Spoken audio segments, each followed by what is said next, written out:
Will the members please stand with the visitors in the gallery remain standing through the Pledge of Allegiance? Representative Kiesling will introduce the chaplain of the day. Thank you, Mr. Speaker. It's truly my honor to introduce to you today my pastor, Pastor Eric Thoman up at Eder Baptist Church there in Byrdstown. Now, in addition to his pastoral duties, he also serves as our Director of Missions for the Riverside Baptist Association, which consists of, we have member churches in Pickett, Fentress, Overton, and Clay counties. Pastor Thoman is a Buckeye by birth. He grew up in Columbus. He is a strong Ohio State guy, but we tolerate him there in Byrdstown. He and his wife, Amy, have been married together for 31 years, 7 children, 3 biological, 4 adopted. Of course, he's been involved in, for the past several years, involved in youth pastoring and church planting. For the past 7 years, he's served as Pawn and North American Mission Board missionary through our Southern Baptist Convention. So, members, Pastor Eric Thoman. It's an honor and a privilege to be here with you today, and I so much appreciate just all the work you all do and all that you have to go through. I want to just read a scripture today. John chapter 3, verse 14. And as Moses lifted up the serpent in the wilderness, even so the Son of Man must be lifted up, that whosoever believeth in him should not perish, but have eternal life. For God so loved the world that he gave his only begotten Son, that whosoever believeth in him should not perish, but have everlasting life. For God sent not his Son into the world to condemn the world, but that the world through him might be saved. You all do such a wonderful job. That's one of the things I like, coming from Ohio and being a Buckeye. I do root for Tennessee now, but I'm still, you can't change what you are. But I do so much appreciate the work you do and what goes on in this state and just how things are run. And I especially so appreciate Representative Kiesling and his family. But as I think about things in our world, and I know you have decisions you have to make and all you have to go through, and with meetings and discussions. And I guess my answer is simple. The answer for all what's going on in our state and in our world is found in this passage of scripture I just read. The answer is Jesus. Legislators, you can't change hearts, but only the gospel can. Only Jesus can. And but we are living in a time where evil is called good, and what's good is considered evil. We all just, we just must just get back to Jesus and just be focused on him and let him just direct our path. The Bible says he's the way, the truth, and the life. That's a promise we have from the Word of God. Let's pray. Dear Heavenly Father, God, I thank you so much for these men and women, Lord, for the hard job that they have, Lord.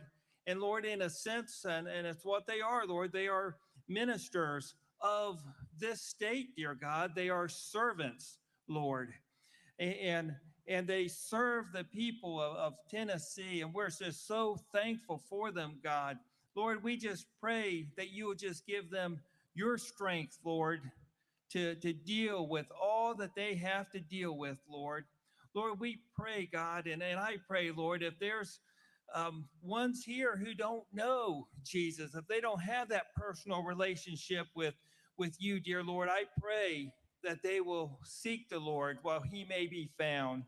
Lord, I pray that you'll just guide and direct their steps, Lord. God, I just pray that they will seek you in all the decisions that they make. God, we know from your word that Jesus is the answer. Jesus is the one who can change people's hearts, dear Lord. God, I just pray for this day and for all the activity and all that's going on in this in Nashville today, Lord. God, I just pray, Lord, that we will just be focused on you, Lord, and that we will just ask, what would Jesus have us to do? And God, I pray that we'll seek you, Lord. We can't do anything without you. So, Lord, I just pray your hedge of protection and, Lord, your hands of strength just to be upon these men and these women who are here. And we pray this in Jesus' name. Amen. Representative Keisling will lead us in the Pledge of Allegiance. Thank you, Mr. Speaker. Let us pledge. Pledge allegiance to the flag of the United States of America and to the republic for which it stands, one nation under God, indivisible, with liberty and justice for all.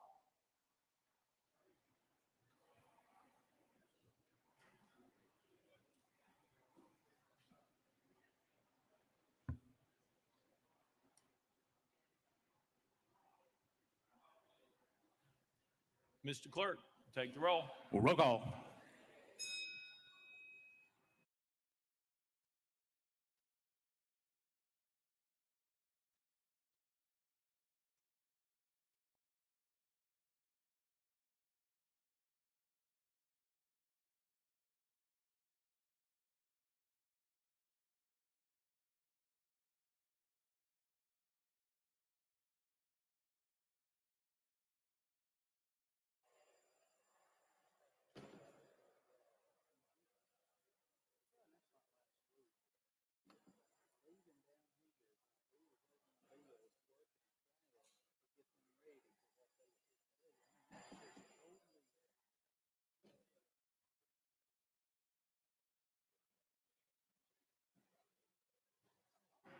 Mr. Clerk, take the roll. Mr. Speaker, 98 members present.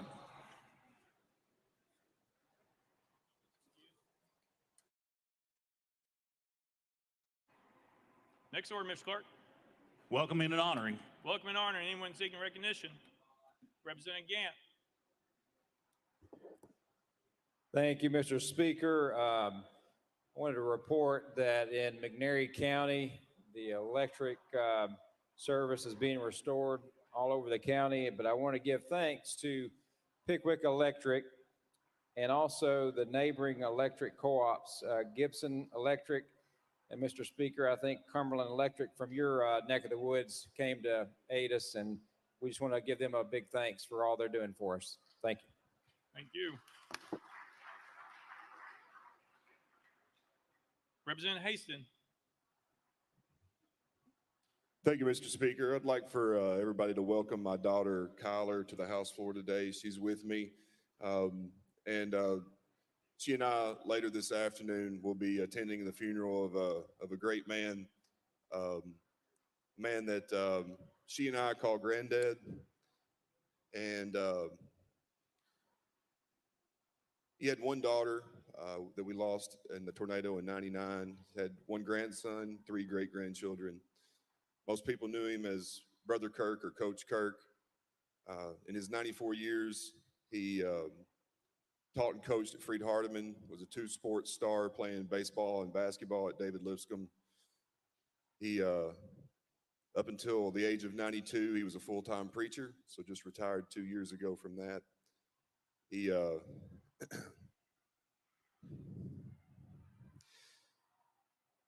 he served in the Navy. He served as chaplain on the day here, my very first day when I got sworn in 2019. He taught me how to throw a baseball, taught me how to golf, taught me how to shoot a basketball. He taught me how to be a father. Taught me how to be a Christian. And he was very famous for his short sermons on Sunday, 15 to 20 minutes. So he also taught me not to stand too long with the mic in the pulpit. So I'll just finish by saying that I know that y'all didn't know my granddad, but each one of you definitely has a brother Kirk or a coach Kirk or a granddad in your life. And I know there's a lot going on today and we can get distracted up here, and I just would ask each one of you to make sure that you give somebody a call today and tell them that you love them. Thank you, Mr. Speaker. Representative Dixie. Thank you, Mr. Speaker. I just wanted to bring attention. Yesterday, Mr. Mike Hill, who was killed in the Covenant school shooting a week and a half ago, was laid to rest. And I want us to keep in mind the sacrifice that he made to try to keep those kids safe. And let's not get distracted by what's going on outside of these walls. And remember that each of us has the power to make change and move forward, to do something that makes sure those 6 lives were not taken in vain. So I ask for a moment of silence for Mr. Mike Hill. Thank you, Mr. Speaker, and God bless him and his soul and his family. Representative Johnson.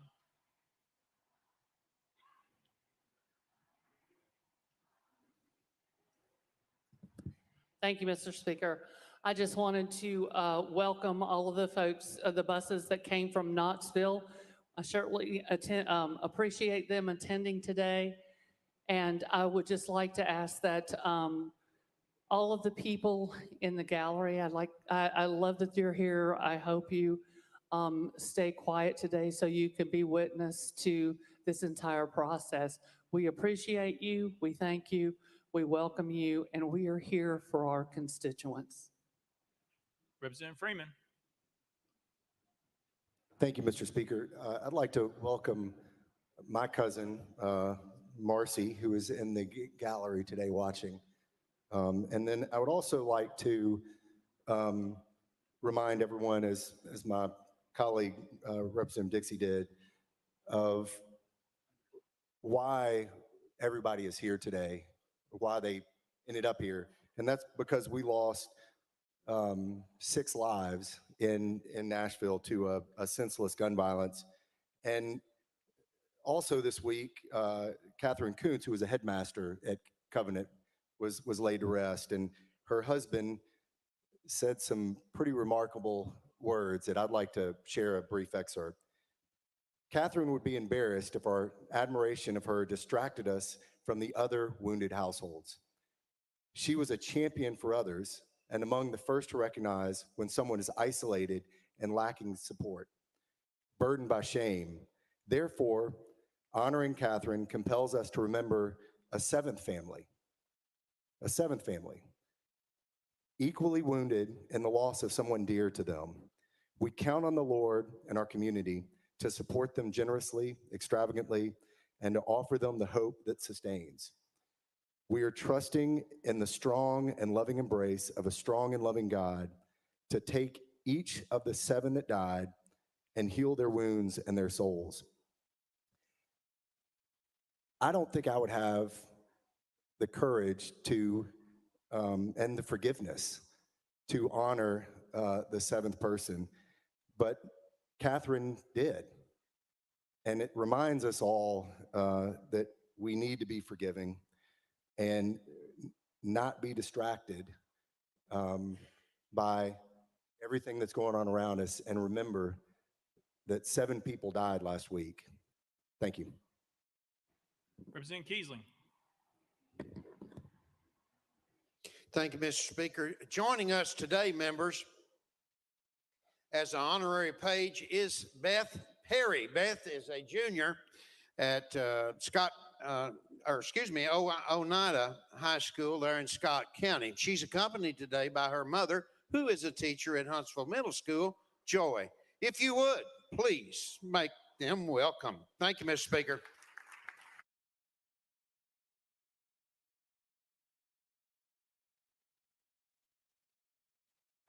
Representative Pearson. Thank you. I'd like to welcome District 86, and everyone in the gallery who's standing up for the end of gun violence and the need for the protection of our communities. Thank you for getting on the bus at 3 a.m. or 2:30 a.m. this morning to be a part of this process and to make sure your voices are heard and your presence is power so that we can continue to elevate the issues in our community and those who we continue to lose, unfortunately, in Memphis and Shelby County. But to each of you, I love you and I thank you and I appreciate you. Representative Chaplain. Thank you, Mr. Speaker. Members, last night we lost a pillar of our community in Wayne County. Mr. Herbert Brewer, who was a county commissioner for probably 40 years, Mr. Speaker, a dear friend of mine, a father, a grandfather, and just a good person. So if we could please take a moment of silence for him and his family today.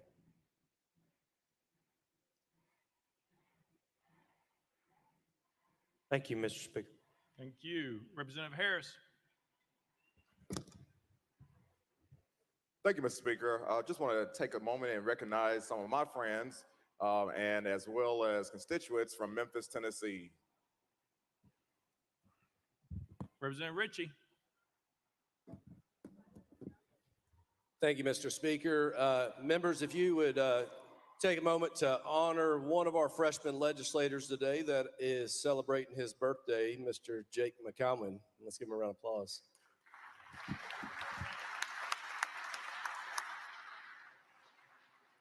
Representative Butler. Thank you, Mr. Speaker. Today, Ryan Williams and I want to welcome Rhonda Roberts to the Capitol. Her husband, Alan Roberts, passionately worked for TDOT, EMS, Fire and Rescue across Middle Tennessee.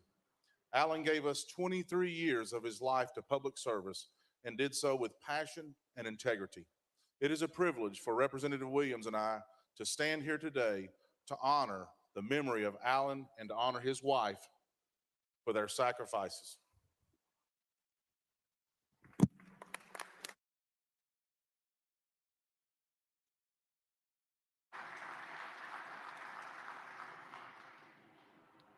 Chairman Clemens. Thank you, Mr. Speaker. I just rise today. I have 3 young children, 3rd grade, 5th grade, 7th grade. They've had the benefit of learning from some of the best public school teachers in the state of Tennessee at Waverly Belmont Elementary and J.T. Moore Middle School. And I just want to welcome the teachers that are here today for doing everything that you do each and every day with courage, with honor, with integrity. Thank you for being here. We appreciate you. Leader Camper. Thank you, Mr. Speaker. Mr. Speaker, members, I see some friends of mine in the audience I'd like for you all to make welcome. I saw Lexi Carter is a friend of mine, long-standing friend of mine. I see Theron Bond, and I know there are some people here from Whitehaven High School, there's some students here, so make them feel welcome. Thank you. Representative Hale. Thank you, Mr. Speaker. I want to take just a moment to say thank you and to honor the state of Tennessee, our leadership, our county emergency people, TEMA, the Red Cross, volunteers. One of our communities that was hit last week with the tornadoes, Reedville in Cannon County. There's about 25 homes, 3 businesses, but we're blessed and thankful that no lives were lost. So thank you.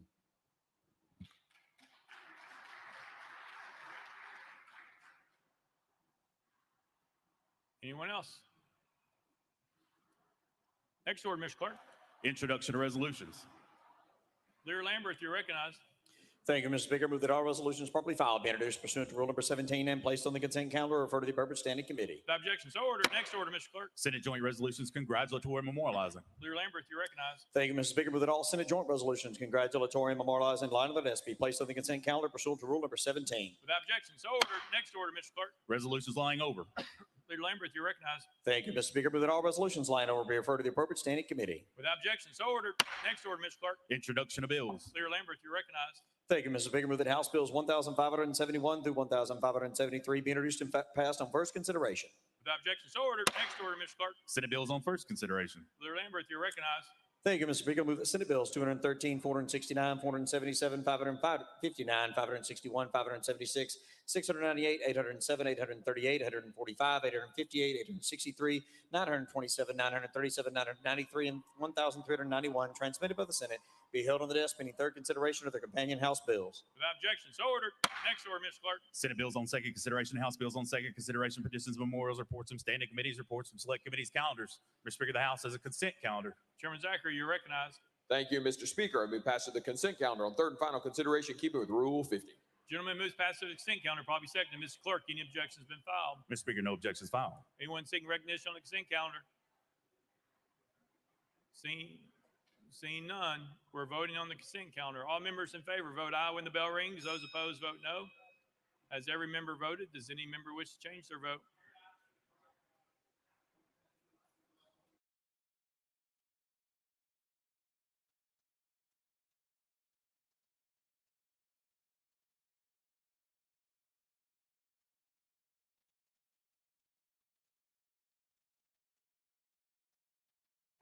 Mr. Clerk, take the vote.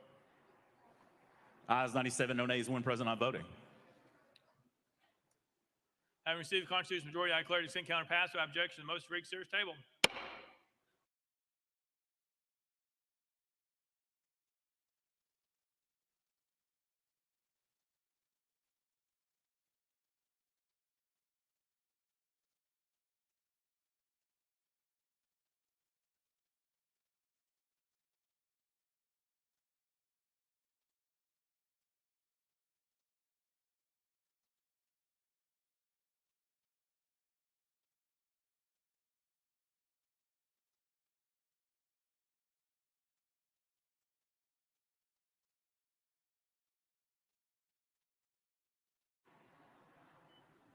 First bill, next order, Mr. Clerk. Mr. Speaker, the House has a regular calendar. Leader Lambert, you're recognized. Thank you, Mr. Speaker. Mr. Speaker, given the events of the last couple of weeks, I would like to take up item number 14, House Bill 322, out of order, first on the calendar today. Any objection? Without objection, so ordered. Mr. Clerk. Mr. Speaker, once again, that's item 14, House Bill 322, by Chairman White, Leader Lambert, and others relative to school safety.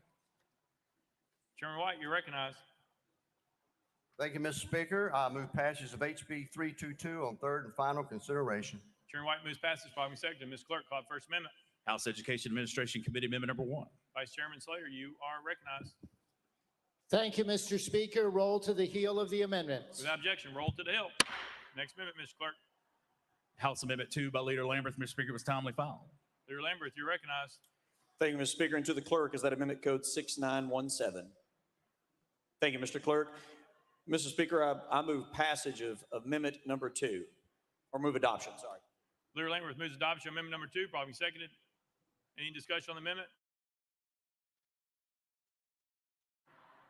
Any discussion? Leader Lambert, you're recognized. Thank you, Mr. Speaker. Members and guests today, the bill we're about to embark upon is critical to the safety of our children and our schools in this state. This bill was announced first when the governor gave his state of the state from this very well. And while it may not be the full solution to the evil and violence that we see out in the world that endangers our children, it is absolutely a significant step forward. When the tragedy happened at Covenant School, the bill that you have before you dealt primarily with public schools. When that horrendous loss of life occurred, it immediately showed that we could not focus just on the safety of our public school students, but had to focus on all of our schools and all of our students. The amendment before you includes the following provisions. Private schools must develop safety plans that address emergency response and crisis management. Private schools may enlist local law enforcement's assistance if they so choose, and we recommend it. Private schools must lock exterior doors as well as only permit the primary entrance to be unlocked at the start and end of school or when a staff member is present. Private schools must complete the same drills as public schools, armed intruder, incident command, bus safety, if they have buses. And security guards at private schools must complete the same training that security guards at public schools complete. This is a significant step forward, and it ensures that the bill before us includes both public and private school students and matches up with items that you will see in the budget in a few weeks to include money for hardened infrastructure and SROs. With that, Mr. Speaker, I move adoption. Leader Lamberth moves adoption. Amendment number 2, discussion. No discussion. All right. Any objection to the question? All right, it's on the board. All those in favor vote aye. When the bell rings, those opposed vote no.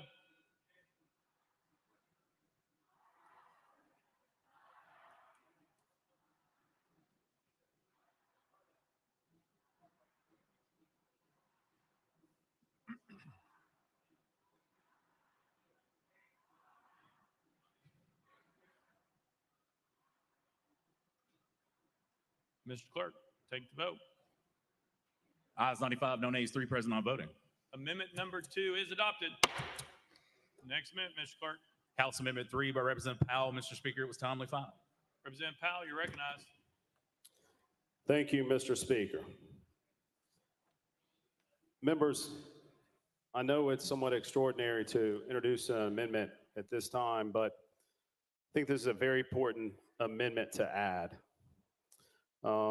In light of Covenant School in my community and the way we've been affected, it has impacted all of us, and we are trying to find every possible solution that we can to address this issue.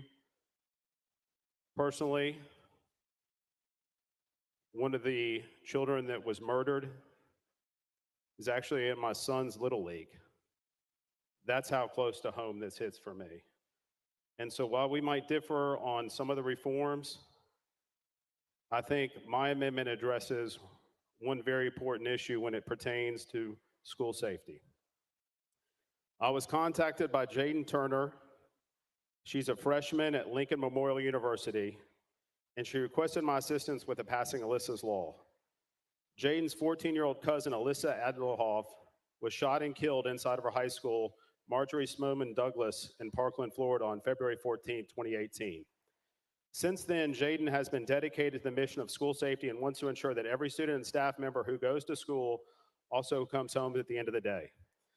Throughout high school, Jaden worked with her state senator and assemblyman to pass Alyssa's Law in the state of New York, which was signed into law this past summer.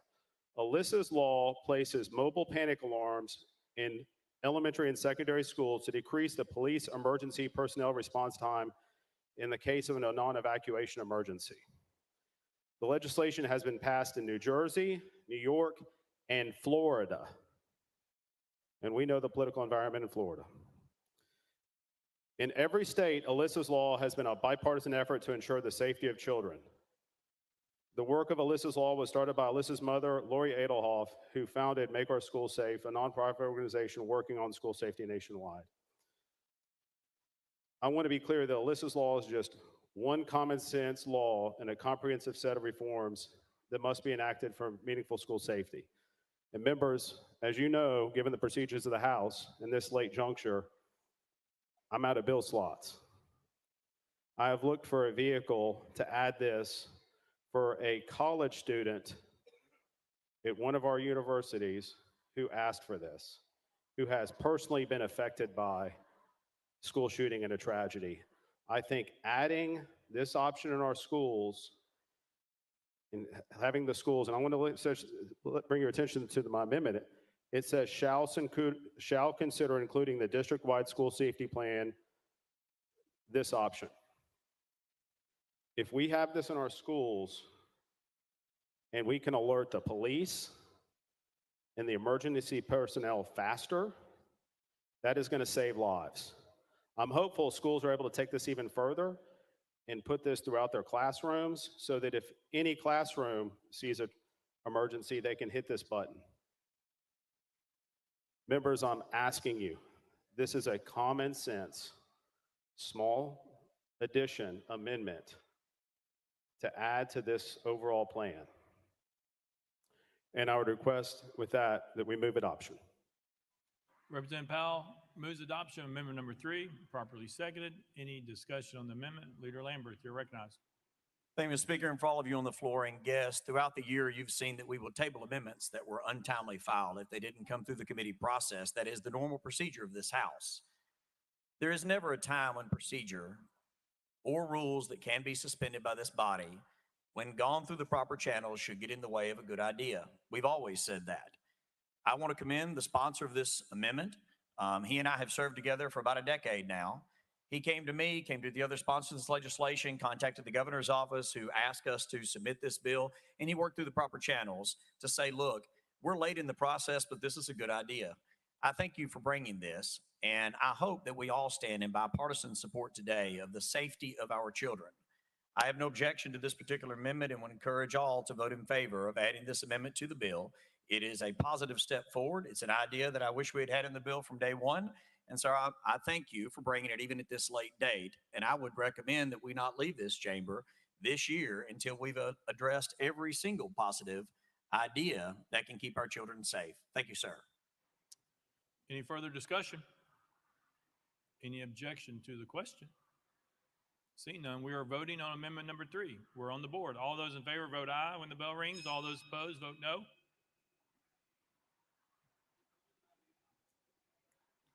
Has every member voted? Does any member wish to change their vote? Mr. Clerk, please take the vote. Ayes 98, no nays. Amendment number 3 is adopted. Next amendment, Mr. Clerk. Mr. Speaker, that brings the body back to the heel of the amendments. Education Administration Committee Amendment number 1. Vice Chairman Slater, you're recognized. Thank you, Mr. Speaker. We move to withdraw. Without objection, amendment number 1 withdrawn. Next amendment, Mr. Clerk. Mr. Speaker, no further amendments. Chairman White, you're recognized. Thank you, Mr. Speaker. And members, I would like to take a few moments just to describe to you the gist of this bill. I first like to start out by thanking Governor Lee, the administration. They brought, as the leader said, he spoke of this in the state of the state. We've been working on this since January, trying to go through many versions. I congratulate Representative Powell for bringing a great amendment, even at this time. So thank you very much. What the attempt is doing in this particular bill, and as the leader said, we may do more in the future, but here's the general gist. We're asking in this bill that every LEA, Local Education Administration, develop a district-wide safety plan that will include crisis intervention, emergency response, emergency management, and armed intruder drills.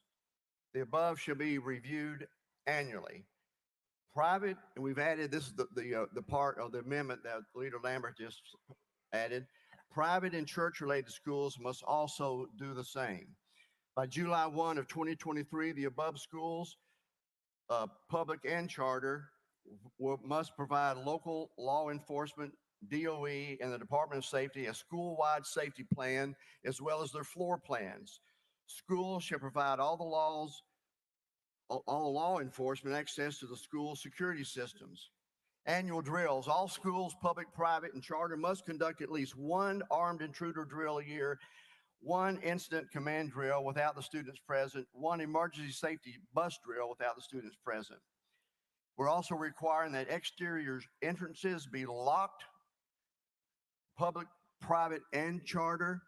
The enforcement, of course, from the state only goes to the public and the charter, but we're asking all private schools to incorporate this, that we should ensure that all exterior doors are locked while students are present.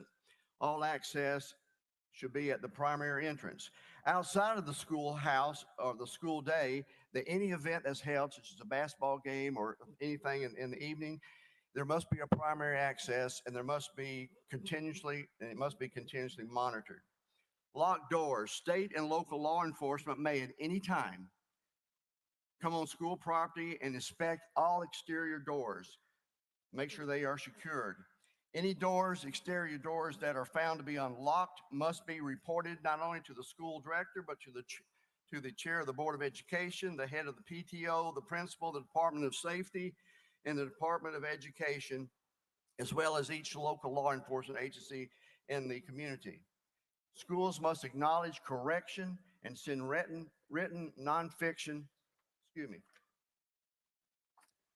notification to local law enforcement. The letter must acknowledge that the school has an SRO officer. If a public or charter school has 2 or more infractions and they do not have an SRO on staff, they must hire an SRO or an armed SSO. This must be done within 30 days of the second violation. Now, congratulate Governor Lee. He put in the budget $140 million to allow all the schools to use this grant money to hire an SRO. The Commissioner of Education must be notified. In schools or LEAs that have a difficulty of hiring an SRO or an armed SSO, a letter must be submitted to the Department of Education Commissioner explaining why. State funds may be withheld from any school that has multiple violations. For a school with an armed SRO, funds shall be withheld after the second violation. Now, once violations are corrected and all agencies are satisfied, then the funds may be returned. Funds will be withheld until all corrections are made.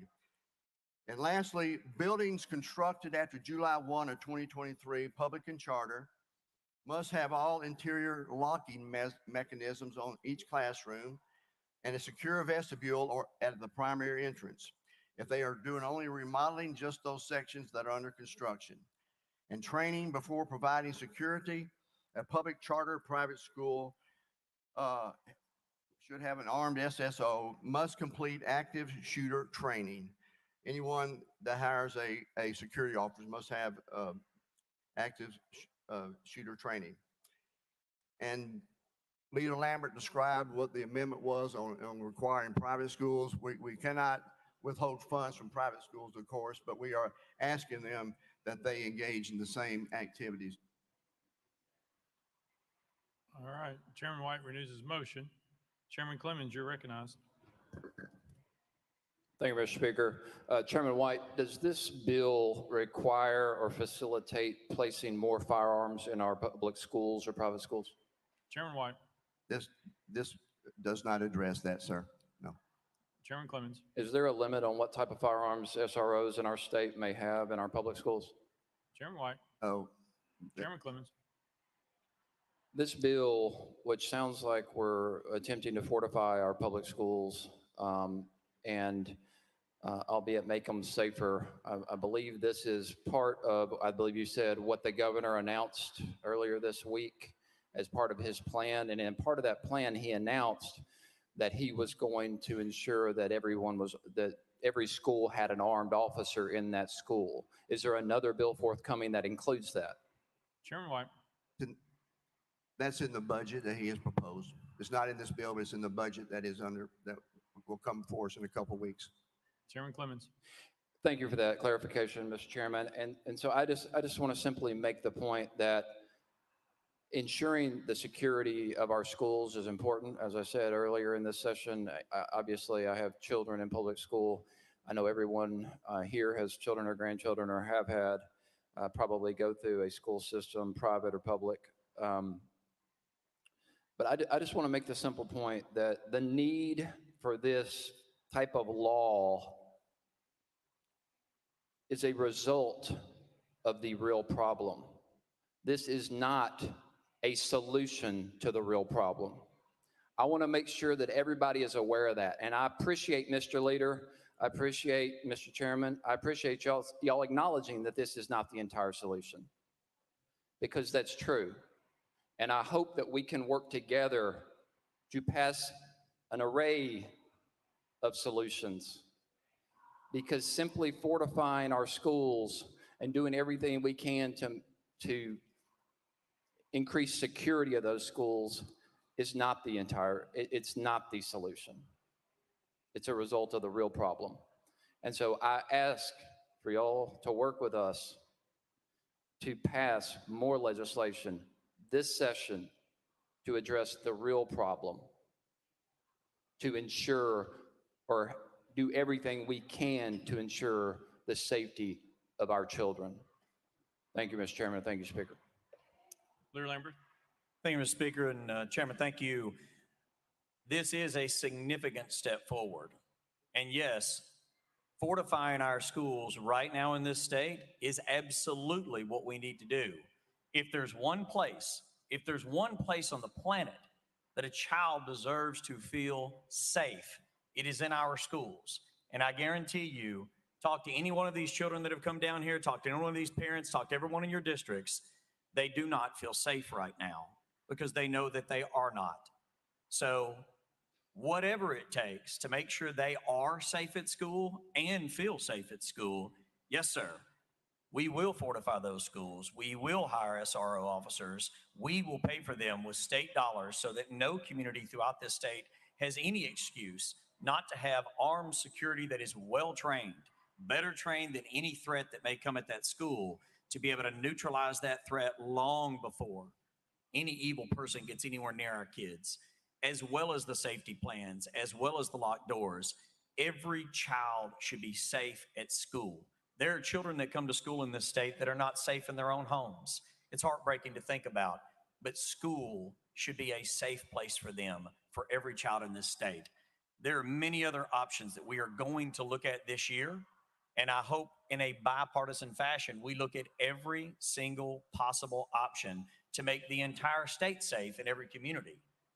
But for this bill, at this time today, I would ask you and all of our colleagues to vote in favor of a bill that I guarantee you will improve safety at our schools. We can at least do that today at this moment.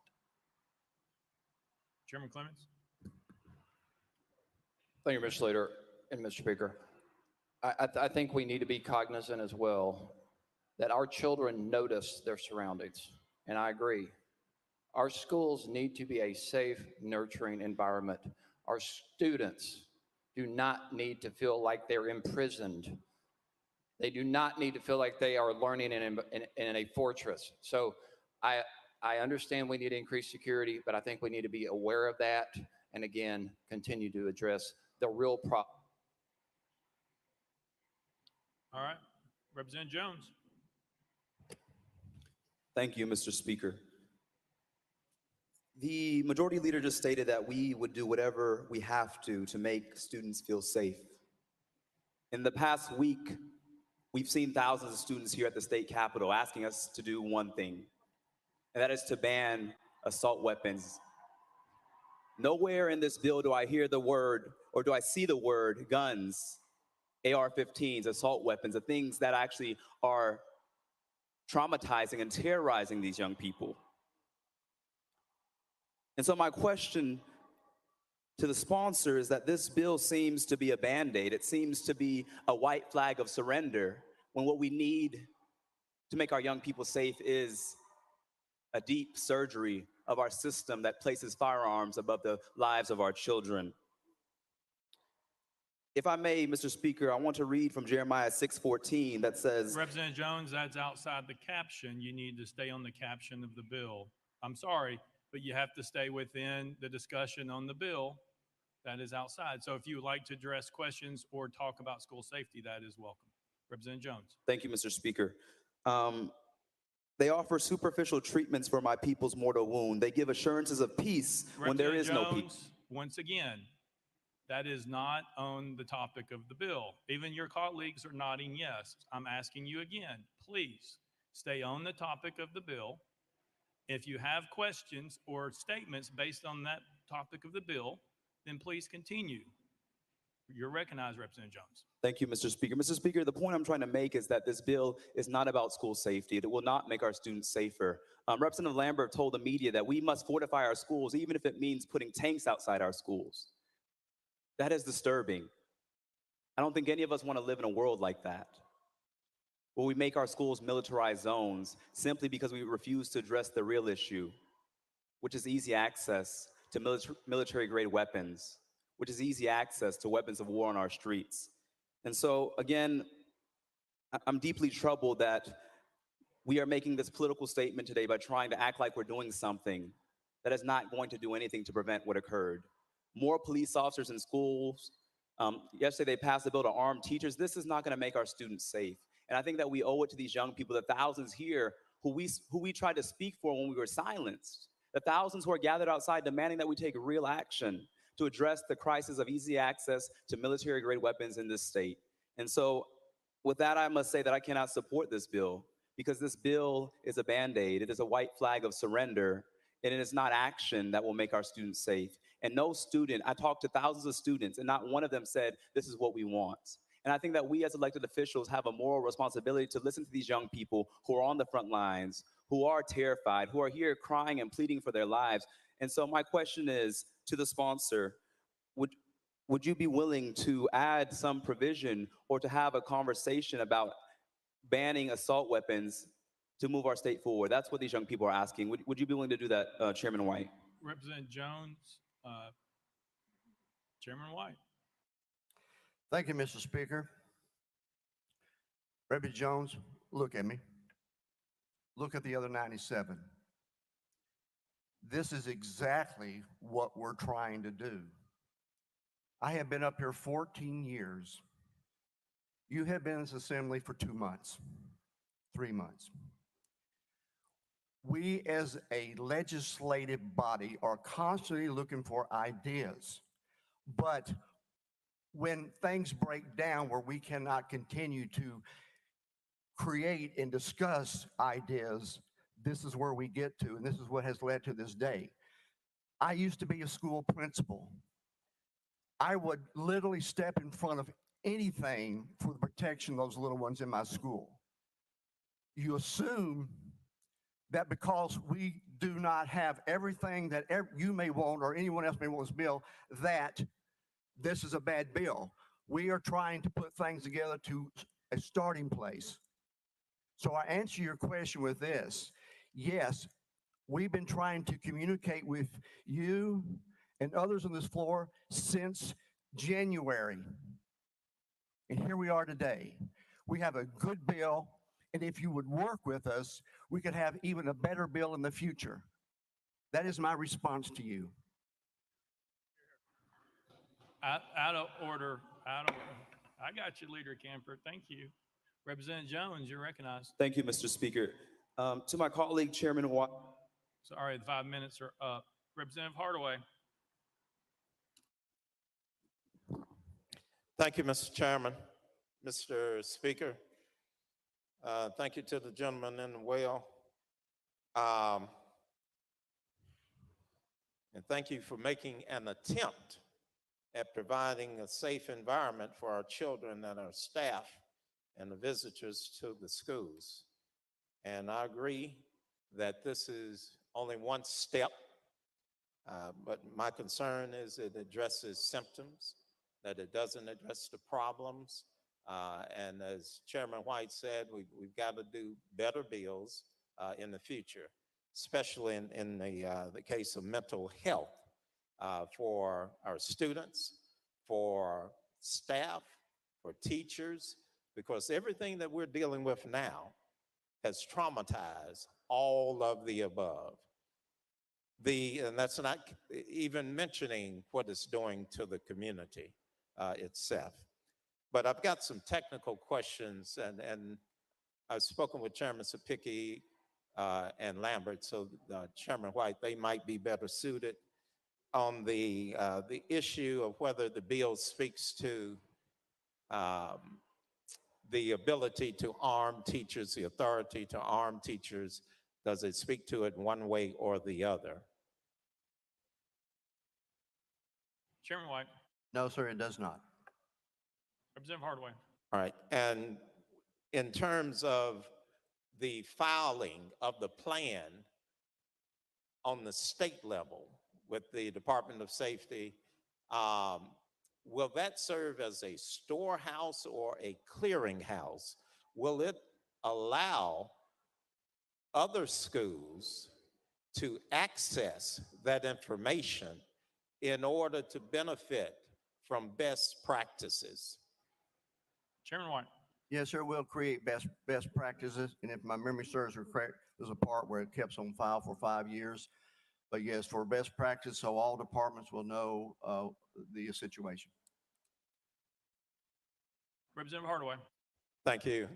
And in terms of the parents, parental input, is there consultation with the parents in developing the plan itself? Chairman White. Thank you, Mr. Speaker. That will be up to each LEA as they put their plans together, working with the law enforcement. Representative Hardaway. All right. I would suggest that when we build a better bill, that we include parental involvement in developing and approving whatever that LEA plan is, public or private. And I see some head nods, so I'm looking forward to working with you. And just a final caution, and one of my colleagues spoke to it earlier.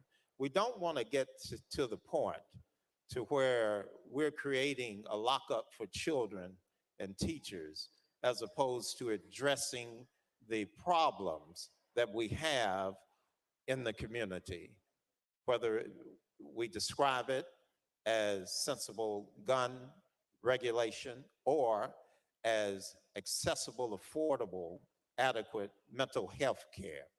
So I'm looking forward to building a better bill to address the needs of our children that includes those components. Thank you. Chairman White, any response? Thank you. Thank you for your comments. All right, Representative Dixie.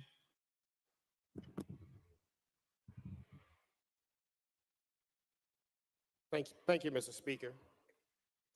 I think that one thing that we can all agree is that we do want our children to be safe in schools, but they also deserve to be safe at their homes, in their neighborhoods, in the grocery stores, movie theaters, parks. So these are some of the things that we need to also look at this holistically and make a comprehensive bill that helps out. Now, this bill, I don't think it does, and I've read it a couple of times, address the mental issues that may come along when another shooting will happen. Because the locking of doors, and we saw that almost 2 weeks ago, doesn't prevent this from happening. So we have to also include in a bill where monies or funds or resources are allocated for the mental health of these students and the social guidance, because at this point, it will happen again if we don't address the root cause. So I hope that we all can agree that the things when we were growing up, the drills that we only had to deal with were fire drills and tornado drills of sitting in halls. But the way the world has changed, we're doing active shooter drills. We have changed so much. So we have to also change the way we legislate and look at things differently and not go into our corners and say, this is not right, but we have to talk to each other. And this is an opportunity for us to do that. And I hope that we can take advantage of this time in history right now to make serious change that will help all Tennesseans in school, in their neighborhoods, in their parks, to make sure everyone is safe at all times. We all deserve the right to feel safe wherever we are. So thank you so much, Mr. Speaker. Chairman White. Thank you for those comments. Very much appreciated. Just want to remind everyone, I think it was last year, year before, in the government, we put $200 million in our mental health trust fund. We just added another $8 million in the budget this year to address that. So we are working towards that. And we're also working with the colleges and universities to provide more degrees in the program, such as you mentioned. So thank you for those constructive comments.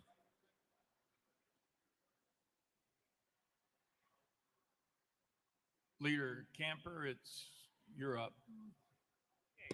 Thank you, Mr. Speaker. Mr. Sponsor, last week we had a member to say that this bill was a first step and a good first step. And you mentioned it in your comments that this would be a first good step. And you further mentioned that we have an enormous opportunity before us, that we can do something more comprehensive than just this bill. And so we are looking forward to do exactly that. So I'm assuming the lines of communication are still open, and I applaud you for that. Mr. Sponsor, I have a question about the funds that you talked about for charter schools, I guess in all of the schools, I imagine, for non-compliance. And so I'm concerned about charter schools who have limited funds and not a lot of resources as like a network of charters, just these individual charter schools. And the fact that we said charter schools are public schools. So will the LEA be responsible for coordinating all the schools, whether charter or traditional, under this bill? Or do the charters have to do their own individual hiring an SRO, applying for the grant, and going through this process? And if they are not in compliance, they're going to be penalized. Can you talk to that? Chairman White. Yes, thank you. Very, very good questions. As you stated, a charter school is a public school, but it is authorized either under the local LEA or under our charter school commission. So that will be their authority of working together. So they can also apply for the grants for the SRO officers, just like any other school or LEA. And they will do that through their school authorizing agent, which is either their local school LEA or the charter commission. Leader Camper. So the approving authority will be responsible for helping them apply for the funds or ensuring that they're in compliance, whether it's the charter authority, whether it's an ASD, whether it's a local LEA. My concern is that I think for the LEAs, it needs to be a comprehensive plan and that they're all working in concert with each other. And some of these charter schools are just individual schools that don't have a lot of resources. And I feel that they're going to be penalized because there's going to be a lot of competition to get these SROs. And some of the larger entities will be able to go into a contractual agreement and get a reduced rate to bring on SROs, whereas I'm an individual school and I'm just hiring one. It's not going to be competitive for me. So I think we need to find a way to help some of these smaller entities without penalizing them because they're not in compliance. Chairman White. Thank you. One thing that has been part of all this is the governor announced we now have in all 95 counties a Homeland Security agent, and they will also be there to help coordinate and work. If there's any weaknesses or any school is falling through the cracks, then that will be their obligation to help work on that. But I understand what you're saying, yeah, there's no limitation on the grants, and so we'll be able to work through that. Leader Camper. Lastly, Mr. Sponsor, I'm interested to know when you speak to withholding of funds for non-compliance, what particular funds are we talking about? You know, what of their revenue stream are you talking about withholding until they get in compliance? Because my concern is it's going to be, let's say in 30 days, they're not in compliance. They have, you know, you're going to withhold funds. How much money are we talking about? Because they're going to need those resources to continue to put together a strategy of how they're going to be in compliance. They're going to need funds to keep running the school. So what funds are we talking about being withheld if the schools are not in compliance? Chairman White. Thank you. In the bill, it says after the second infraction is 2%, 4% on the second, then it goes up if you're still out of non-compliance. So there is withholding of the funds are the funds that they get from the state, not the local, from the state, and these are the TISA funds. Now, going through committee, there were some objections to that, but we take the reason we put that in there, we take that this serious. Once a school, it's not withholding from the LEA, it's withholding from the school that's in violation. So we take it that serious. Now, once they correct the violation, there is a procedure for being restored whole. But we're taking it that serious that we will withhold funding from your total funding from the TISA funding if you're out of compliance. Thank you. Yeah. Representative Miller. No, I'm not going to do that. I'm not going to do that. Call for the question. Thank you, Mr. Speaker. Sponsor yield. Chairman White. Yes, sir. I participated in Finance, Ways and Means Committee yesterday, and with the governor supplemental budget, $140 million on top of the other dollars that's already been invested in school safety. My question is, in reference to the SROs, is it my understanding that each school would receive one SRO officer? Chairman White. Oh, Leader Lambert. Thank you, Mr. Speaker. And I know we're wandered into a different bill or a different set of bills, which are the budget, but it does relate to this bill because this bill requires SROs in every school if they have certain, if they don't have locked doors and everything else. So this bill, to be very clear, does go with your question. So to directly that question, which we'll take up in the budget, it's roughly $140 million where the state of Tennessee, the taxpayers of this state, are providing enough money for every single school to have an SRO. Now, the way that would work is you're going to have an MOU between the Sheriff's Department and the schools, and it does include also armed security guards. There are some places that use SSOs instead of SROs. Those are normally, employees of the local education, the LEA. So, I mean, it is a combination of that, but in general, it is $140 million for an SRO at every school on a reimbursement rate through the Department of Safety from grants so that they are evaluating that to ensure it actually goes to SROs or SSOs. Representative Miller. Thank you. So am I to understand again, if you have a school, let's say with 1,000 students and personnel, that particular school would receive one SRO officer. What about a school with 500 students and personnel? Would they also receive one SRO officer? Leader Lambert. So again, we're going deeper into the budget, and those are questions for a certain chairman I'm trying not to look at right now, but who's a wonderful person, and we will talk about that in the budget soon. But I will say this to that point. The goal is to have an SRO in every single school.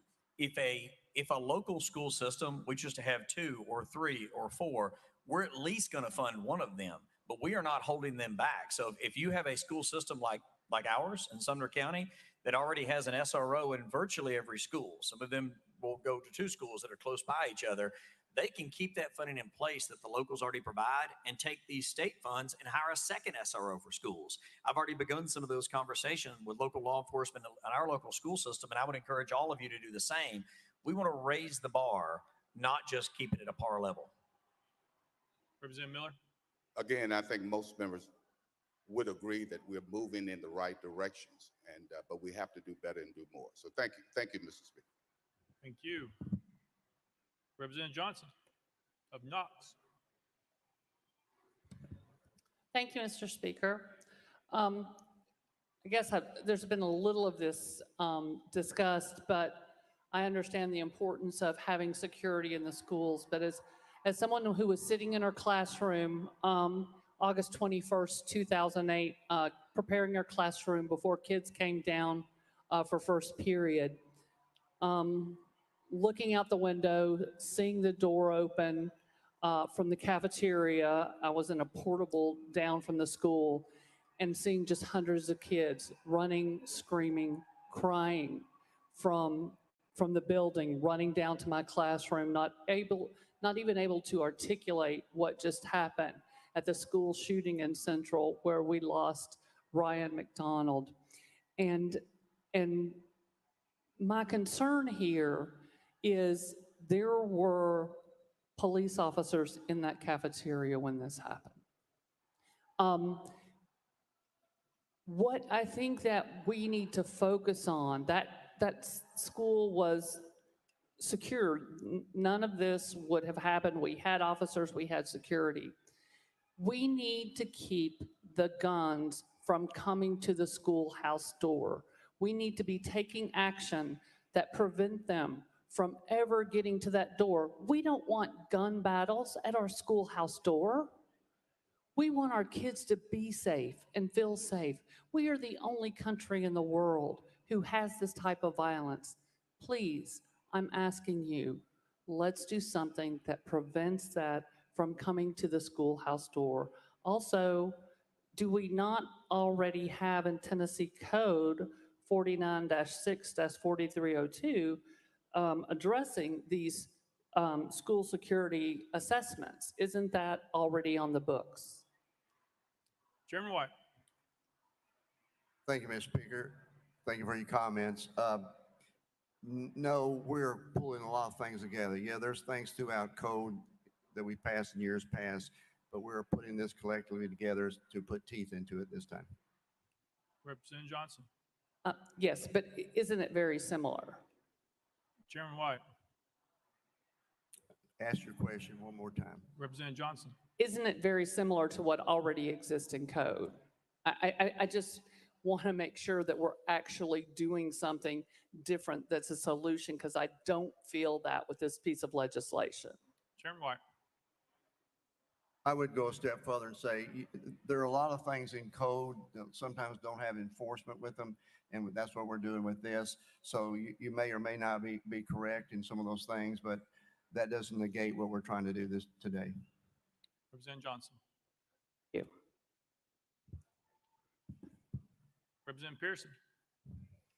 Thank you. Will the sponsor yield to a couple questions? Chairman White. Yes, sir. Representative Pearson. One of the main intents of this legislation is that every school will have an armed security resource officer. Chairman White.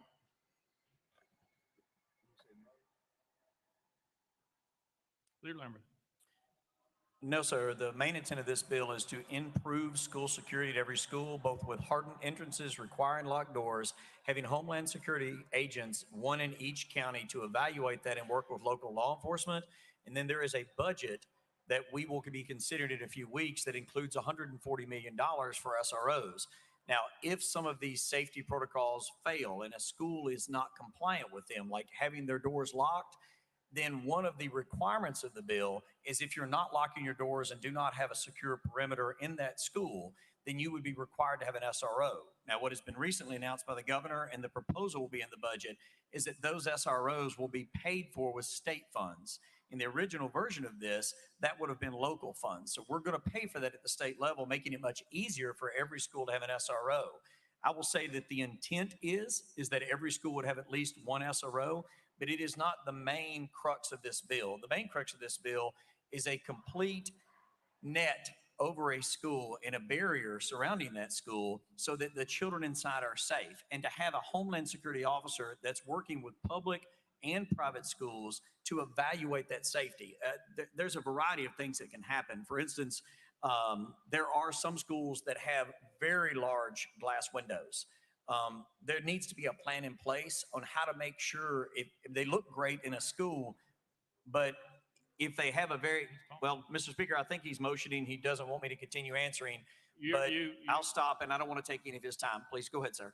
All right, Representative Pearson. I just want to be able to ask a couple of follow-up questions here because of a couple of concerns, including the school to prison pipeline. Is quick yes or no? I know it's loud. Do you know about the school to prison pipeline? Leader Lambert. Go ahead, sir, if you don't mind. Representative Pearson. Yep. In schools, when we turn them into prisons, when we institutionalize them, the consequences and the effects disproportionately harm children, particularly children of color. And I understand that after 14 years, the chairman is bringing forward this legislation that you believe will actually make schools safer in the wake of very tragic incidences. But I don't think that penalizing or advocating that our schools become more like prisons is the right solution. The idea that I think we really should think about is how do we prevent people with assault rifles from going into schools? And when you think about the SROs who would be at these schools, are you saying that children will go to school and these resource officers will have AR-15s on them, or will they have handguns, which compared to how many rounds an AR-15 could shoot and to kill people would be no match? This is a part of what I think is a symptomatic problem of really not addressing root causes. The root cause that each of us have to address is this gun violence epidemic due to the proliferation of guns. We don't need a solution that says if you don't lock a door, get someone with a gun.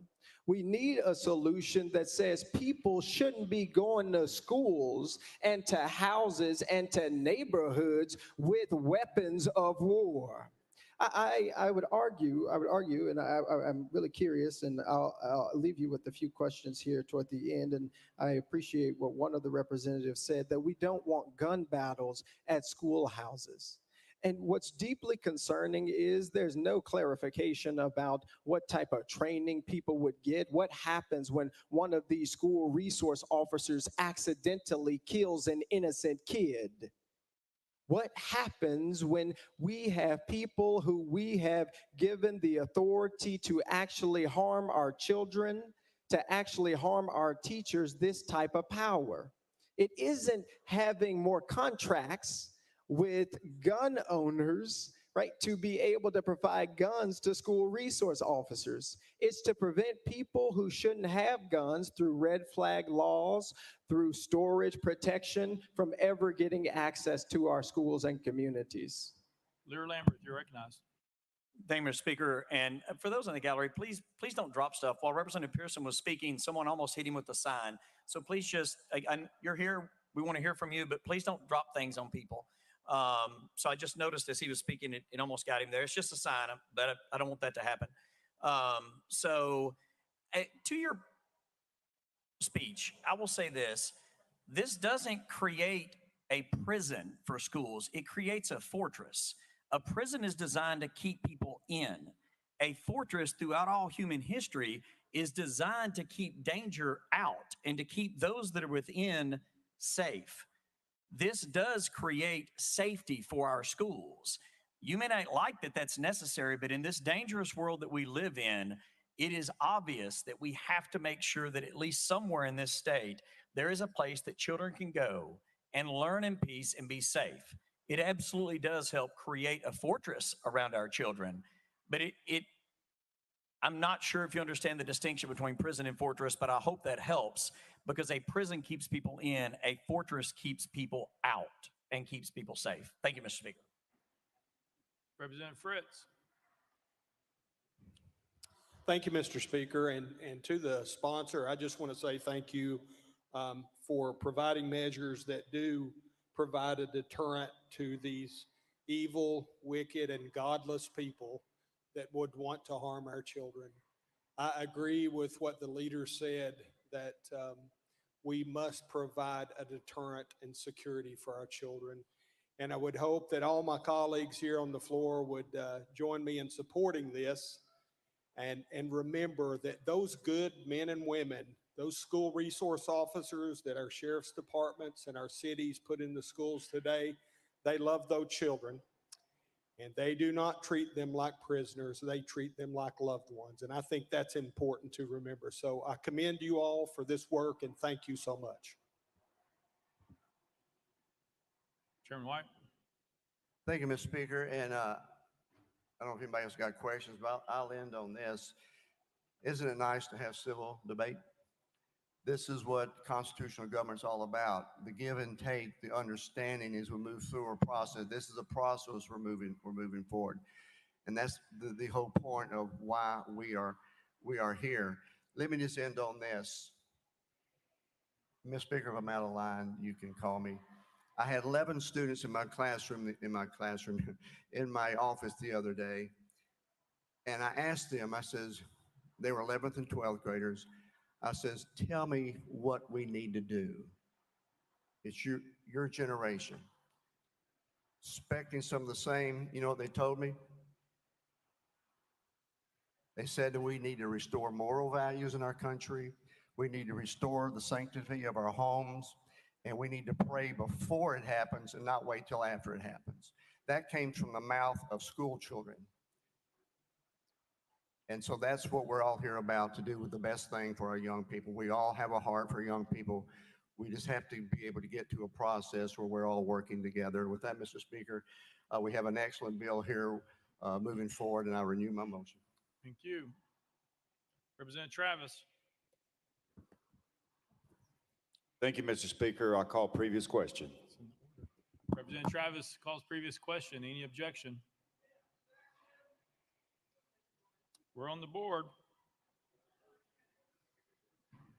We're voting on previous question. All those in favor vote aye when the bell rings. Those opposed vote no.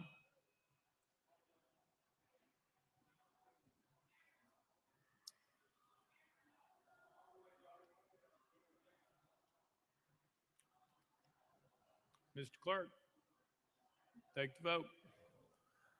Aye, 75, 23 nays. Previous question prevails. We are voting on the bill. All those in favor of House Bill 322 as amended, vote aye when the bell rings. Those opposed vote no. As every member voted, does any member wish to change their vote?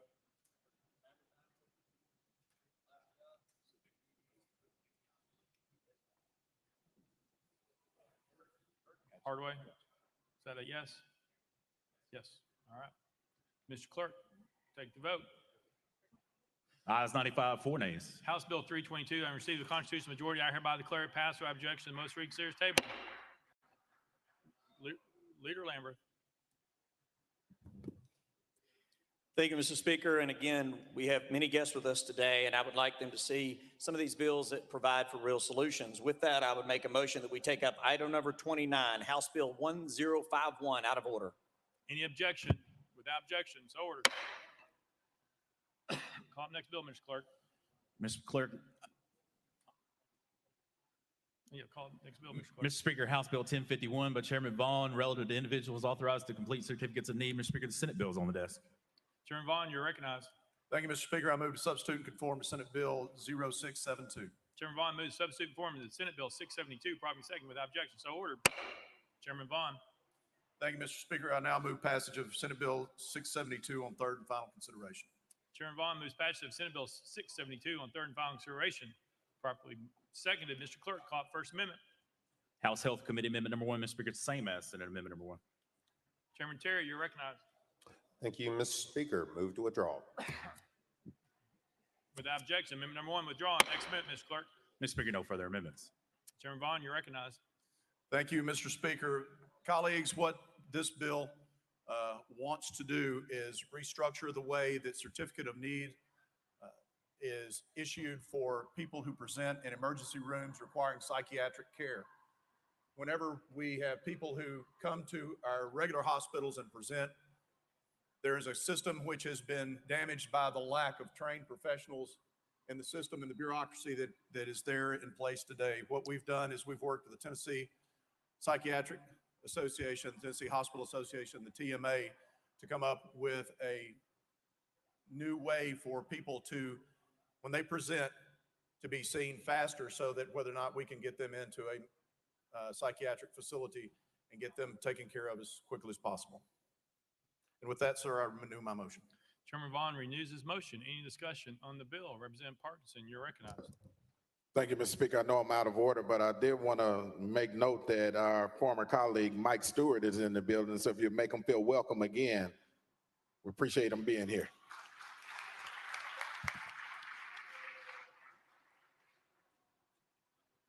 Anyone wishing to be recognized for discussion? Representative Mitchell. Yeah, thank you, Mr. Speaker. You know, the bill earlier, you know, I had things to say about that, but this kind of like the leader said, we're rolling out, you know, these, I guess, pain medication for the cancer. You know, the first bill was about school security. You know, we got schools in our state. They also have schools in other countries. We've got mental health problems in our state. There's mental health problems in other countries around the world. But the other countries around the world don't seem to have what we have. Mass killings, mass shootings. So again, I applaud the previous sponsors for their work. It's taken a step forward. I applaud this sponsor for his work. It's taken a step forward. But We continue to give aspirin for the cancer. Let's cut the cancer out. We know what the problem is. We know it's weapons of mass killing. It's AR-15s, it's AK-47s going into our schools, going into our... Representative Mitchell, this bill is about, Representative Mitchell, you're out of order. Hang on one second, Representative Mitchell, you are out of order. This bill is about mental health. You can continue talking. Would you like to talk about the bill on the subject? Yes or no, please? Okay, you are recognized to talk about the bill that's before us. Representative Mitchell, you are recognized.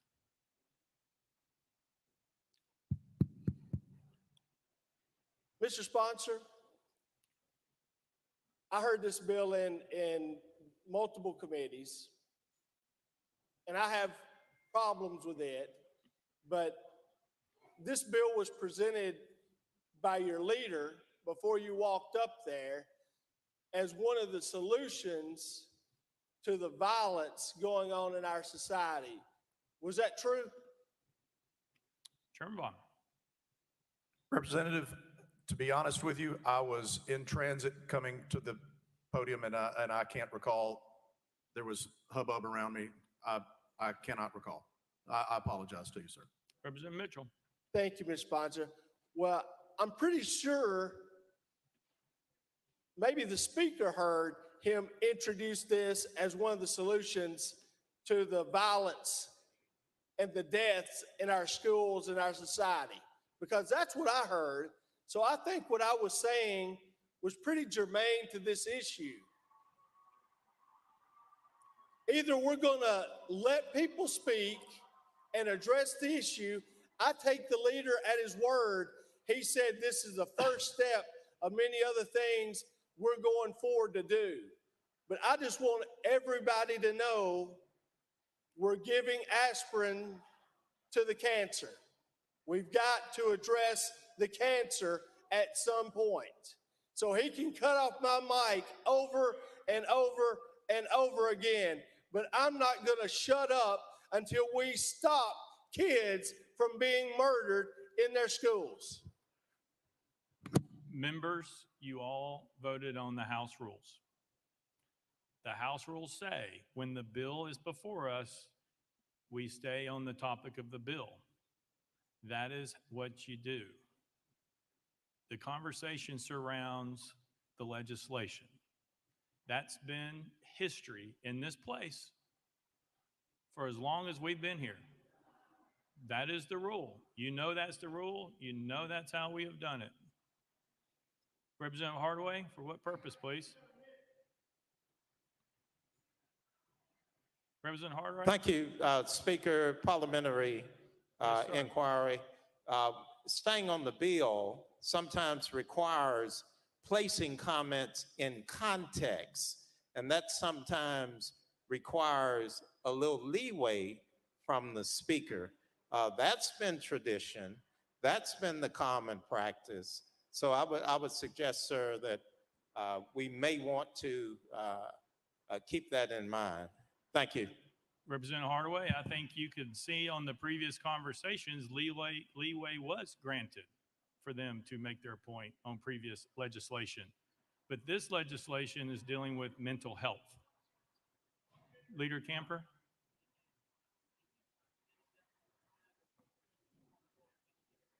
No, he's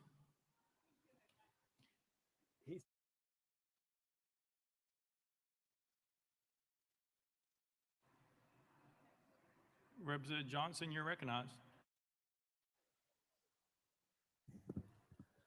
Thank you, Mr. Speaker. I guess following along with that's my problem again. It says as when someone comes to the hospital, and we need to be addressing these mental health problems before somebody ends up at a hospital. We could have expanded Medicaid 10 years ago, and 300 to 400,000 Tennesseans would have had mental health care and perhaps gotten the care they need so they don't end up at the hospital. I appreciate what you're doing here, but I do believe that it is a Band-Aid. There is so much more we can do and we have not done. And again, it goes back to being preventative, to getting them care before they're at the hospital doors. There are things we can do like expanding Medicaid that would give mental health care to more than 300,000 Tennesseans. I see what you're doing and I appreciate that. I'll use my colleague's analogy. It's an aspirin for cancer. And thank you for, it's nice to get called on so much today. I'm glad the crowd is here.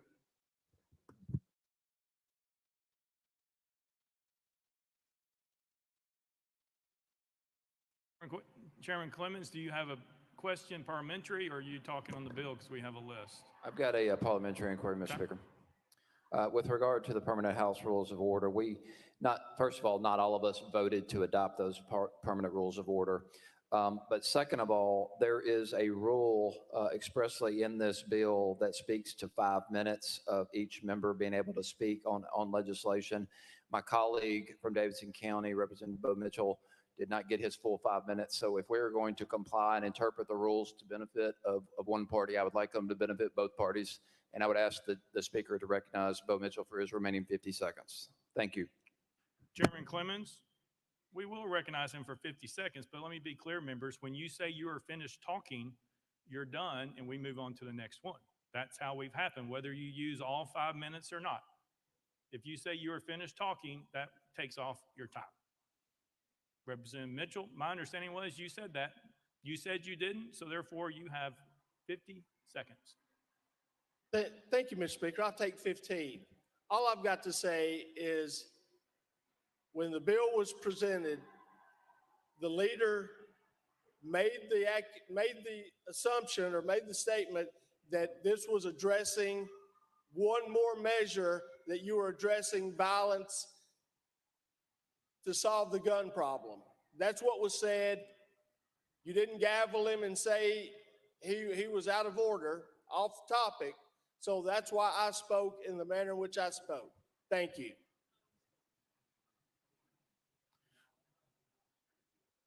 Representative, the leader actually spoke to bring the bill out of order. He was not on the bill, first of all. So that's a differencing opinion. Representative Williams, you're recognized. Thank you, Mr. Speaker. I want to thank the sponsor for this bill.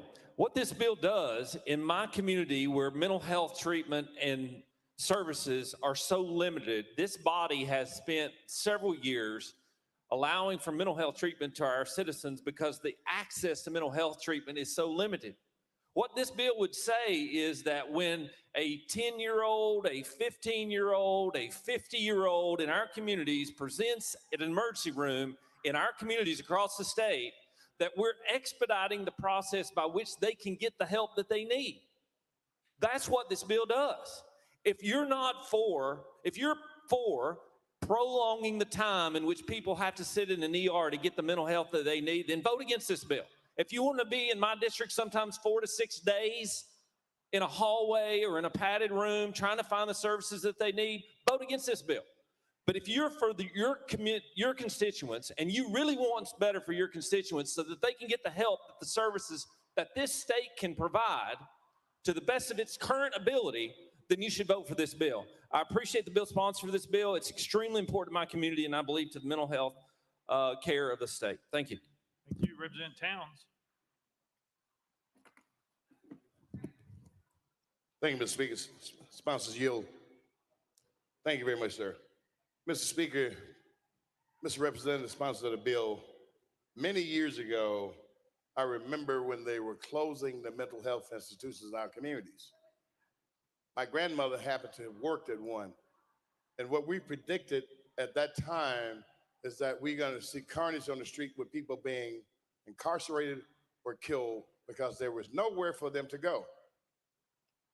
That's happened 30 years ago, where our mental health institutions were closed down. Unconscionable, unforgivable, but it happened. Now, hate to say it's a case of, in our society today, of that coming back to haunt us in this community. Will this bill, when we find that there's a tremendous amount, we already know that there is a tremendous amount of hurt, mental hurt. People are anguished and need help. When we find the numbers are verified and they're very large, will this allow us to develop more institutions specifically for mental health care? That's what I'd like to know. Chairman Vaughn. Thank you, Mr. Speaker, and to my colleague from Shelby County. My friend, my representative from Hardeman County, we know firsthand about the reduction in size of mental health facilities as the Western Mental Health Institute was greatly reduced in scope and size. That was anchored in my hometown of Bolivar, Tennessee. This bill does not address, it has no funding mechanism with regards to how we build more facilities to treat these folks. What this bill does is it attempts to reduce the bureaucracy that keeps people waiting for the proper personnel to show up to be able to get them out of a regular hospital emergency room and into a mental facility that has capacity as soon as possible. Again, because of the way that the healthcare professional, and particularly mental health care professional shortages that we've seen around the state, what this does is this allows for a combination of different certifications of people who can see them and gives us more options for those folks when they present to a normal hospital to be able to get them that care that they're looking for sooner. So what, I know that this is a streamlining bill, sir, and it's one that is a very important area, especially considering today. Representative Towns. Speaker, thank you, and thank you for that, Mr. Representative, and I appreciate that. However, we are hemorrhaging, and we need to look at developing a comprehensive package where we can address the mental illness in our state. The problems are only getting worse. I read some statistics just this week about the suicide rate of our young people increasing. In the Black community, off the charts, never before. You're old enough to remember when we had those institutions, and they were lower amounts of these infractions that happened with citizen police officers because we had the real care. And if we're not developing a system of really caring for them mentally, okay, or our people and whomever and wherever it is, we're not doing enough.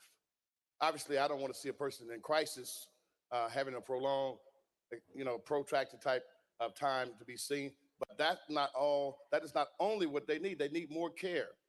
They need more care, and they need it prior to even that, what we're talking about. This may help, but we need to look at, and we have money in Tennessee now. We need to look at what it is that we need and what we've done to help our people that are suffering mentally. So I would encourage us to get together, let's talk about it again and figure out what can we do, because the pop-up shop's not going to solve the problem. We need to have some institutions that delivered care to our citizens in a fashion that makes them whole again. If I was in crisis, I would want it. If you were in crisis, you would want it, and we know our people need it. So with that, that's what I'm going to encourage that we do. Mr. Speaker, thank you. Chairman Vaughn. Thank you, sir. You and I find ourselves in an agreement with this, but as so often that this institution that we serve in, we're allowed, while there may be an entire spectrum of need out there, that we have to take it one bit at a time. And what this is a positive step forward that I hope that everyone in the chamber could support. Thank you, sir. Representative Jernigan. Thank you. And Chairman Vaughn, I think you probably know what we're going to talk about. You and I have spoken about this. 95% of this bill is really, really good. Chairman Williams talked about it, to streamline the process to where you have a mental illness in a hospital and you get a certificate of need, and you go to the mental facility, another certificate of need is issued. It's a trust and verified situation. The 5% that I do not like about this bill is that a certified psychiatrist by themselves can issue a certificate of need. One person can commit someone without verifying on the other end. I do not like that much power being on one person certifying someone without their consent. So I just wanted to put that on the record. It's just unfortunate. I'm not going to make perfect, the enemy of good. So, but I wanted to put it on the record, Chairman, and you and I talked about it, and we share the same thing. Chairman Vaughn. To my colleague from Davidson County, you have been very consistent on this matter and this issue and have made points to be pondered and considered, and I appreciate that very much. Thank you. Chairman Spicky.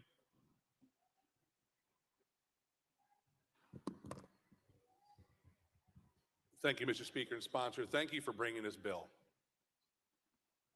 In Murray County, we have a facility that sits less than a quarter mile from our hospital. And over the summer, I spent multiple visits in this mental health facility talking to the professionals in there about the importance and the things that are affecting our children.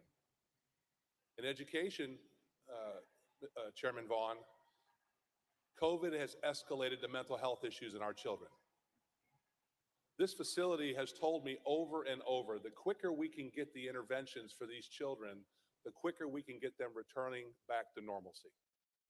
I applaud you on this bill. We are looking for solutions to the problems of how to make this whole issue with mental health work more efficiently.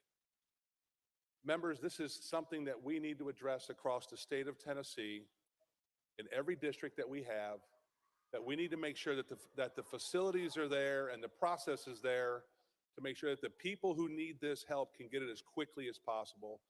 I'll be voting yes on this, and I'll urge everybody to vote yes to support this bill. Thank you, sir. Chairman Vaughn. Thank you. Representative Travis. Thank you, Mr. Speaker. I call previous question. Previous question been called. Any objection? Seeing none, we're voting. All those in favor of Senate Bill 672, vote aye when the bell rings. Those opposed, vote no. Has everyone voted? Does anybody wish to change their vote? Powers aye.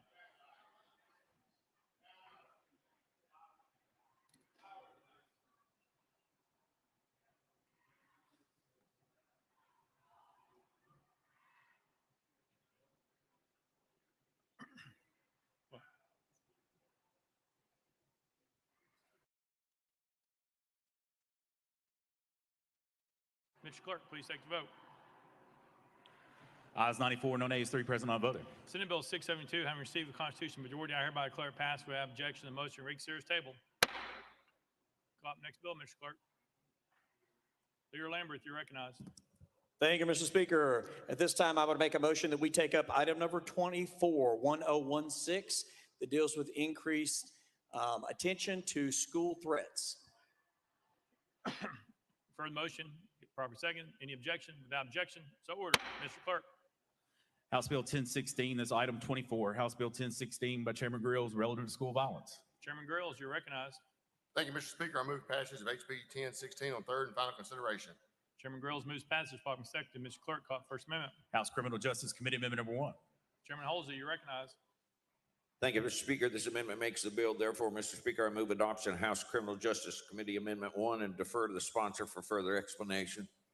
Chairman Halsey moves adoption of amendment number 1, properly seconded. Any discussion on the amendment? Seeing none, all those in favor of amendment number 1 say aye, aye. All those opposed say no. The ayes have it. You adopt it. Next amendment, Mr. Clerk. Mr. Speaker, no further amendments. Chairman Grills, you're recognized. Thank you, Mr. Speaker. This legislation accomplishes two things. First, this bill adds a definition to clarify what school property is in 3913-114. And second, this bill adds student to the communicating a school threat part of the code. Currently, it only has the employee listed as one that can be charged for such threat. We're simply giving law enforcement another tool in their toolbox to help prevent students and deter threats to help troubled kids get the help they need. I renew my motion. Chairman Grills renews his motion. Any discussion on the bill? Representative Jones. Thank you, Mr. Speaker. I hope that my colleagues here and the people in the gathering, the people watching across the nation realize what is happening. This is a optical spectacle decision to offer these false solutions right before an expulsion vote when we are saying we want you to do something. And so this is a very political, calculated decision. And I hope that the people watching at home and the people watching around the world. You need to stay on the bill, sir. I apologize, but you have to stay on the bill. If you like to ask questions to the sponsor on the piece of legislation, please do. Representative Jones, you're recognized. Thank you, Mr. Speaker. A few bills ago, a member made a personal attack Representative White saying, you've been here 2 months and I've been here 14 years. He was not gavelled down. But I want to respond by saying that I've only been here 2 months, but I've seen that what this body is doing is not. All right, Representative Jones, you're off the bill. If you would like to stay on the bill, we can go back, but we're not going to do those types of statements on the floor. If you would like to talk to the sponsor about the piece of legislation, that is perfect, if that's what you like to do. So please keep it with the bill that's before us. Representative Jones. Thank you, Mr. Speaker. Representative Grills, with this bill dealing with school threats, does it address the issue of mass shootings in schools? Chairman Grills. Thank you, Mr. Speaker. This bill addresses the threats towards schools. Representative Jones. Does it mention mass shootings, which is the #1 threat that we're trying to address in this body right now? Does it address mass shootings that are targeting our schools and our students? Chairman Grills. Thank you, Mr. Speaker. It addresses all threats towards schools. Representative Jones. Thank you, Mr. Speaker. It seems like we're just making bills to say we did something. So Representative Grills says it addresses all threats to schools. The threat that we need to be talking about are the mass shootings that have happened recently that have plagued our community. And so a bill that does not mention easy access to weapons of war, I don't think is addressing the threats to our schools. A bill that does not address the proliferation of guns in our communities is not addressing the threats to our schools. A bill that does not even mention these words is not really about the threats to our schools, but it's a PR move by the majority party. Thank you. Chairman Grills. Thank you, Mr. Speaker. I would like for the record to show that this bill was filed back in February. This is not reactive. This is something that we've been working on with some of the folks back in my district since late last year. This is not something that we're just trying to score political points with. And with that, I renew my motion. Thank you. Leader Lambert, you were wanting to be recognized earlier? Nope, you pass. Representative Campbell. Thank you, Mr. Speaker. This bill, House Bill 1016, was filed in the House January 30th, early February in the Senate. If you want to talk about playing to the cameras, that's what just occurred. This bill was filed in January. Stick to the bill, please. Very good. Representative Johnson, you're recognized. Thank you, Mr. Speaker. I've definitely been at schools that have had threats. That's absolutely happened. My concern is typically when there is a mass shooter, there is no threat. Once again, this is a very small measure that typically won't have effect on any of the school slaughters that we have seen. So I recognize that this is a bill that talks about the threats, but I'm not aware of a school that's gotten a threat before a serious incident, and so I'm just not sure that this is going to cause any effect on what we're seeing happening. Chairman Grills. I renew my motion. Any further discussion? Seeing none. Any objection to the question? Seeing none. All those in favor of House Bill 1016 as amended, vote aye when the bell rings. Those opposed, vote no. Mr. Clerk, has every member voted? Does any member wish to change their vote?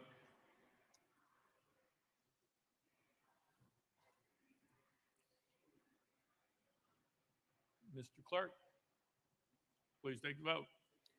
Ayes 95, no nays 3, present not voting. House Bill 1016, having received the constitutional majority, I hereby declare it passed without objection. The most reconsidered table. We'll be back.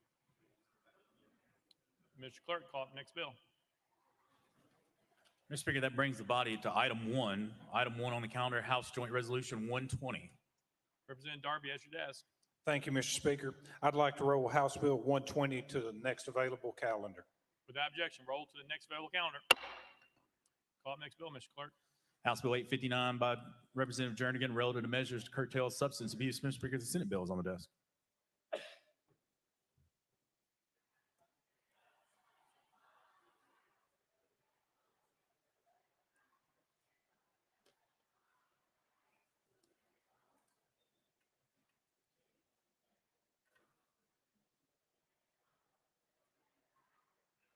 Representative Jernigan, you're recognized. Thank you, Mr. Speaker. I move to substitute and conform to Senate Bill 799. Representative Jernigan moves substitute and conform to Senate Bill 799, probably second without objection. So ordered. Representative Jernigan. I move passage of Senate Bill 799 on third and final consideration.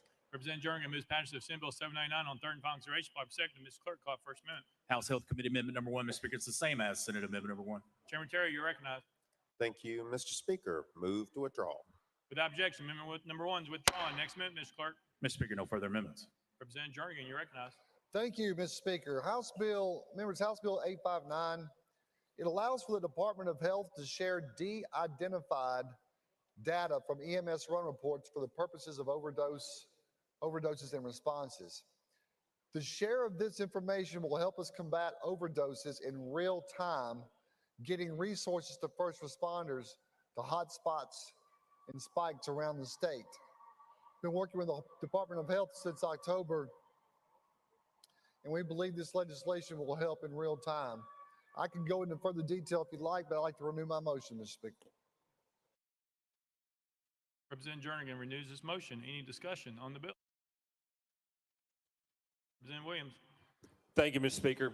Representative, just want to say thank you for this bill. I think it's really important. One of the best ways that we can prevent overdose deaths is to be better aware of where those are occurring across the state. What your bill would do would give us more data, more information to be able to understand and not just what's going on with those overdose deaths, but maybe where pathways as it relates to these illegal substances are passing through our state. So I really applaud you for this bill. I think it's really important and it keeps Tennessee safe, but just want to say thank you.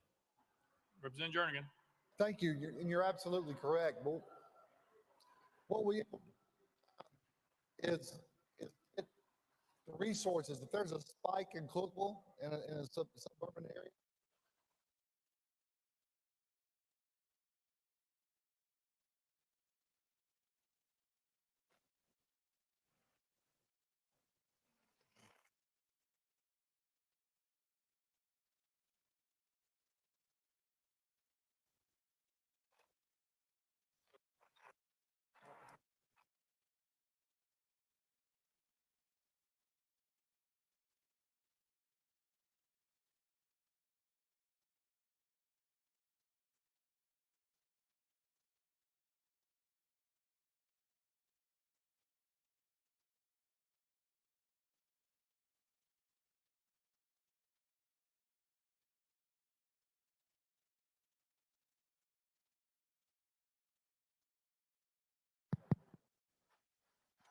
Representative Jernigan, Chairman Clemens. thank you. Just really quick, Chairman Williams. This will allow for, say, a suburb in Cookville that you get EMS reports, and then your county government sees that, and they get Narcan to the first responders immediately, and then for the police officers, they can look to see, okay, there's some bad operators. Let's go see where they're at. And they can do that at a census block level. So thank you for your comments. Thank you. Any further discussion? Seeing none, any objection to the question? Seeing none, we're voting. All those in favor of Senate Bill 799, vote aye when the bell rings. Those opposed, vote no. Alexander, aye. Has every member voted? Same member wish to change their vote. Dixie, aye. Grills, aye.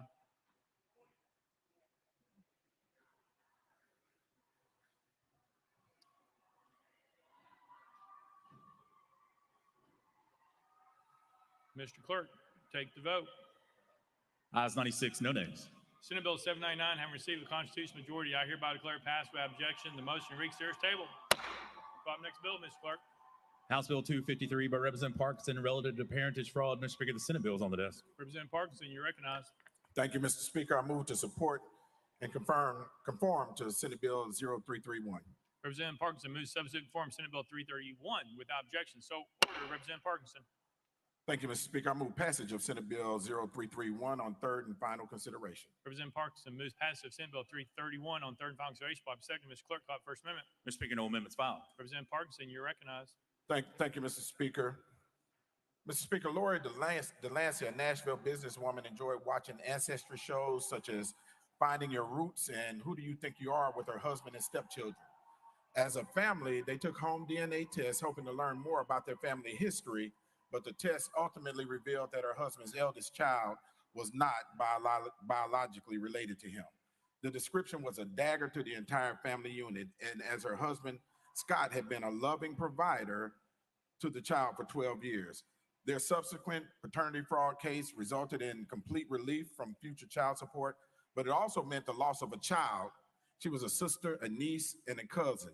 The emotional loss combined with the financial ramifications was extremely stressful. Plus, there was the constant knowledge that they had been deceived for over a decade. House Bill 253 or Senate Bill 0331 is a paternity fraud bill. Paternity fraud is a real issue. This issue affects parents and children alike.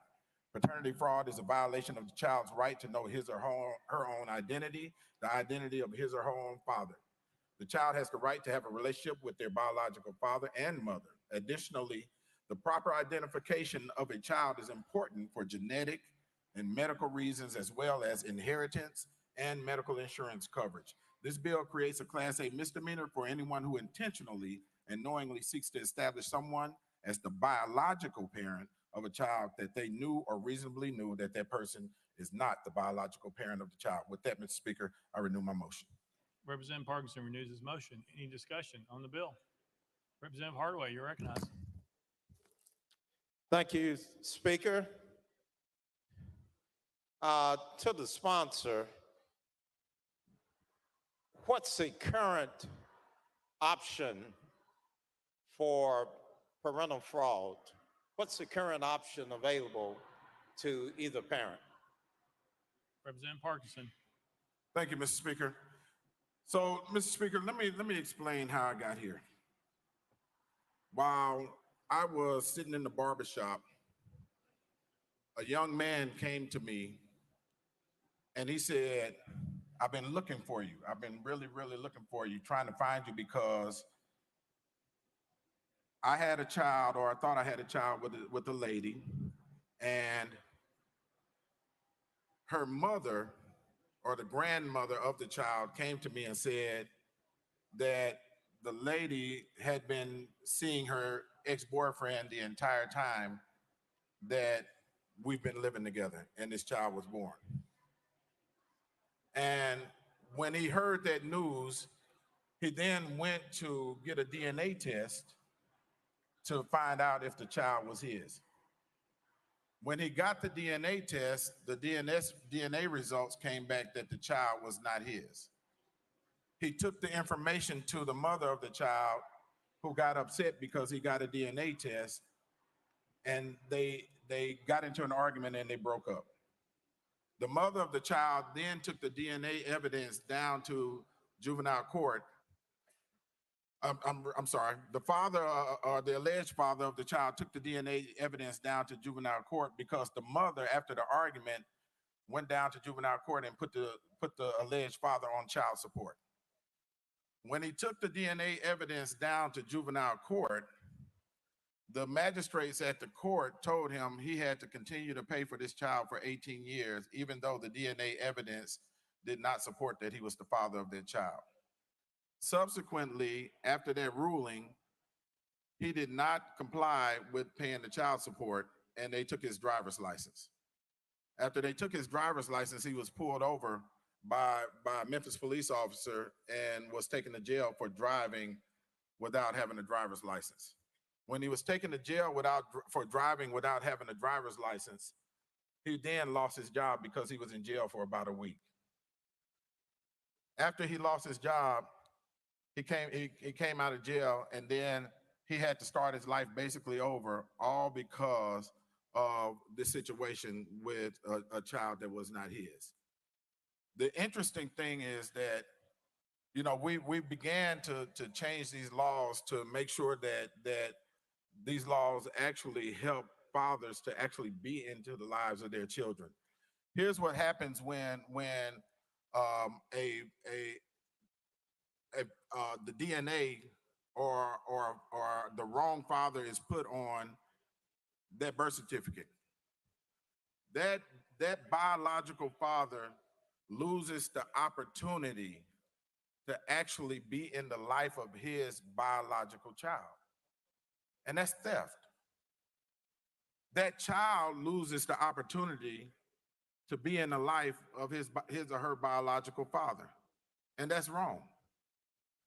Additionally, in the event that this child grows up and has medical challenges, let's say if this child needs a lung, well, that stepfather or that father that was erroneously put as the biological father may not be a match, whereas his biological father may actually be a match and could actually save his life.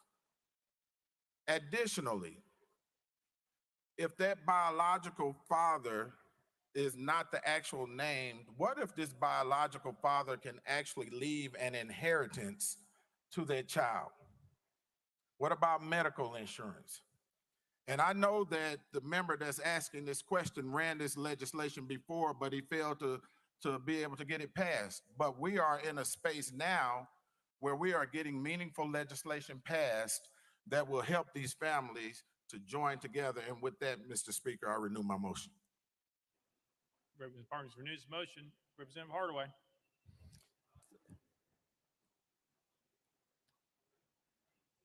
Mr. Speaker, I'm looking for recognition after this 5 minutes. Yes, sir. I'll add you back to the list.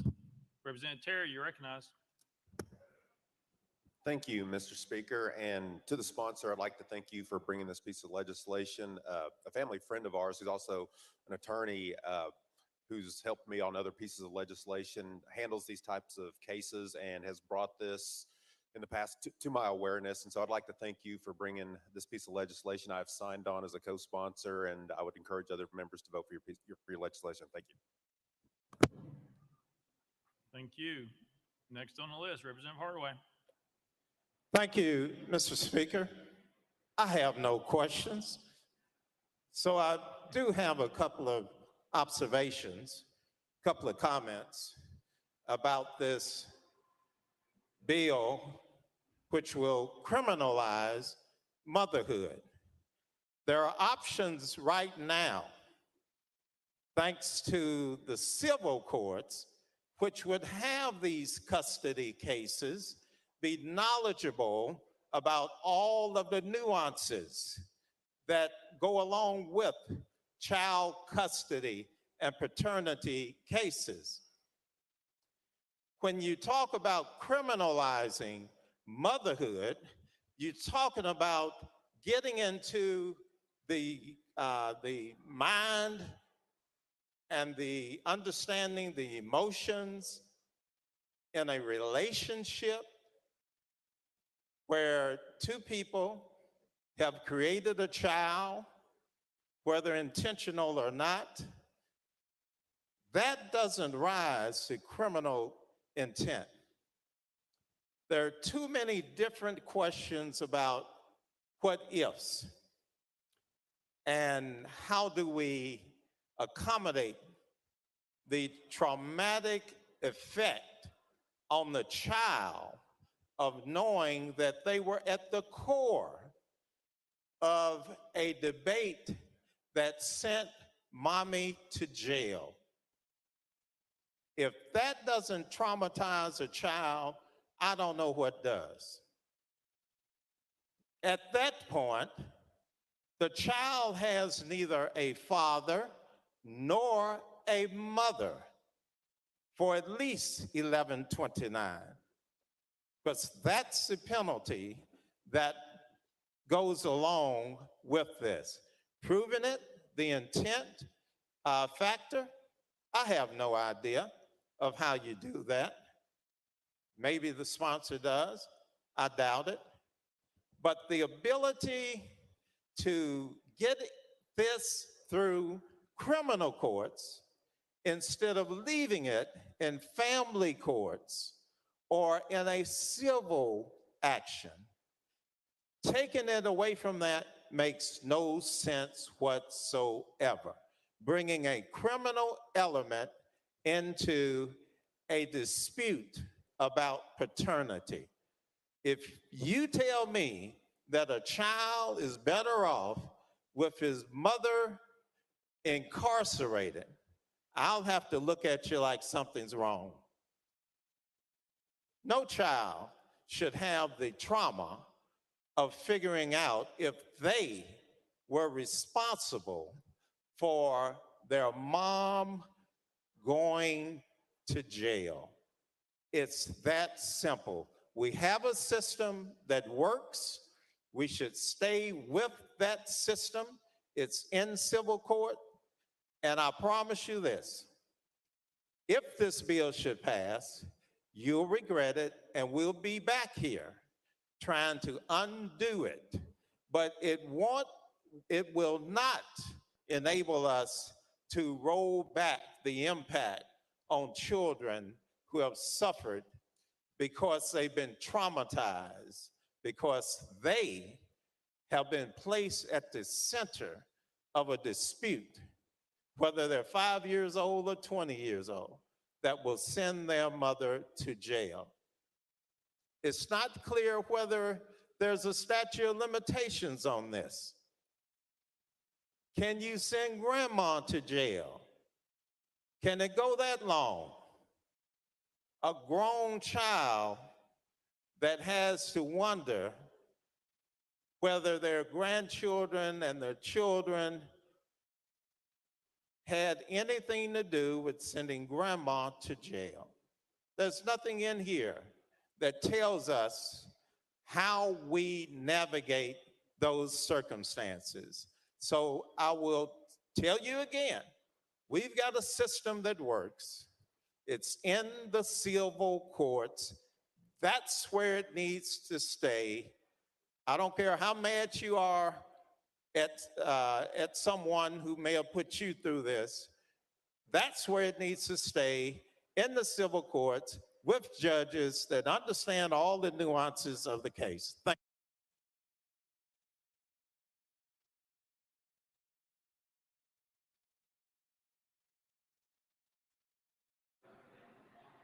Representative Parkinson. Mr. Speaker, that was grandstanding. No need to respond. Thank you. Representative Sparks, you're recognized. Thank you, Representative Parkinson. Just want to applaud you for bringing awareness to what I call the fatherless rate. It's an epidemic, and look at the correlation between crime, mental health, school shootings. Go study this issue. It's alarming. I think what you're getting at is tagging.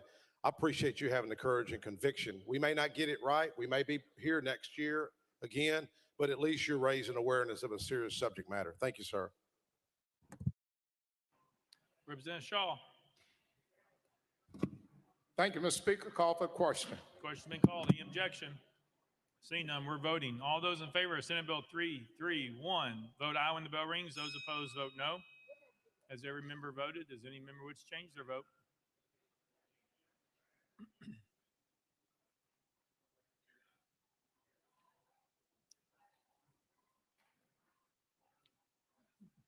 Mr. Clerk, take the vote. Aye, 72, 15 nay, 2 present, not voting. Senate Bill 331 having received the constitutional majority, I hereby declare passed without objection. The motion to reconsider is tabled. Call up next bill, Mr. Clerk. House Bill 1081 by Representative Parkinson, relative to crime. Representative Parkinson, you're recognized. Thank you, Mr. Speaker. Roll that one space. I got the wrong folder. Without objection, roll one space. Call up next bill, Mr. Clerk. House Bill 1291 by Representative Parkinson, relative to professions. Representative Parkinson, Mr. Speaker, Senate bills on the desk. Thank you, sir. Representative Parkinson, you're recognized. Thank you, Mr. Speaker. I move to substitute and conform to Senate Bill 1247. Representative Parkinson moves substitute and conform to Senate Bill 1247, properly seconded without objection. So ordered. Representative Parkinson. Thank you, Mr. Speaker. I move passage of Senate Bill 1247 on third and final consideration. Representative Parkinson moves passage of Senate Bill 1247 on third and final consideration. Properly seconded. Mr. Clerk, call First Amendment. House Commerce Committee Amendment number 1, Mr. Speaker, same as Senate Amendment number 1. Chairman Vaughn, you're recognized. Thank you, Mr. Speaker. That amendment is the same as the Senate's, so we're going to move to withdraw. Without objection, amendment number 1 withdrawn. The next amendment, Mr. Clerk. Mr. Speaker, no further amendments. Representative Parkinson, you're recognized. Thank you, Mr. Speaker.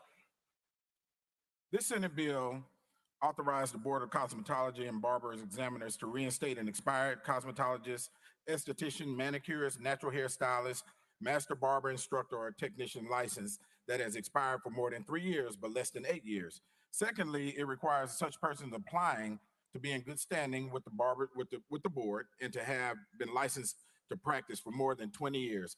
Lastly, the bill authorizes the board to waive reexamination or additional education requirements or to prescribe reasonable conditions for the applicant to meet, including an additional fee for reinstatement.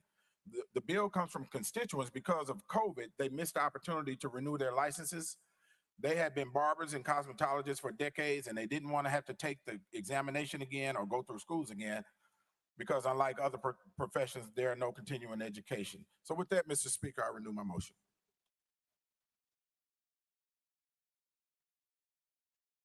Representative Parkinson renews his motion. Any discussion on the bill? Representative Williams. Thank you, Mr. Speaker. Representative, I just had a couple quick questions here. Seems to be a subject matter that's very important to you. This is, I think, 3 or 4 years where you have reduced the requirements to create individual sections or new licensing permits in the state as it relates for different entities in cosmetology.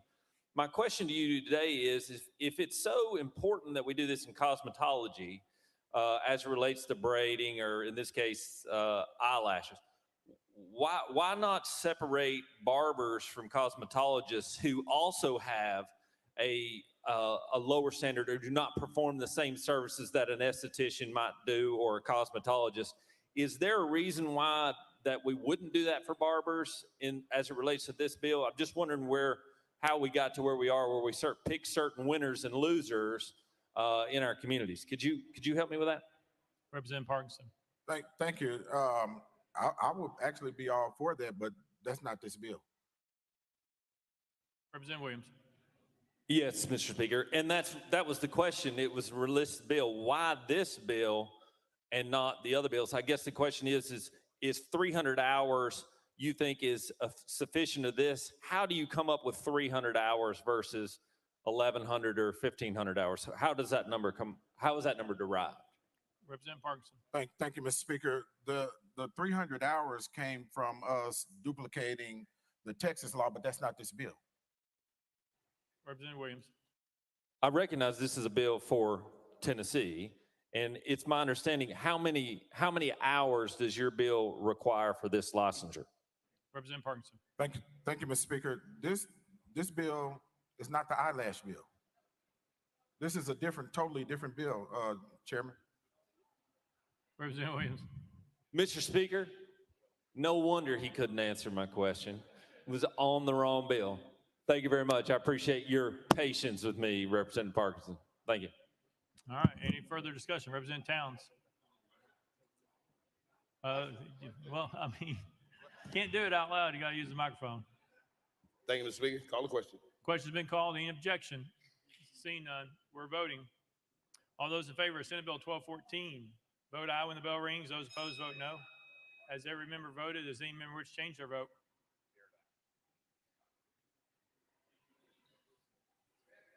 Burkhart, aye.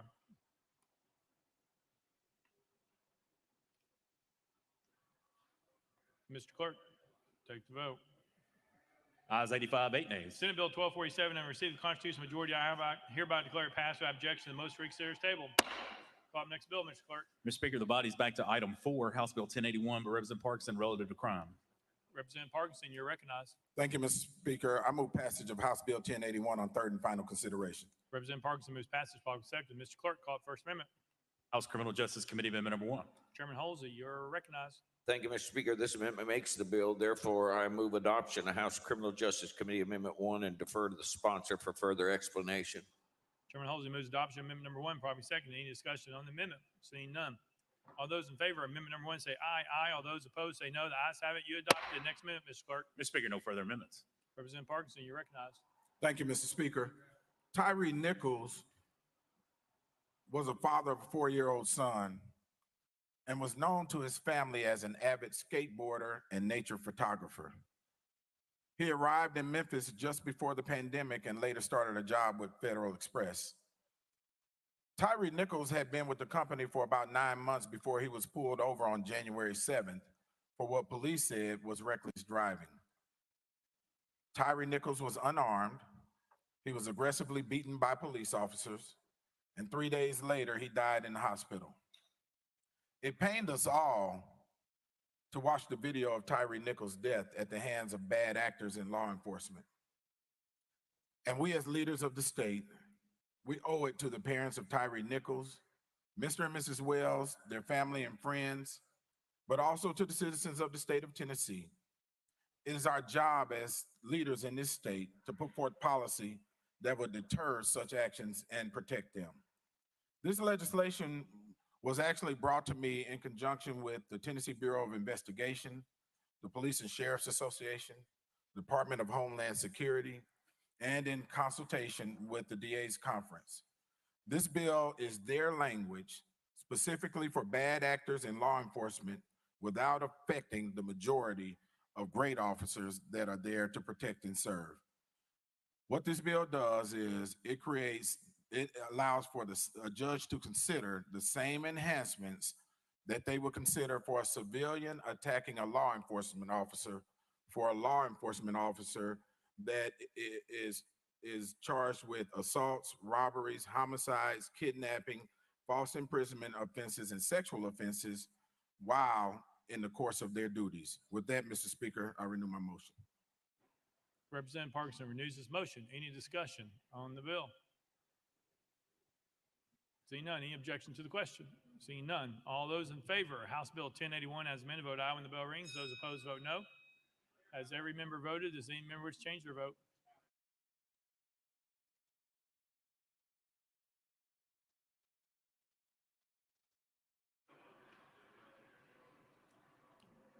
Mr. Clerk, take the vote. Ayes 94, 1 nay, 1 present, not voting. House Bill 1081 and received a constitutional majority. I hereby declare it passed without objection. The most for series table. Call up next bill, Mr. Clerk. House Bill 1000 by Chairman Rudd and others relative to expulsion. Chairman Rudd, you're recognized. Thank you, Mr. Speaker. I move passage on HB 1000 on third and final consideration. Chairman Rudd moves passage. Properly seconded. Mr. Clerk, call up First Amendment. House Criminal Justice Committee Amendment number 1. Chairman Holsey, you're recognized. Thank you, Mr. Speaker. This amendment makes the bill. Therefore, Mr. Speaker, I move adoption of House Criminal Justice Committee Amendment 1 and defer to the sponsor for further explanation. Chairman Holsey moves adoption of amendment number 1. Properly seconded. Any discussion of the amendment? Seeing none. All those in favor of amendment number 1 say aye, aye. All those opposed say no. The ayes have it. You adopted. Next amendment, Mr. Clerk. Mr. Speaker, no further amendments. Chairman Rudd, you're recognized. Thank you, Mr. Speaker. This bill is a very targeted expungement bill. As you know, we passed in the last few years 41 expungements of misdemeanors and felonies. We just in the last 2 years, we passed a bundle of 12. And I have told people in my elections and campaign finance committee that I believe that if you have committed a non-violent crime with no weapon and no monetary theft, that you should have a pathway to get your citizens' rights restored. And this is setting an example. This is one of the strongest, if not the strongest, expungement bills in this legislature's history. Of 15 years after you serve your sentence, you have not been convicted of a crime, you can get your rights restored, both voting rights and gun rights back, so you can participate as a normal citizen. And this is covering a very targeted, specific thing of voter registration fraud and vote fraud. Again, if you've gone 15 years with no convictions, you can get your rights back. And with that, Mr. Speaker, I renew my motion. Chairman Rudd renews his motion. Any discussion on the bill? Seeing none, any objection to the question? Seeing none, we're voting. All those in favor of House Bill 1000 as amended, vote aye when the bell rings. Those opposed, vote no. Has every member voted? Does any member wish to change their vote? Beck, aye. Martin Carroll, aye.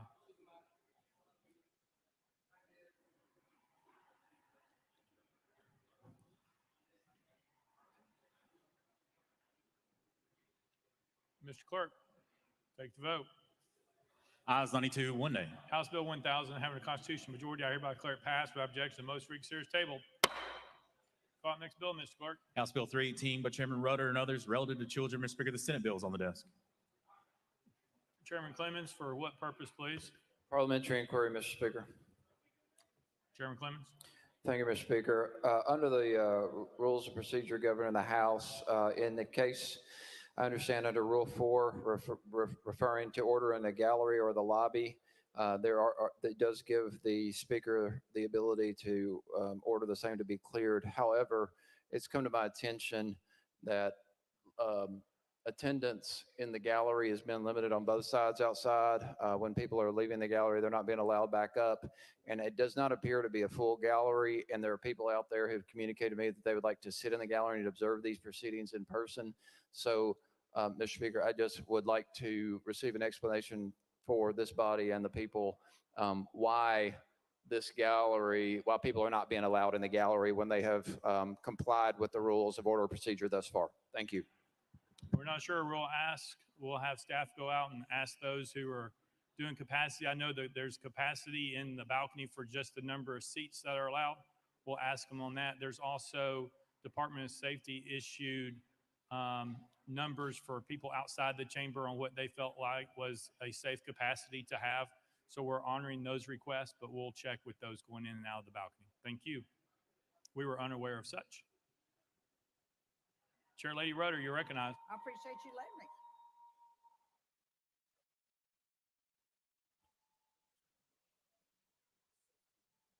Chair Lady Rudder. Thank you, Mr. Speaker. I move to substitute and conform to Senate Bill 270. Chair Lady Rudder moves passage, probably seconded. Mr. Clerk, call it First Amendment. Oh, sorry. Chair Lady Rudder moves substitute and conform to Senate Bill 270, property second, without objection. So ordered. Chair Lady Rudder.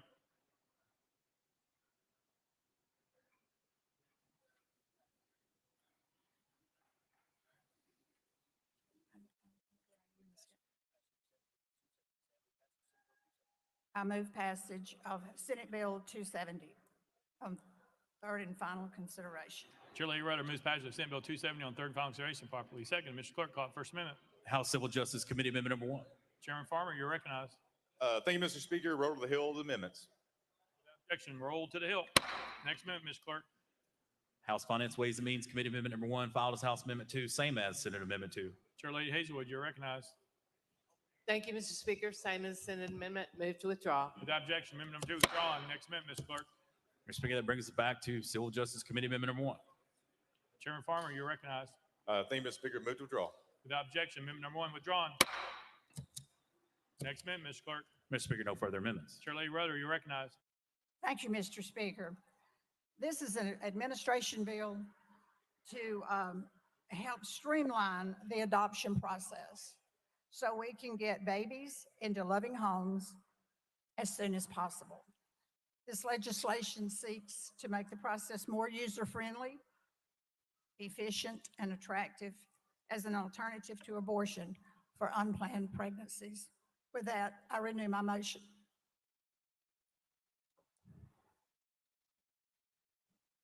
Chair Lady Rudder renewed her motion. Any discussion on the bill? Seeing none. Any objection to the question? Seeing none. All those in favor of Senate Bill 270 vote aye when the bell rings. Those opposed vote no.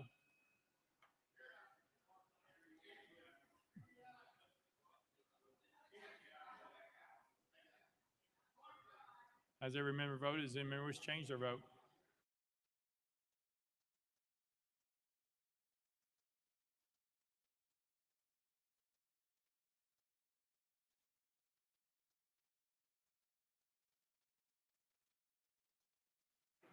Mr. Clerk, take the vote. Ayes 97, no nays. Senate Bill 270 having received a constitutional majority, I hereby declare it passed without objection. The motion to reconsider is tabled. Leader Camper and those in the balcony, the word was sent back that they're having a hard time determining the number of seats because people are standing, not saying you cannot stand. They're trying to determine how many seats are available because that is the capacity. So if you could help them, you can stand, but they also need to see how many empty seats there are so that they know in those rows how many seats are available. And so if we're trying to allow people to come in and out, then we have to know how many people are in the balcony so we don't overrun the capacity requirement. That was the issue that came back. Thank you all. Mr. Clerk, call up next bill. House Bill 445 by Chairman Whitson and others relative to the use of surveillance cameras on interstate highways and state rights of ways. Mr. Speaker, the Senate bill is on the desk. Chairman Whitson, you're recognized. Thank you, Mr. Speaker. I move to substitute and conform to Senate Bill 439. Chairman Whitson moves to substitute and conform to Senate Bill 439, properly seconded without objection. So ordered. Chairman Whitson.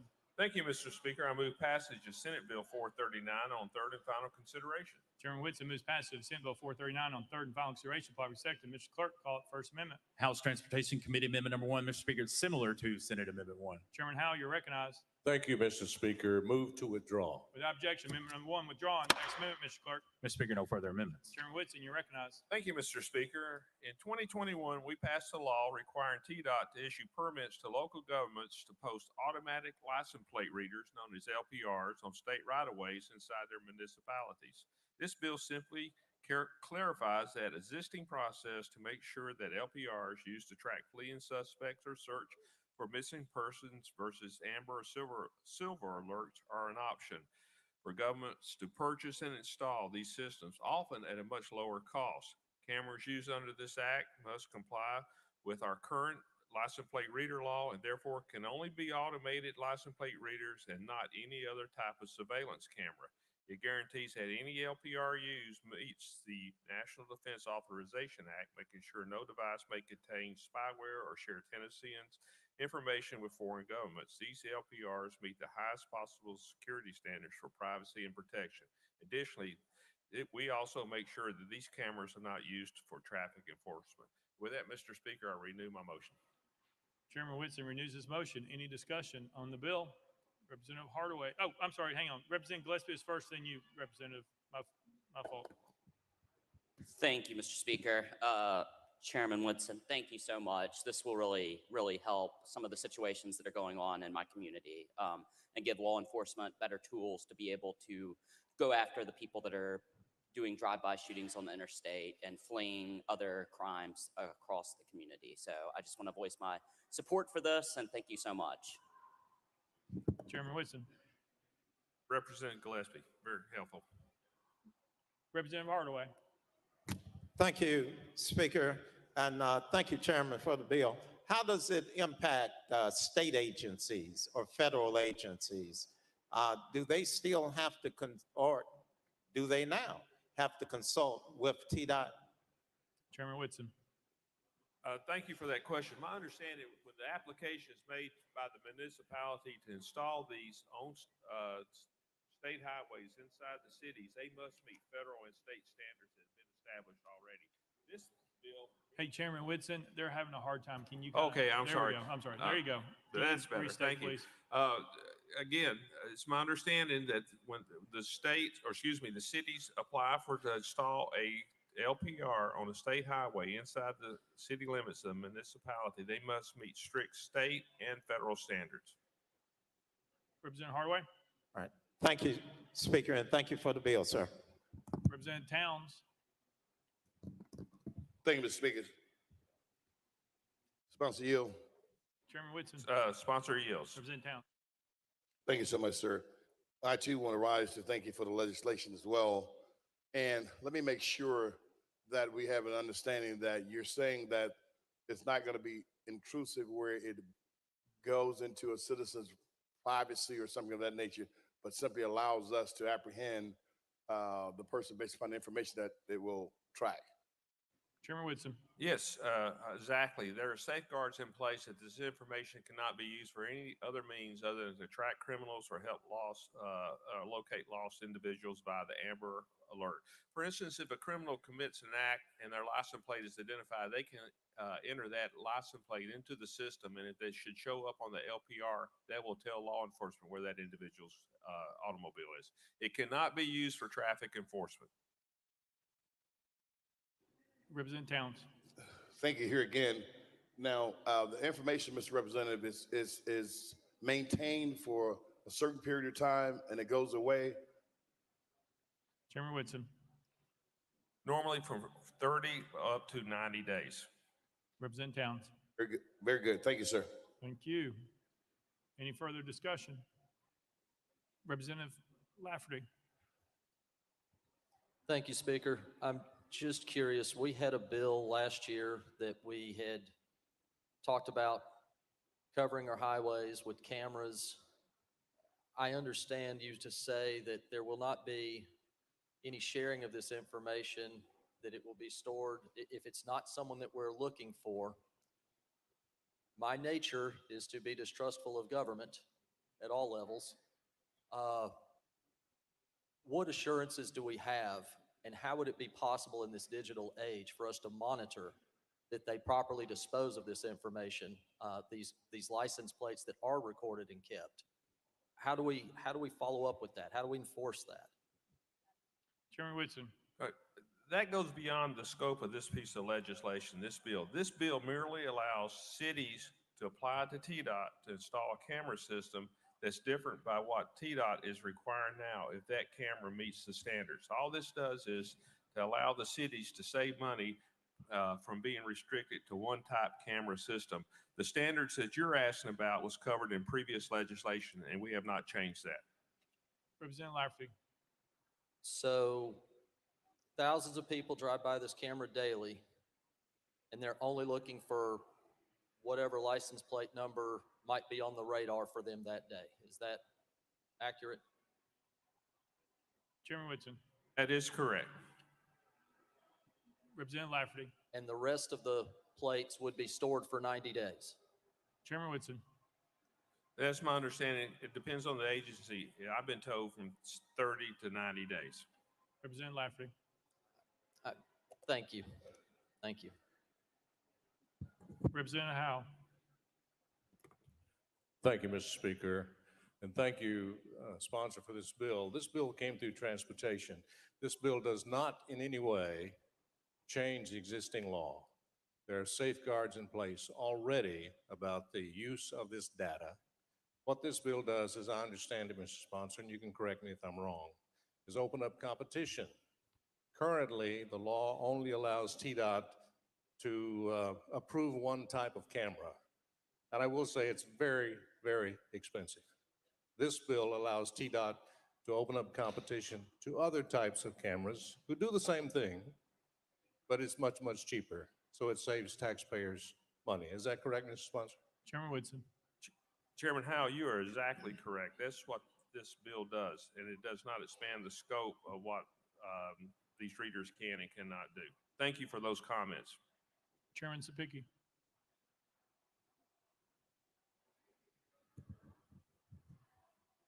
Thank you, Mr. Speaker. And to the sponsor, just for clarification, a couple questions. Does this bill, with the competition aspect, does this bill allow local municipalities to petition or work with TDOT to place these cameras on federal interstates? Chairman Woodson. This bill deals with state highways inside the municipalities that TDOT approves. Chairman Sapicki.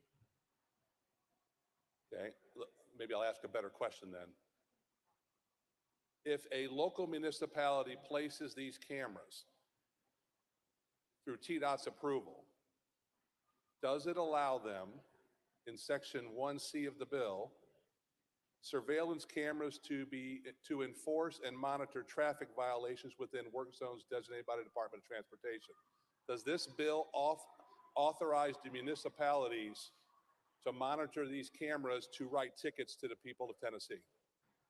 Chairman Whitson. Yes, on section, under paragraph 1, section C, surveillance cameras used for enforcement and monitoring traffic violations within work zones designated, they're already there and designated by the Department of Transportation, where employees of the department or construction workers are present, provided that cameras are operated only by the state entity. Again, this bill only opens up competition for the local municipalities to purchase additional type camera systems. Chairman Sapicki. So was the answer yes to the question?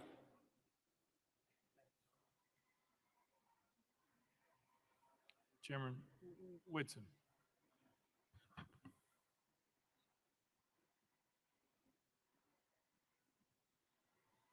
Chairman Whitson.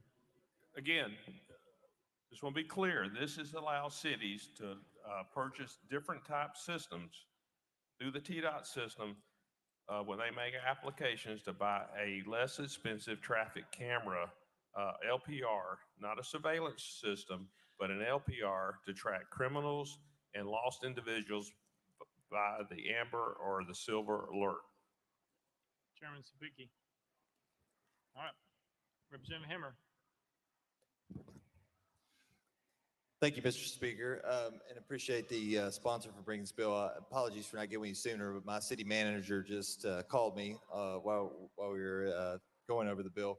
But I had one quick question, because our municipality in one of my districts, City of Forest Hills, has done a significant purchase of a lot of LPRs over the last few years. And from discussion I had with the city manager, they did not use the TDOT's purchasing process. They used an additional vendor, but we're concerned a little bit about the language in there that the department could revoke some of the LPR or removal of the surveillance cameras upon a determination. So I was just trying to find a little clarity about that process.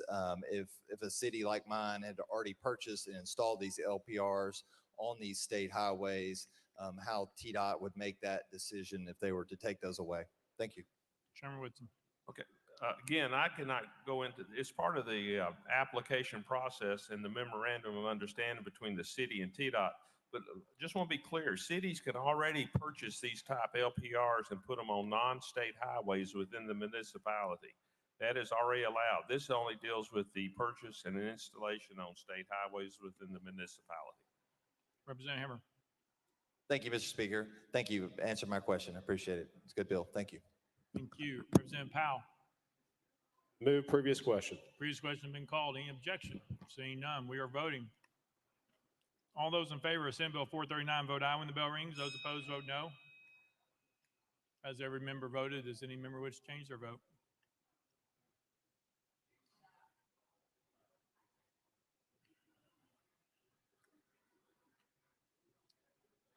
Hardaway, aye. Mr. Clerk, take the vote. Ayes 71, 20 nays, 5 present, non voting. Senate Bill 439 now received a constitutional majority. I hereby declare passed without objection. The motion to reconsider is tabled. Call up next bill, Mr. Clerk. House Bill 667 by Representative Hicks of Washington, relative to prescription drug donation repository program. Mr. Speaker, the Senate bill is on the desk. Representative Hicks, you're recognized. Thank you, Mr. Speaker. I move to substitute and conform to Senate Bill 675.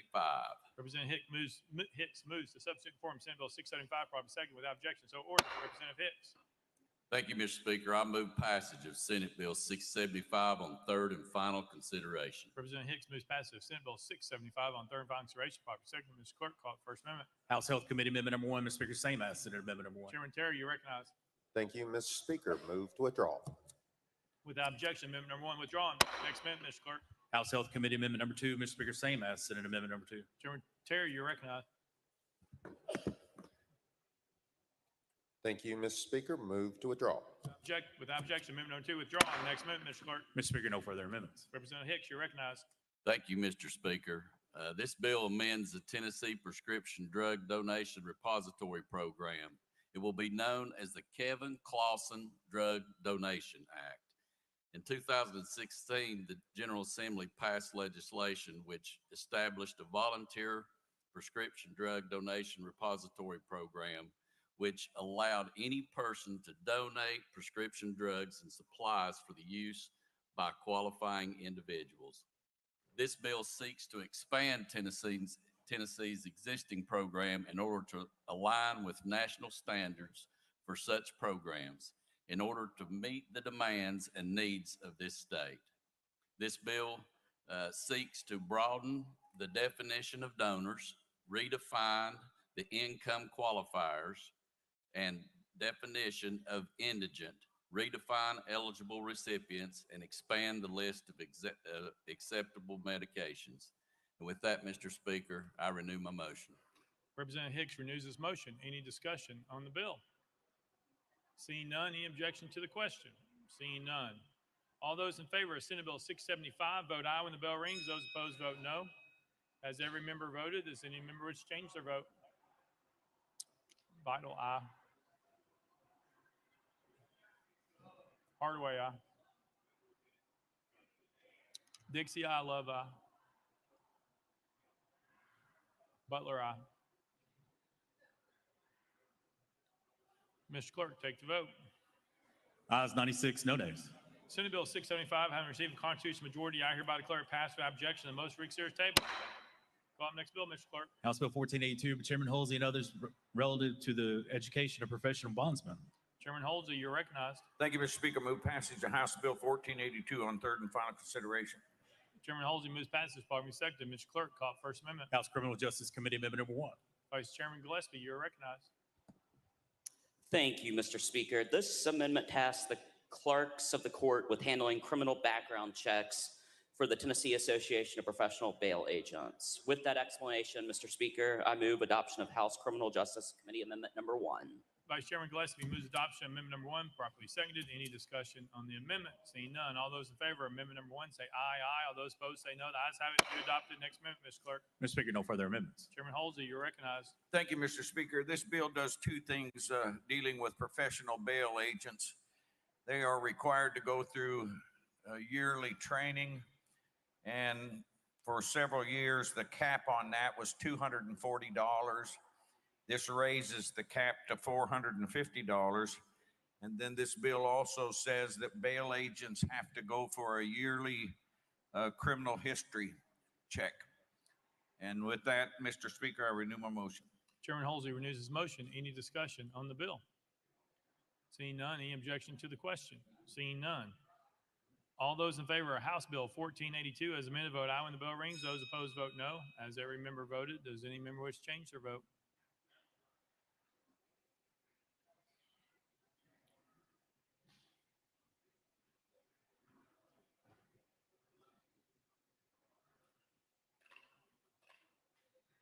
Mr. Clerk, take the vote. Ayes 90, no nays, 1 present, on voting. House Bill 1482, having received the constitutional majority, I hereby declare it passed without objection. Most reconsidered table. Call up next bill, Mr. Clerk. House Bill 1310 by Chairman Kumar relative to genetic information. Chairman Kumar, you're recognized.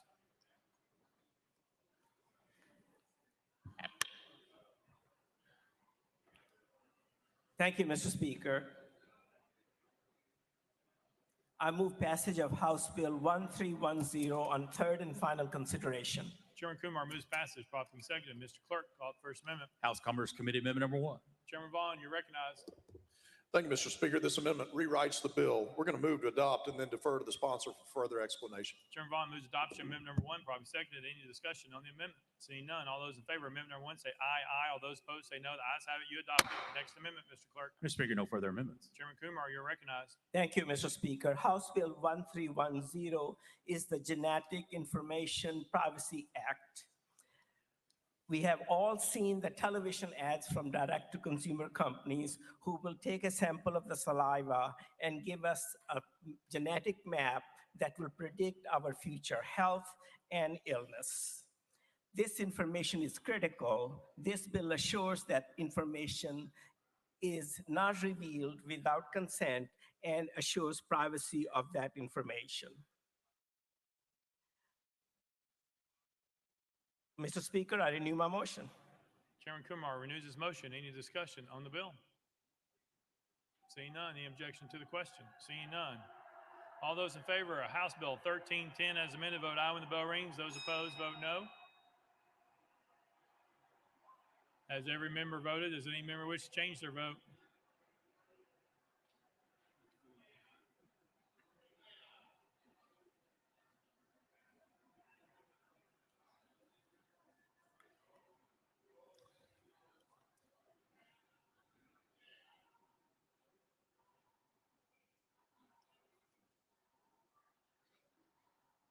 Mr. Clerk, take the vote. Ayes 90, no nays. House Bill 1310, having received a constitutional majority, I hereby declare it passed without objection. The most reconsidered table. Call up next bill, Mr. Clerk. House Bill 1312 by Chairman Kumar relative to health care. Mr. Speaker, Senate bills on the desk. Chairman Kumar, you're recognized. Thank you, Mr. Speaker. I move to substitute and conform to Senate Bill 1451. Chairman Kumar moves to substitute and conform Senate Bill 1451 on properly seconded without objection. So ordered. Chairman Kumar. Thank you, Mr. Speaker. Senate Bill 1451 allows qualified and trained candidates who have practiced medicine outside the United States to apply for a license in the state of Tennessee a temporary license in the state of Tennessee if they provide the following information. Number one, they can prove their competency with postgraduate training certificates. Number two, they have secured employment with a recognized institution that offers post-residency training within the state of Tennessee. And number three, they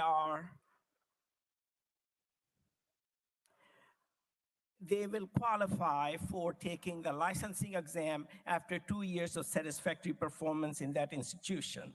Considering the shortage of physicians within the state of Tennessee, Mr. Speaker, this provides a smooth way and an easier way for physicians who have practiced outside the United States to be able to obtain a Tennessee license. I renew my motion. I move for passage on third and final consideration. Chairman Kumar moves the passage of Senate Bill 1451 on third and final consideration. Probably second. Mr. Clerk, call it First Amendment. House Health Committee Amendment number 1, Mr. Speaker, same as Senate Amendment number 1. Chairman Terry, you're recognized. Thank you, Mr. Speaker. Move to withdraw. Without objection, amendment number 1 withdrawn. Next amendment, Mr. Clerk. Mr. Speaker, no further amendments. Chairman Kumar, you are recognized. I renew my motion. Chairman Kumar renews his motion. Any discussion on the bill? Representative Hardaway. Thank you, Speaker. Chairman Kumar, in the section that speaks to them working at an accredited institution, postgraduate training, is the bill specifically say they must be in that program, in that training program, or merely employed by the institution? Chairman Kumar. Thank you, Mr. Speaker. Yes, Representative Hardaway, they are required to be in the training program. Representative Hardaway. Thank you. Thank you, Speaker. Thank you. Your bill is welcome because we haven't found another way to speed up the production of health professionals. So thank you. Thank you. Any further discussion? Any objection to the question? Seeing none. All those in favor of Senate Bill 1451, vote aye when the bell rings. Those opposed, vote no. Has every member voted? Does any member wish to change their vote? Cheryl, aye.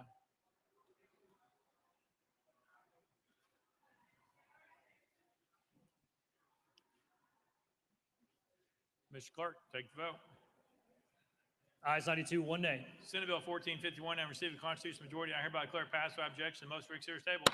Call the next bill, Mr. Clerk. Mr. Speaker, House Bill 1319 by Chairman Kumar relative to the display of flags. Chairman Kumar, you're recognized. Thank you, Mr. Speaker. I move passage of House Bill 1319 on third and final consideration. Chairman Kumar moves passage. Probably seconded. Mr. Clerk, call it First Amendment. House State Government Committee Amendment number 1. Chairman Keesling, you are recognized. Thank you, Mr. Speaker. Amendment 1 does rewrite the bill. We'll defer to Chairman Kumar for further explanation. We move to adopt. Thank you, Mr. Speaker.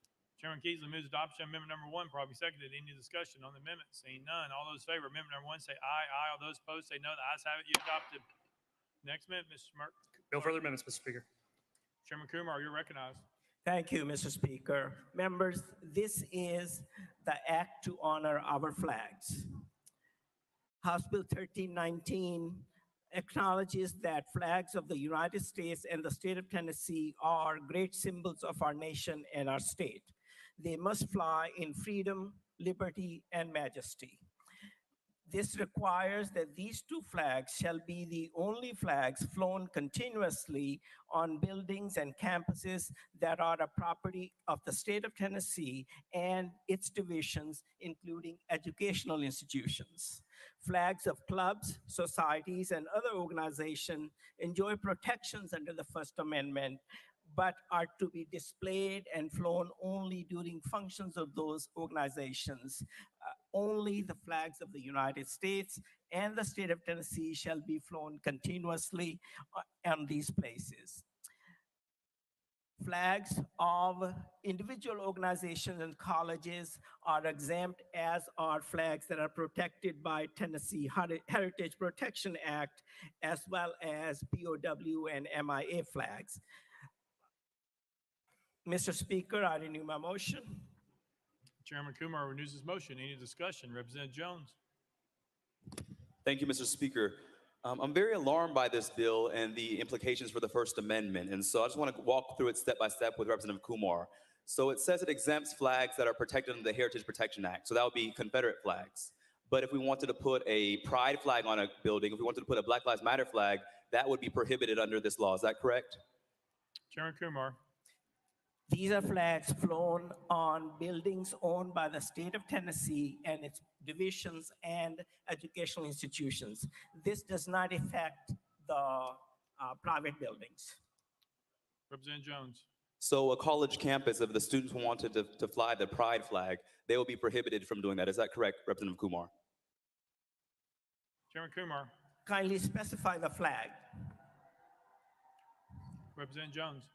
The pride flag, the flag that is to support the LGBTQ plus community that we've seen students flying because of the harmful policies of this legislature. Chairman Kumar. Under the First Amendment, they are permitted and they have a right to fly that flag during the time that they're holding their function or meeting. Representative Jones. And so what about the government-owned buildings that have Confederate flags? Will they be allowed to keep those flags up? Or since you mentioned the Heritage Protection Act, would it require them to remove the Confederate flag from those government-owned buildings? Chairman Kumar. I think you're confusing about the ability and the permission to fly a flag with which flags will be flown continuously. This bill, if you read it, clearly defines what continuously means. Representative Jones. So is that a yes or a no? Chairman Kumar. I've clarified to you what it means to be able to fly the flag as well as fly it continuously. The flag of the United States of America and the state of Tennessee, along with the exemptions listed in here, are the only flags that can be flown continuously. Representative Jones. So I'm struggling to figure out what is the purpose of this bill. Did this happen in your county? Did a group bring this to you? Can you explain what is the background of this bill? Chairman Kumar. This is my way of paying homage to the flag of the United States and the flag of the state of Tennessee, that they shall fly continuously and uninterrupted over buildings owned by the state of Tennessee and its divisions. Representative Jones. Again, so has this not occurred in your county? Can you tell me what is the purpose of bringing this? Have they not been allowed to fly continuously in your district? What is going on with this bill? Chairman Kumar.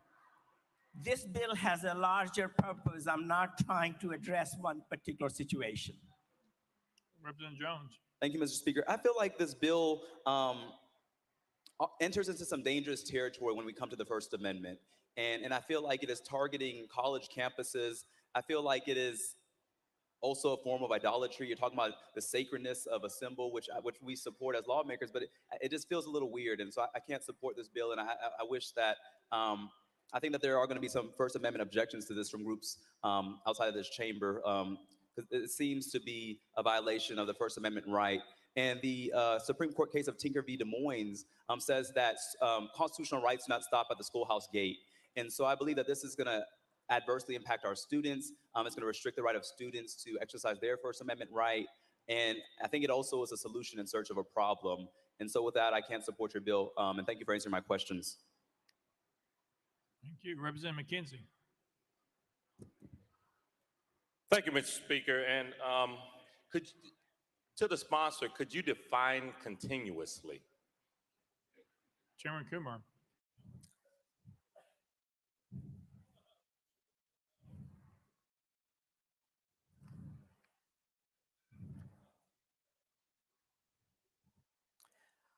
Thank you, Mr. Speaker. In this bill, continuously means without interruption during normal operating hours of a public building or an educational institution in which the section applies only, provided that the public entity exercising control over such a building or campus may expand their normal operating hours for purpose of flying a flag. Representative McKenzie. Thank you, Mr. Speaker. So in terms of the owner, I guess I wouldn't consider a college student who's in a dormitory an owner.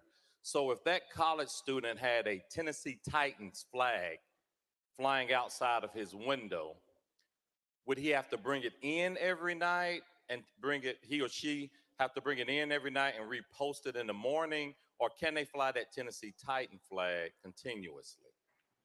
Chairman Kumar. Flags of these organizations are exempt from this restriction. Sorry, Representative McKenzie. Thank you, Mr. Speaker. Now, so how about we change that to the Sons of the Confederacy? If they're having, if they're, you know, having their flag flown, if a student's flying that, would he or she be able to have to bring it in at night, or is that flag on the list as well? Chairman Kumar. Kindly tell me again, which flag are we talking about now? Representative McKenzie. The Sons of the Confederacy. Chairman Kumar. Since that is a society and a club, they can display their flag only during the time they are having their meeting. Representative McKenzie. Thank you. And so if someone flies it beyond that period of time, and let's stick with the college example, is the student penalized? Is the RA penalized? The dorm director, dean of student housing, or the president of the university, or the board? Chairman Kumar. Penalties are not defined in this bill. Representative McKenzie. Okay, so if it happens, and so is this just a bill to make people aware of the limitations? I don't understand why we would pass a law without a law enforcement around that. So what's your point and purpose of bringing this bill before us today? Chairman Kumar. The fact that it does not specify penalties does not mean that there are no administrative restrictions, and it's up to the administration to enforce the law, and between the Department of Education and administration, they will be able to enforce the law, but this is not a punitive effort. Representative McKenzie. Okay, so if a college or university is I don't know who would charge them, but some mysterious person charges or alleges that a student is flying a pride flag, it goes to the administration. Does the administration have the right then to ignore the complaint? Chairman Kumar. That would be not expected of a proper administration, then it's not an administration. Representative McKenzie. Thank you, Mr. Speaker. Any further discussion? Representative Love. Thank you, Mr. Chairman and sponsor. I have a public university in my district, Tennessee State University. And from the looks of this particular bill, if Tennessee State wanted to fly their university flag, the two-time Grammy-winning university, they would not be allowed to do that continuously, correct? Chairman Kumar.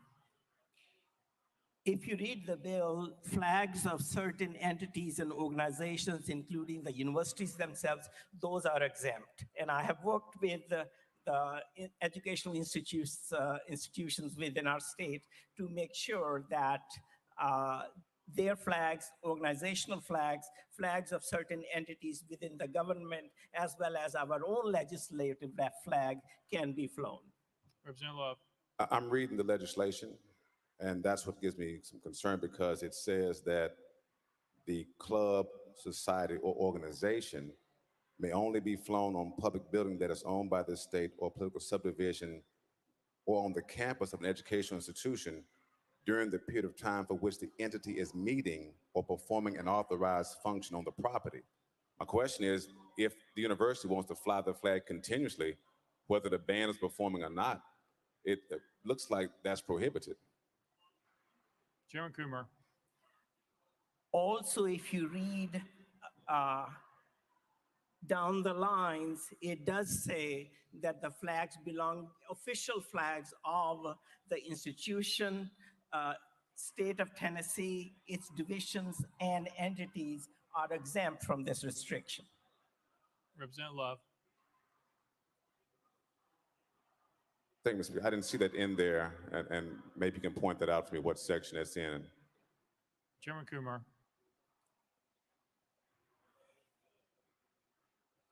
That will be section D, as in David.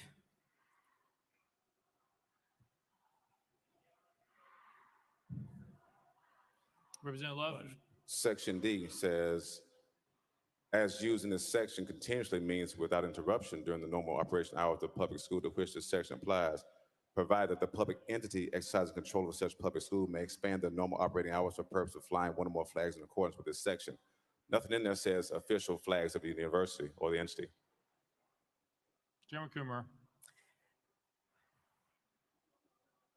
Section 2, subdivision 2, section 2, C, 2, subdivision C1 does not prohibit a political subdivision, a department or agency or entity of the state or a post-secondary institution of higher education from flying one or more official flags. Representative Love. Show me that section. I'm sorry, I was looking at section D, but you showed me first time. So this, what section is it in now? Chairman Kumar. Section 2, C, lowercase c, and then 2 again, and then D. It is on the second page, top paragraph. Representative Love. Thank you. All right. Chairman Kumar. Chairman Kumar. Thank you, Mr. Speaker. I was saying that if it's difficult to find, the honorable gentleman from Davidson County could just trust what I'm saying.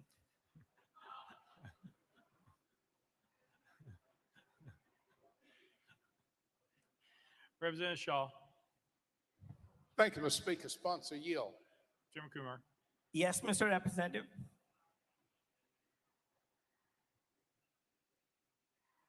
I have heard the term being used continuously throughout this conversation.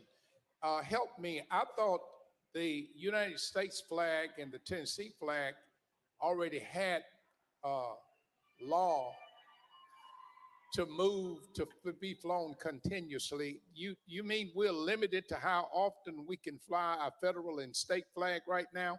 Are we? Chairman Kumar. Mr. Representative, this does not change the current law as to flying of the U.S. flag and the Tennessee flag. All it says is that those are the only two flags, along with the exemption listed in, that shall be flown continuously over state-owned buildings and educational institutions. It does not allow the same privilege to club and society flags. But yes, certainly the flag of the United States and the flag of the state of Tennessee will be continuously flown. Representative Shaw.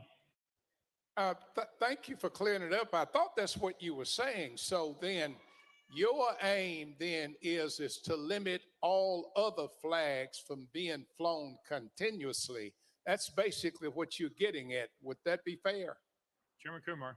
Yes, sir, it is, but with certain exemptions like the university flags and so on.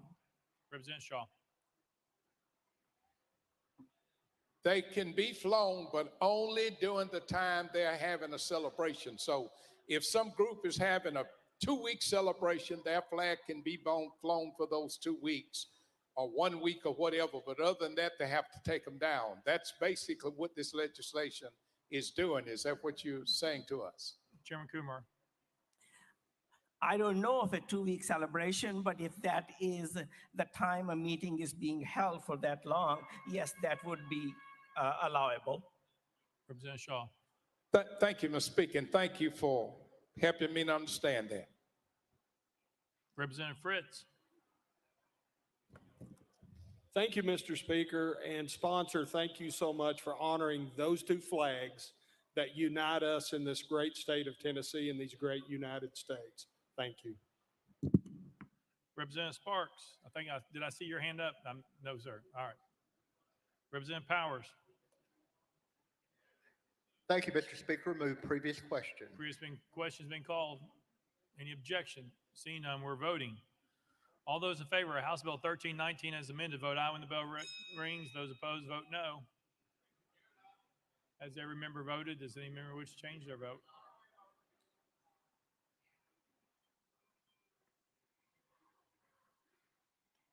Mr. Clerk, take the vote. Aye, 73, nays 23. House Bill 1319 having received a constitutional majority, I hereby declare it passed without objection. The motion reads serious table. Call up next bill, Mr. Clerk. Mr. Speaker, the body has already disposed of item 14. We are on item 15, House Bill 1388 by Chairman Reagan relative to radiologic imaging and radiation therapy. Chairman Reagan, you're recognized. Thank you, Mr. Speaker. I move passage of House Bill 1388 on third and final consideration. Chairman Reagan moves passage. Probably seconded. Mr. Clerk, call up First Amendment. House Health Committee Amendment number 1. Chairman Terry, you're recognized. Thank you, Mr. Speaker. Move to adopt. Chairman Terry moves adoption of amendment number 1. Probably seconded. Any discussion on the amendment? Seeing none. All those in favor of amendment number 1 say aye, aye. All those opposed say no. The ayes have it. You adopt it. Next amendment, Mr. Clerk. No further amendments, Mr. Speaker. Chairman Reagan, you're recognized. Thank you, Mr. Speaker. This bill terminates the Board of Radiological Imaging and Radiation Therapy and leaves the X-ray Operator Board under the State Board of Medical Examiners. Over the last 6 years, from the time this board was created, it has been unable to finalize permanent rules and establish licensing process. Getting rid of this redundant board prevents rules from being put in place that would negatively impact hospital radiology staffing. Tennessee currently has 69 different license requirements, is tied at 9th for the most in the nation. This will eliminate one of those requirements that was potentially going to be on the book. With that explanation and the statement that this board has done nothing except use $50,000 out of our treasury, I renew my motion and stand ready for questions. Chairman Reagan renews his motion. Any discussion on the bill? Representative Jones. Thank you, Mr. Speaker. I was trying to pull up my email, the multiple emails I received when I was a member of Government Operations Committee from radiologists in this state opposing this. In fact, we had many of them come meet with us in our offices and come testify in government operations that this is a bill that is going to put in danger public health and the safety of patients receiving radiological training. One of them was Dr. Thompson, who came to testify before our committee and warned us against the adverse impacts of this bill. This bill was formed slightly prior to the COVID-19 pandemic, which is why they were not able to accomplish all that they needed to do. So abolishing the board will harm patient health, is what she told us. And so I wasn't able to find that email because my Wi-Fi is not working, but I just want to let my colleagues in here know that we did have multiple radiologists come before Government Operations Committee and warn us that this bill is dangerous to patient safety, dangerous to the standards of public health, and begged us to not vote for this bill that Reagan brought without consulting with the radiologists of the state. Chairman Reagan. Thank you, Mr. Speaker. As a matter of courtesy, sir, I would appreciate you using my title. You may refer to me as Chairman, Representative, or Chairman Colonel. Reagan. Stay on the bill, sir. All right, Chairman Reagan. Thank you, Mr. Speaker. The information that was put forward is not entirely correct. Those people were not radiologists. The group that sets the rules for this explanation that was given here is with the Board of Medical Examiners, which has radiologists on it. So the radiologists are still involved in setting the rules that they were before 2016. They have been since 2016 because this board enacted no rules, and they are continuing to be involved. This rule change or this bill changes none of that. Thank you, Mr. Speaker. Representative Jones. 1 second, Mr. Speaker.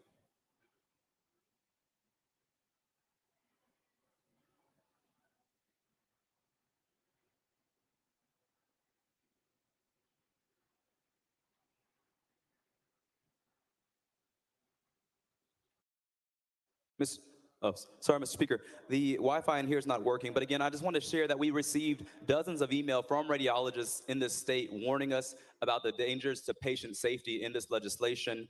And so I would urge my colleagues to vote against this. Multiple radiologists came to my office as a member of Government Operations Committee saying that we please speak up for them, that this was a bill that's being pushed by the Tennessee Hospital Association. That's the only lobbyist group that came in support of the bill before Government Operations Committee, but the actual people impacted, the radiologists, all came before our committee and testified against this bill. And I hope that we listen to the professionals and not a lobbying association that is not related to this specific field. Thank you.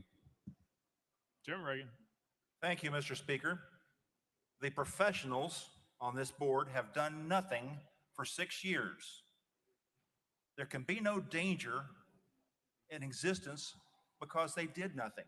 The rules that are in effect right now came from the Board of Medical Examiners. They were the rules that were in effect prior to 2016, have been in effect since 2016, and will continue in effect. The shibboleth that was put forward is false. Thank you, Mr. Speaker. I renew my motion. Representative. Okay. All right. Just making sure. Representative Boyd. Representative Boyd. Thank you, Mr. Speaker. I move previous question. Previous question has been called. Any objection to the question? Seeing none. All those in favor of House Bill 1388 as amended, vote aye when the bell rings. Those opposed, vote no. Has every member voted? Does any member wish to change their vote?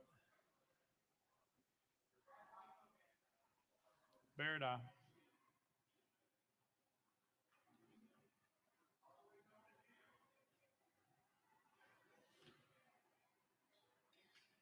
Mr. Clerk, take the vote. Aye 73, 18 nays, 4 present not voting. House Bill 1388, having received a constitutional majority, I hereby declare it passed without objection. The motion reconsider is tabled. Let the journal reflect. Representative Hastings is excused. Up next bill, Mr. Clerk. Mr. Speaker, the House is ready to hear House Bill 982 by Chairman Terry relative to cannabis. Senate bills on the desk. Chairman Terry, you're recognized. Thank you, Mr. Speaker. I move to substitute and conform to Senate Bill 859. Chairman Terry moves substitute and conform Senate Bill 859, probably second without objection. So ordered. Chairman Terry. Thank you, Mr. Speaker. I move passage of Senate Bill 859 on third and final consideration. Chairman Terry moves passage of Senate Bill 859 on third and final consideration, probably second. Mr. Clerk, call up First Amendment. House Criminal Justice Committee Amendment number 1. Chairman Halsey, you're recognized. Thank you, Mr. Speaker. This amendment makes the bill. Therefore, I move adoption of House Criminal Justice Committee Amendment 1 and defer to the sponsor for further explanation. Chairman Halsey moves adoption of House Amendment number 1, probably seconded. Any discussion on the amendment? Seeing none. All those in favor of adopting House Amendment number 1 say aye, aye. All those opposed say no. The ayes have it. You adopt it. Next amendment, Mr. Clerk. No further amendments, Mr. Speaker. Chairman Terry, you're recognized.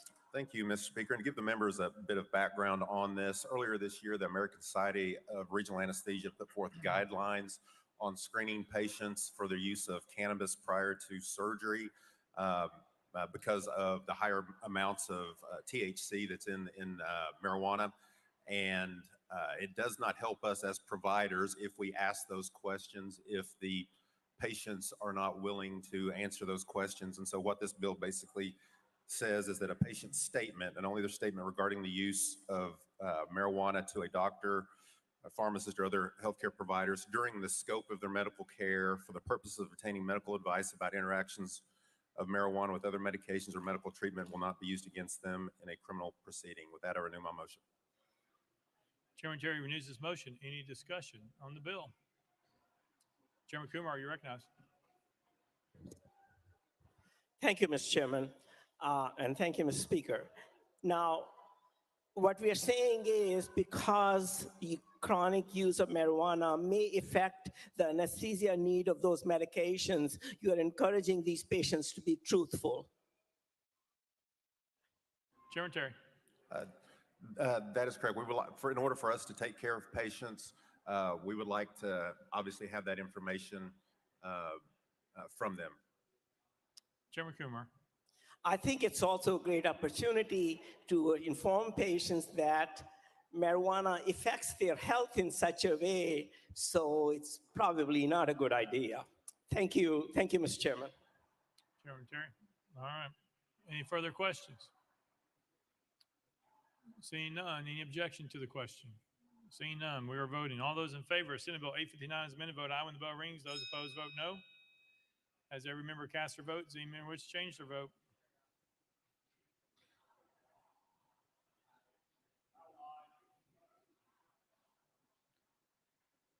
Mr. Clerk, take the vote. Ayes 93, no nays 3, present not voting. Senate Bill 859, having received a constitutional majority, I hereby declare it passed by objection. The most read series table. Call up next bill, Mr. Clerk. House Bill 1162 by Chairman Todd, relative to arbitration. Chairman Todd, you're recognized. Thank you, Mr. Speaker. I move passage of House Bill 1162 on third and final consideration. Chairman Todd moves passage. Following second. Mr. Clerk, call up First Amendment. House Civil Justice Committee Amendment number 1. Chairman Farmer, you're recognized. Thank you, Mr. Speaker. This amendment rewrites the bill. I defer to the sponsor for further explanation. Move to adopt. Chairman Farmer moves adoption of amendment number 1. Probably seconded. Any discussion on the amendment? Seeing none. All those in favor of amendment number 1 say aye. Aye. All those opposed say no. The ayes have it. You adopt the next amendment, Mr. Clerk. Mr. Speaker, no further amendments. Chairman Todd, you're recognized. Thank you, Mr. Speaker. The revised Uniform Arbitration Act replaces the current arbitration law that was drafted in the late 1950s and has been in place in Tennessee since the early 1980s. It replaces the law with a revised uniform version that has been updated to meet modern needs and addresses procedural issues not included in the original Arbitration Act. Some form of this bill is now passed in 22 other states. The bill updates and changes arbitration procedures to meet modern needs, addressing numerous procedural issues not included in the original act, and is supported and has input from the Tennessee Bar Association, Tennessee Automotive Association, NFIB, and the Tennessee Chamber. With that, Mr. Speaker, I renew my motion. Chairman Todd renews his motion. Any discussion on the bill? Representative Garrett. Thank you, Mr. Speaker. Thank you for bringing this legislation. I just asked you in civil full, I just want to make sure that this particular legislation doesn't compel anyone to arbitrate anything. This is by an agreement and just updating the existing laws from arbitration, but it doesn't compel anyone to participate in arbitration. Chairman Todd. Thank you, Mr. Speaker. That is absolutely correct. All right. Any further discussion? Seeing none, any objection to the question? Seeing none, we're voting. All those in favor of House Bill 1162 as amended, vote aye when the bell rings. Those opposed, vote no. Has every member voted? Does any member wish to change their vote?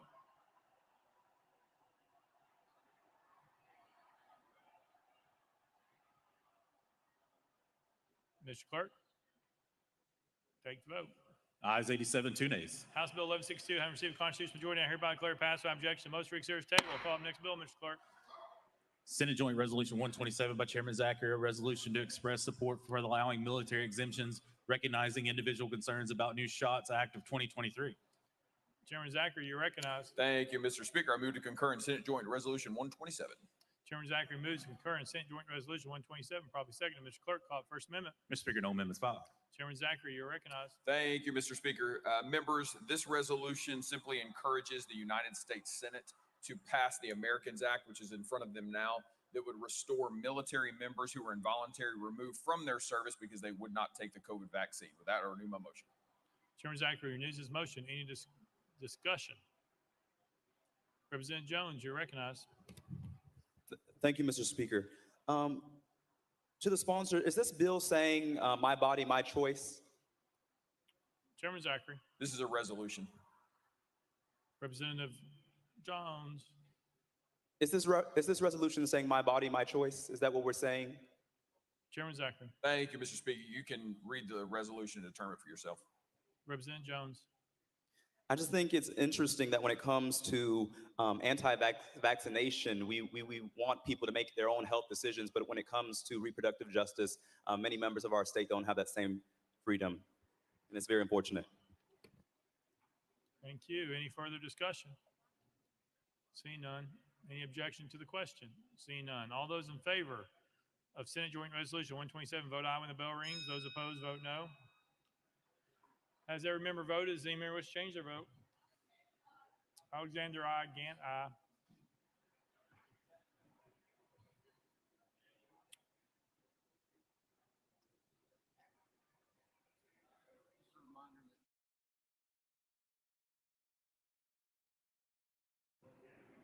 Mr. Clerk, take the vote.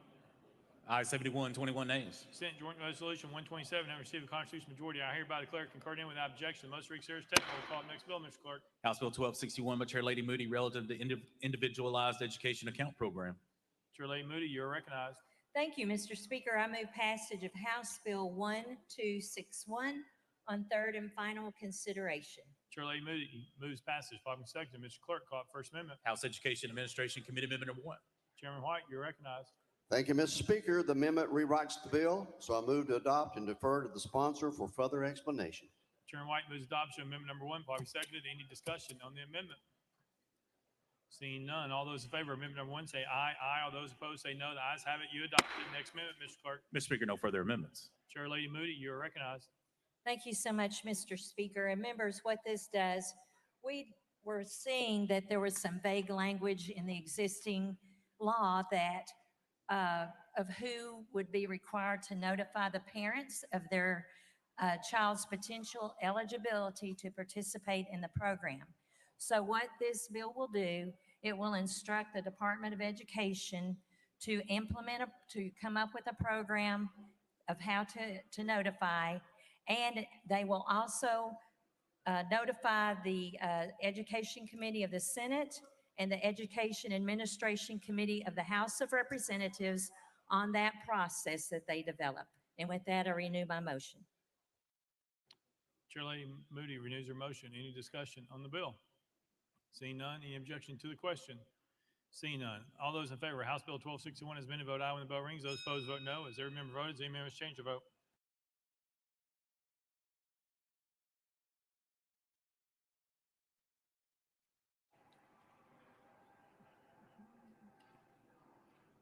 Mr. Clerk, take the vote. Ayes 87, 2 nays. House Bill 1261 having received a constitutional majority, I hereby declare it passed without objection. The motion reconsiders table. Well, next bill, Mr. Clerk. House Bill 843 by Representative Lynn.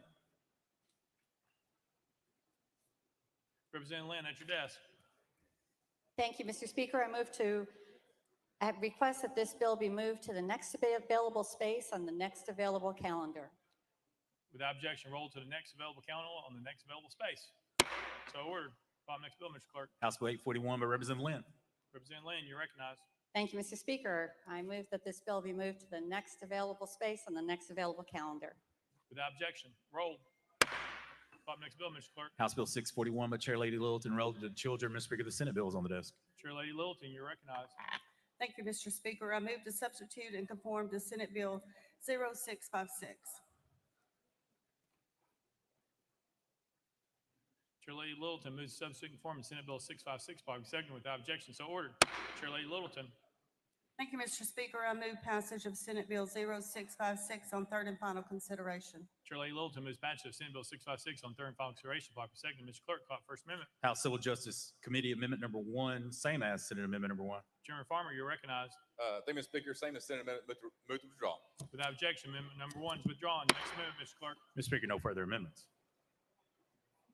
Chair Lady Littleton, you are recognized. Thank you, Mr. Speaker. This bill requires the Department of Children's Services to conduct a home visit to determine whether a child will receive proper care and supervision in the home prior to notifying the court of its intention to place the child at home on a trial home visit. With that, I renew my motion, Mr. Speaker. Chair Lady Littleton renews her motion. Any discussion on the bill? Seeing none, any objection to the question? Seeing none. All those in favor of Senate Bill 656 vote aye when the bell rings. Those opposed vote no. As every member voted, any member wish to change their vote?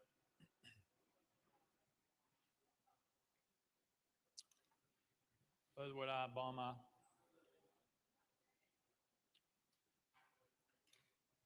Mr. Clerk, take the vote. Ayes 88, no nays. Senate Bill 656, having received a constitutional majority, I hereby declare passed without objection. The motion reconsiders table. Call next bill, Mr. Clerk. House Bill 551 by Chair Lady Littleton and others relative to children. Mr. Speaker, the Senate bill is on the desk. Chair Lady Littleton, you are recognized. Thank you, Mr. Speaker. I move to substitute and conform to Senate Bill 0528. Chair Lady Littleton moves substitute conform to Senate Bill 528, probably second without objection. So ordered. Chair Lady Littleton. Thank you, Mr. Speaker. I move passage of Senate Bill 0528 on third and final consideration. Chair Lady Littleton moves passage of Senate Bill 528 on third and final consideration, probably second. Mr. Clerk, call First Amendment. House Bill, Mr. Speaker, House Civil Justice Committee Amendment number 1, same as Senate Amendment number 1. Chairman Farmer, you're recognized. Thank you, Mr. Speaker. Move to withdraw. Without objection, Amendment number 1 withdrawn. Next amendment, Mr. Clerk. House Civil Justice Committee Amendment number 2. Chairman Farmer, you're recognized. Thank you, Mr. Speaker. This amendment rewrites the bill, defer to the sponsor for further explanation. Move to adopt. Chairman Farmer moves adoption of amendment number 2, probably seconded. Any discussion on the amendment? Seeing none, all those in favor of amendment number 2 say aye. Aye. All those opposed say no. The ayes have it. You adopted the next amendment, Mr. Clerk. Mr. Speaker, no further amendments. Chair Lady Littleton, you are recognized. Thank you, Mr. Speaker. We call this the omnibus bill of adoption. It has several sections to it that will make it easier and cheaper and more efficient for people to adopt babies. With that, I renew my motion. Chair Lady Littleton renews her motion. Any discussion on the bill? Seeing none, any objection to the question? Seeing none. All those in favor of Senate Bill 528 as amended, vote aye when the bell rings. Those opposed, vote no. As every member casts their vote, does any member wish to change their vote? Alexander, aye. Ritchie, aye. Kumar, aye. Reagan, aye. Clemens, bid, no. Garrett's aye.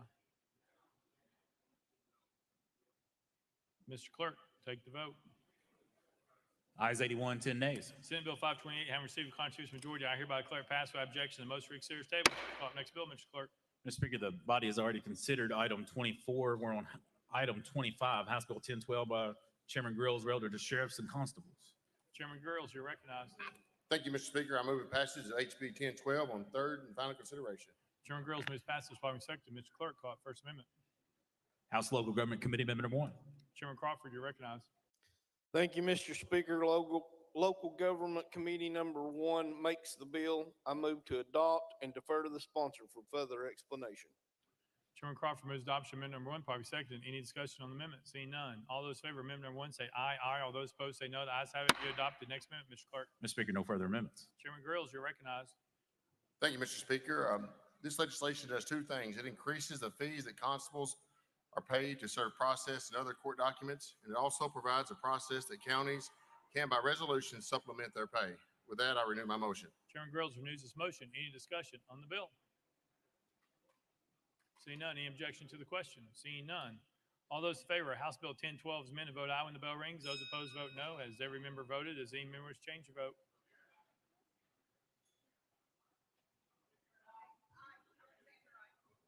Barrett, aye. Love, aye.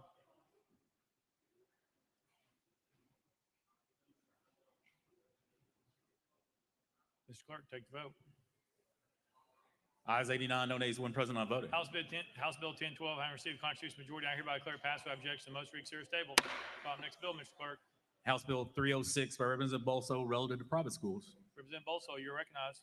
Thank you, Mr. Speaker. I move passage of House Bill 306 on third and final consideration.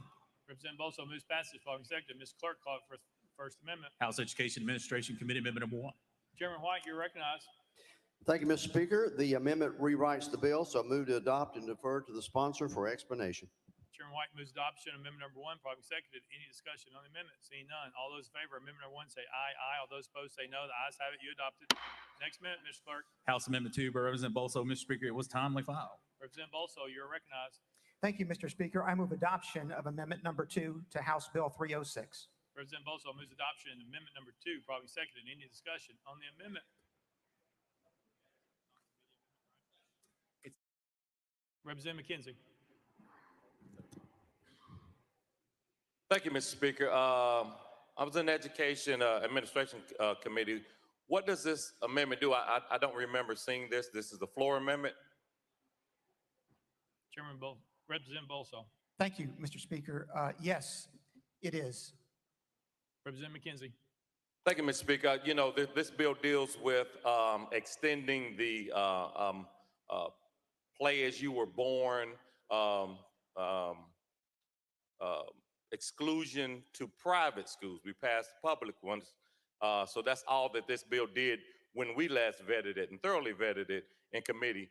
What does Amendment 2 do? Representative Bolso. Thank you, Mr. Speaker. Amendment number 2 amends 47-50-803.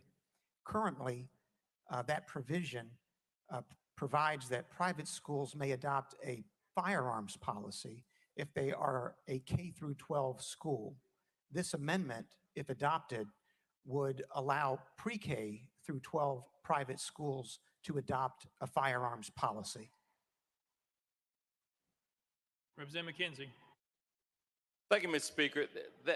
That's totally different than the bill that was thoroughly vetted and had everything to do with TSSAA, as we talked about the entanglement between the TSSAA and and the state. It was solely about athletics. This bill, this amendment is totally different than that. So how can that not be? How can that be added on at the floor and then not be vetted through our committee system? Representative Bolso. Thank you, Mr. Speaker. It can be because it actually addresses the very same part of the same chapter of the same title that HB 306 addressed. And I can further respond to my good friend from Knox County that this bill was necessitated by the tragic events that occurred on May 27, because after those events, we had a small private Christian school in Williamson County that's on the border of my district and Chairman Whitson's district that advised us that they had requested permission from the Department of Education to adopt a firearms policy. They were refused because, according to the department, a pre-K through 12 private school is not covered currently by 47-50-803. So we drafted this amendment to provide protection for that school and all other pre-K schools as quickly as we could. Representative McKenzie. Thank you, Mr. Speaker. And I fully understand the need, but the speed of this, we're not there yet. We can still take this, we can refer this back to committee. That way we can get it right. This may or may not hit all the points to it. So I really think we have time before the end of session. It's not going to go into effect into July. So would you be amenable to referring this back to committee and bringing it back this year, this session? Representative Bolso. Thank you, Mr. Speaker. No, we would not. In our view, we need to act swiftly and promptly to protect our children. Representative McKenzie. Thank you. That is a totally false narrative. That is wrong to just totally bypass a system that we've had in place for hundreds of years. You're talking about acting in favor of our children. July 1st will be the day. I'm not saying don't pass this. So please don't misunderstand me. This is not expediting anything. It's taking one bill that dealt with transgender folks wanting to play in private schools. That's all this bill does. That's all this bill does.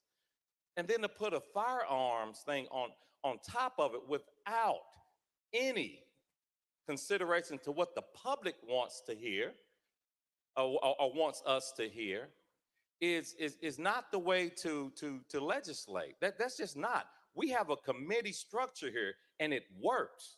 We have time to take this through the committee structure. Representative Bolso. Thank you, Mr. Speaker.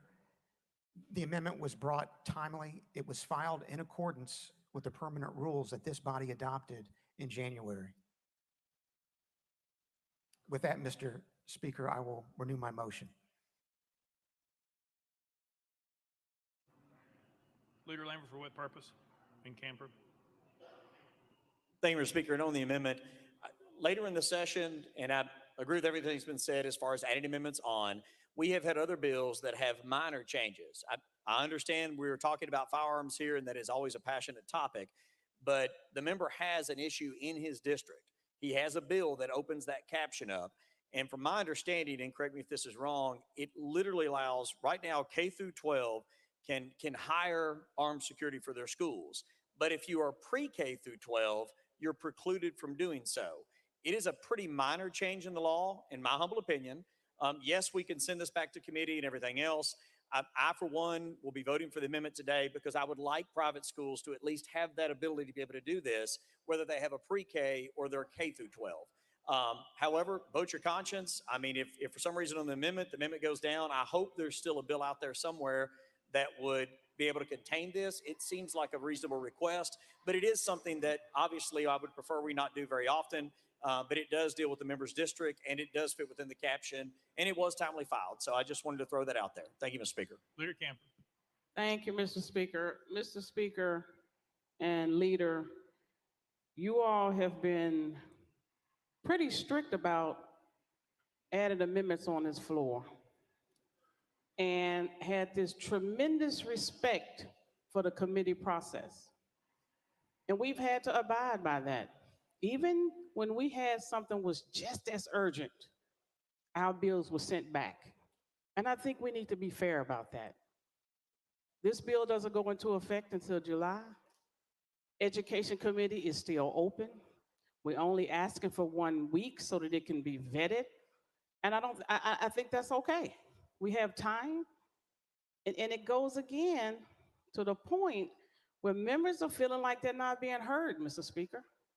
And I don't think it's too much to ask a member to be open to sending the bill back to committee so that the people on that committee could discuss the bill, maybe take testimony. There may be somebody that's willing to come and put their name on a list and ask to speak on the bill. But if we don't send it back, we won't get that opportunity. I think it's unfair because we have been strict about it in this body, but now we want to change it because we're at the end of session. Well, we're not at the end of session. According to the leader, we're at the end when we finish. So the committee is open, and I hope, Mr. Sponsor, you be open, at least to allow us to vet this in the Education Committee. Thank you, Mr. Speaker.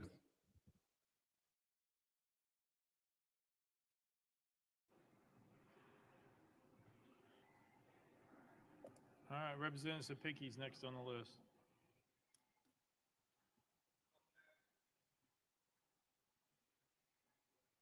Representative Love, for what purpose?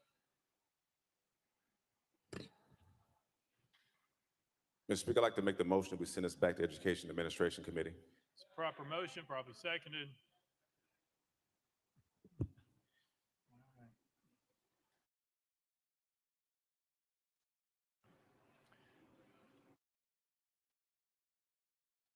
That's a proper motion, proper second. There's discussion on the amendment. Who would like to be recognized? Anybody? Representative McKenzie. Thank you, Mr. Speaker. On last Thursday, Representative Hakeem had his bill sent back to committee to strike one word. It was sent back to committee to strike one word. Please, please consider sending this back to committee, and he will get his bill back before the well, I'm sure, expeditiously. One word. This is a major introduction. I'm not saying it's a bad or good introduction, but it's major. Please consider sending this back to committee. Thank you. Representative Bolso. Thank you, Mr. Speaker. In our view, we need to act promptly and swiftly to protect children. That was the genesis of this amendment, the events that happened on March 27, which were horrific. There is no need for this body to delay further. The amendment is properly filed. It's timely filed. It is very simple. It simply takes 47-50-803 and expands it from K through 12 to pre-K through 12. Representative Love. Thank you, Mr. Speaker. And to the sponsor, I understand your urgency. Here's my issue. We talk a lot about respect and decorum and rules. I've been on the Education Committee for 11 years now, and no one discussed the amendment with me. No one brought it to me and said, are you okay with this amendment? No one said, are you okay with us bringing it to the floor today? And so for me, as my colleague said, no one's trying to stop this bill. We're just saying, bring it back to Education Committee. Let us discuss it. As we talk about decorum and respect, even though it's an unwritten rule, we generally have consultation with members of committee, particular ones who have been on there that long. And so for me, I'm saying to you, that's what we're trying to get you to understand, is that the process was skipped over. Thank you. Representative Bolso. Thank you, Mr. Speaker. And obviously, I have tremendous respect for my colleague from Davidson County. And but for the fact that this amendment deals with the safety of children who are not as protected today as they will be once it's passed, we believe that the proper procedure is to amend the bill on the floor, allow it to pass here today, we hope, and then have the Senate adopt the House version. So with all due respect, given the reason for this amendment, given the necessity of protecting our children, our view is that it should go forward on the floor today, especially given how simple it is. It simply takes K through 12 and expands it to pre-K through 12. It does nothing else. Representative Love. Thank you, Mr. Speaker. And I will appeal to my chairman of the Education Committee. Many times when we have bills come to the Education Committee, we're all asked one question.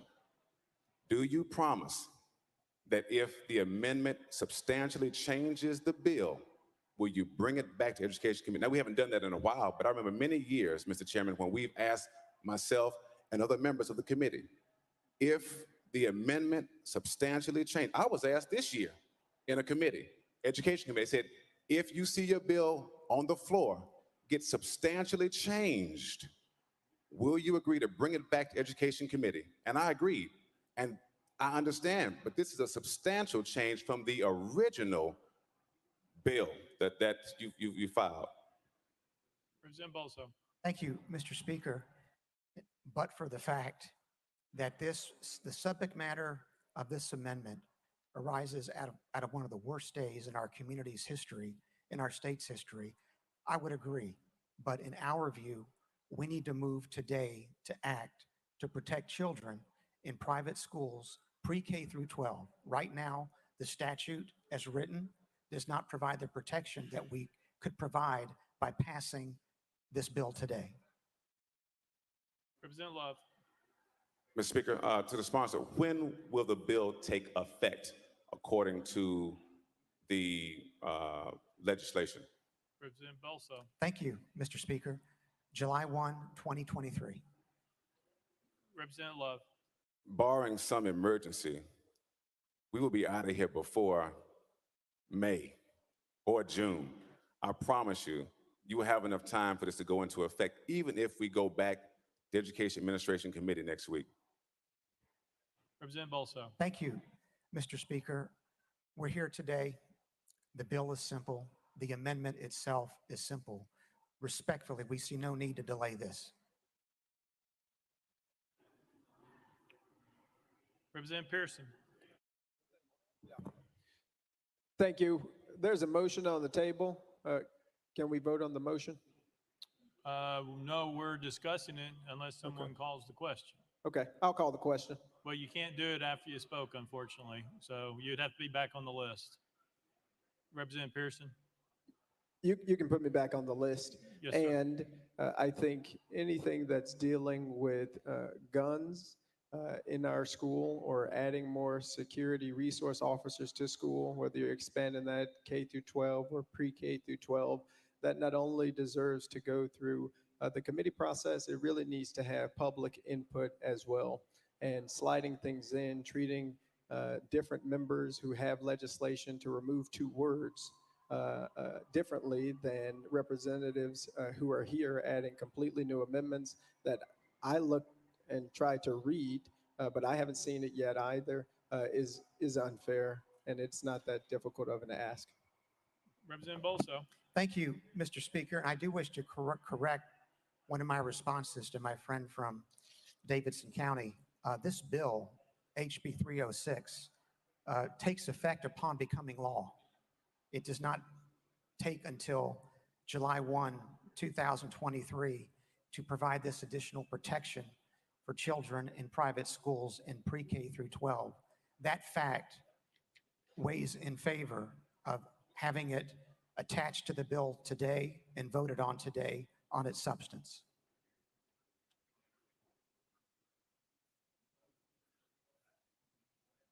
Representative Williams.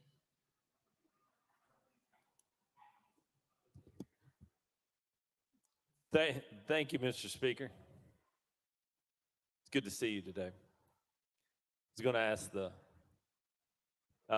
representative, I did not sit on the committee of subject matter regarding this bill today, but because of the subject matter associated with this bill, I wondered if you had an opportunity to further clarify the physical fitness, the physical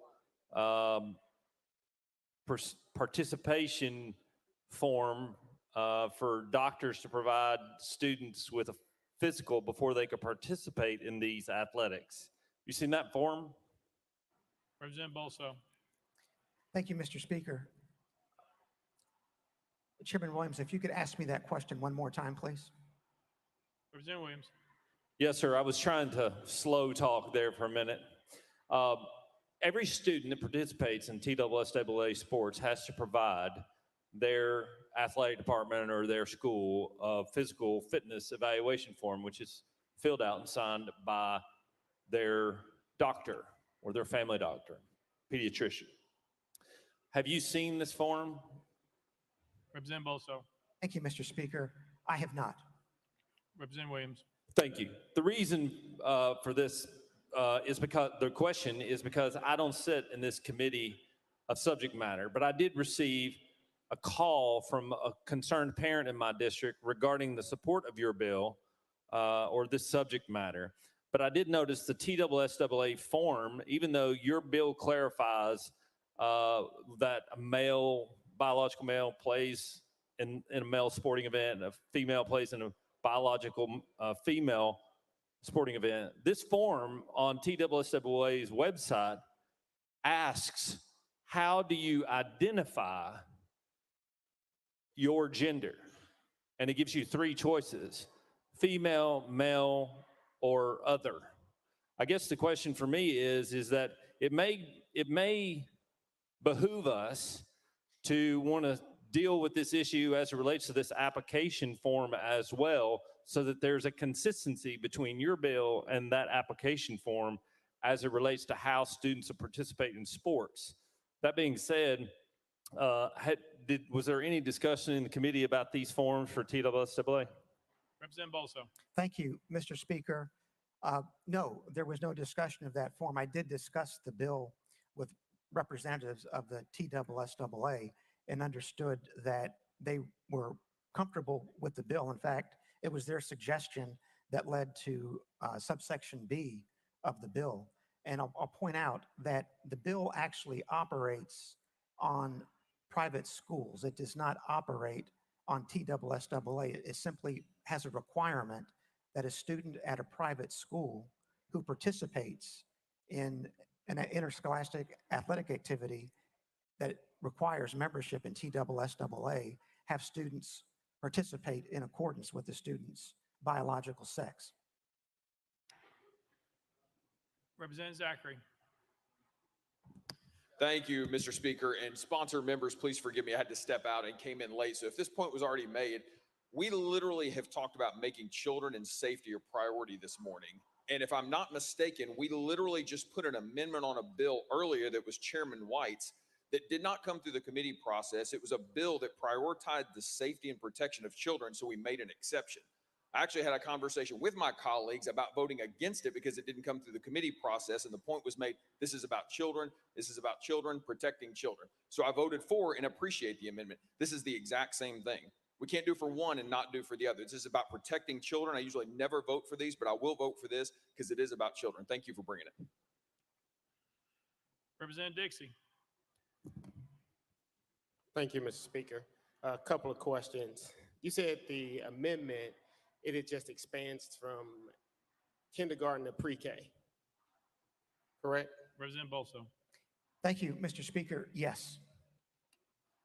Representative Dixie. You said this was pertaining to your district. How many standalone pre-K schools do you have in your district? Representative Bolso. Thank you, Mr. Speaker. Representative, unfortunately, I do not know the answer to that question. Representative Dixie. So I guess my point is making that most pre-Ks are attached to a kindergarten.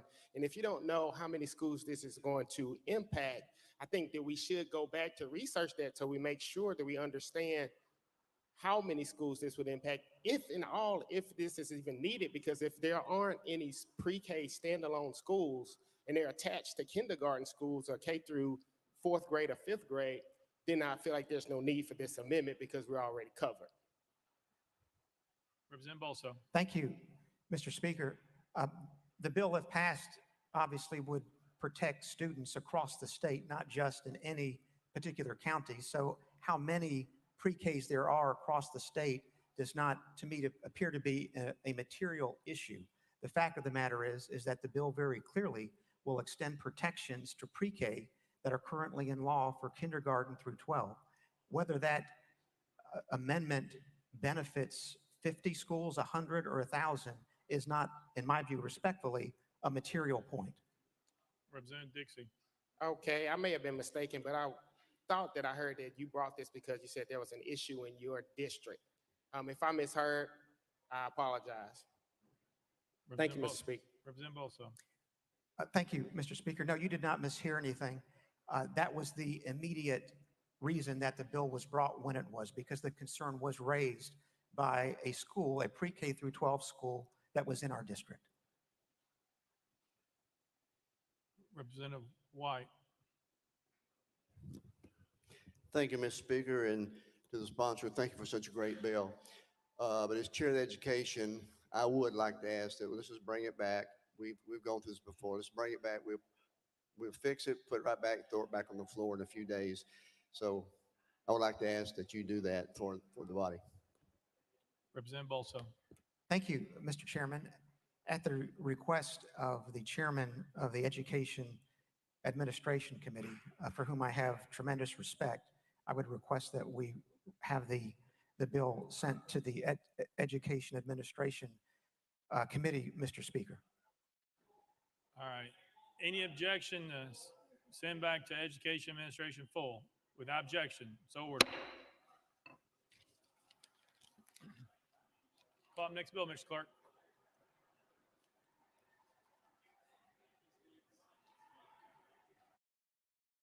House Bill 36 by Representative Hardaway and others relative to charter schools. Representative Hardaway, you're recognized. Thank you, Speaker. I move passage of House Bill 36 on third and final consideration. Representative Hardaway moves passage, probably seconded. Mr. Clerk, call up First Amendment. House Education Administration Committee Amendment number 1. Chairman White, you're recognized. Thank you, Mr. Speaker. The amendment rewrites the bill, so I move to adopt and defer to the sponsor for further explanation. Chairman White moves adoption of amendment number 1, probably seconded. Any discussion on the amendment? Seeing none, all those in favor of amendment number 1 say aye, aye. All those opposed say no. The ayes have it. You adopt the next amendment, Ms. Mr. Speaker, no further amendments. Representative Hardaway, you are recognized. Thank you. Thank you, Speaker. Last session, we passed legislation to ensure that schools and districts were held harmless from student data that was generated during the COVID pandemic. This bill clarifies that hold harmless and ensures that charter schools aren't forced to close because the priority lists that were run as students are still recovering from the incredible negative impact of the COVID pandemic learning loss. With that, Mr. Speaker, I renew my motion. Representative Hardaway renews his motion. Any discussion on the bill? Representative Parkinson, you are recognized. Thank you, Mr. Speaker. And Mr. Speaker and members, I want to show you that I would never let a personal issue mess with a good bill that would be good for people. I would never do that. And you are absolutely lucky that this bill affects a school in my district, because I would roast you right here. But I'm not going to be petty and do what petty people do. Thank you, Mr. Speaker.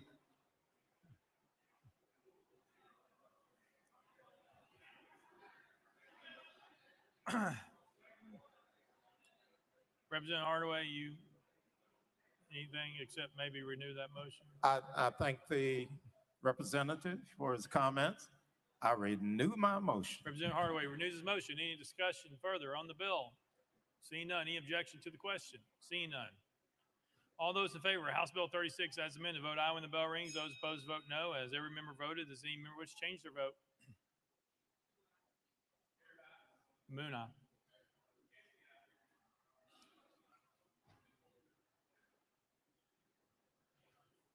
Mr. Clerk, take the vote.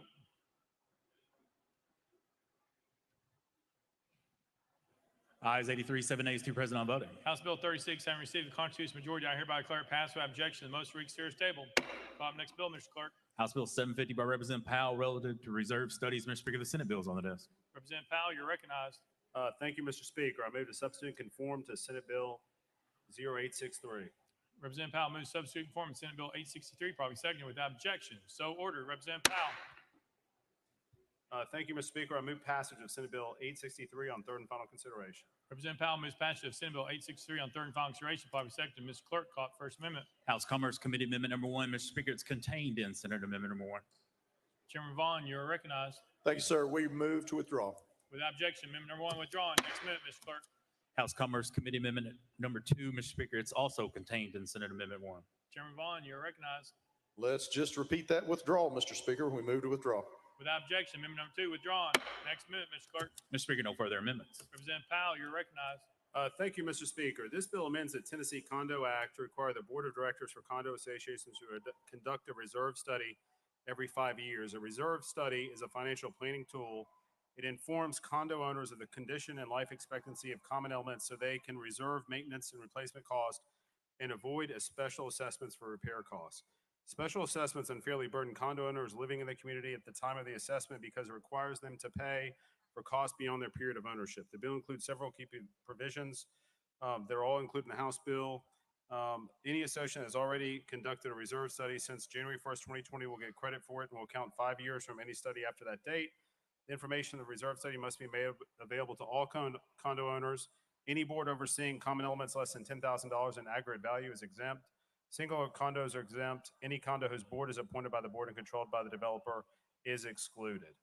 The board must review reserves annually for adequacy. It's an important protection for condo owners so they have information to protect their investments and avoid unexpected repairs and assessments.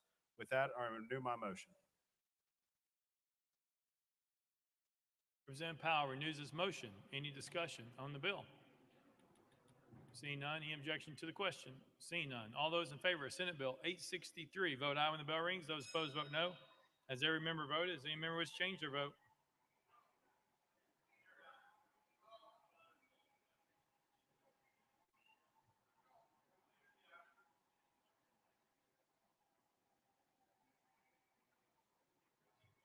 Mr. Clerk, take the vote.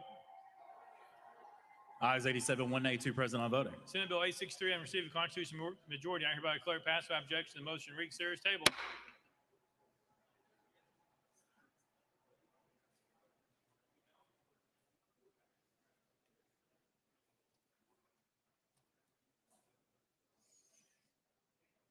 Call next bill, Mr. Clerk. Mr. Speaker, that completes the regular calendar. Next order, Mr. Clerk. Unfinished business. Unfinished business.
We're doing the bill.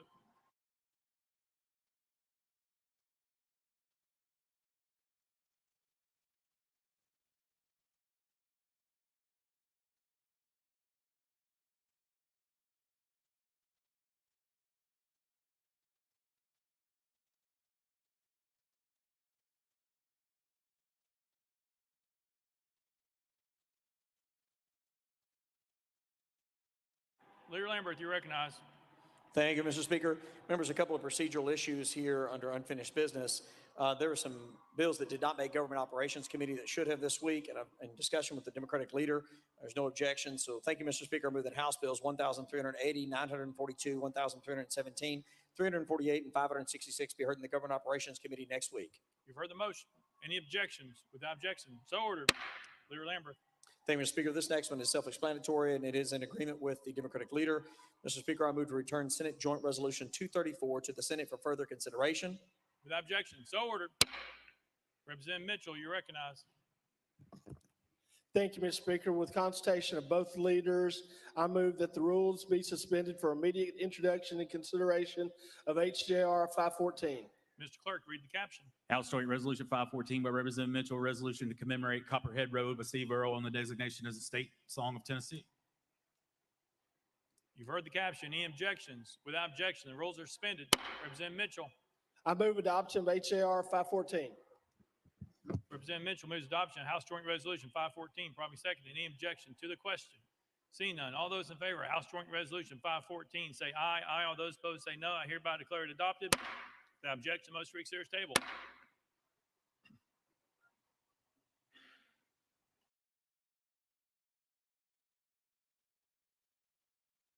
Mr. Clerk. Mr. Speaker, we have some messages from the Senate. Mr. Speaker, I'm directed to return to the House SJR 234 for further consideration. Monday's message calendar. Mr. Clerk.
Mr. Clerk, members, I made a mistake on where to send Senate Joint Resolution 234.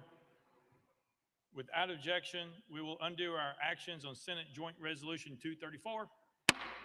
Leader Lambert, you are now recognized. Thank you, Mr. Speaker. Just a few moments ago, a member agreed to have his bill sent back to education. And with that, I move that House Bill 306 be heard in the Education Administration Committee next week. You've heard the motion. Are there any objections? Without objection, so ordered. Leader Lambert.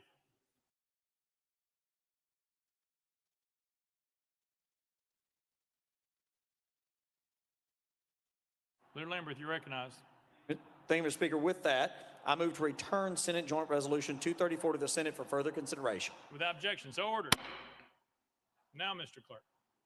Mr. Speaker, we have a message from the Senate. Mr. Speaker, I'm directed to return to the House Bill 1306, substitute for Senate bill on same subject, amended and passed by the Senate.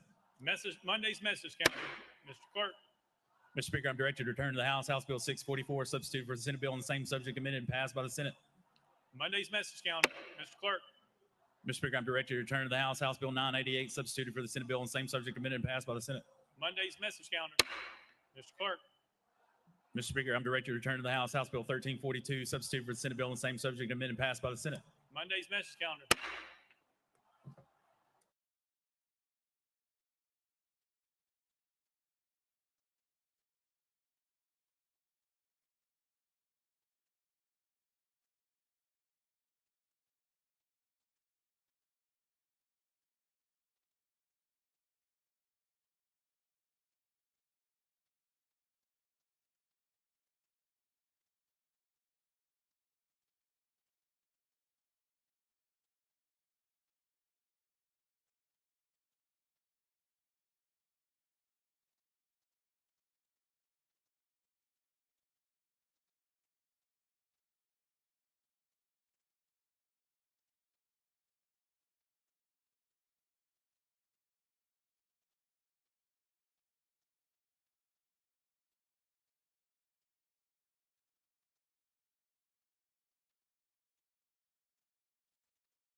Representative Dixie, for what purpose? I know I'm out of order, but I would just like to thank Representative Caleb Hemmer for buying some pizza while we were waiting here, because I know we're here a little bit longer than we normally are. So thank you, Representative Hemmer.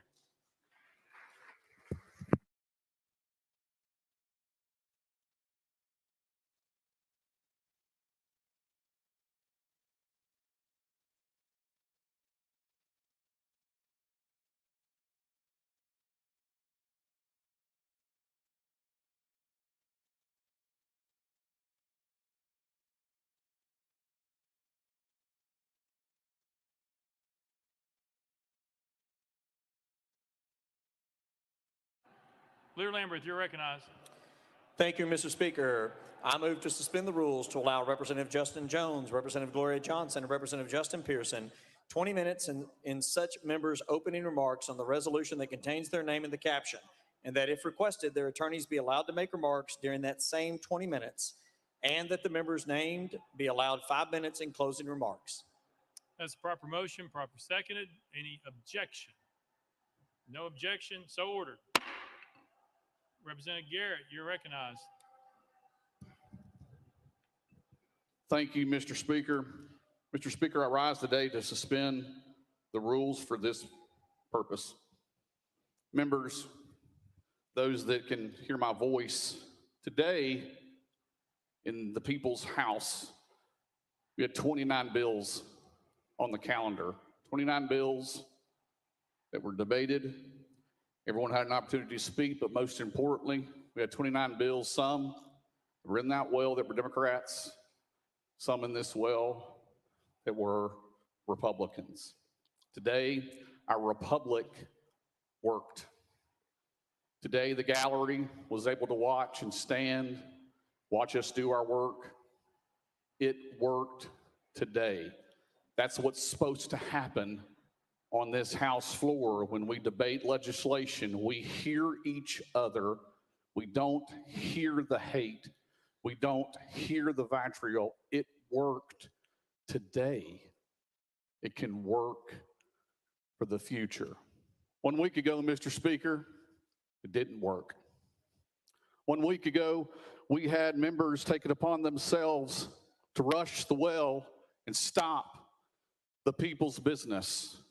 People will say that when they speak or when they can't speak under the permanent house of order here in the people's house, that somehow that suppresses their word. It didn't happen today.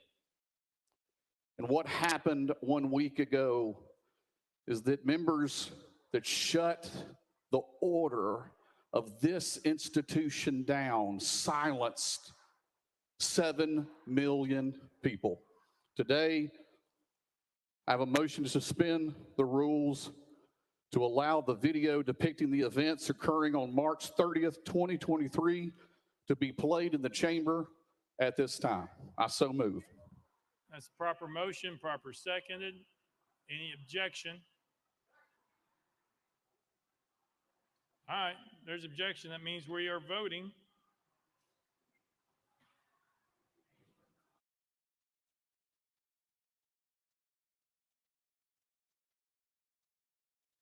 Members, just so you know, the vote to overcome the objection is 66 votes, just so you know. It's not a simple majority. Representative Parkinson. Mr. Speaker, with this motion he's making, is we talking about the entire video? What portion of the video? What are we talking about? That would be a question for Representative Garrett. Representative Garrett. This is a 7-minute video of the public's video of all the action that took place on the floor.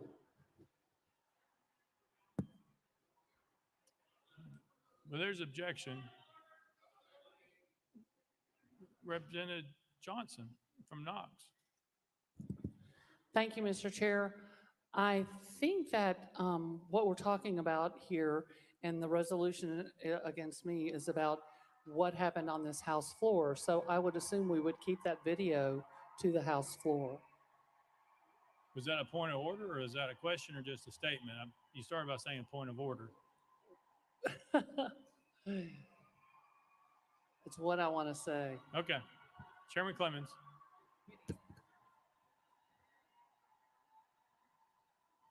Thank you, Mr. Speaker. My question is, first of all, we had no prior notice of this motion to suspend the rules. Second of all, we are looking at a piece of evidence here is what has been proposed to play in this body. It has, from what I understand, it is a selective portion of a bigger picture. It does not encapsulate what happened to those poor children. It does not encapsulate what happened outside this building. It did not encapsulate or contain what the footage is from outside this chamber. We want to choose 7 minutes of what?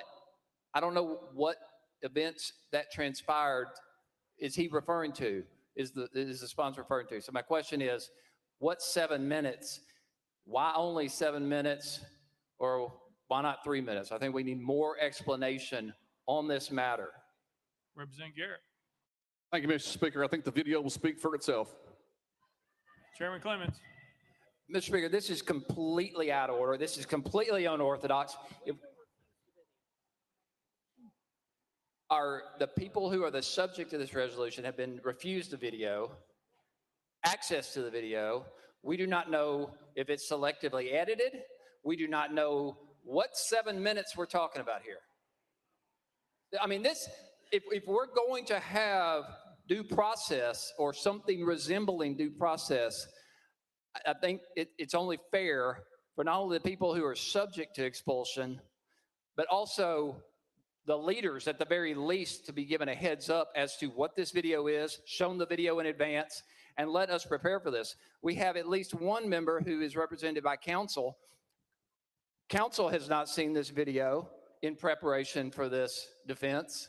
So, Mr. Speaker, if we are going to maintain some semblance of fairness here, then by all means, I would ask that we vote against this motion to suspend the rules, because I don't know what they have chosen. I don't know what the video is. I don't even know if the video contains any depiction of the people subject to the resolution. How do we even know if it's relevant? If we start off in this manner, this is going to go downhill really quickly. I do not want to set this precedent. And I think, in all fairness, I understand some of you may already have your mind made up, but you would expect fairness if you were in this position. Every one of us expects fairness. There are property interests at stake here. There are seats. There are 200,000 individuals that were seeking asylum, and to be blindsided by a selective video that I've never seen, I've never heard about, the defendants of this matter have never even heard about, it's highly unorthodox. It's highly inappropriate. It's highly prejudicial, and we don't even know if it's relevant. Thank you, Mr. Speaker. Thank you. It was a proper motion, proper second. There was discussion. There is objection.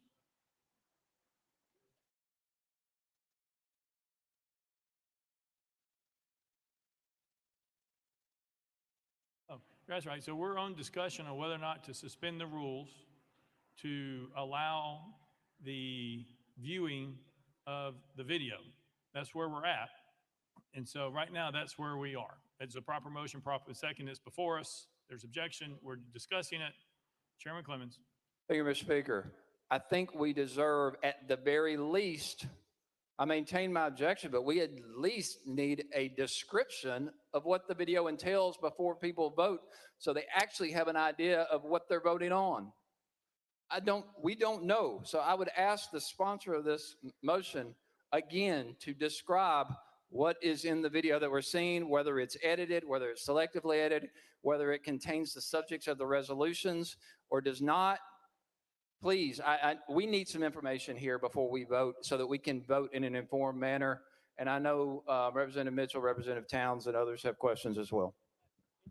Appreciate you calling their names. Leader Lambert, you're recognized. Thank you, Mr. Speaker.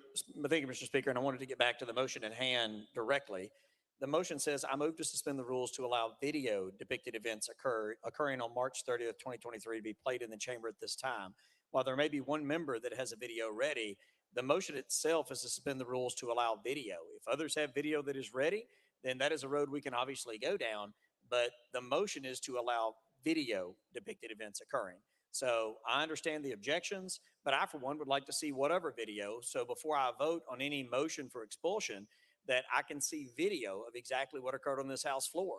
I was here that day. Most of us were here that day. But if there is video of exactly what occurred here, I may want to see it during our debate as to definitely what to do. And I, for one, have not made my mind up yet. So I would like to look at the video, listen to the debate, and make a determination at that time. Representative Mitchell. Yeah, thank you, Mr. Speaker. You know, folks, this is more or less a trial. So what we're doing right here is we're presenting evidence to the jury before we know whether it's prejudicial or not, which is totally unfair to the defense. From my understanding, the three individuals have not been allowed the video from the leadership. Now, how is that fair when you will not let the people that you're trying to expel have a fair defense, when you won't even let them have the video, but you're willing to show a video that you haven't even allowed the defense to see?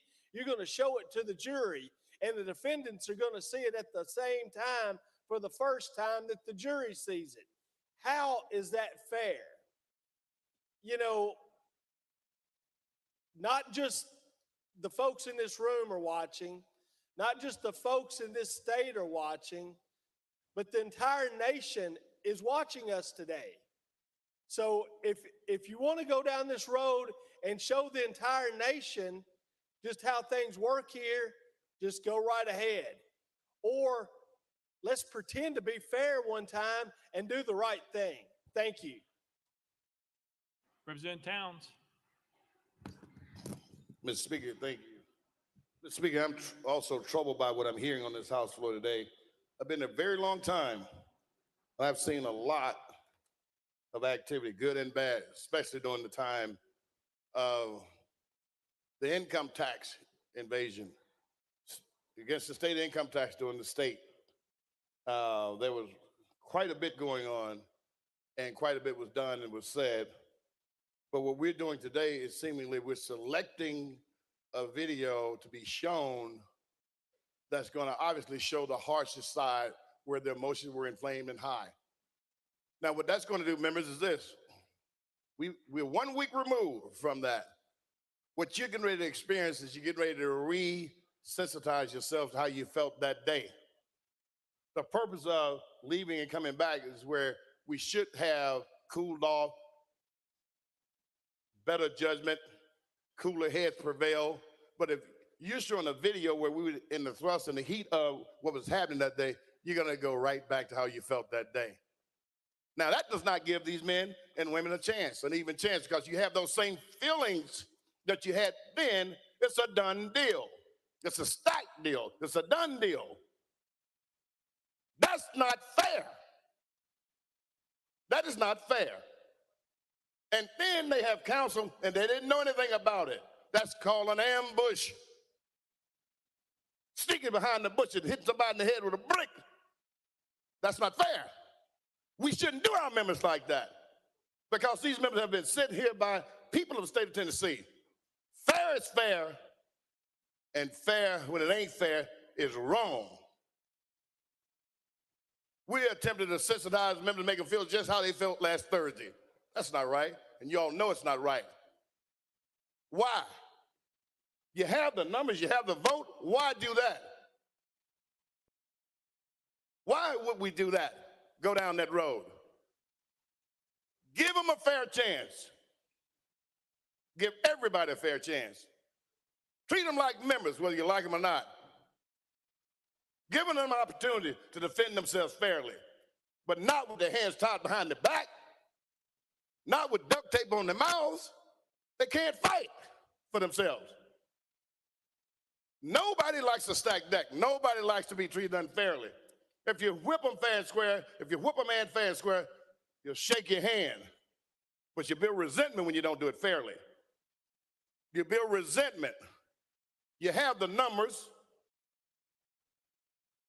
Treat them right in a fair process. And that's not too much to ask. That's demanding fair treatment, as I would for you and anybody on this house floor. You treat people right, not because you have the bigger gun, the bigger muscles, or the most money. You treat people right. And they're not being treated right now because it's ambushing them. They don't know how to fight and develop their strategy to retort what's going to be said on this house floor. And I know many of you are very close and personally, and I know that you're good people and you know how to do things the right way. Don't stack the deck. This comes back to hunt us. This comes back to hunt every member on this house floor. Untie their hands. Allow them to fight for themselves. Do what's right, members. We don't need to see that video. That video, we don't need to see today. Because you're going to make everybody upset again. And that's the goal of it, the only goal it could be. Some members probably cooled off and want to do something different. But when you see that damn thing, you're going to have a problem. That's not right. Treat my members fairly. Treat everybody fairly. Thank you, Mr. Speaker. Representative Garrett, okay. Chairman Clemens was next. Thank you, Mr. Speaker. We need to get to the authentication of this video. We need to know who made it, who edited it, why was it not provided to leadership. The authenticity of this recording is certainly in question and is certainly at the very least necessary before we introduce it into evidence, so to say, in this hearing, to the extent we're going to have any due process on this floor at all today. So my questions to the sponsor would again be, as a fellow attorney, would you please authenticate this video, speak to who recorded it, who edited it, and why was it not provided to leadership? Representative Garrett. Thank you, Mr. Speaker. And I understand all your comments, questions. All of us were eyewitnesses of what happened to the People's Well. Every single one of us. This video is going to depict the events that took place that day and the members' response to same. There's nothing nefarious. There's nothing that's been edited in a way other than what happened and depicted that day. So with that, ask for your support so this body can see what it took to overcome this well. Chairman Clemens. Thank you, Mr. Speaker. As the sponsor of this motion just said, everybody witnessed what happened that day. So I'm, again, if everybody in here are the ones who get to vote on this, then why do we need the video? Everybody in here already saw it. Everybody lived through it. Everybody experienced it. So again, I've yet to hear a basis for admitting this into evidence with no authenticity provided whatsoever to support its admissibility on this floor. Thank you. Thank you. Yes, sir. All right. Representative Pearson. I'm going to call the question. Question's been called. Is there objection? There's objection. We're on the board. We are voting on the objection. All those in favor of previous question, vote aye when the bell rings. Those opposed, vote no.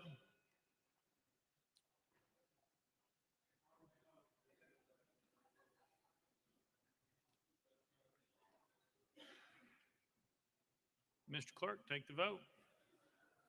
Aye, 72, 23 nays, 1 present, not voting. Previous question prevails. We are voting on the motion made by Representative Garrett. All those in favor, vote aye when the bell rings. Those opposed, vote no. Has every member voted? Does any member wish to change their vote? Mr. Clerk, take the vote. Aye, 72, 24 nays, 2 present, not voting. The motion prevails. Mr. Clerk, play the video.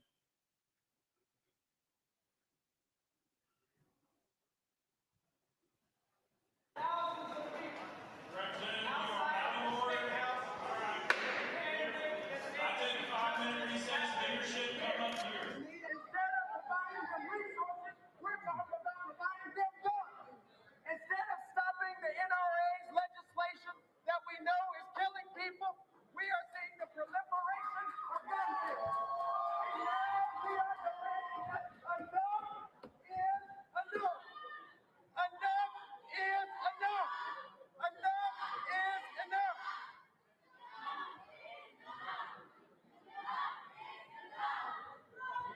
Our citizens, our constituents are asking us to act today, and we're here passing laws that have nothing to do with the crisis at hand.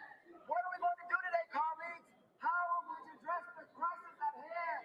Our people are asking us to act, the thousands of them, and we're here hiding from the people. We need action. We need action. We need action. And to each of you, we've decided to make the fight for a better Tennessee possible.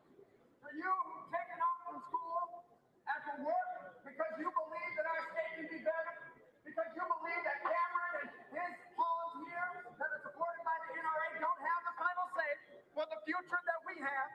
For you who believe in justice and advocacy and who believe in democracy, thank you. Because our fight is not over. I can tell you today we're going to win, but we're going to win. I can tell you the bill that we're going to pass that rolls waters like righteousness and justice like everyone, but it's going to come. And it's going to be because you choose to stand up.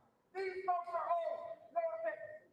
These folks are not going to last into the future that we create and craft together.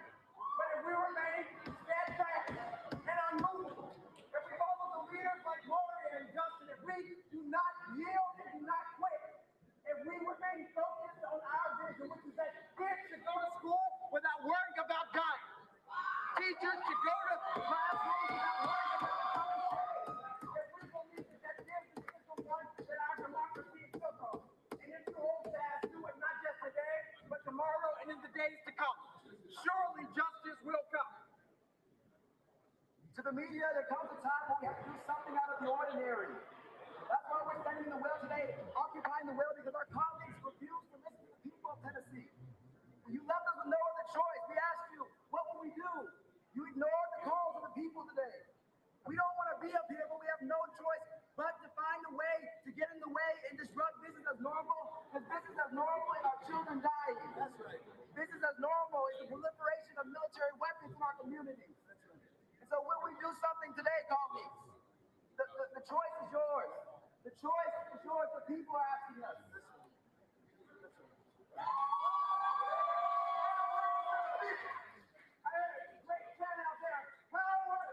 People. Power to the people. Power to the people. Power to the people. Power to the people. Power to the people. Power to the people. Not to the NRA, not to our beliefs that allow us to be silent in the face of injustice. Power to the people. The people who march. The people who speak up. The people who advocate. Power to you. And so we're not going anywhere. And they can take as long as they need. We'll be here. No justice, no peace. No action, no peace. No action, no peace. No action, no peace. No action, no peace. No action, no peace. No action, no peace. Whose house? Our house. Whose house? Our house. Whose house? Our house. Whose house? Our house. Whose house? Our house. Whose house? Our house. Whose house? Our house. Gun control now. Gun control now. Gun control now. Gun control now. Gun control now. Gun control now. Gun control now. Gun control now. Gun control now. We can't wait. We can't wait. We can get gun control now.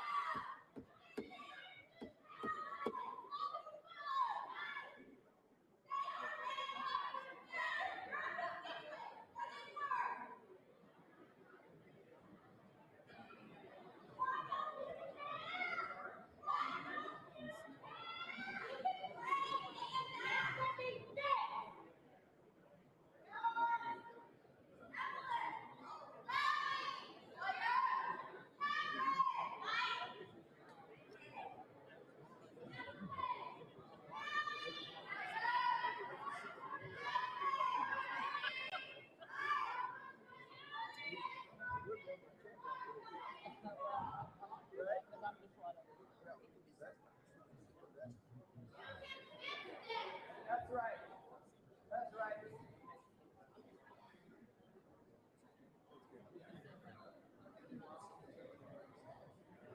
Again, thank you. Thank you. Thank you. Thank you. Thank you. Thank you. Thank you. Thank you.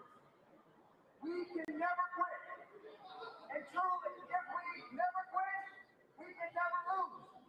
They bank on us quitting, getting tired, getting so weary in our well-doing that we don't act for justice anymore.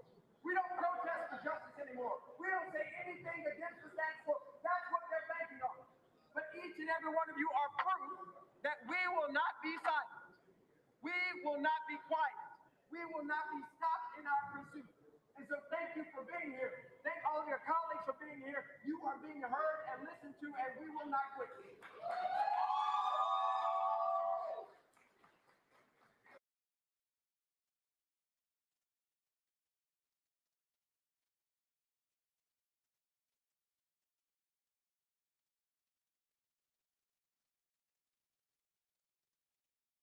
Chairman Holsey, you're recognized. I think it's important that you know we have accountability and responsibility, and personally, I have accountability and responsibility for what we did on Thursday. It broke House decorum. It did not follow the House's rules. I know, and my colleagues, I believe, I don't want to speak for them, knew I was breaking a House rule.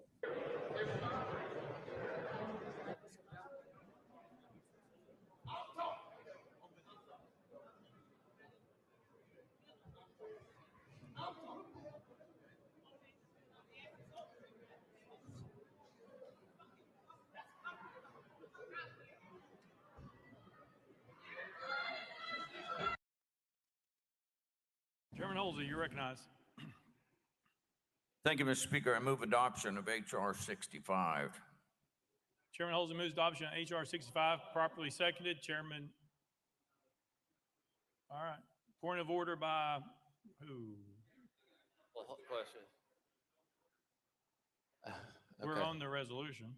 I appreciate that, Mr. Speaker, but I would like the clerk, if you could read what part of that video appeared to be recorded on the House floor. So could you read the rule in the permanent rules of order with regard to recording on the House floor by members? Mr. Clerk.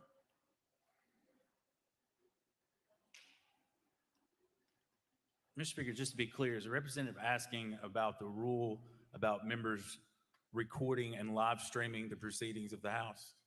Chairman Clemens. Yes, sir. Mr. Clerk. Mr. Speaker, Rule 2, no member or staff member of the House of Representatives shall record or live stream the proceedings of the House, a House committee, joint convention, or joint committee. The preceding sentence shall not apply during floor presentations under welcoming and honoring, or to any official recording or live stream produced, archived, and authorized for distribution by the General Assembly or House of Representatives. Chairman Clemens. Thank you. So would a member who made that recording that was shown in that video have violated that rule? Chairman Clemens. Sorry, Mr. Clerk.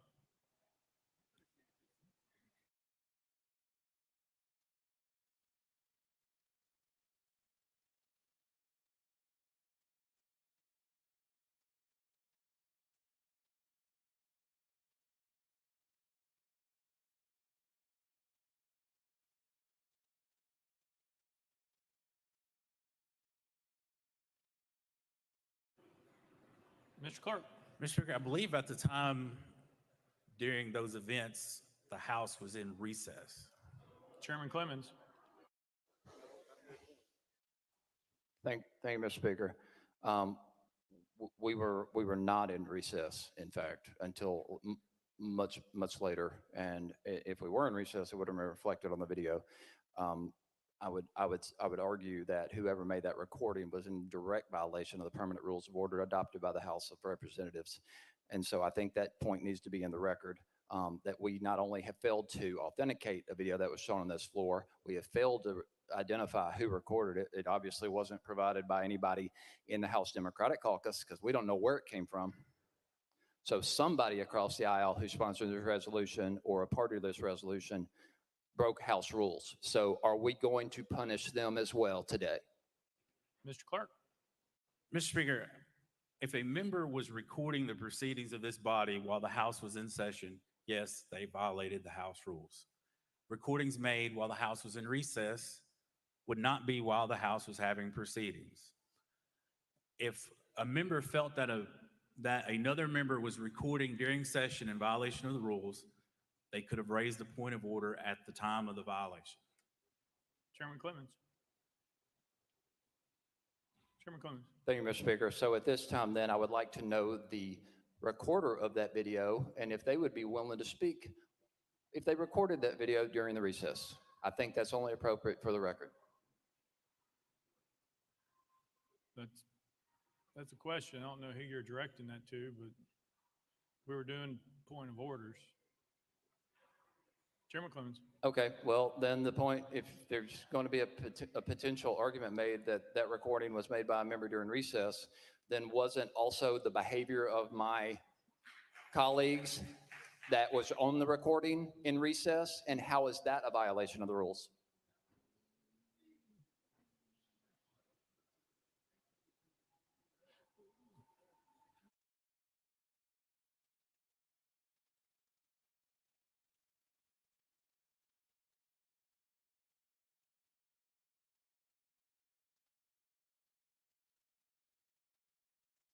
Mr. Clerk.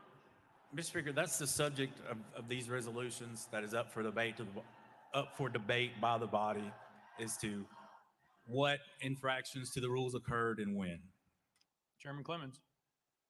Thank you, Mr. Speaker, and thank you, Clerk. Well, that just goes to the matter of why we try to authenticate video before you admit it into evidence. You want to know the facts, who made it, when it was made, at what point it was made, who edited it, whatever happened. Also, the motion was inappropriate, and the motion didn't cover activities that took place off the floor of representatives. So half that video was shown against the rules of this House because it wasn't even encapsulated in or covered by the motion that was made to watch the video. We'll check that to make sure. Hang on.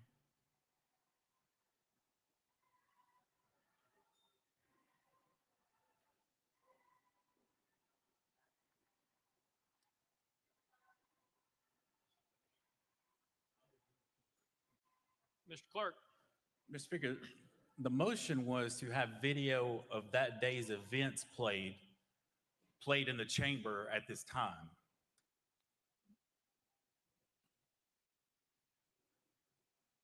Chairman Clemens. I don't believe that was, if that was in fact the same motion, the press conference clips that were shown were not even made that same day. That was the next day. So here we have another violation of the rules, and we're not playing by the same rules in an even manner that's creating a fair process. Also, I'd like to raise a point of order that the ethics rules governing this House say that anyone who knowingly knows of someone who broke the House rules and doesn't report them has also violated a rule. So at this time, I'd like to know if anyone knows who violated that rule. Obviously, multiple people in this room saw this video before it came to the floor today, so you all know that someone knowingly broke the rules in the order of this House.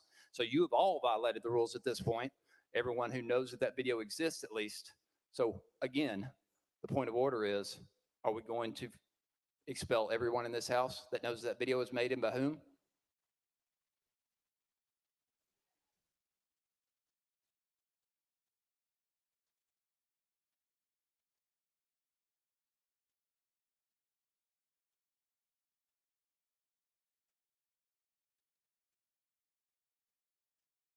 Yeah, I mean, Chairman Clemens, you would have to prove that that video was taken prior to the recess.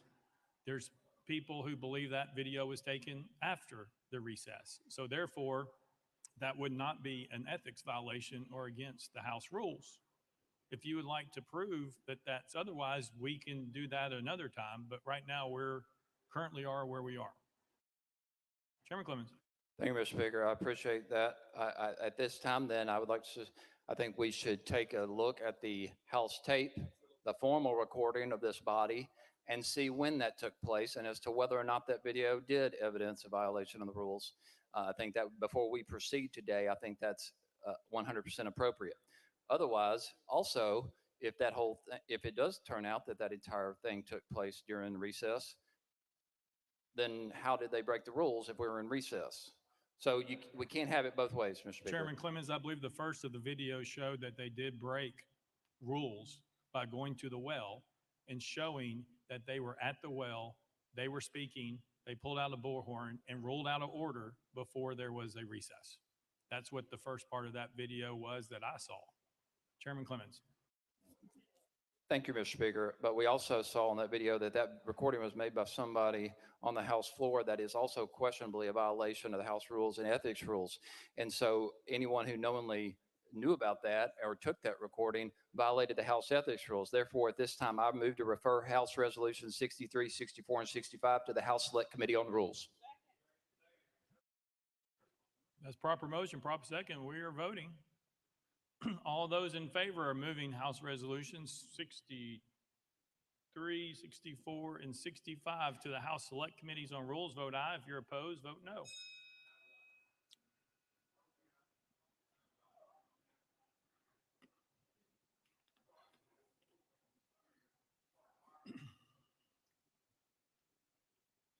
Mr. Clerk, take the vote. Ayes 25, 73 nays. Motion fails. Representative Parkinson. Thank you, Mr. Speaker. I'm concerned. I'm concerned about where we're going here because it seems like we're delving in or devolving into an abyss, a dark abyss here. And I've been here for 13 years now, and I've never seen this happen. And I've watched at least one member be expelled from this body, but I don't remember this body presenting any audio or any video or any text messages when they were expelling Jeremy Durham. But now we're presenting videos that appear to be extremely inconclusive or indicting on other members to bias the members or stoke emotion out of the membership. And I don't remember this happening before. And so I'm trying to figure out, why are we in this space? Why are we're creating a circus? And the eyes of the entire world right now are on this chamber. But we're off the top. From the very beginning, we are creating a circus, and it's embarrassing. This is embarrassing. The world is watching us, and they know that what just happened was unfair. They know that this didn't happen when Jeremy Durham was being expelled. He was given a shot to defend himself. But we are biasing all of the members in here with the way we're handling this and the way we are conducting ourselves. Let's be the leaders of our state. Let's lead, and let's lead with fairness. We as members here, all of the members, none of us deserve to be embarrassed worldwide. We are being embarrassed. So let's do this the right way. Let's lead like we should lead, and let's do this the right way. Thank you, Mr. Speaker. Mr. Clerk, he asked a question about a previous expulsion. Can you share with him what evidence was submitted? Mr. Speaker, there was, at the time, the Speaker appointed an ad hoc committee to file a report, to investigate and submit a report to the House. And that report was submitted to the House, and it was posted on the legislative website and distributed to all members. So there was an actual report submitted to the body. President Parkinson. Thank you, Mr. Speaker, and thank you, Mr. Clerk. Did we get that information with this video entailed sent to all of the members, just like that ad hoc committee did for Mr. Durham? Mr. Clerk. Mr. Speaker, to my knowledge, I don't know who the video was sent to. Representative Parkinson. Thank you, Mr. Speaker. And to your point, thank you for your point. I don't remember getting anything from an ad hoc committee. I don't remember getting any video from an ad hoc committee that gave us a chance to preface what was going to be said and stated on this House floor this morning. I feel ambushed. And so do many other members. We feel ambushed. And that's not right. Let's do this thing the right way so that we are not the circus that everyone is watching and talking about globally. That's all I'm asking.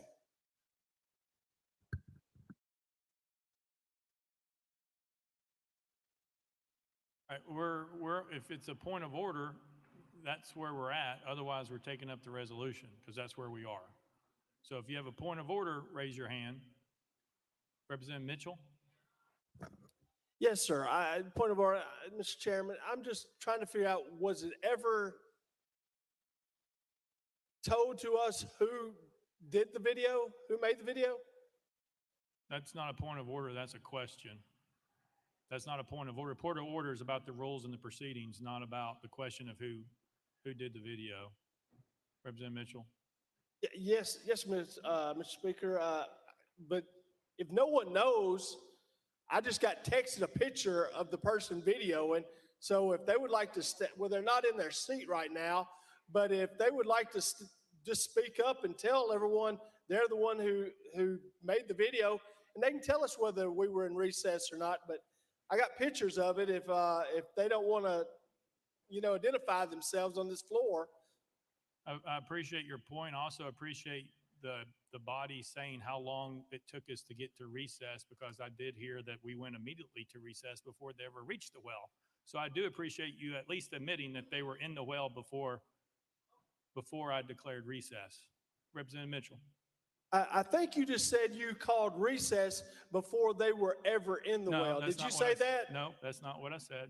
What I said is you all have talked about, as a body, as members of the delegation about your members were in the well after recess. The video shows, and I appreciate you indicating now that they were in the well before the recess, because you're admitting that that video showed them in the well before recess. So I do appreciate that. Representative Mitchell. You know, like you said, if you're talking about in the well, it also showed Mr. Lafferty videotaping them on this House floor. All right, very good. Chairman Holsey, you're recognized. Thank you, Mr. Speaker. I move adoption of H.R. 65. Chairman Holsey moves adoption of H.R. 65, properly second. Chairman Holsey. Chairman Holsey. Thank you, Mr. Speaker. I request that the We'll get clerk there. read the resolution. Mr. Clerk, read the resolution. House Resolution 65 by Chairman Holsey, a resolution to expel Justin Jones from his seat as a member of the House of Representatives of the 113th General Assembly of the State of Tennessee, elected by the 52nd Representative District. Whereas Article 2, Section 12 of the Tennessee Constitution provides that each House may determine the rules of its proceeding, punish its members for disorderly behavior, and with the concurrence of 2/3 expel a member, but not a second time for the same offense, and shall have all the other powers necessary for a branch of the legislature of a free state. And whereas all members of the House of Representatives must comply with the permanent rules of order of the Tennessee House of Representatives of the 113th General Assembly, including preserving order, adhering to decorum, speaking only with recognition, not crowding around the clerk's desk, avoiding personalities, and not using props or displaying political messages. And whereas during the House floor session, 19th legislative day on March 30th, 2023, Justin Jones of Davidson County, along with Gloria Johnson of Knox County and Justin J. Pearson of Shelby County, did knowingly and intentionally bring disorder and dishonor to the House of Representatives through their individual and collective actions. And whereas at approximately 10:49 a.m., Representative Jones and his colleagues, having gathered at Representative Johnson's desk, moved in unison to the well and began shouting without recognition. And whereas once gathered in the well and called out of order, Representative Jones and his colleagues proceeded to disrupt the proceedings of the House of Representatives from approximately 10:50 a.m. until approximately 11:42 a.m. And whereas during this time, Representative Jones and his colleagues shouted, pounded the podium, led chants with citizens in the gallery, and generally engaged in disorderly and disruptive conduct, including refusing to leave the well, sitting on the podium, and utilizing a sign displaying a political message. And whereas during this time, Representative Jones and Representative Pearson used the bullhorn to amplify their protestations, and whereas these actions were done in open session in the presence of and in witness by the members and staff of the House of Representatives, whereas it appears to be satisfaction of this body that Representative Jones's conduct on March 30th, 2023 constitutes disorderly behavior and justifies expulsion. And whereas such disorderly behavior on the part of Representative Jones reflects adversely upon the integrity and dignity of the House of Representatives of the state of Tennessee, places a cloud upon the actions of this honorable body, and is inconsistent with the duty of a member of this body, and where it is deemed that the best interest of the people of the state of Tennessee and this body for Representative Jones to relinquish his seat as a member of the House of Representatives. And whereas Representative Jones has been given advance notice of the contents of this resolution and has been afforded the opportunity to debate the resolution on the floor of this House prior to its passage, now therefore be it resolved by the House of Representatives of the 113th General Assembly of the State of Tennessee that pursuant to the authority under Article 2, Section 12 of the Tennessee Constitution, this body hereby expels Justin Jones from his seat as a member of the House of Representatives of the 113th General Assembly of the State of Tennessee, elected by the 52nd Representative District for disorderly behavior occurring on March 30, 2023, and declares the 52nd Representative District seat vacant. Be it further resolved that copies of this resolution be prepared and forwarded to Justin Jones, the legislative body of Davidson County, the Honorable Bill Lee, Governor of the State of Tennessee, and the Honorable Trey Hargett, Secretary of State.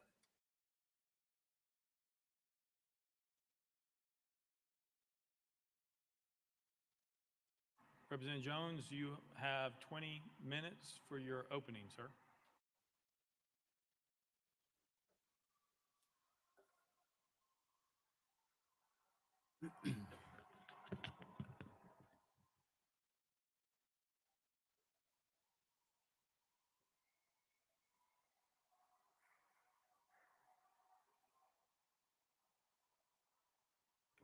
Thank you, Mr. Speaker.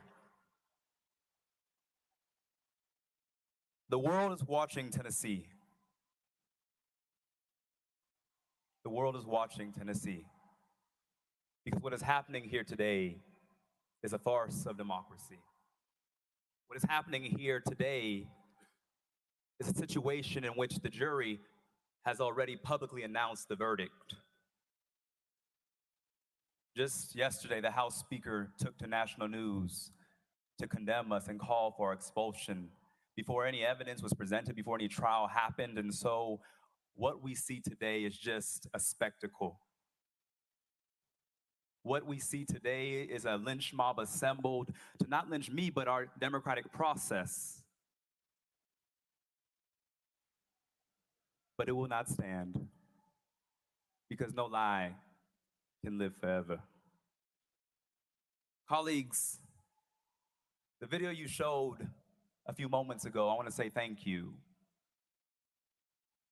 because it showed for the world the ridiculousness of the claims that what we were doing merit the ultimate punishment of expulsion. Mr. Speaker, I represent 78,000 people.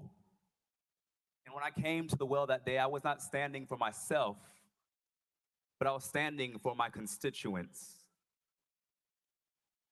And the thousands of Tennesseans gathered in this Capitol demanding that this body act. But most particularly, I was standing for those young people. Those young people, many of whom come from my district, many of whom can't even vote yet, many of whom are disenfranchised, but all of whom are terrified by the continued trend of mass shootings plaguing our state and plaguing this nation. And so that is why I walked up to the well. I walked up to the well because you were pushing my people back. We brought a megaphone because you cut our people off and you cut their representatives off from the microphone time after time after time after time after time again. And there comes a time where people get sick and tired of being sick and tired.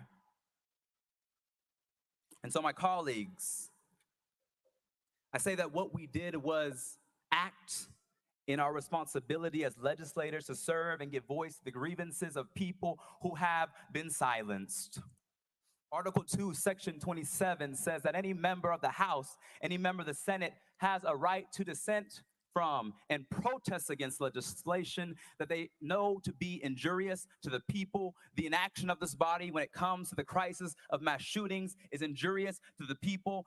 The obedience of this body to special interest groups like the NRA is injurious to the people. The proliferation of guns that you promote in this state is injurious to the people. And so we had no other choice but to get our dissent marked for the journals.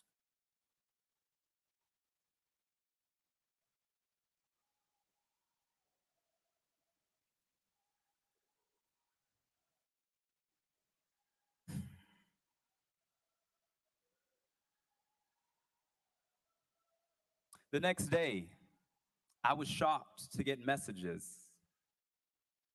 shocked to get copies of articles that House Speaker Cameron Sexton went on national television to lie to the world and say that what happened in this well was an insurrection. What happened out in those halls was an insurrection. I was shocked to have the Speaker of the House condemn mothers and children and grandmothers and parents and concerned citizens, clergy, lie on them and say that they were violent insurrectionists. And I think that he owes the people of Tennessee an apology. Because at no point was there violence. At no point did we encourage violence. In fact, what we were doing was calling for the end of gun violence that is terrorizing our children day after day after day, and all we offer are moments of silence. It is in that spirit of speaking for my constituents, of being a representative of the people, that I approached this well on last Thursday. Breaking a House rule, but exercising moral obedience to my constitutional responsibility to be a voice for my people, to be a voice for the Tennesseans who you choose not to listen to because of those NRA checks that are so hefty in your campaign funds. There comes a time where people get sick and tired of being sick and tired. And so I came as a representative to this well. And so today, we are brought to here, where members are responding in the most extreme measure, not because of what we did, but because by breaking the quorum, we broke the glass of your false power for the world to see. We broke the glass of this chamber that someone called sacred. One of the members on the other side of the aisle was in tears and said, "I've never seen such a breach of this sacred chamber." And I thought to myself, that representative has obviously never read history. Because is it in this chamber, if you walk around this Capitol, you'll see bullet holes when representatives got into conflict. You'll see duels take place on this House floor, debating whether people like me should be treated like equal citizens under law. This is not a temple. This is a place where we're supposed to wrestle for our democracy and wrestle ideas and give voice to 78,000 constituents each of us represents. But for so long, this body, drunk with power, has modeled for the world what we know as nothing less than authoritarianism. And today is the climax of that behavior. That a week after a mass shooting plagued our community, the most direct action this legislative body takes, or should I say my colleagues on the other side of the aisle are taking, is to expel us for speaking about the issues of weapons of war on our streets. We called for you all to ban assault weapons, and you respond with an assault on democracy. That is why the nation is watching you today. And I say to my colleagues on the other side of the aisle that no matter what you vote, you have the votes, but you will not be victorious, because there are generations of young people who see what is going on. There are young people that as you try and beat us down, they are rising up to take back the state from the extreme forces that have sought to take away the democratic process, the deliberative process. On last Thursday, when thousands gathered here, tried to silence members from talking about the issue of gun violence because they were afraid that a conversation would remind people that there is complicity of this body in what happened at Covenant Elementary School. The truth be told, colleagues, Covenant Elementary School was not the first mass shooting in Nashville. I represent a part of Nashville. And one of my constituents, who I don't know is in this chamber, Ms. Brooks, lost her son, Akila, in that mass shooting that occurred at the Waffle House in Antioch. And after that massacre, we demanded that this body act, but once again, you turned a blind eye and closed your ears and put your head in the sand and refused to listen to the voice of the people. Refused to listen to the voice of the people. And so once again, it was in that spirit of a representative for people who have time after time after time been silenced that I approached this well. And now this body who showed the video of what occurred, no violence, no death threats, but simply saying that until we have action, there will be no peace or safety in our communities. And how do my colleagues respond? They respond with the most extreme measure of expulsion, which has only taken place 3 times in this House. Only 3 times in over 200 years have there been members of the House of Representatives expelled. The first case was in 1866.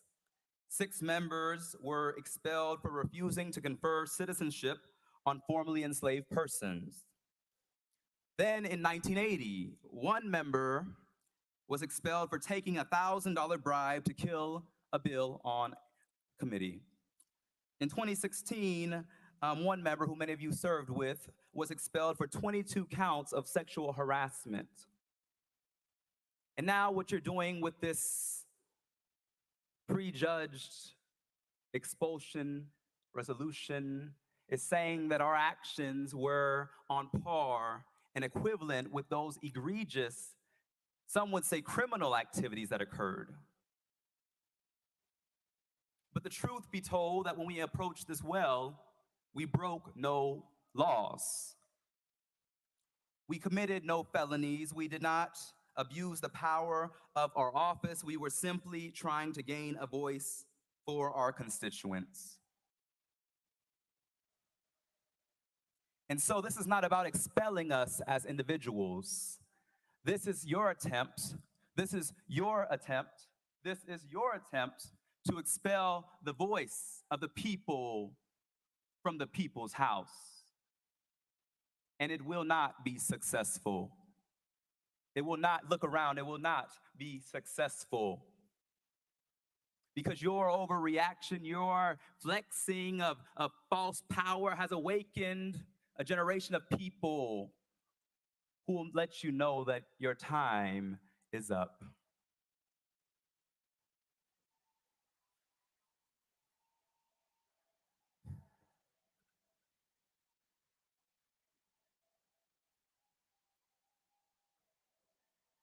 Let's talk about expulsion. For years, one of your colleagues who was an admitted child molester sat in this chamber. No expulsion. One member sits in this chamber who was found guilty of domestic violence. No expulsion.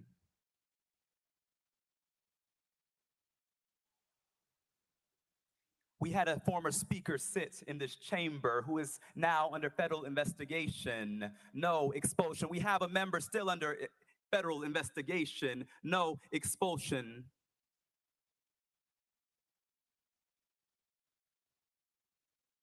We had a member pee in another member's chair in this chamber. No expulsion. In fact, they're in leadership, but in the governor's administration. And so once again, what you're saying to us, since you're trying to put us on trial, I'll say what you're really putting on trial is the state of Tennessee. What you're really showing for the world is holding up a mirror to a state that is going back to some dark roots, a state in which the Ku Klux Klan was founded, is now attempting another power grab by silencing the two youngest Black representatives and one of the only women, Democratic women in this body. That's what this is about. Let us be real today. Let us be real today. Colleagues, there's another part of this. This extreme measure is a violation twofold, because it also is an attempt to silence and undo the will of over 200,000 Tennesseans whom the three of us represent. Your extreme measure is an attempt to subvert the will of voters who democratically elected us as representatives to speak and to passionately fight for them.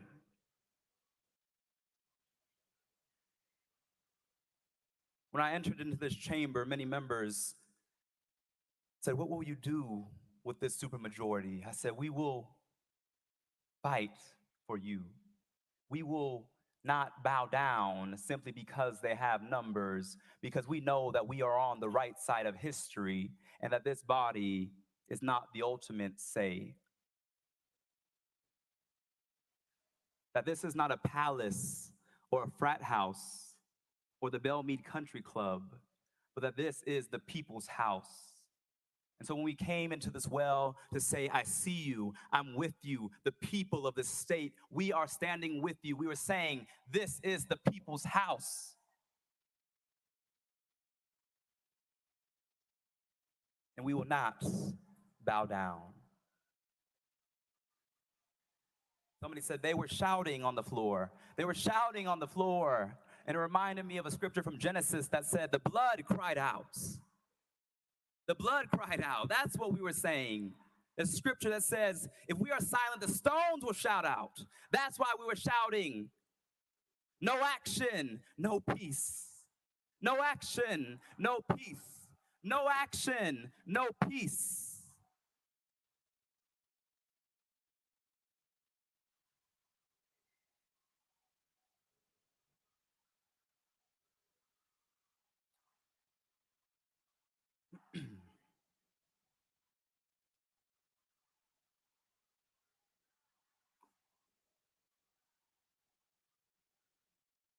Let's talk about the power grab. This is unprecedented, not just for our state, but it's the reason why states across this nation are sending letters condemning this body. The White House is talking about what's happening in this body because what Tennessee is doing is a power grab of ousting 3 lawmakers, your colleagues, simply because you have the numbers to do it. If I didn't know this was happening to us, and I read the news, 3 opposition legislators expelled from the legislature, I would think that this was another nation. But no, it is Tennessee showing to the world that democracy is no more. That simply because of gerrymandered districts and voter suppression, you have stolen the people's house and think that you are ultimate authority.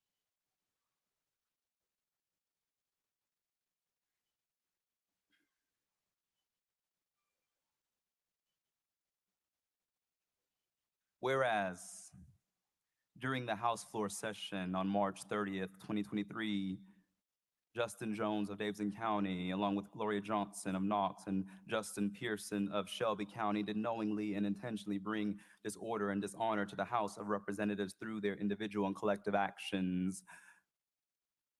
Mr. Speaker, how can you bring dishonor to an already dishonorable House? How can you bring disorder to a House that is out of order, where the Speaker refuses to let representatives elected to speak for their people even be heard? How do you bring dishonor and disorder to a chamber that does not follow decorum, due process, constitutional rights, or the rules that they enact themselves? There is no equal application of law or rules as we see in this chamber, as we saw today. But it depends on who you know. It depends on if you have a certain letter by your name. It depends on if you have the supermajority. That does not sound like democracy to me.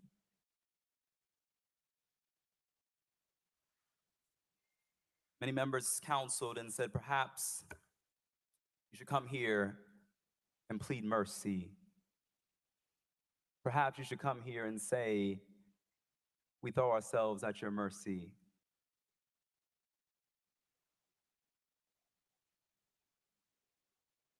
That we should be ashamed of what we did and hold our heads down low. But what we did was the only logical thing to do after a session defined by extreme silencing of representatives of this body. A session defined by multiple moments in which the attempt to even bring up gun violence was immediately out of order. That was your 20 minutes. Representative Garrett, you are recognized. Thank you, Mr. Speaker.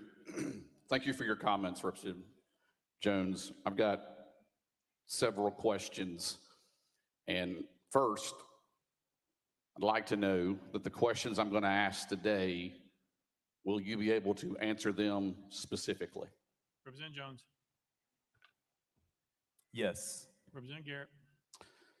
Isn't it true that approximately at 10:49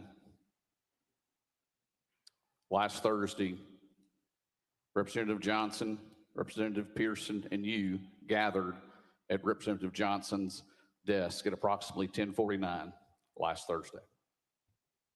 Representative Jones. Yes, as we frequently gather at her desk because it's in the corner of the room. Representative Garrett. You, Representative Johnson, and Representative Pearson then moved in unison to the well of the House, correct? Representative Jones. Are you saying at that time, or are you saying it in general? Representative Garrett. At that time, you moved in unison with Representative Johnson and Representative Pearson to the well, isn't that correct? Representative Jones. I'm not sure the certain time, but we did walk together. Representative Garrett. At approximately 10:49 a.m. that day, on Thursday, you walked from Gloria Johnson's desk, Representative Johnson's desk, with Representative Pearson to the well, correct? Representative Jones. This question has been asked and answered, but I'll answer it again. I'm not sure of the particular time. I want to be factual. Unlike this resolution, I want to make sure I have the facts correct. And so I cannot say the exact time, but I can say maybe around that time we walked over together. Representative Garrett. You, Representative Johnson, Representative Pearson, then began from the well shouting without recognition. Is that correct? Representative Jones.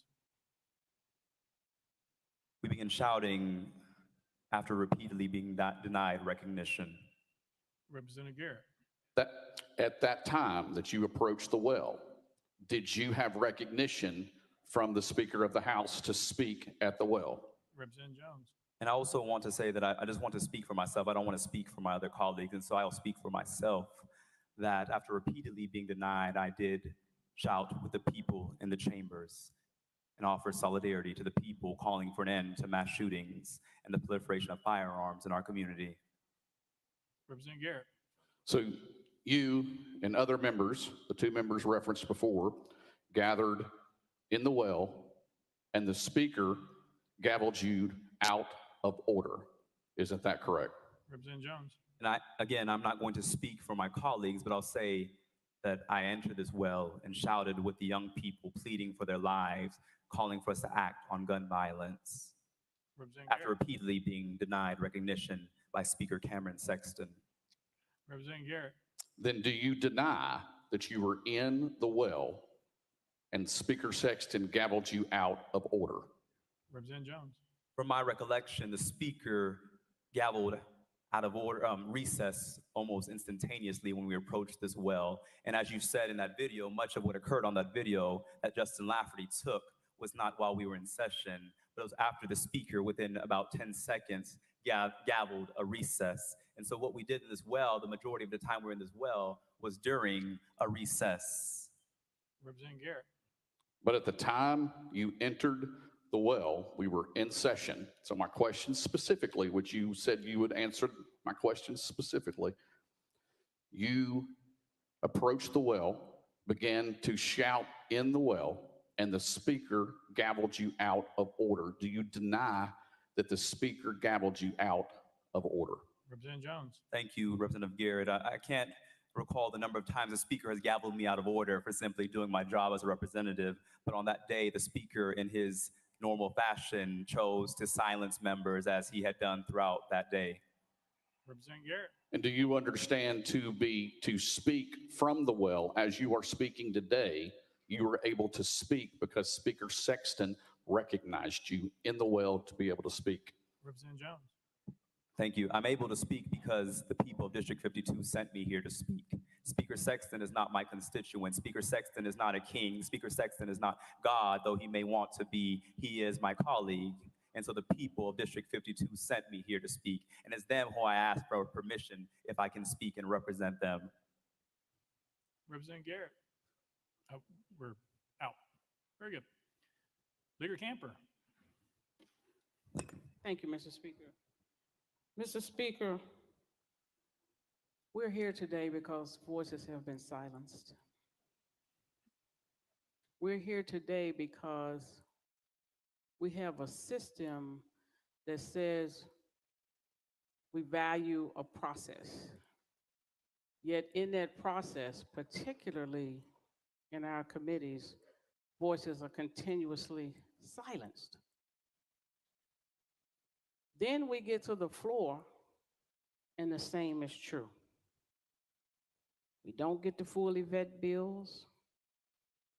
People can't represent their constituents' voices, and it has happened time and time again. This is not democracy. Democracy says your voice will be heard. I served 21 years in the military, and I do it again to protect democracy. I've traveled to other countries in the name of democracy. Yet, on this floor, for what appeared to be 15 seconds of a rule violation, we're not protecting democracy. Representative Jones represents thousands of people in this state whose voice have been silenced time and time and time again. And we had just had this mass shooting and only wanted to elevate the voices of those people. That's what he wanted to do.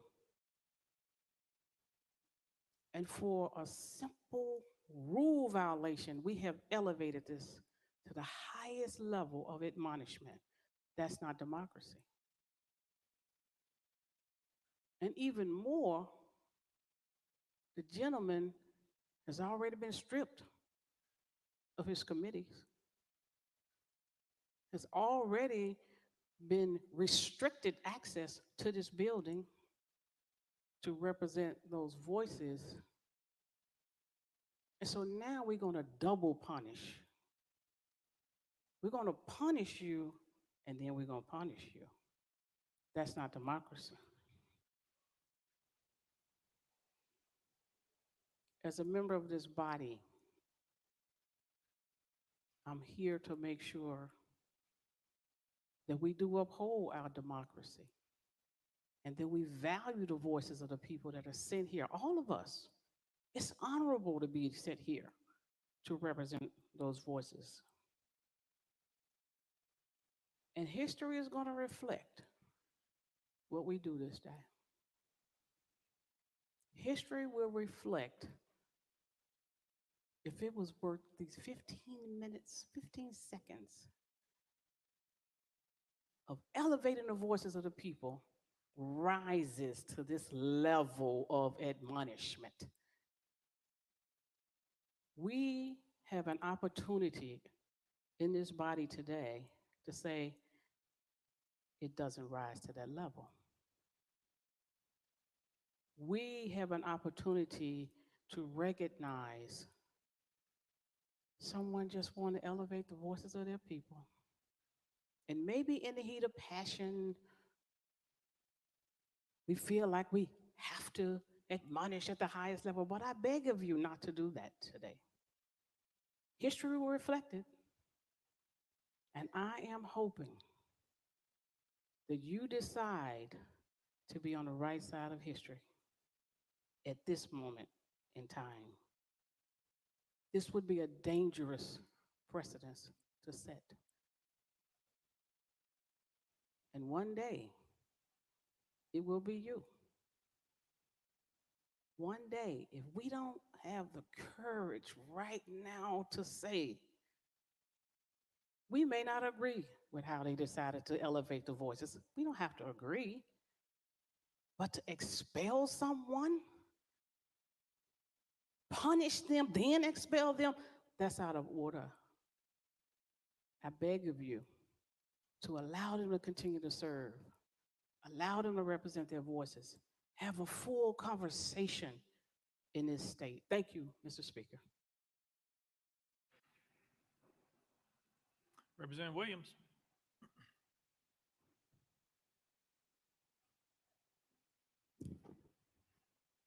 Thank you, Speaker Sexton. I just had a few questions before I get started about a couple of them.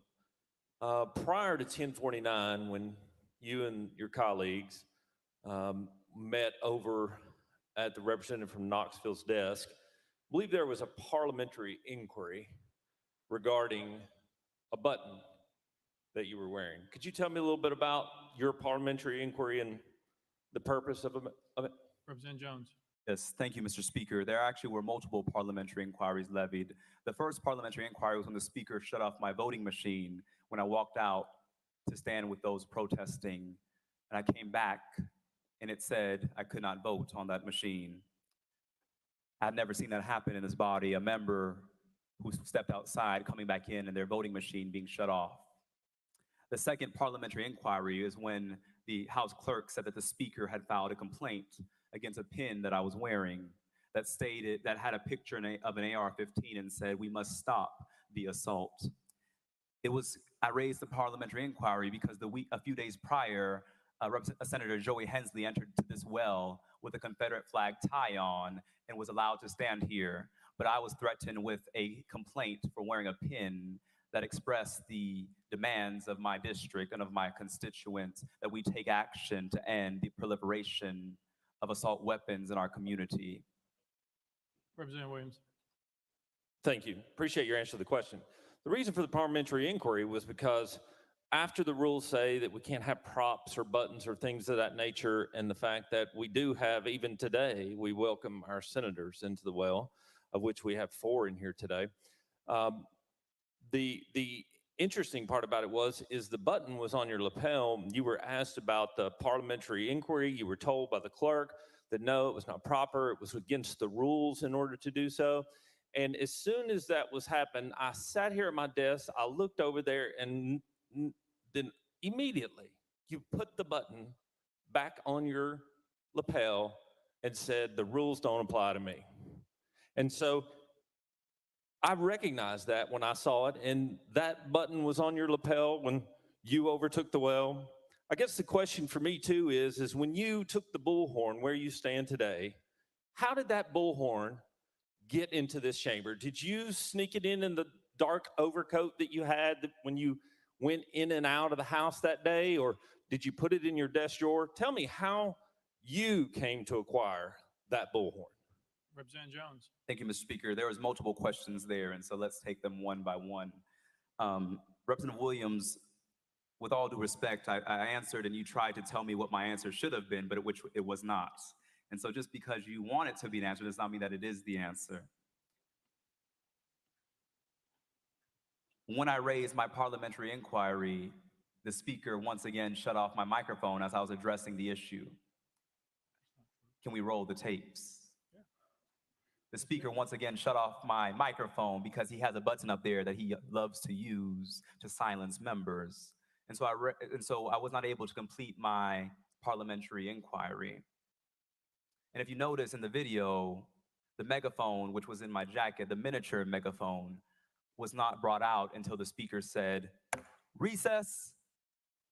And after he said recess, that's when I pulled it from my jacket. So every complaint you have with the megaphone was for actions that happened during recess. And the only reason that I had to use a megaphone is because House Speaker Cameron Sexton cut my voice and the voice of the 78,000 people I represent from the microphone. That's the only reason I had to bring a megaphone, is because the Speaker cut off the microphone. Representative Williams. Thank you, Mr. Speaker. I appreciate the representative's honesty about being the one who brought the bullhorn into the well, because I did not know where it had come from. And out of limited time, obviously, there's one question that, as I thought about this over the weekend, and we wanted to make sure you had an opportunity to defend your actions, one of the questions that keeps coming back to my mind that I hope maybe you can answer is when you say no action, no peace. What do you mean? What does Representative Jones mean by no peace? Thank you. Representative Jones. Thank you. I would invite my colleague from Putnam County to join any protest where that is a very familiar chant that usually goes, no justice, no peace. And I believe the roots of it lie in something that Martin Luther King stated, that true peace is not merely the absence of tension, but it is the presence of justice. That's what I was saying, is that until we act, there will be no peace in our communities. In addition, I would like to read some context about that chant that comes from Jeremiah 6:14. I'll read the New Living Translation. It says, they offer superficial treatments for my people's mortal wound. They give assurances of peace where there is no peace. I'll go to the New International Version. They dress the wound of my people as though it was not serious. Peace, peace, peace, they say, where there is no peace. That's what the chant means, is that we have no peace. And that until we act, there will be no peace for the thousands of children who came here demanding that we act, who are afraid that if they're in school, they will be gunned down because you have passed laws to make it easier to get a gun than it is to get health care in this state. You've passed laws to make it easier to get a gun than it is to vote in this state. And so that there will be no peace in Tennessee until we act on this proliferation of weapons of war in our community. That is the peace I was talking about. That is what I was saying. Representative Williams, thank you for your question. Representative Freeman. Thank you, Mr. Speaker. And members, I rise today to implore you not to do this. We have votes on this floor all the time that I disagree with, but this one sets a very dangerous precedent. There are 78,000 people that Representative Jones represents. He was elected in a competitive primary. This is who that district wants to represent them. March 27th, 6 people were killed in Nashville, 3 children. We had a couple of presentations. I was fortunate enough to say some words. My colleague, who also represents Davidson County, wanted to say some words and didn't get the opportunity. The passion that he has for his constituents overflowed, and he couldn't take it anymore and felt like his voice and the voice of the 78,000 people that he represents needed to be heard. You know, I understand that my colleague, Representative Jones, challenges you. He's an intelligent, powerful advocate for some causes and issues that you don't want to deal with, that are uncomfortable for you, that challenge your norms, that challenge your beliefs. He speaks to all these people up here.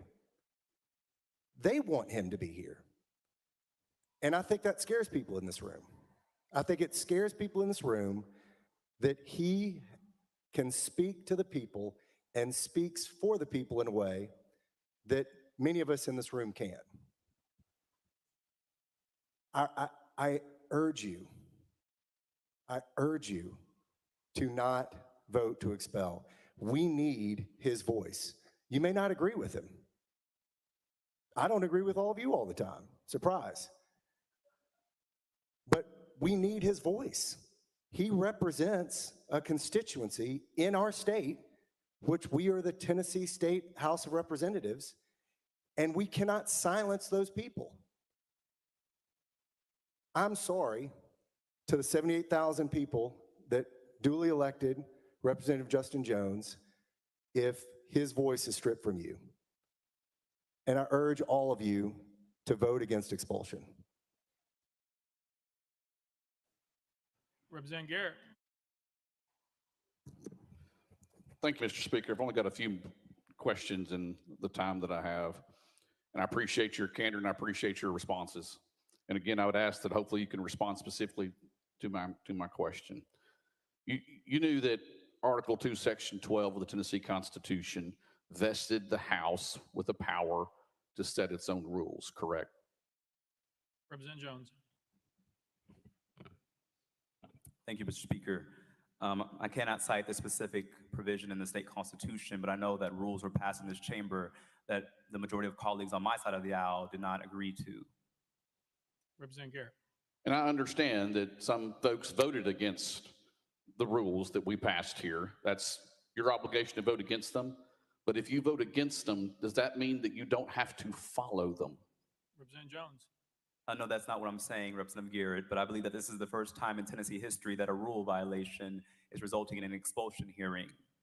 This is the first time that a minor infraction of rules brings a member before this body to be expelled, because as I listed, every other measure of expulsion beginning in 1866 to 2016 were for acts that were criminal, unethical, not a rule violation.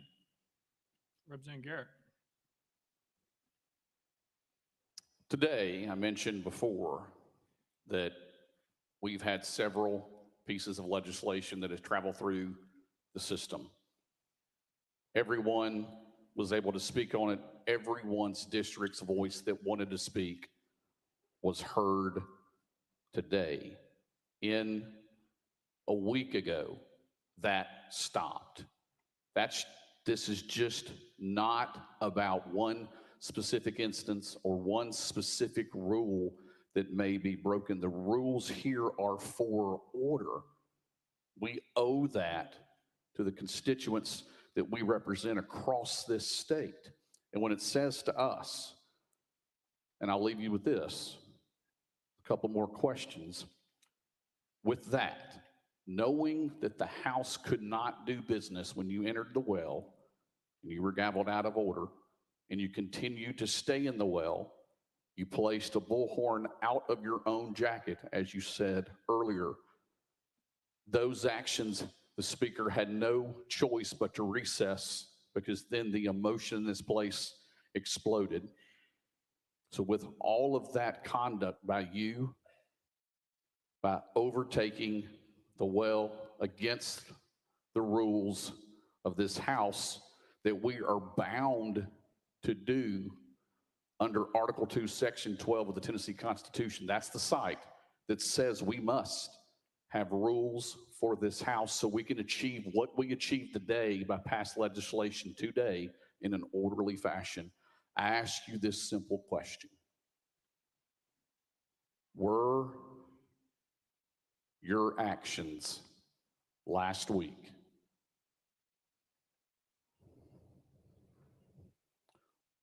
as you define them, were they disorderly and disruptive to this House chamber? Representative Jones.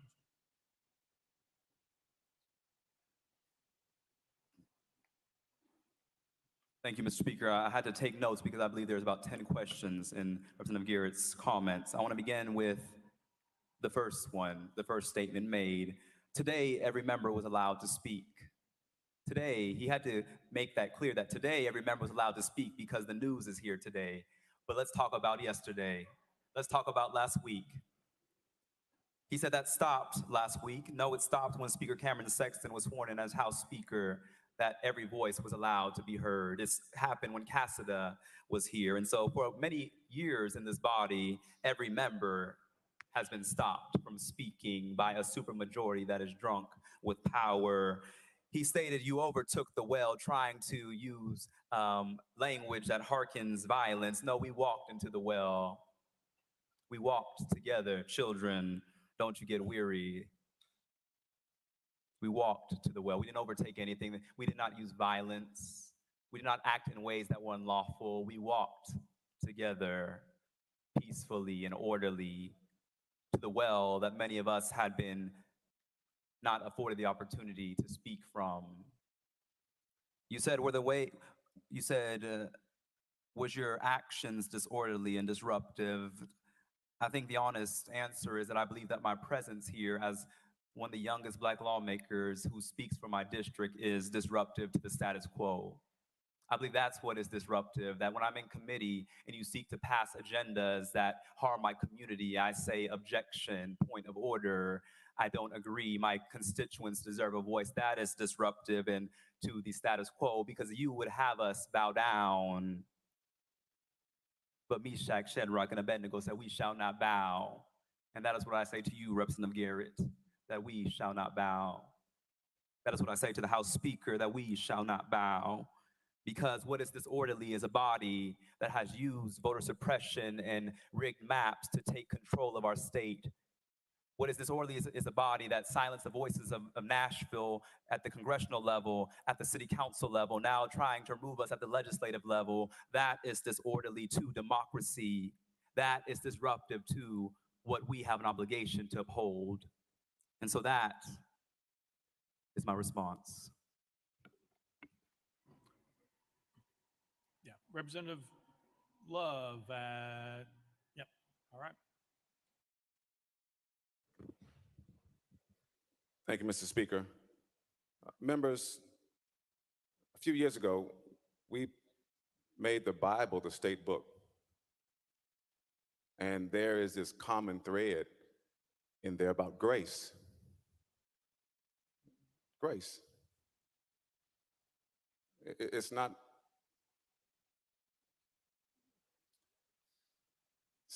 easy to bestow grace.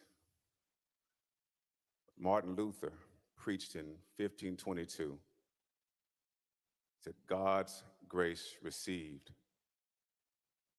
must be bestowed. So I'm asking you, just consider. I know it's difficult, I know it's hard, I know there are a lot of hurt feelings, but I'm asking you to consider the grand scheme of things, the future of our body, and not take this particular vote. And consider what my colleagues have said about representation and about those members who will not be able to have their voices heard in this chamber. Thank you for hearing me and considering what I've suggested. Thank you. Representative Volso.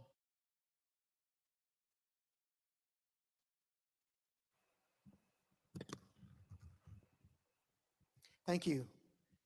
Mr. Speaker, I have one question for the representative, but before I ask it, I want to say a couple of things. First, the representative's address was a compelling, eloquent statement of why he needs to be expelled. In fact, when you listen to it carefully and closely, it's clear that he wants to be expelled.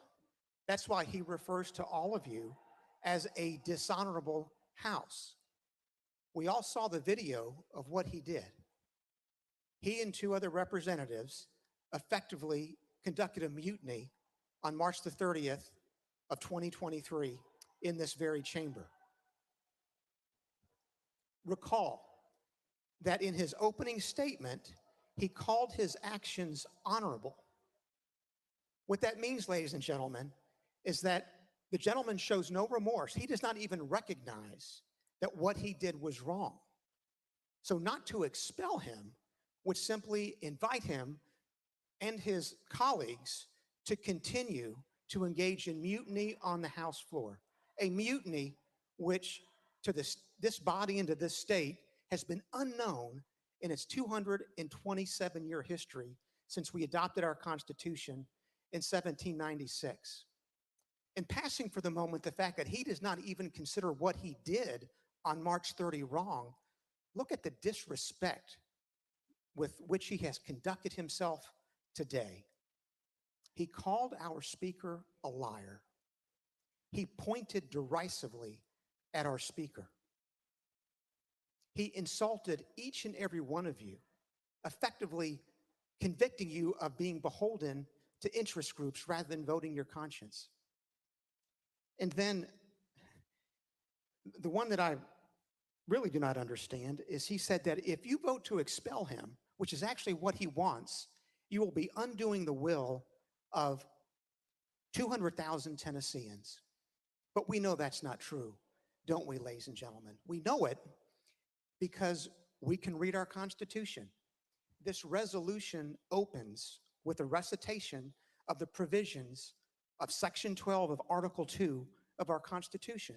It's just one sentence, but it says three things. It says each house, the House and the Senate, has the power to determine its own rules. And then second, it provides that each chamber, the House and the Senate, has the power to punish for disorderly behavior. And then third, it says with the concurrence of 2/3 of the body can expel the member for disorderly behavior. It says those three things. So what we've got, ladies and gentlemen, is a case that clearly falls within the confines of Section 12 of Article 2. Was the representative's conduct on March the 30th, quote, disorderly behavior, close quote? You bet it was. It's as severe a violation of our Constitution and our rules that a member can be guilty of on the House floor. There is a basis, a strong factual basis to vote for expulsion. But what does expulsion mean? Does it mean a death penalty? As we've heard? No, not at all, because Section 12 goes on and says that a representative cannot be expelled a second time for the same offense. So this is not a death penalty.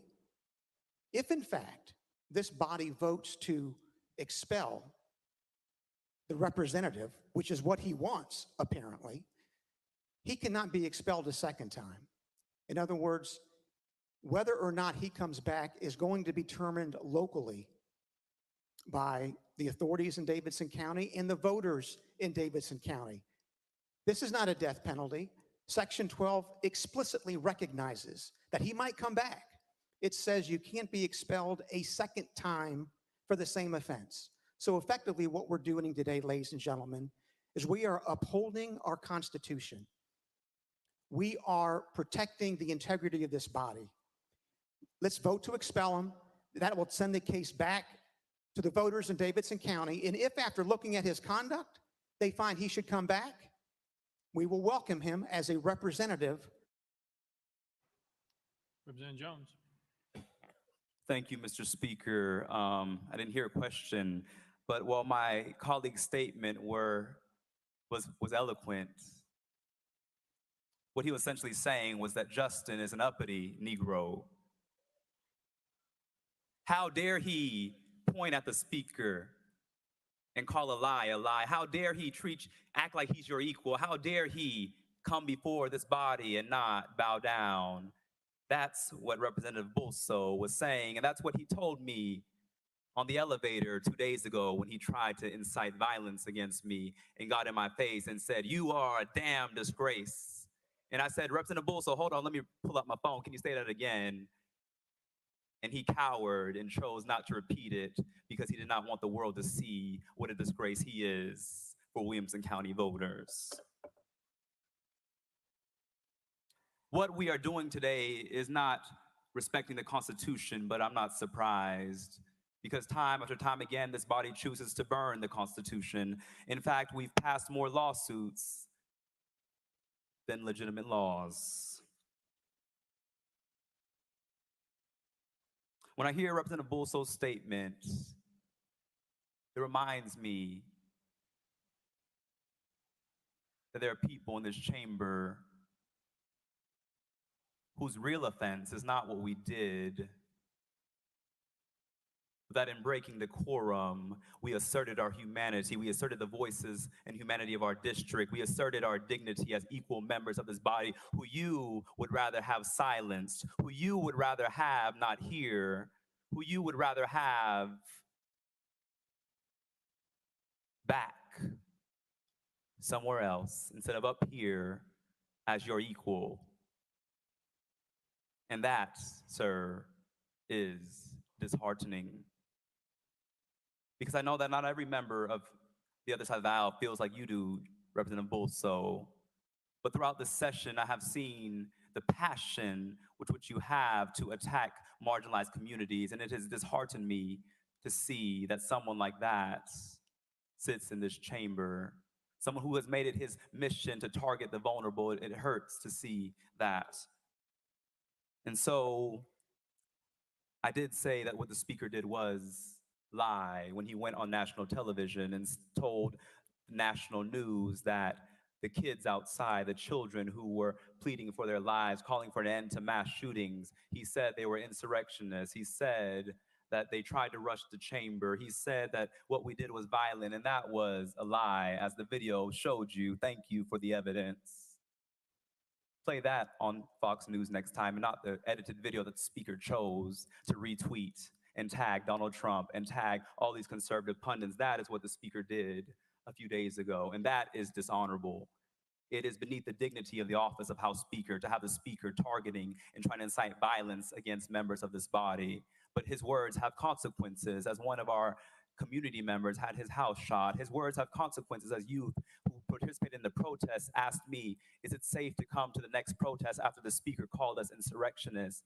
Mothers saying, is it gonna be safe for my children? Or was the speaker giving a dog whistle to the Proud Boys and other groups to show up? That is dishonorable. And like I said before, I pray for an apology, because Representative Bulso, I will apologize when the speaker and you all apologize to the families at Covenant, when you apologize to the families from the Waffle House, when you apologize to those many countless victims to gun violence because of your reckless gun laws, because of your reckless laws that proliferate weapons of war in our communities. When you apologize, then I will apologize.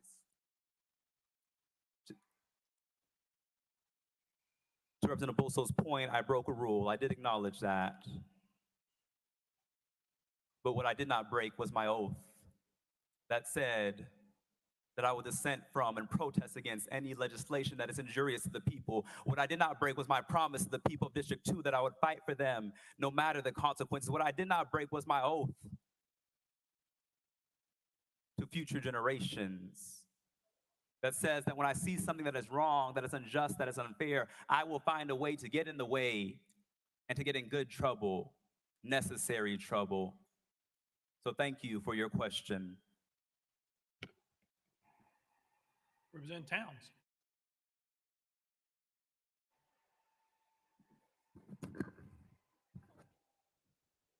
Thank you, Mr. Speaker. Members, what I see today is really a spirit of anger on this House floor. People are angry.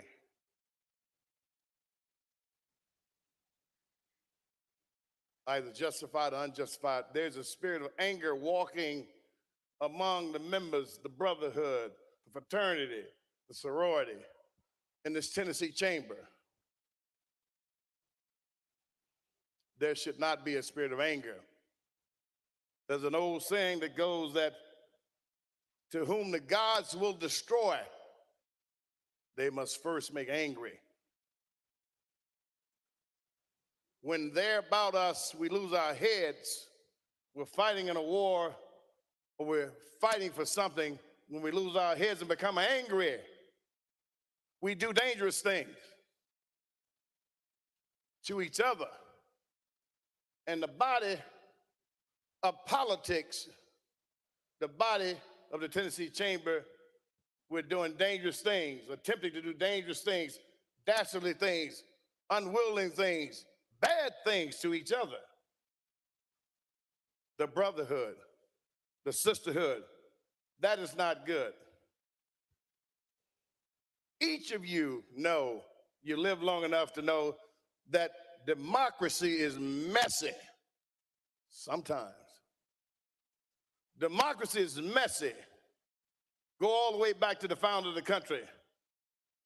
Deal with the women's movement, the right to vote. Deal with the civil rights movement.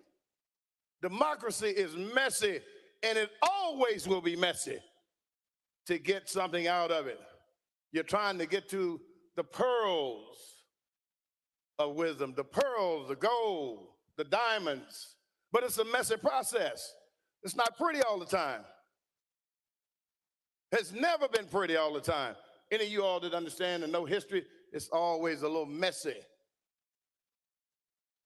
But we perfected some things in this country that allow us to make change and evolve and do good. Right now, we're not doing good because under these circumstances that happen to our fellow members, we're trying to crucify them when there were other measures that could be taken. There are other measures that could be taken that could have driven the point home as it relates to what we want to see, decorum and order. Other things could have been taken, but we opted out because we're angry to seek the nuclear option. When you drop a nuclear bomb, you destroy everything. You never use a sledgehammer to kill a gnat with. We are dropping the nuclear option on one of our fellow members. Now, ladies and gentlemen, that dog bites twice. Comes back to bite you in your butt too. We should not go to the extreme of expelling our members for fighting for what many of the citizens want to happen, whether you agree with it or not. Is there the right way to do things? Of course there is. Many of y'all probably secretly admire the courage of our young members and Gloria. You probably admire the courage. How many of y'all can remember how you acted when you were 20 years old, 25 years old? If there's a video camera around, I bet you don't want to see that. Our conduct. Some of us are older and we did not have everything that we did on tape today. So you make allowances for our young people to grow and to become, because regardless, at some point, they're going to have to run this country. I'm encouraging some compassion. Don't vote for this expulsion of any of our members. I didn't vote for the Jeremy Dermer expulsion. I thought it was wrong. It was wrong then, and it's wrong today. They should not be expelled for fighting for something that many of the citizens of the state of Tennessee want. Let's think deeply, let's think caringly, and let's show we have the ability to lead with a good heart. Mr. Speaker, thank you.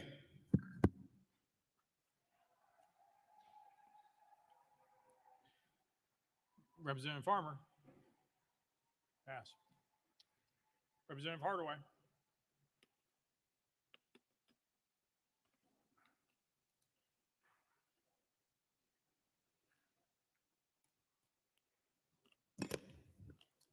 Thank you, Speaker. Colleagues, I've thought long and hard what I needed to say to y'all. It's simple. We all need more black Jesus. That guy with the woolly hair and the bronze feet. Now that truth is what we base our lives on. So I'm not surprised that we're here. I'm disappointed, and to a great extent, just disgusted. I was here when Kent Williams became Speaker. The chaos, the confusion, threats against his life. It all happened right here on this floor. And you know who led that? My Republican colleagues. Neither I nor any of my Democratic colleagues jumped up and demanded their resignations or demanded that they be hauled before the ethics committee, much less demand that they be expelled. And after he was elected speaker, listen to me, he had to have the Tennessee Highway Patrol to escort him from his desk to the speaker's podium. Speaker, you were here. If you weren't here, you need to listen to this because it's scary. It is scary. I watched how men and women went from gentlemen and gentle ladies into monsters. It was the worst possible scene that I have ever seen and that you could ever imagine on the floor of the House. But let's talk about why we're here. We're here because 3 9-year-olds and 3 adults were murdered at school, which should be one of the safest places that you could be in your life. I can't imagine the trauma that these young folks will have to live with for the rest of their lives. I can't imagine the trauma that their parents will have to experience every time they leave the house going to where? School. And it's something that we could have acted on last session, session before that, the session before that, and we chose not to. These young folks came in, refused to be a prisoner of procrastination, and demanded justice. That's why we're here. They demanded justice for those children and justice for those hundreds of children who have died across Tennessee over the years. I'm happy that we've started to move on legislation that will help to mitigate the problem so that our classrooms and our playgrounds don't become killing fields in Tennessee. I'm grateful for the work that we've done. But I tell you, young, gifted, intelligent, and Black, I'm proud of it. He broke rules. He did not break the law. This is, in spite of what my colleague said, this is the death penalty, because if he's expelled, he will no longer be a part of this process. So I urge you, do the right thing. Vote like you were voting for your seatmate.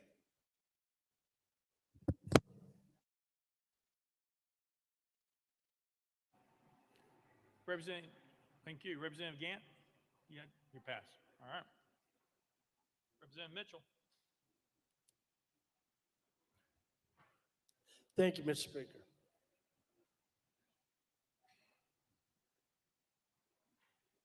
We're setting a precedent today that a lot of you in here, including myself, you better think long and hard about it. You know, there's been many of us in here, and you know who you are. There's rules that are broken. I mean, there's been many a time we've had debate on this floor. I've gotten hot. Another member's gotten hot. I know of 2 instances of 2 people in pretty high-level positions on the other side have come back here to my desk and threatened bodily harm. Do I say we ought to jump up and throw them out of here for that? No, in the moment, they lost their temper. They lost their composure because they believed what they believed. They were willing to fight for what they believed in. You got to admire that. So I'm sorry if you're sitting in here and you're not willing to fight for what you believe in. I understand you've got to be composed, but every now and then you're going to lose it. Even the best of us are going to lose it. But today, you set this precedent that you're going to throw him out of here for breaking a rule. I've said it before and I've said it again. I've had some people sit beside me on this House floor. I've had to look up the aisle at a former speaker that there's not a jail cell that he doesn't deserve to be in, and have to sit here and look at that.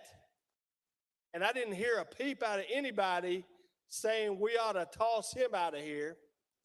And everybody knew it wasn't a rule he broke. There wasn't a felony he didn't see, he didn't want to break. But not a soul said a thing about it. We all just, oh, well, we'll let the process work itself out. You know, I had somebody sit beside me, multiple teenage girls say things that should make us all cringe about that member. No one wanted to do anything about that. But we're going to throw a young man out today who had the audacity to fight for what he believes in. I hope you have the audacity to fight for what you believe in. If not, there's the door. You shouldn't be here. If you're not willing to do what it takes to make change, to make this state better, to make your community better, you're probably in the wrong place. But do people lose their composure sometimes? Yes, they do. Guilty as charged right here. I'll be the last one to throw that rock. But if you're going to set this precedent, you better think long and hard about it. And you better hold up to that standard. You better not look at beside the name and see if it's a D or an R beside the name. You better look and say, they broke a rule. You know, somebody may have been videotaping on the House floor. You can hear the speaker say recess in the video, you know. So, I mean, if you're going to set that precedent, you know, you may want to go watch that video. So don't look if a D or an R is beside their name. You're going to set the precedent. Let's live by it. Just think about that, folks. Have a little grace. And look in yourself and say, will I fight for what I believe in? Thank you.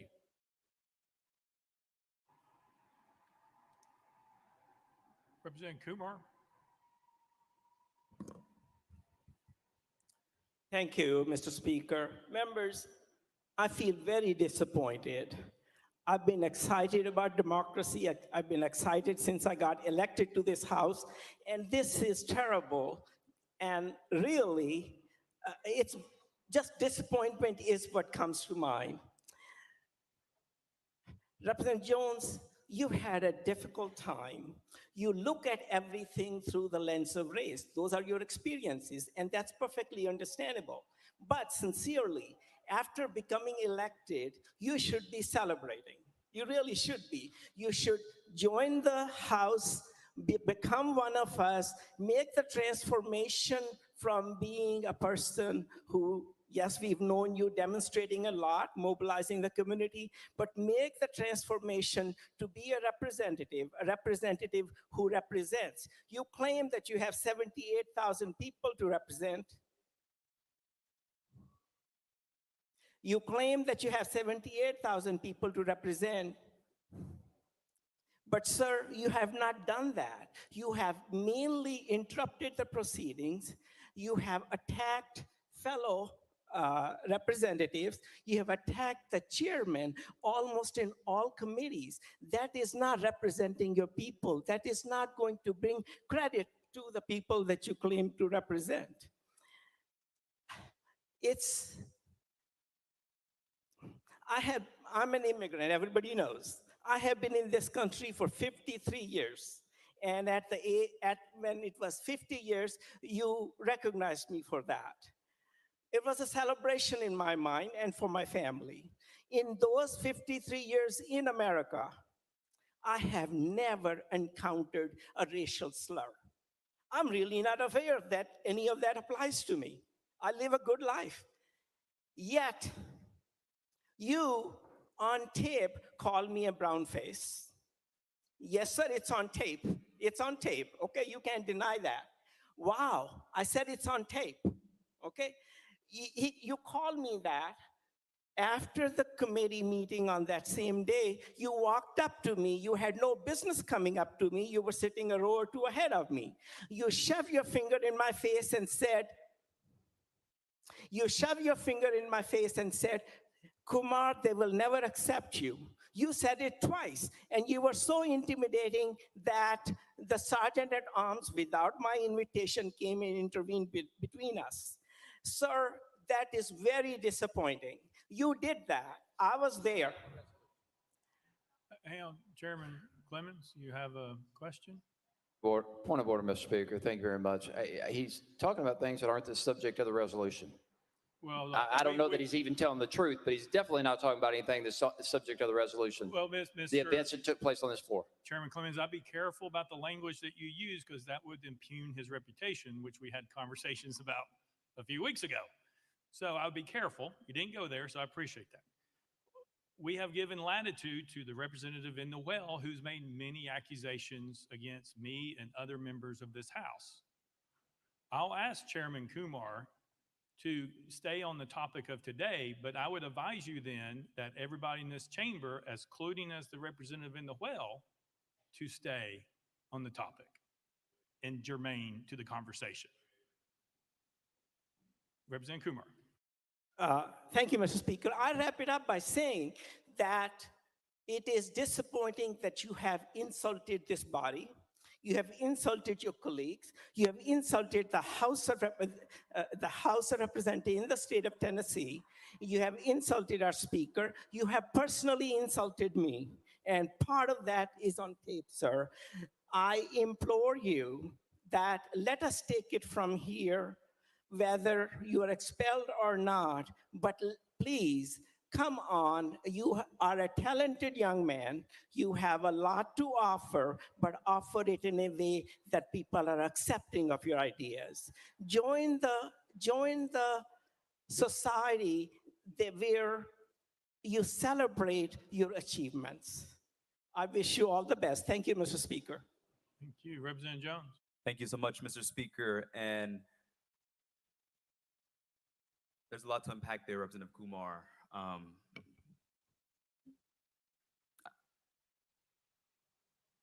don't even know where to start, to be honest. I mean, it's sad what you just stated to me, and that's what this is really about. He said, you see everything under the lens of race. When you join this body, you should just become one of us. Just assimilate. That's very disappointing to hear, my friend. And what I told you was what you just exhibited. As the only member of their caucus who is not of the Caucasian persuasion, I said that you put a brown face on white supremacy. That's what I stated. All right, Representative Jones, Chairman Clemens, you know that that's out of line if you're moving down Chairman Kumar. We've asked people to stay on germane. I asked to stay on germane. He made his he made a statement right there. I got it. We're not going down there. You got your response. You have it. Chairman Clemens. Thank you, Mr. Speaker. I think he has an opportunity and the right to defend himself from allegations that were asserted on the floor. I think if the record needs to be corrected, he has every right in this hearing to correct the record and state the facts. So I just want, for the record, you're okay with going off of the resolution and not saying germane? Because I ruled him out of order and made him go to a different direction based on your point of order. Chairman Clemens? I appreciate that, Mr. Speaker. Of course, he continued to speak. And once the toothpaste comes out of the tube on an allegation like that, I think it's right to correct the record, if only briefly. And I know my colleague will stay on the resolution from here on. But I think those types of allegations deserve a response. Thank you. Representative Jones. Thank you, Mr. Speaker. And continuing in response to Representative Kumar's egregious statements, he stated that he has never heard a racial slur. I heard one in this body not too long ago when Representative Sherrill recommended that we should bring back lynching in this body. And so I'll move on. The statement and recommendation of Representative Kumar was that I would not be up for expulsion if I just assimilated, if I just conformed, if I just confined myself, as he has done, to be accepted by this body. He said that you attack chairman. Let's unpack that. Me asserting the voice of my district is what he is referring to. Me ensuring that the rules are followed in committee and raising points of order and points of parliamentary inquiry when the chairman acts against the rules is what he is talking about. Me asserting the voice of the 78,000 people of District 52 to him is an attack. To me is upholding my responsibility as a legislator. And so no, I did not come in this body expecting to be accepted by this side of the aisle. I came here to serve the people of District 52 and to do good work in the forced conversations that we have to have in this body. Because so many times I sit in these committees, and the bill he's talking about, we try to censor conversations. He was talking about a bill where we were censoring conversations on race, censoring what kids can learn in school because it makes people uncomfortable to talk about Black history.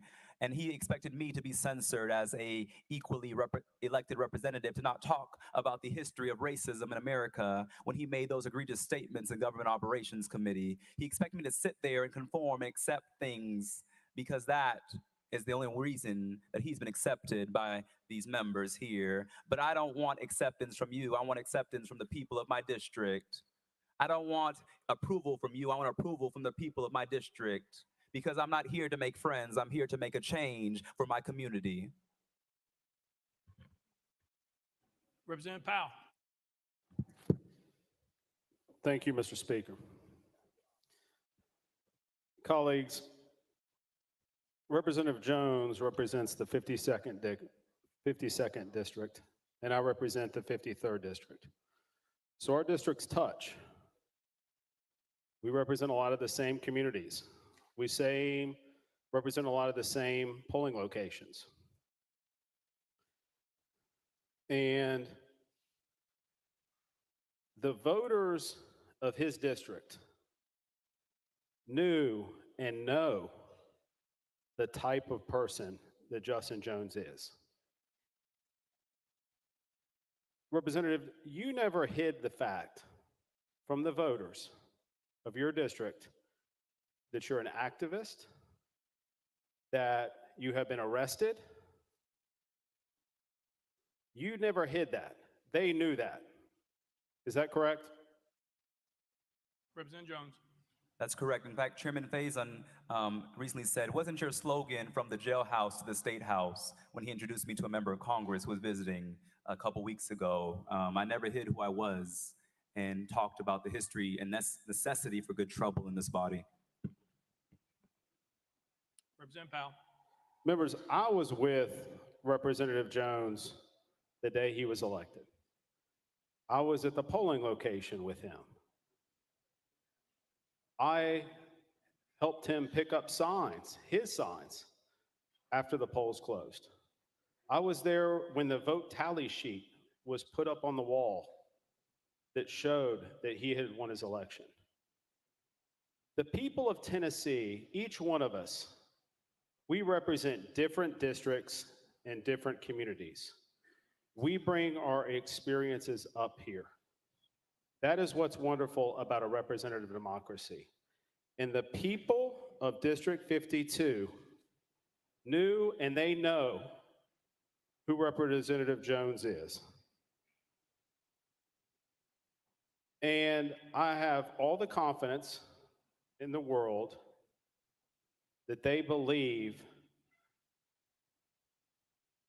his message and everything that he's done to fight for his community. Members, I said this, and I'll say it again. I was in a third grade class the day of the shooting, reading down the street from this school to my son's class, full of third graders. When that shooting occurred, I was concerned that that might be my child's school. I didn't know.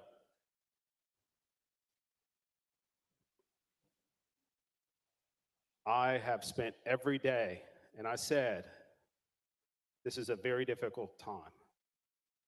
But members, I don't know why we are here today debating Justin Jones breaking the House rules. And yes, he voted against the House rules. I voted against the House rules. I had concerns about limiting debate and cutting off debate would cause issues, and it has caused issues amongst this body. But we are spending now unprecedented amount of times on this floor dealing with this issue. I had to leave here Monday night after this resolution was introduced and go to my son's Little League field and see red ribbons surrounding the outfield in memory of William Kinney, who was murdered. And I'm outraged, and we should all be outraged. We need to do something, and expelling Justin Jones is not the answer. It's a threat to democracy. It jeopardizes future generations that are outside watching us now. The people know who Justin Jones is. I'm proud of the type of person that Justin Jones is. We represent similar communities, and we're angry, and we have different ways of expressing ourselves. And I know we were shown a video, and it wasn't the official House video. I wonder where the official House video is. I'd like to see it, because it's germane to this debate. But expelling Justin Jones is not the answer, colleagues, and I urge you to please vote against expulsion. Thank you. Representative Jones, anything? Nope. Representative Keisling.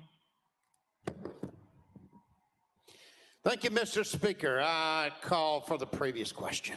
Previous question been called. There's objection. We are on the board.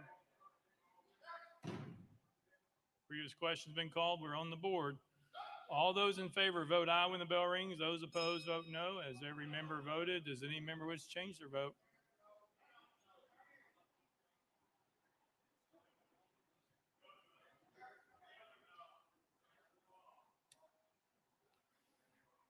Mr. Clerk, take the vote. Aye, 73, 24 nays. Previous question prevails. We are voting on House Resolution. Oh, I'm sorry. Yeah, Representative Jones, I'm sorry. You get 5 minutes to close.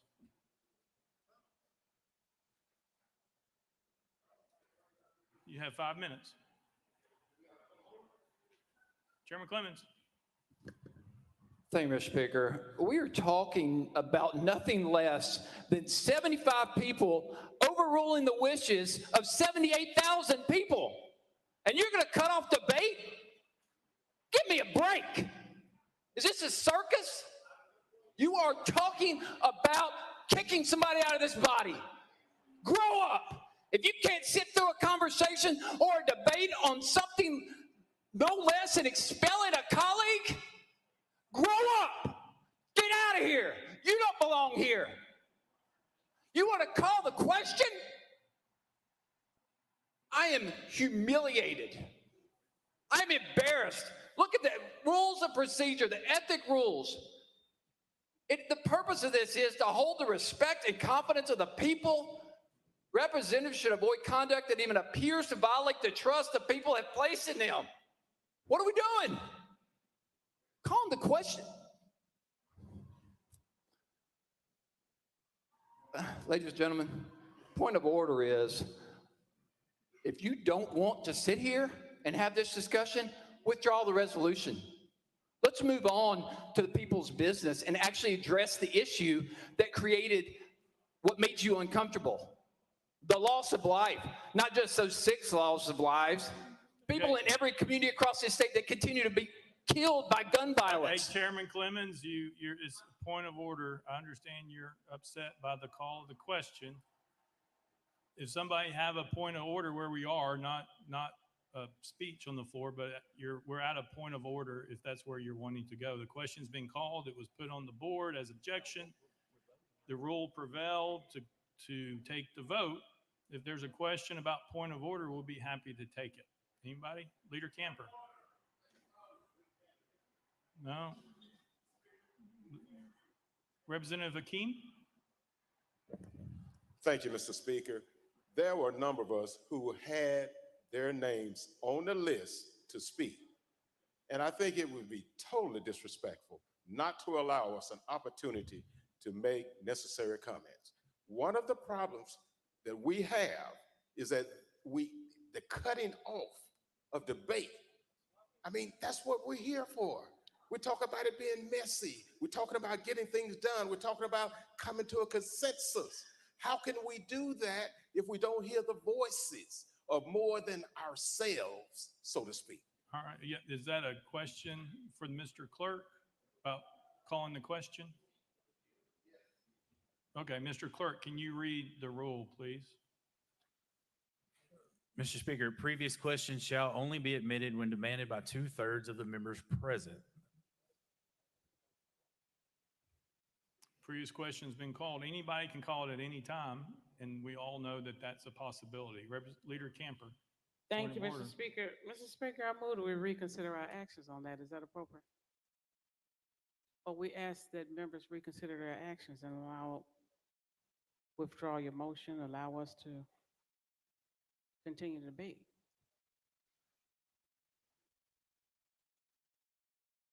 Hang on one second.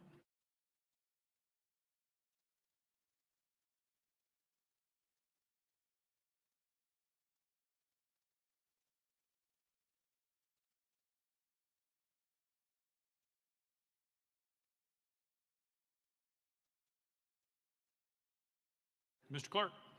Mr. Speaker, this is from the rule. If the question prevails on the main motion, its effect shall be to preclude all future amendments and terminate all debate. So if previous question prevails, we're voting on the legislation. The previous question has prevailed, so therefore we move to vote. That cuts off all motions according, is that correct, Mr. Clerk? Mr. Speaker, that's correct. Yeah, Representative Jones still has his 5 minutes. Point of order, Representative Hardaway? Representative Hardaway. Thank you, Speaker. And would a reconsideration be proper at this time? Mr. Clerk. Mr. Speaker, no, it would not, as previous questions prevailed by 2/3 of the members present. Representative Hardaway. Mr. Clerk. The only right that does not cut off is the right of the opponent to close. And as the motion that was made earlier in the rule suspension, the representative in the well will have 5 minutes to close, even though previous question prevailed. Representative Hardaway. Thank you, Speaker. It's just in my mind, and I don't know whether the clerk is quoting our rules or Robert's rules, but we have a motion that can't be reconsidered. Mr. Clerk. An action, rather, that can't be reconsidered. Mr. Clerk.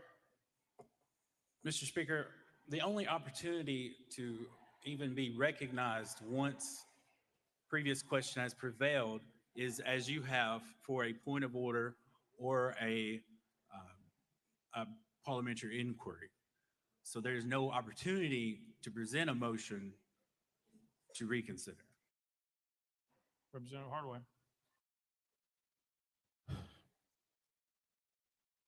Speaker, I disagree. However, we're going to move on. Representative Thompson. Thank you, Mr. Speaker.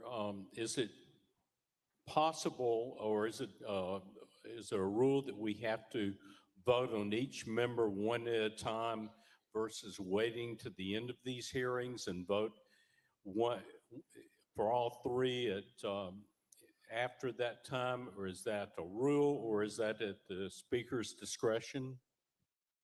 Mr. Clerk.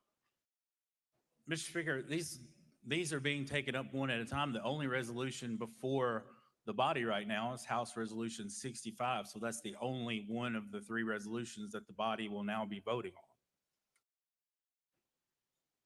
Any further point of orders? All right, we are voting. Oh, 5 minutes. I keep forgetting. My bad. My bad. I got it. My apologies. Representative Jones. Thank you, Mr. Speaker.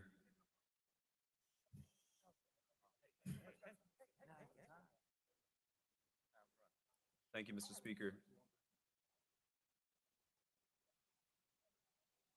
To my colleagues on the other side of the aisle, I want to say that you have the power, you have the votes to do what you're going to do today. But I want to let you know that when I came to this well, I was fighting for your children and grandchildren too. But to those who here will cast a vote for expulsion, I was fighting for your children too, to live free from the terror of school shootings and mass shootings. When I walked up to this well on last Thursday, I was thinking about the thousands of students who are outside demanding that we do something. In fact, many of their signs said, do something, do something, do something. That was their only ask of us, is to respond to their grief, to respond to a traumatized community. But in response to that, the first action of this body is to expel members for calling for common sense gun legislation. We were calling for a ban of assault weapons, and the response of this body is to assault democracy. This is a historic day for Tennessee, but it may mark a very dark day for Tennessee, because it will signal to the nation that there is no democracy in this state. It will signal to the nation that if it can happen here in Tennessee, it's coming to your state next. And that is why the nation is watching us, what we do here. My prayer to you is that even if you expel me, that you still act to address the crisis of mass shootings. Because if I'm expelled from here, I'll be back out there with the people every week demanding that you act.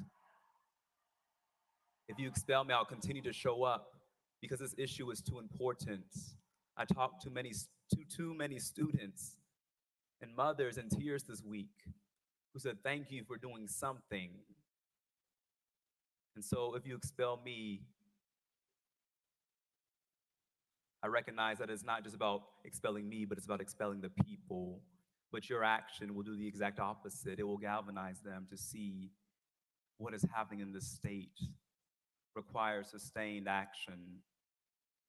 And so I hope that my colleagues on the other side of the aisle, regardless of what you decide to do to me, because this is not about me, but this is about those young people who are asking us to use our position and to uphold our oath, to protest and dissent from any action or legislation that is injurious to the people. I pray that we uphold our oath on this floor because, colleagues, the world is watching.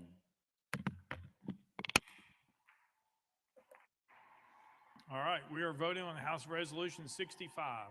All those in favor, vote aye when the bell rings. Those opposed, vote no. Has every member voted? Does any member wish to change their vote?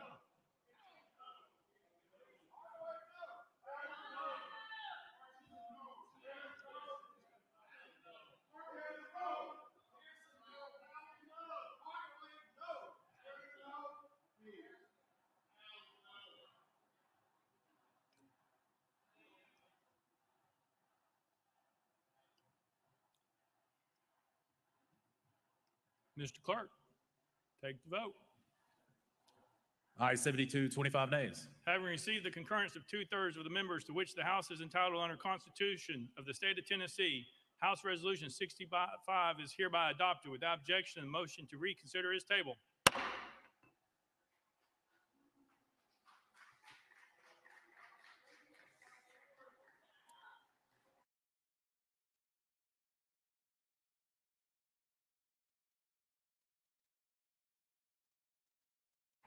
Pursuant to Article 2, Section 12 of the Constitution of the State of Tennessee, I hereby declare Representative Justin Jones of the 57th Representative District expelled from the House of Representatives of the 113th Assembly of the State of Tennessee.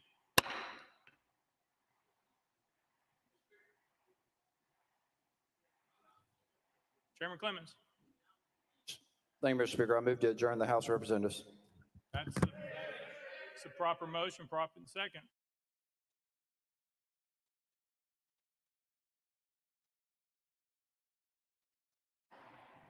Would you like to us adjourn for 2 years, or would you like to have a date at some point in the future to come back? Chairman Clemens.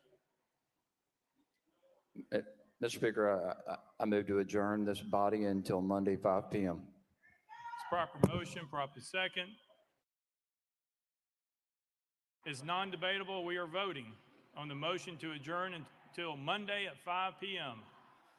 We're on the board. All those in favor vote aye. All those opposed vote no.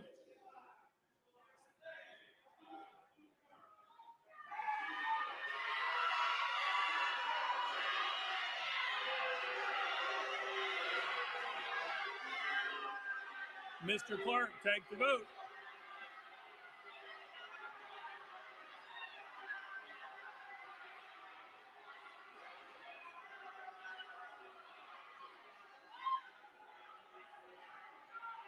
Mr. Clerk, take the vote. Ayes 23, 73 nays. Motion is denied. Members in the gallery, that is disruptive behavior. If it continues, we will have to clear the balcony except for the press. That's the one warning. Representative Bolso, you are recognized. Thank you, Mr. Speaker. I move adoption of H.R. number 64. Representative Bolso moves adoption of House Resolution 64, probably seconded. Representative Bolso, you're recognized. Thank you, Mr. Speaker. I request that the clerk read the resolution. Mr. Clerk, read the resolution. House Resolution 64 by Representative Bolso, a resolution to expel Gloria Johnson from her seat as a member of the House of Representatives of the 113th General Assembly of the State of Tennessee, elected by the 90th Representative District. Whereas Article 2, Section 12 of the Tennessee Constitution provides that each House may determine the rules of its proceedings, punish its members for disorderly behavior, and with the concurrence of 2/3 expel a member, but not a second time for the same offense, and shall have all the powers necessary for a branch of the legislature of a free state. And whereas all members of the House of Representatives must comply with permanent rules of order of Tennessee House of Representatives for the 113th General Assembly, including preserving order, adhering to decorum, speaking only with recognition, not crowding around the clerk's desk, avoiding personalities, and not using props or displaying political messages. And whereas during the House floor session, 19th Legislative Day on March 30th, 2023, Gloria Johnson of Knox County, along with Justin J. Pearson of Shelby County and Justin Jones of Davidson County, did knowingly and intentionally bring disorder and dishonor to the House of Representatives through their individual and collective actions. And whereas at approximately 10:49 a.m., Representative Johnson and her colleagues, having gathered at her desk, moved in unison to the well and began shouting without recognition. And whereas once gathered in the well and called out of order, Representative Johnson and her colleagues proceeded to disrupt proceedings of the House of Representatives from approximately 10:50 a.m. until approximately 11:42 a.m. And whereas during this time, Representative Johnson and her colleagues shouted, pounded the podium, led chants with citizens in the gallery, and generally engaged in disorderly and disruptive conduct, including refusing to leave the well, sitting on the podium, and utilizing a sign displaying a political message. And whereas during this time, Representative Pearson and Representative Jones used the bullhorn to amplify their protestations, and whereas these actions were done in open session in the presence of and witnessed by the members and staff of the House of Representatives, and whereas it appears to be satisfaction of this body that Representative Johnson's conduct on March 30th, 2023 constitutes disorderly behavior and justifies expulsion, and whereas such disorderly behavior on the part of Representative Johnson reflects adversely upon the integrity and dignity of the House of Representatives of the State of Tennessee, places a cloud upon the action of this honorable body, and is inconsistent with the duty of a member of this body, and whereas it is deemed in the best interest of the people of the state of Tennessee and this body for Representative Johnson to relinquish her seat as a member of the House of Representatives, and whereas Representative Johnson has been given advance notice of the contents of this resolution and has been afforded the opportunity to debate the resolution on the floor of this House prior to its passage, now therefore be it resolved by the House of Representatives of the 113th General Assembly of the state of Tennessee that pursuant to the authority under Article 2, Section 12 of the Tennessee Constitution, this body hereby expels Gloria Johnson from her seat as a member of the House of Representatives of the 113th General Assembly of the state of Tennessee, elected by the 90th Representative District for disorderly behavior occurring on March 30, 2023, and declares the 90th Representative District seat vacant. Be it further resolved that copies of this resolution be prepared and forwarded to Gloria Johnson, the legislative body of Knox County, the Honorable Bill Lee, Governor of the state of Tennessee, and the Honorable Trey Hargett, Secretary of State. Representative Johnson, you are recognized in the well with your attorneys. All three of you have 20 minutes for comments. Whoever wishes to go first, you're recognized. Mr. Wendell. Mr. Speaker and members, as a believer, I must recognize that today is Maundy Thursday, the day of betrayal. Let's go straight to the charging instrument. I'd like to direct each of your attention to the next to last paragraph on the first page of House Resolution 64. At approximately 10:49 a.m., Representative Johnson and her colleagues, having gathered at her desk, moved in unison and began shouting without recognition. I challenge the author of this document to come to this well and to tell Tennessee and America that that's a true statement. It is an absolute falsehood that has been perpetrated on this body. This woman did not shout, and that's the first particular that they charged her with. So if the author of this document can come up here, I'll yield the well. Please explain to this woman and to America why you committed a falsehood. Representative Wendell, you can't ask people that, but who else would like to talk? You have 20 minutes. Is that the end of the opening? Mr. Wendell. Let's move on to the second part of the bill of particulars. Top paragraph of page 2.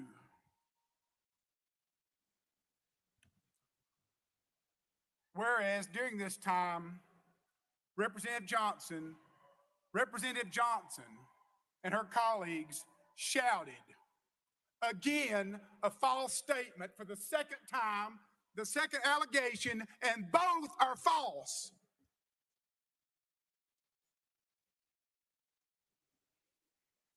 Please come up and face the people and explain why you perpetrated a fraud on this woman in the state of Tennessee. Where is the sponsor of this document? It's unconscionable. Whereas during this time, Representative Johnson pounded the podium. Show me where she pounded the podium. Another outright lie.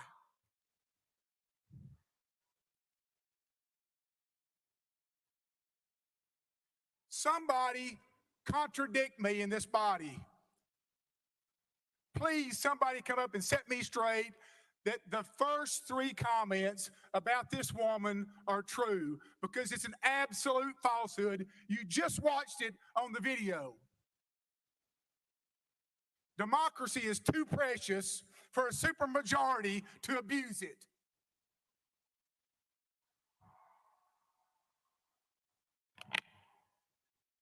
Whereas during this time, Representative Johnson generally engaged in disorderly and disruptive conduct, including refusing to leave the well, sitting on the podium, and utilizing a sign displaying a political message. This is in the conjunctive. Again, an outright lie. She did not display a sign. Isn't it fitting these allegations are made during Holy Week? The author of this document should apologize not to her, but to the state of Tennessee. This is an outright fraud and an abomination in the United States of America. And not this is Tennessee's watching, America's watching.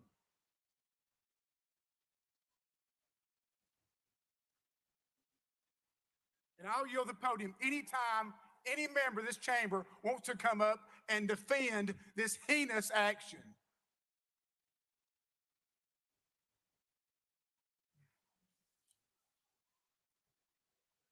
This document is not only inaccurate, it's an outright distortion of her conduct. Any sessions court in the state of Tennessee in all 95 counties would dismiss this on a simple motion, but this body is going to take it seriously and try to oust somebody and subvert the will of the voters of Knoxville, Tennessee. I mean, do you know who Gloria Johnson is? Does anybody know her? I mean, who is Gloria Johnson? Is she the boogeyman? I mean, Gloria Johnson's a school teacher, a public school teacher, a special education school teacher. She's a sister, she's a daughter, she's an American, she's a Tennessean, she's a Farragut graduate, she's a graduate of the University of Tennessee, and a Girl Scout. Let me tell you what this lady is not. She's not a felon. She's not a misdemeanor. She's not a sex offender.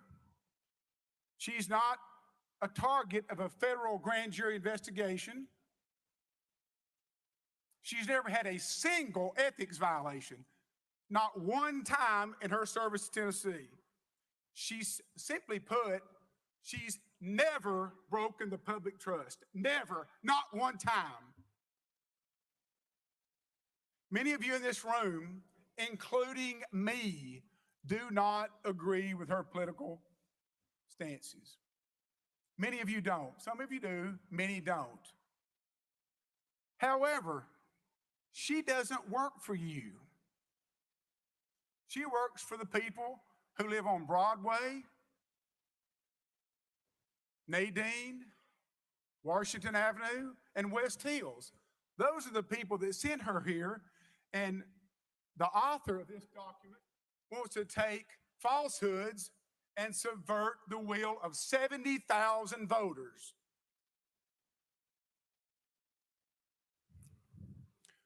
I'm sure most of you are going to be surprised that you vote with this woman 80% of the time. 80% of the time, the members of this body vote exactly the way she votes.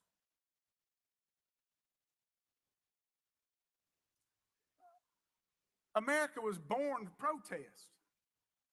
Thank the good Lord it was. 1688, the Germantown Quaker protest. 1773, the Tea Party. 1791, the Whiskey Rebellion. 1863, the New York City draft riots. 1913, right here, women's suffrage. 1963, March on D.C. 1969, protest against the Vietnam War. 1970, Kent State. 1973, the March for Life.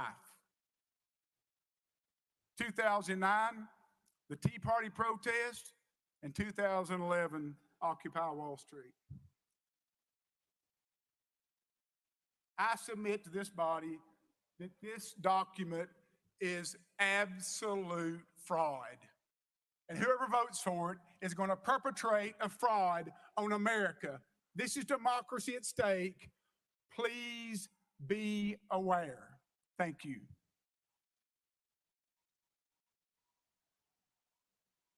Mr. Speaker, members of the House,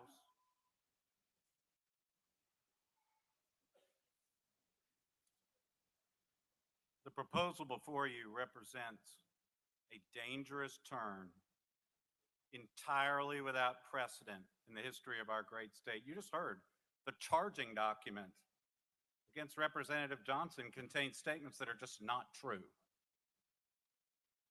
I would respectfully urge you to step back from this brink.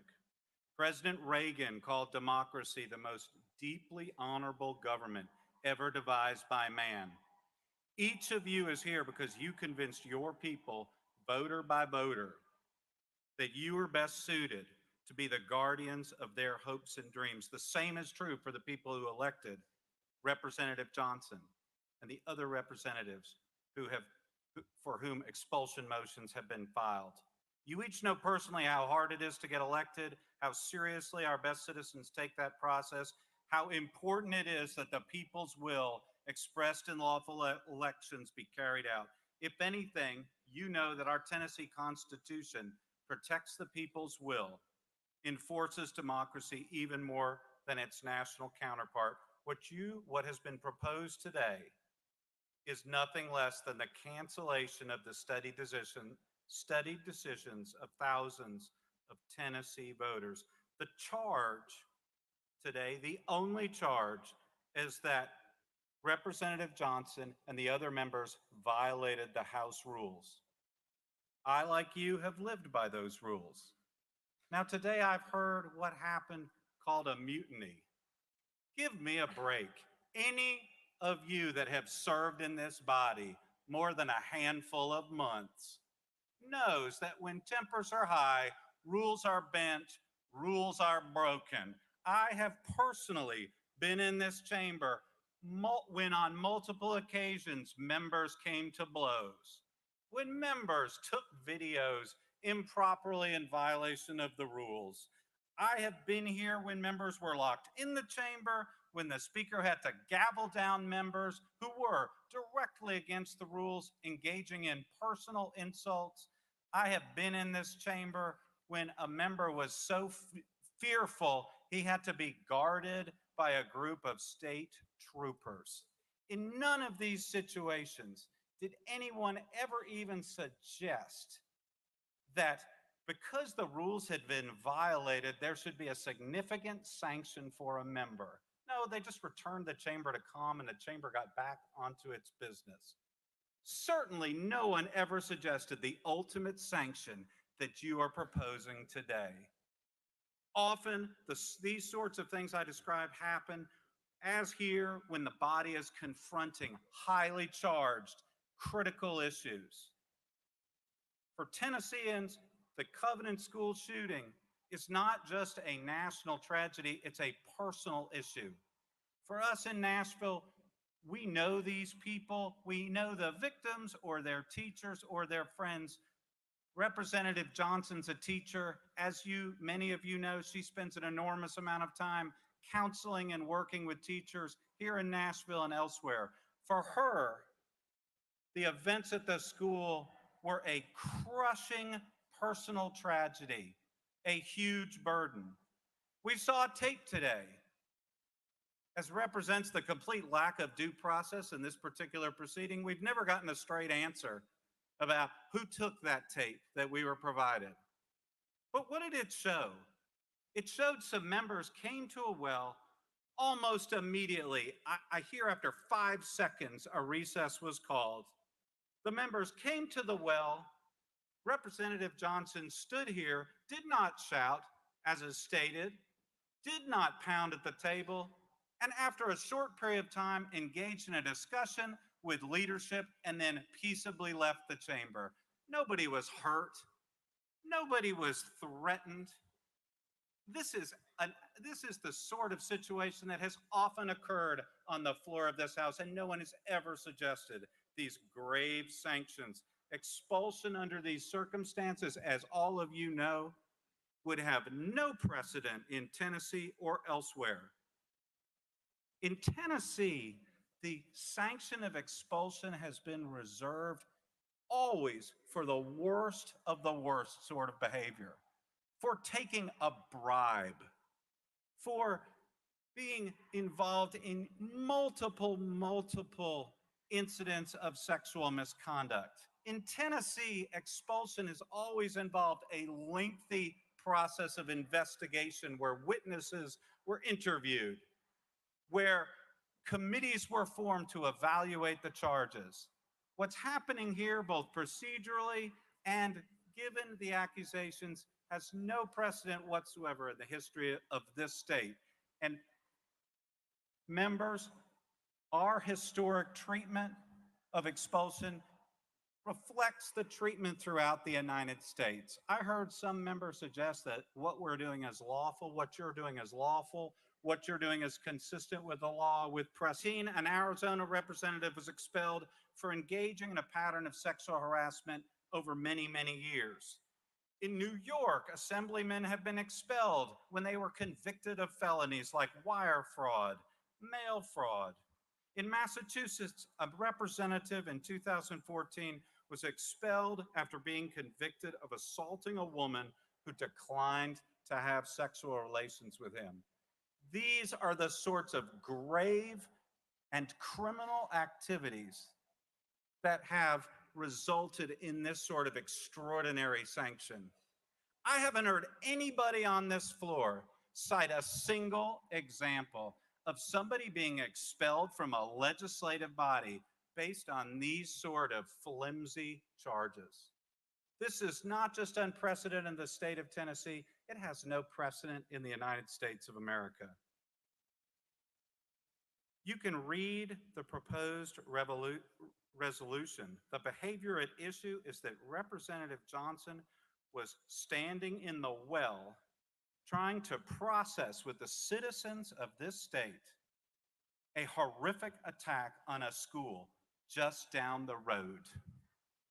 That's what she's accused of doing. Step back for a moment. Can anybody seriously suggest that expulsion from this body is an appropriate sanction for that activity? Members, I'd urge you to pause. This proposal has come very precipitously. In contrast to past expulsions, organized by speakers of both parties, there's been no organized investigation. No committee has been formed. No testimony has been taken. Apparently, nobody even bothered to proofread the charging document to see whether it applied to each particular individual. The press accounts that have been the basis for most persons' understanding of what happened have at times painted an accurate and incomplete picture. They should not be the basis for action by this body.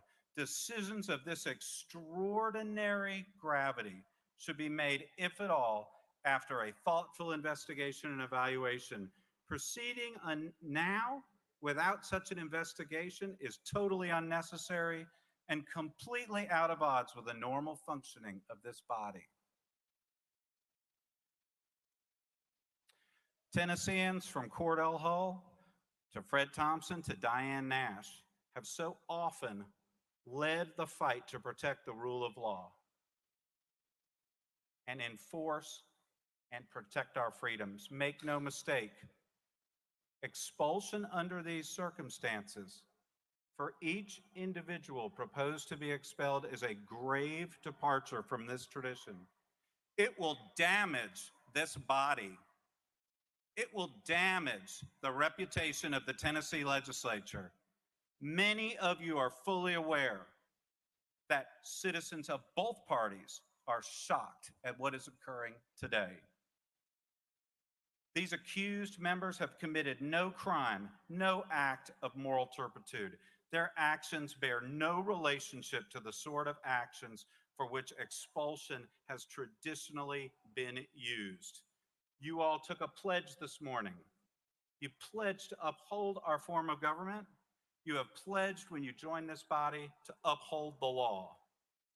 That means exercising the power granted to you by the people in a manner that makes sense, that's informed by the facts before you, and that doesn't just entirely depart from the law as it has always been applied. Voting to cancel 3 lawful elections, doing so without any meaningful investigation, is the opposite of upholding the law. This is the ultimate dangerous precedent and it puts every member's seat at risk. A vote for expulsion under the present circumstances is a vote against due process. It's a vote against the longstanding traditions of this body, against the rule of law, against freedom of expression, and most importantly, entirely against the will of the people. These votes will make our state the opposite of a city on the hill. Step back, reconsider. Don't add your support for this lawless, arbitrary, completely unprecedented action. I, Representative Wendell, and Representative Johnson will be available to answer any questions you may have. Thank you.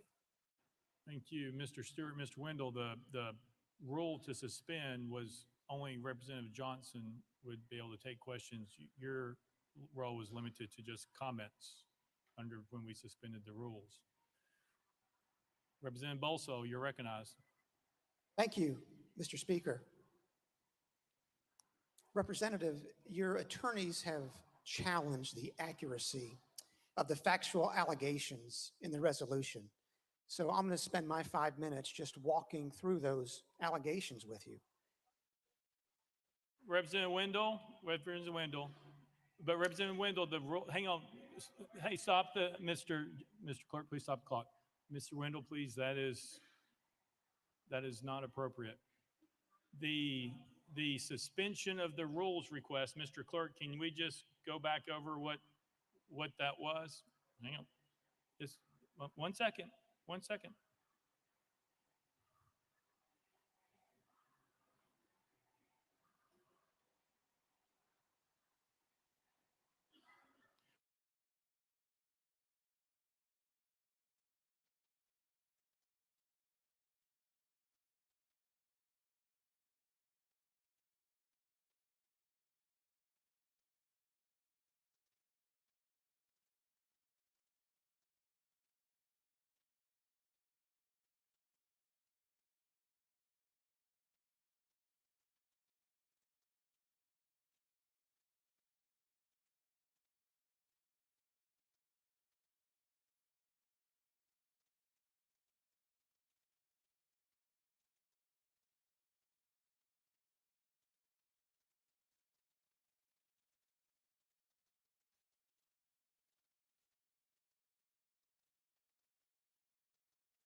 Mr. Clerk, read what the motion was. Mr. Speaker, this was the motion that was made and carried without objection by the body.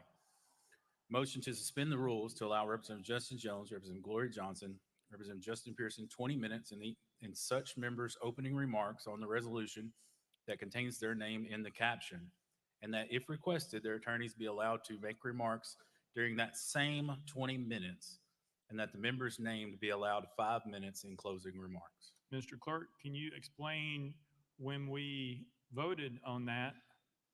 Can you tell us what the vote was? Mr. Speaker, that motion was carried without objection from the body. All right, Representative Parkinson. Thank you, Mr. Speaker. And I have a point of order here. In regards to whatever some of the line of questions are, is it possible under the rules that the attorney can answer some of these questions? Because some of these questions are being pointed at the attorney's presentation, not the representative's presentation. Mr. Clerk. Mr. Speaker, pursuant to the motion that was carried and just made, the only thing that was suspended for the attorneys was for them to make remarks during the opening 20 minutes. That is not to say that the attorneys could not be in the well with Representative Johnson to advise her along the way. Representative Parkinson. Thank you, Mr. Speaker. But for clarity purposes, can the attorneys answer questions from the members? Mr. Clerk. Mr. Speaker, absent a further suspension of the rules, no, they cannot. Representative Parkinson. Thank you, Mr. Speaker. Representative Towns. Mr. Speaker, what I don't understand is that how do you have attorneys in the well or in the court, as it's become today, that cannot respond for their client? Now, to me, that makes no sense anywhere you go. They're legal technicians, tacticians, and that's what she needs, and what any member who brought or felt the need to have an attorney need to have happen, is for that legal counsel to be able to articulate to whatever that particular issue is of the day. Now, had that been explained earlier, no one would vote for you to have an attorney here and your attorney not be able to say something in your behalf. That's insanity. That further looks like my hands are tied behind my back. I have legal counsel, but my legal counsel can't talk for me. That means I'm a man walking the gallows, and I know, because I cannot deal with the legal jargon and the legal interpretation. So there should be something that we can do at this point, Mr. Speaker.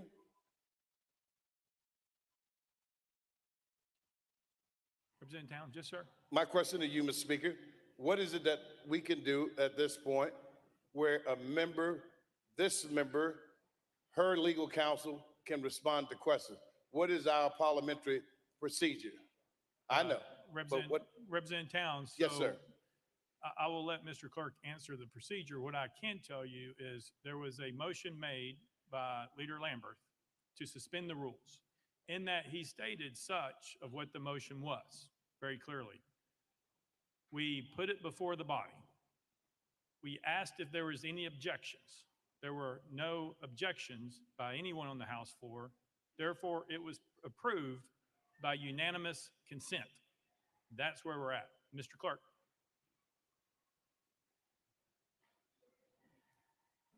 Mr. Speaker, this was done via a suspension of the rules because, as you know, members, those who are not members are not allowed to talk on the floor during those proceedings. It was for that limited purpose that the attorneys be able to speak during the 20 minutes of opening statements. It would take a subsequent suspension of the rules to allow the attorneys to speak in any other form. Representative Towns.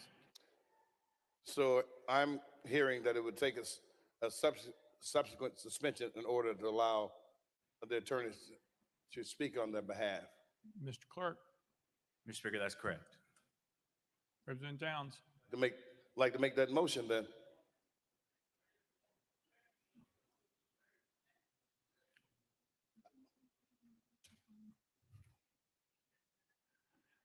That would be a motion to suspend the rules to allow the attorneys to answer questions for Representative Johnson.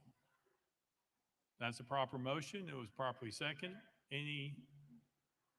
Mr. Clerk. Get it right. And for the record, that motion has been reduced to writing and presented to the clerk's desk, stating, I move to suspend the rules to allow counsel to answer questions from the body. Representative Towns. As need be. Okay, we got it in right. That's fine, sir. That's the motion from me, sir. All right. Leader Lambert. Mr. Chairman, on this suspension of the rules, if I could ask the clerk to remind the body as to what would be required for this motion to be successful. Majority or 2/3? I believe it's 2/3, but just wanted to double check. Mr. Clerk. Mr. Speaker, it's 2/3 of those entitled, which is 66 votes. All right. Representative Bolso. On the motion. Thank you, Mr. Speaker. I rise to oppose the motion on two bases, one procedural, one substantive. First, procedurally, this motion is untimely. We began this process of dealing with these three resolutions with a motion to suspend the rules that was to apply to all three. Now we are in the middle of the process attempting to change the procedural rules that apply to our deliberations. That is inappropriate. Second, as a matter of substance, the party to the resolution is the representative from Knox County. It is appropriate for members to address questions to the party the way you would to a party in a civil proceeding, to a defendant. Lawyers are not allowed to testify on behalf of parties or on behalf of witnesses.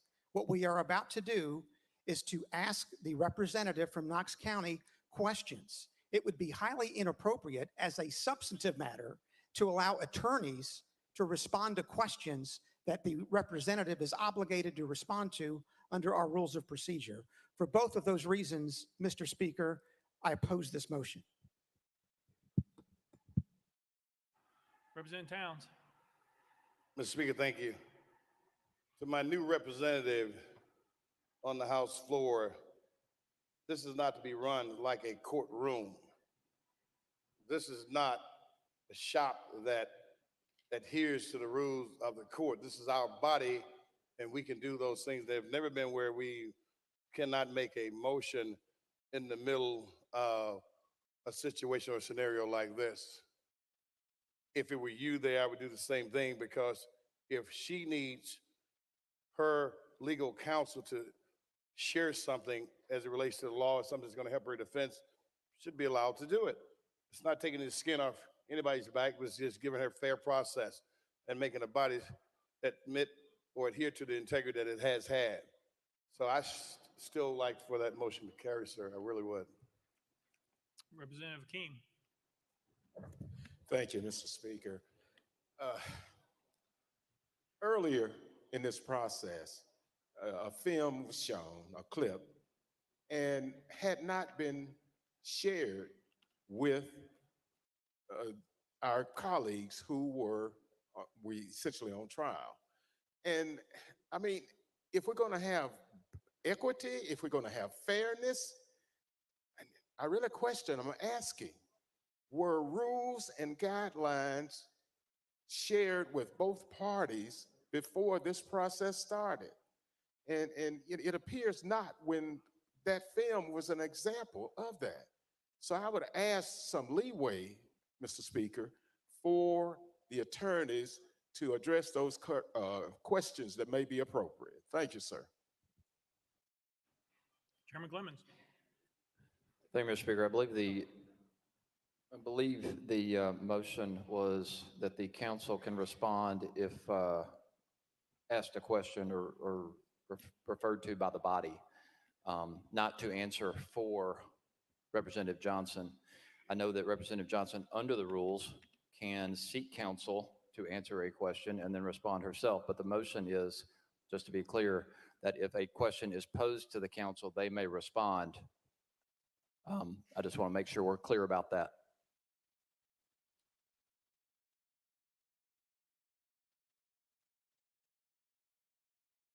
Chairman Clemens, I understand. You ready to vote? Yes, sir. Thank you, Mr. Speaker. I think there was the statement by the freshman representative was off point on that matter. Thank you. Correct. We'll take that under advisement. Any objection to calling the question? Seeing none, we are voting. All those in favor of the motion, vote aye when the bell rings. All those opposed, vote no.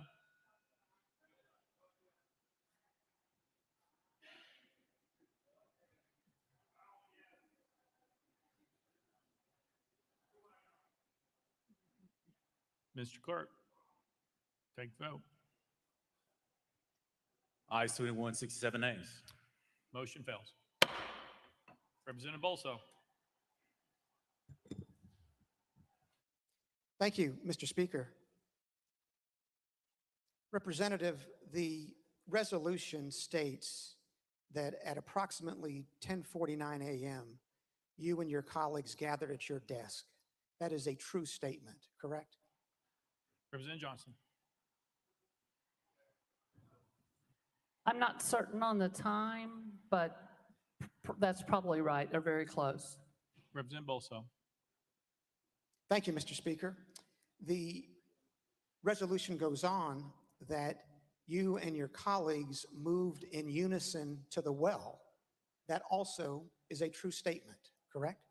Representative Johnson. Yes, we did walk to the well together. Representative Bolso. Thank you, Mr. Speaker. The resolution goes on that you and your colleagues began shouting without recognition. That is true, correct? Representative Johnson. No, sir, that is not true. This resolution is my understanding, it's about me. I went to the well and I did not speak. And as a matter of fact, I will say that when my colleagues spoke, they were not yelling because this microphone was on.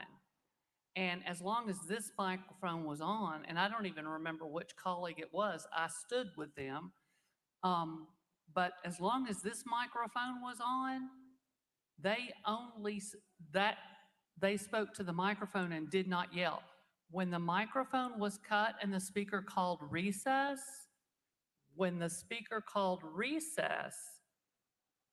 I think that's when the megaphone came out, but I absolutely never yelled. This is about me as I understand it with this resolution.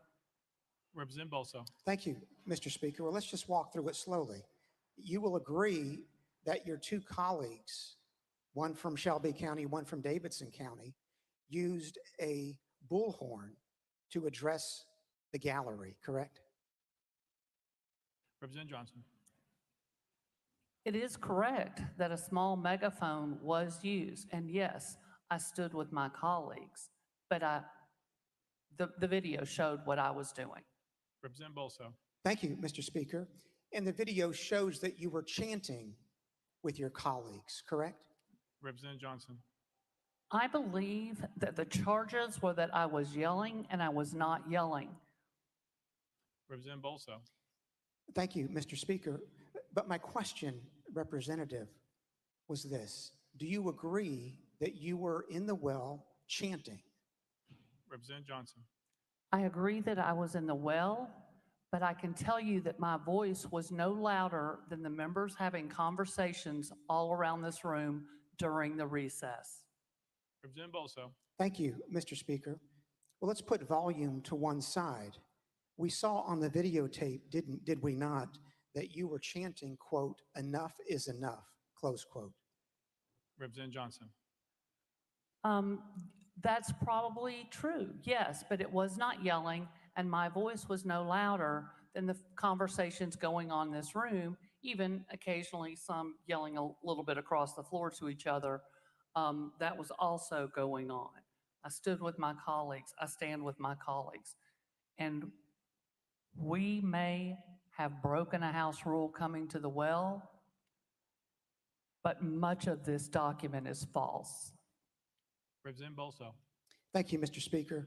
You will agree that you also were chanting from the well, quote, "Power to the people," close quote, and, quote, "No action, no peace," close quote. You chanted both of those slogans from the well, correct? Representative Johnson. What I'm going to say to you is I did not speak in a voice louder than any other member on this floor. You may make of it what you will. Representative Bolso. Thank you, Mr. Speaker. Representative, we can certainly agree on this. You were speaking from the well without having been recognized by the speaker, correct? Representative Johnson. During the recess, yes, we did that.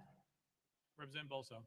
You also agree that you approached the well without recognition from the speaker, correct? Representative Johnson. As I said, I may have broken a rule in approaching the well, but much Hang on, she gets to continue. Representative Johnson. Much of what is in this document is false. Representative McKenzie.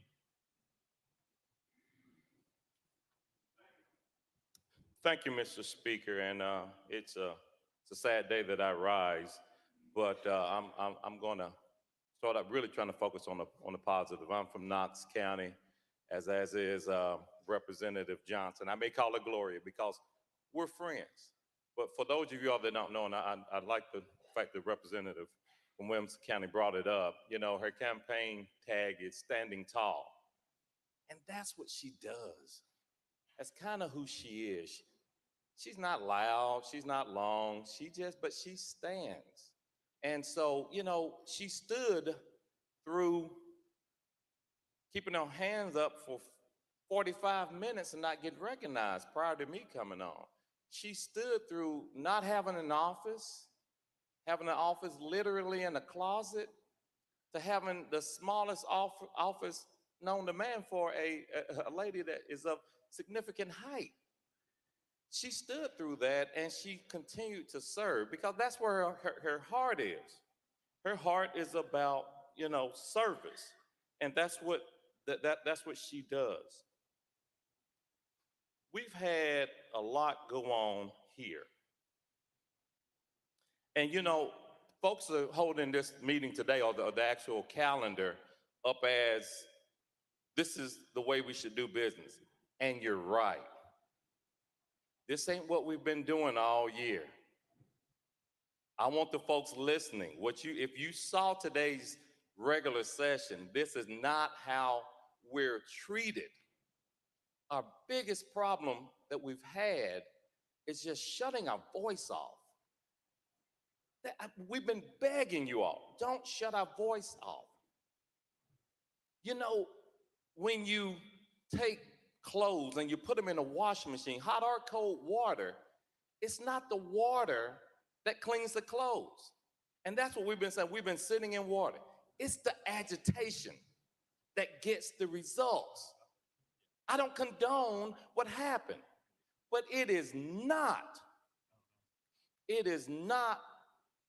worth expelling a member that represents 70,000 people. It's not worth that.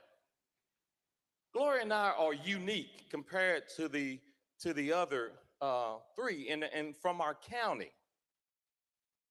Plans are being made already by our mayor, W.W.E. Kane, to usurp the process and bring a Republican down. That's not fair. Gloria won her district double digit. President Biden won he won that district double digit. But that's what's going to happen. Is that fair? Why am I saying that? Actions have consequences. Hopefully unintended consequences. But I'm letting you know that's a consequence. She's not from Knoxville. My freshman year, we had another colleague from Knox County come and just, I don't have words for it, came with an asinine Hillsdale College explanation of how the Monroe document was actually a good thing for African Americans. And the next day, I'm on national news radio, on television. And you know what I did? I showed the man grace. I could have thrown him directly under the bus, but I didn't. He actually thanked me for that. People make mistakes. He realizes that that's a mistake today, but he was shown grace. We had another member when there was another ruckus saying, put him on a leash. One of my African-American, soon to be expelled colleagues. That was wrong. I didn't make a big deal out of it. Went to that man on man, and said, hey, that's not right. We had a conversation about it. But what we're doing today is just, it's horrific. It is horrific. And I beg you, I'm pleading with you, do not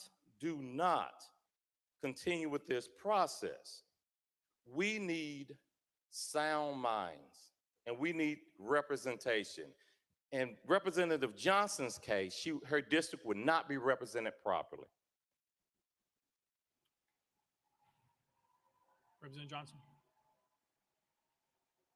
Thank you, Mr. Speaker. And I appreciate that's very true. The comments you made about how many times my voice has been silenced as long as I've been here, raising my hand for 45 minutes on the floor and not being called on. I was actually told by the speaker that was in retaliation for some other thing he thought was incorrect that I did. And when I was the lone vote against a Republican speaker, I was moved to a closet-sized office and had to stay there for a year. It was during COVID. There was no room to social distance. I couldn't have someone in my office, couldn't close the door, had no work table for the people who came up from my district. You're not silencing my voice. You're silencing the voice of 70,000 Tennesseans that sent me here, that care deeply about gun violence and Medicaid expansion and public schools. And we are continually silenced on the floor on those issues and more. And today, my colleague is right. Today does not look anything like every other day in the legislature with all of these cameras here across the country. We're all getting allowed to speak, and there's a little more debate on the issues, and this is great. If this is how we behaved every day, maybe my colleagues could have spoken from our desks on an issue that is so incredibly important. You all, I'm just going to bet none of you have been in a classroom waiting for your class to come in, preparing your classroom, when you see a door open up at the cafeteria, children running down the hall, running down the hill. I had an outdoor classroom, screaming, crying, in terror. Kids I didn't even know also ran into my classroom because that's who I was. People in the school who I didn't have in class came to me for comfort. And I stood there trying to figure out what happened because they couldn't even articulate it for quite a bit of time, and found out that one of our students was shot and killed in the cafeteria while everyone was there, including the police, including the principals, including our other security. And I spent that day comforting those children, waiting for their parents to come and pick them up. And when my kids all got picked up, I went up to the circle and stood there. I don't even remember how many hours that day until every child, we connected every child with every parent. And you're just in shock. You're moving in shock. The trauma on those faces, you will never, ever forget. I don't want to forget it. And if I'm not allowed to speak that issue, that is why I walked up to this well, to stand with my other colleagues who were tired of having their voices cut off when we are trying to speak about violence in our classrooms, violence in our churches, violence in our restaurants, in our grocery stores.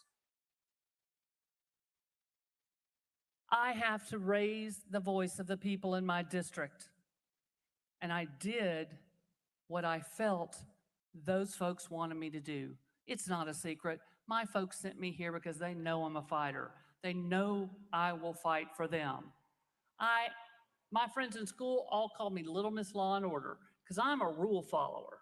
And I know that rules sometimes have to be broken, and sometimes you have to get in good trouble, as another one of my colleagues said. And I felt that this issue was in my heart. It was compelling me to come forward and address this issue. And I stood with my colleagues, and they are great at making people understand and making people listen. And I stood with them, and they were a voice for me. And I stood with them because we all feel our voices are being silenced and something had to be said. Representative Bolso.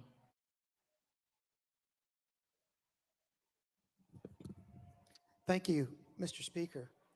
You stated just a few minutes ago, Representative, that the facts set out in the resolution were false. Let me just explore that with you a little more, if I could. The resolution goes on and says that once you and your colleagues gathered in the well, that you were called out of order. That is a true statement, correct? Representative Johnson. I remember, I guess they gavelled out of order. I don't remember. I remember the mic being cut. That's the thing that I remember most. Representative Bolso. Thank you, Mr. Speaker. Well, if in fact the videotape shows that you got to the well and were gavelled out of order by the speaker, you would not dispute that, correct? Representative Johnson. What is my crime, sir? What? You continue to ask this question. I think we've been through it over and over and over. I came to the well. I stood with my colleagues. I fought for my constituents in a quiet, non-desk pounding, whatever the word, whatever it said about holding up signs or whatever. But I came here and I stood because I did it for the kids in my district, for the kids in the state, for the kids in this community. And you are continually asking the same question, you're gonna get the same answer. Representative Bolso. Thank you, Mr. Speaker. Representative, I'm simply exploring a claim you made here that the facts in this resolution are false.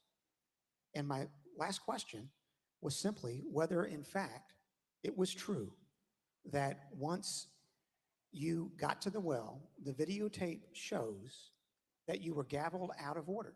Now, if the videotape shows that, you do not dispute that, correct? Representative Johnson. I think I've answered that question. I've explained it over and over. You are beating a dead horse. What is my crime? Representative Bolso. Thank you, Mr. Speaker. And the resolution continues that after you were gavelled out of order, that you proceeded to disrupt the proceedings of the House of Representatives. That is a true statement, correct? Representative Johnson. Thank you, Mr. Speaker. No, it is not. We were in recess and we stood up here for a few more minutes after recess, and then we went and left the floor. So during recess, we were standing up here. You are correct. But it was recess, and we weren't in session. Representative Bolso. Thank you, Mr. Speaker. Let me approach it this way. Representative, you agree that your conduct violated House rules, correct? Representative Johnson. I may have gone to the well without permission, but the charges in this statement are false. Representative Bolso. Thank you, Mr. Speaker. Isn't it simply a fact, Representative, that you did violate the House rules? Representative Johnson. Isn't it simply a fact that I answered that? I may have broken the rule when I went to the House floor, but most of the facts in this are not true. Representative Bolso. Thank you, Mr. Speaker. When you went to the well and spoke without recognition in violation of House rules, you expected to be disciplined. Isn't that true? Representative Johnson. Thank you, Mr. Speaker. I didn't speak when I went to the well. I'm not really sure what you're referring to. Representative Bolso. Thank you, Mr. Speaker. Isn't it true, Representative, that you expected to be disciplined for your conduct on March the 30th? Representative Johnson. I don't know. I knew that it was possible because I did understand the rule. However, I have seen far, far worse in this body. I have talked to colleagues. I actually saw former Representative McCormick the other day. And I also I remember a conversation with Representative Ryan Haynes where he told me when he was getting sworn in and his mom and family were sitting beside him and someone started coming and banging on the desk and everything was jumping and going crazy, it scared his mom to death.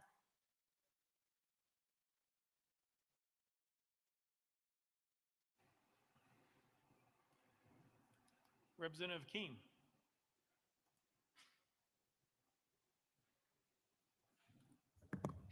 Thank you, Mr. Speaker. I guess I want to pose a question to my colleagues. Is it worth it? is it worth it to have representatives come in here not knowing all of the information that is being proposed against them, and to have this procedure where we, in a sense, making it on the fly as to what is appropriate and what is inappropriate? Now, I'm asking, I keep hearing violating rules. I don't remember them hitting anybody or anything of that nature. But if we think about it, I believe at one time or another, we all have violated rules within this body. And asking my colleagues once again, what are we getting out of it? I mean, if we don't have our way, you're wrong. Think about it. We have to not just think about it, but look at it from the viewpoint of the perspective of a person who is not in agreement with you. If we're going to be fair and equitable, we need to see it from the eyes of the other person. My colleagues, 3 of them, were responding to the changes that many citizens feel that we need to consider, gun laws. And what I'm saying is that mothers, fathers, their children, suburbs, in the rural communities, and in the cities, I believe they are saying to this body, not just we want a change, there has to be a change if we're going to deal with the safety and security of the children of this state.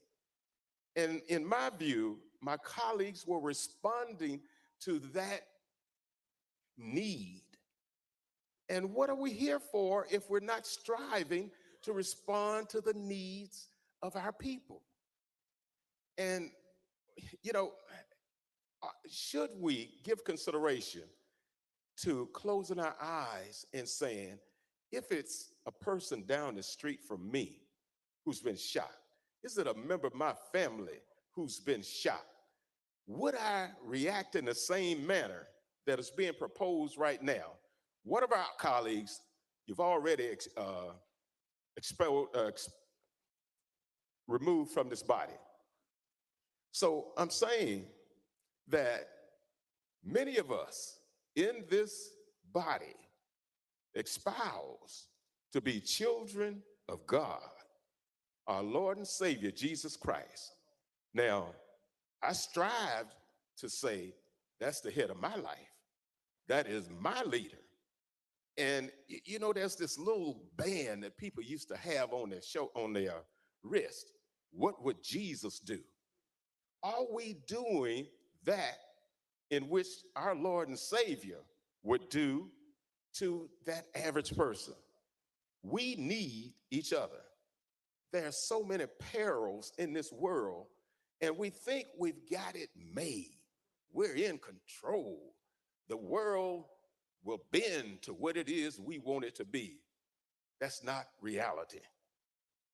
And I would ask that we give consideration to what they were responding to, the concerns of children in letters that have been sent not only to myself, but to others, afraid to go back to school. Parents afraid to leave their children at school. We are all in this together. And you know, it's interesting that we have not found a way of sitting down, talking about the reality of coming together to make those necessary changes for our citizens. Remind you, we are in this together, and what is being done here today does not bring us any closer together. Thank you, Mr. Speaker. Representative Johnson. Thank you, Mr. Speaker. I appreciate that, and I appreciate you bringing up that others have broken rules. Well, just this week on Monday night, what looked like a Monday night football brawl, and you know, when there's a bad call on the field, we had members in here, one who shoved one and stole his phone, and people were having to separate members from each other. Actual physical contact, actual folks coming in, shoving someone, stealing their phone, and having to pull people apart. And it's remarkable to me that that's not being talked about, but this 6 or 7 minute disturbance up here, that whatever you want to call it, what we call coming to the well to lift the voices of the people that we serve, the voices of my district, where more than 50% of the Republicans in my district want red flag laws. More than 50%. An overwhelming majority of all parties in my district want red flag laws. They want safe storage laws. They want universal background checks and closing loopholes. I was bringing their voice to this body, and it felt like the only way possible that day was to join my colleagues and make sure that the people outside, the thousands who would come, the mothers that I talked to before I came in that told me they had dropped off their kids that morning before coming here, were in tears about the safety of their children, how hard it was for them to drop off their kids. And I understood what they meant because I saw the faces that day, August 21st in 2008, where parents were coming in, where we lost one of our special ed students, Ryan McDonald, who was always a cut up. Lost him that day. A lot of friends lost a friend. A lot of teachers lost a student that they loved. And certainly his family miss him still every single day. And there's not a day that goes by when I'm sitting in a school for whatever reason. I am retired, but I'm in schools a lot. I'll be sitting in a school and I'll hear a siren. Because the next thing I heard after all the kids came running down to my classroom and kind of was just figuring out what was happening, just a rush of sirens.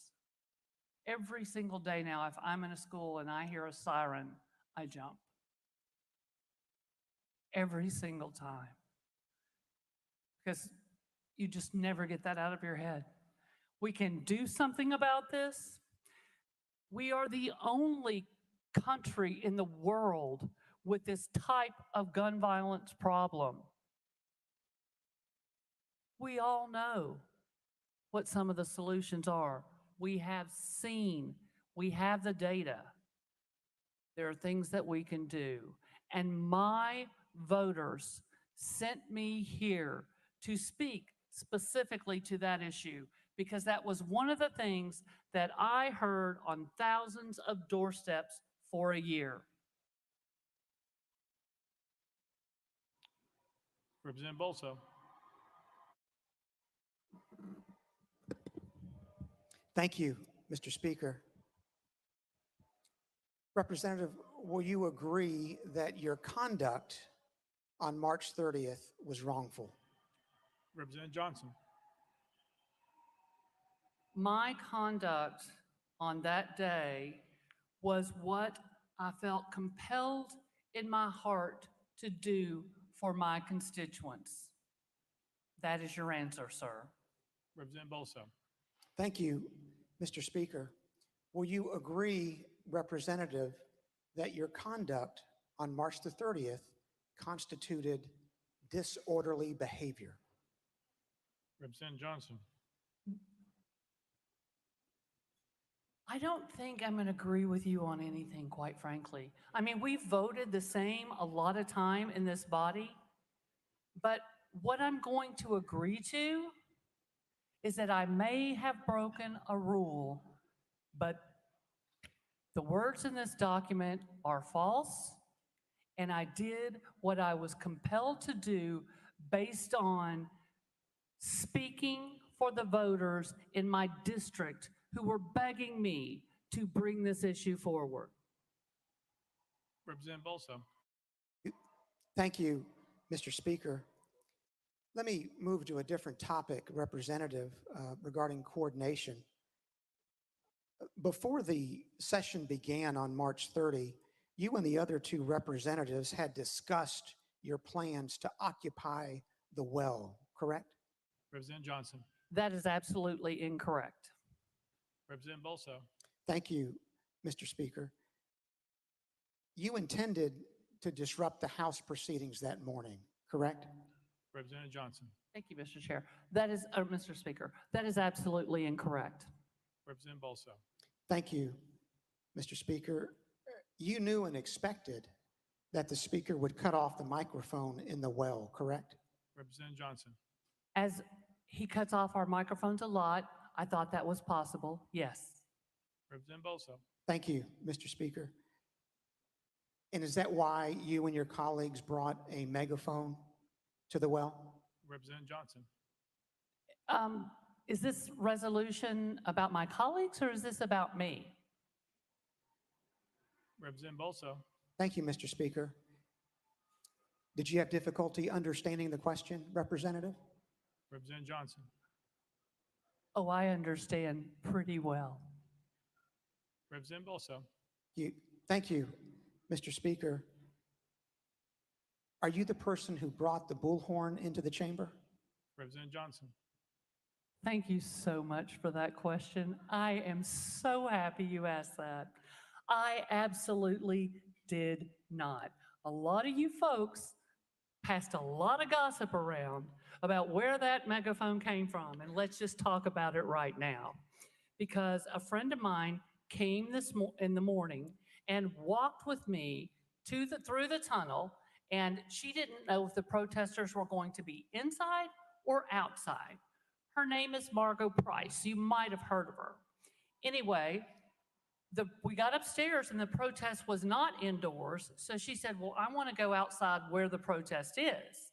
And I said, well, here, you're going to want your megaphone out there. So at the doors, I handed her her megaphone and she went outside. Later, she messaged me and she says she's coming back up. I know I can't bring my megaphone in. Can you put it in your scooter? And I said, absolutely. And so we put the megaphone in the scooter. I talked to two troopers who watched me do it. And they watched me put it. And they said to me, would you please not get that out the rest of the day? And I said, absolutely, to them. The megaphone was this big. It had an attached microphone. So much for the gossip. That megaphone never left my scooter. It's on my office now. If anybody would like to go down and look for prints, it'll have my prints and Miss Margot Price prints on it. Representative Bolso. Thank you, Mr. Speaker. Based on your responses, Representative, it seems that you do not view your conduct as wrongful, and that if you thought it appropriate, there might be another occasion when you'll take the well without the permission of the speaker and hijack House proceedings. Isn't that true? Representative Johnson. You know, you're reading minds again, and it's happened a couple of times today. I'm trying to be as respectful as possible, but I don't like to have my mind read. And if we conduct business like we have today, where people get to speak, I don't think it'll ever happen again, to be quite honest. Because when people are allowed to talk, when people are allowed to speak up for the folks that sent them here, then we can get things done. We can come to the table. We can talk about the importance of protecting kids' lives, not after the guns come to the schoolhouse, to the gym, or to the library, or wherever it all happens, but before the guns ever get to the doors. Prevent gun violence in schools. It seems like some people here almost want tanks and they want security. They want this violence at our schools. We need to make sure those guns don't get there. And that's what we need to be talking about.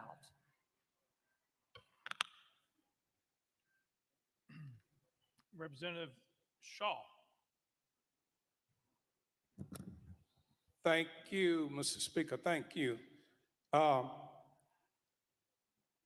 rise, first of all, to say that I've been around here long enough to know that when we have these long discussions, we pretty well know how the vote's going to turn out before we ever vote. So I don't think I need to guess how this vote will turn out. But I rise to speak on behalf of myself, Representative Pearson, Representative Johnson, Representative Jones, and all of us in this chamber. I want to share just a little quick story with you all. And I didn't rise to point fingers at who is right and who's wrong in those things, but I just want to share a story that I read that will eventually affect all of us. You may get it by the time you get home. It may be tomorrow, it may be next week, it might even be next year, next 2 years. But there's a story in the Bible about Jesus coming down from the mountain early in the morning. And when he arrives at the temple, and I'm sure many of you read this, these men said to him, "Master, we caught this woman in adultery in the very act. And we know what the law of Moses says. The law of Moses says, stone her, kill her. But what do you say?" The Bible says Jesus wrote something on the ground. And when he wrote that on the ground, the oldest, including all the youngest of those men, start walking out the room. And Jesus asked that woman who was caught in the very act of adultery, "Where is thine accusers?" And she said, "I have none." And he said, "Neither do I. Go and sin no more." Thank you.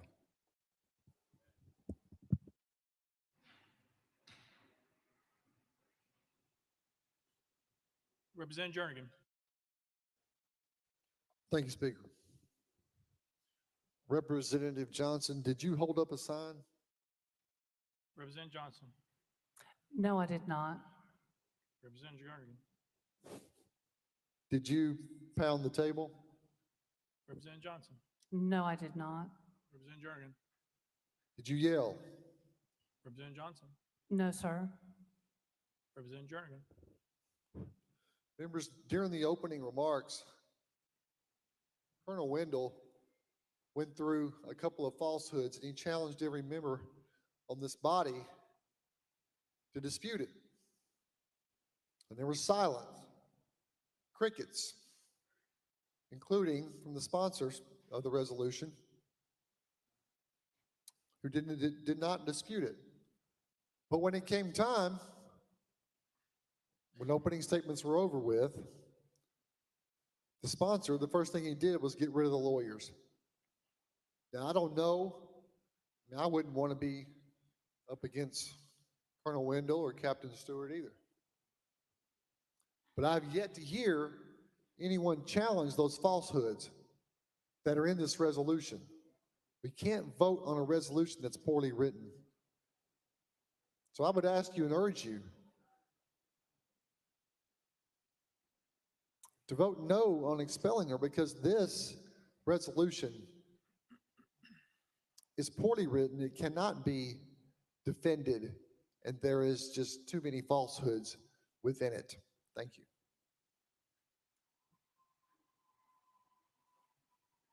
Representative Bolso.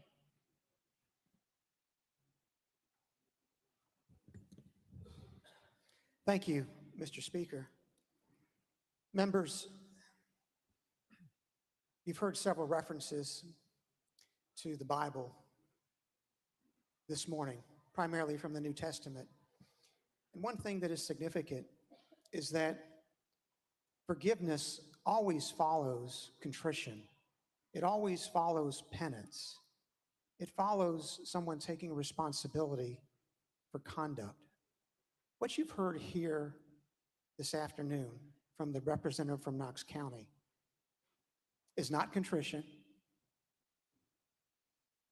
She's not even willing to agree with me on anything, that her conduct was disorderly or that she disrupted the proceedings. She wouldn't even agree not to do it again. That's why this issue of forgiveness does not factor into the equation this afternoon at all. What you've heard from these representatives who are the subject of the resolutions is that they believe what they did was right, and we have no guarantee whatsoever that they're not going to do it again. We have an obligation to protect the integrity of this body. What we saw on March the 30th had not happened, so far as anyone can remember, at any time in the prior 227 years of our state's history. That's point number one. Forgiveness follows contrition. It follows penance. We have neither. And then secondly, with regard to the facts, we've heard these broad statements that the facts contained in the resolution are inaccurate. And I think we've demonstrated that's not true, because I walked through with the representative the first 5 or 6 facts in the resolution, and she agreed that they were all true. And then we got to a point that she wouldn't answer the questions anymore, because as we continue to walk through the resolution, what we see is exactly what was evidenced by the videotape. We see that they proceeded to disrupt the proceedings. We see that collectively, this representative and the other 2 pounded on the podium, led chants with citizens in the gallery, and generally engaged in disorderly and disruptive conduct. That's exactly what they did. They are all 3 in this together. They acted in unison. They acted in concert. One is just as responsible for the parts of the disruption as the other. That is what is in the nature of coordinated conduct or a conspiracy. Each member is responsible for the conduct of the conspiracy as a whole. They approached the well in unison. They disrupted the proceedings in unison. They are responsible together. And then the resolution goes on that these representatives generally engaged in disorderly and disruptive conduct, including refusing to leave the well, sitting on the podium, and using a sign displaying a political message. We saw every bit of that in the video. Collectively, these 3 did every one of those things. And collectively, that unquestionably constitutes disorderly behavior in violation of Article 2, Section 12 of our Constitution. And so the question, members, whether these representatives remain in the House or whether we put them outside the House, they have already answered for us. They, by their conduct, voluntarily put themselves outside of the Constitution. They put themselves outside of the rule. They are unrepentant about it. They're willing, apparently, to do it again. They tried to shred our Constitution with a bullhorn, but it did not work. We had a speaker and a Constitution that was too strong. It's been here since 1796, and I urge every member to uphold the Constitution and vote in favor of the resolution. Thank you. Representative Johnson. Thank you, Mr. Speaker. Again, my colleague for I'm not sure how many times, was reading my mind again, put words in my mouth and said things that I never said. That might be what he extrapolated from my words, from something, but that is absolutely not something I said.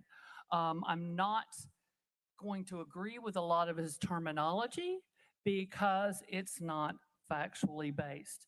If you wanted to collectively address us, then you should have put us all in the same resolution. But instead, you chose to separate out the members. So if a resolution was written well, it would have addressed my behavior, because according to this is a resolution about my consequences.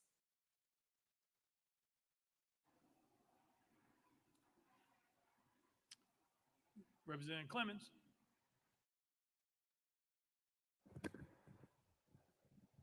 Thank you, Mr. Speaker. I, I certainly have empathy for my colleague from Williamson County because I know what it's like to try a lawsuit with a witness who doesn't answer the way that you want them to answer a question. It's easy in a lawsuit because an objection is available, because asked and answered is an objection. In here, unfortunately, in this body, we only have a limited time, but just because you ask the same question 15 times and don't get the answer you want doesn't mean the facts change. Every member of this body, or every member who's a subject of a resolution today for expulsion, must be judged on their own merits. Every single resolution. She can't be held responsible, representative can't be held responsible for the conduct of another member. You can only vote based on what she did. The record thus far simply proves that Representative Johnson walked from there to there. And you want to expel her for that? She did not raise her voice. She did not yell. She did not pound the desk. She did not hold a megaphone. She didn't have a button on.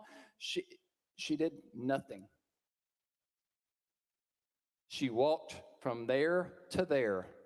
And ladies and gentlemen, the only rule in our rules that speaks to this is no crowding about the clerk's desk. Members shall not crowd or stand about the clerk's desk. Well, every one of us is guilty of that. Everybody in here has walked up here without permission from the speaker or from anybody and stood up here, talked to the clerk, or when somebody else was introducing a bill. You don't expel someone for that. That's the only fact that has been proven. And you can't hold collectively, that's not a standard. That's not the standard to which she's supposed to be judged. You can't judge her for what others did. Her conduct, it's her conduct should be judged on the merits. Ladies and gentlemen, you know, we had to suspend the rules for every part of this process today. That's because our rules don't even speak or lay out a process for this type of conduct, because it's that rare.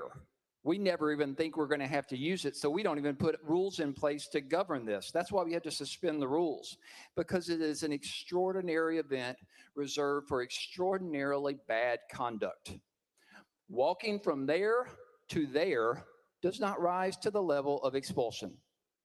And that's the only fact that has been proven today. Now, I'm limited on time here, but ultimately, I don't know if you're upset about the message that was trying to be conveyed. I don't know if you're mad at the messenger. I've heard many of you say in reference to Representative Johnson that you can't be an activist and a legislator. Well, guess what? That's not your decision to make. It's the people of Knox County's decision to make what type of legislator they want representing them. You don't get to make that decision. At the worst, you were inconvenienced for a few minutes on that day, and apparently that seems to be grounds for expulsion. This whole process is disrespectful of the rule of law. It's disrespectful of the victims of gun violence, who we should be discussing today rather than this nonsense. It's disrespectful of the cause of so many deaths across our community. We should be spending this time on legislation to protect our communities. But instead, you're asking to expel somebody for walking from there to there. Now, in this last minute I have, I want to tell you this. You may not agree with Representative Johnson. You may not get along with Representative Johnson. Trust me, Representative Johnson has given me the what's what more than any of you can ever dream of. And rightfully so. But let me tell you, I have 24 members, 23 now, and you were looking to expel one more, one of only 2 women in my caucus, a woman, a teacher, and a woman who has the biggest heart of anybody in this body. You are depriving this body of her perspective. She drove some of you to tears weeks ago, and that voice is necessary, and you want to silence it. Shame on you.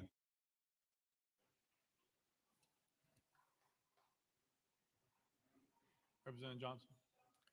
Thank you, Mr. Speaker. I think that one thing that we have to look at, I'm 60 years old and my colleagues are much younger. The younger generation, I am so proud of.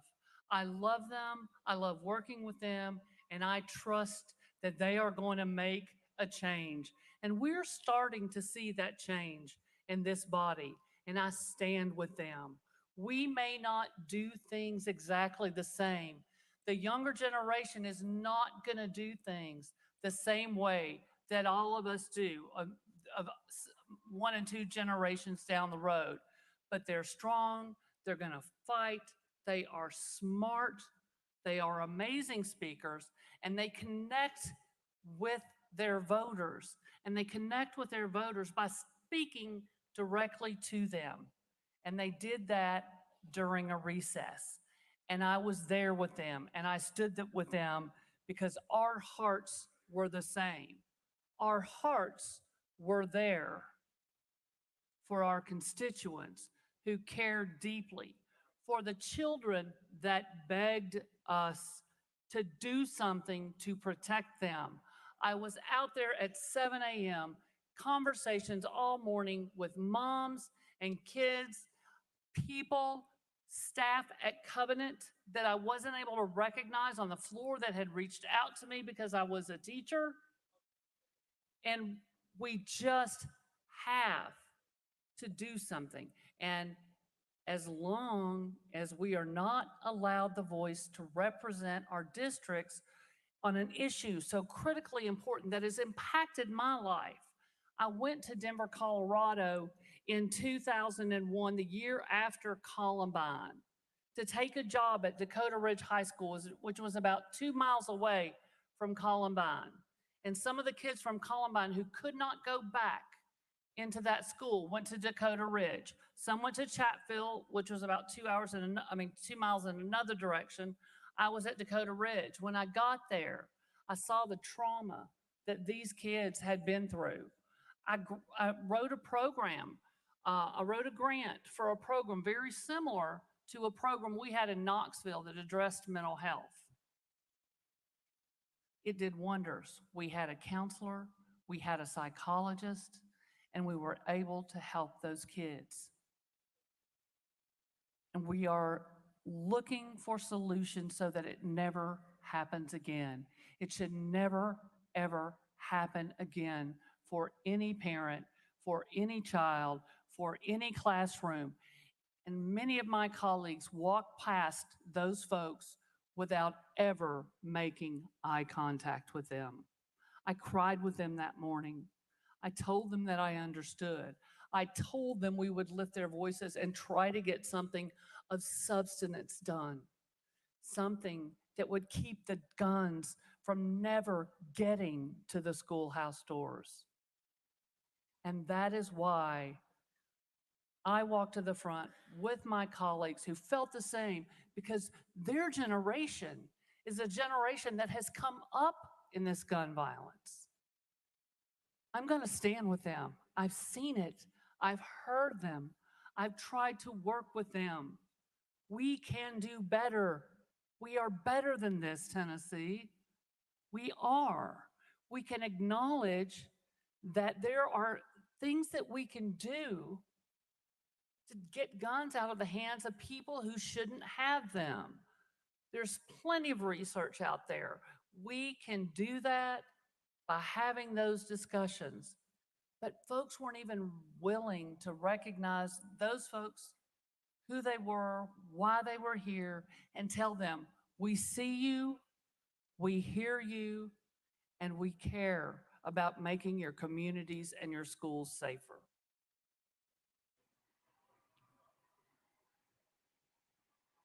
Representative Doggett.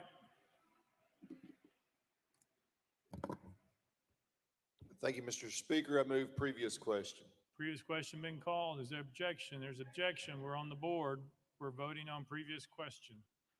All those in favor of previous question, vote aye. When the bell rings, those opposed, vote no. Has every member voted? Does any member wish to change their vote?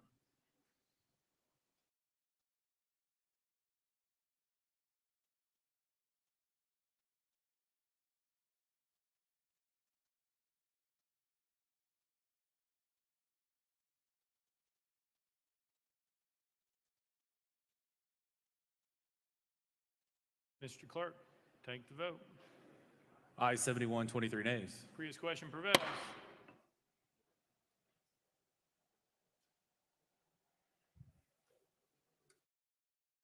Representative Johnson has 5 minutes to close. Thank you, Mr. Speaker.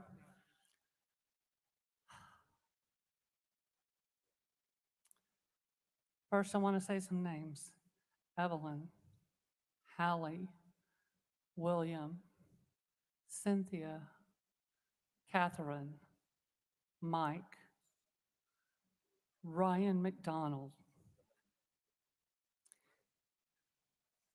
I've spent much of my life dedicated to helping children. Appreciate you guys. You just made me get teary-eyed. And I really want to thank you for standing with me, because I know you care about children.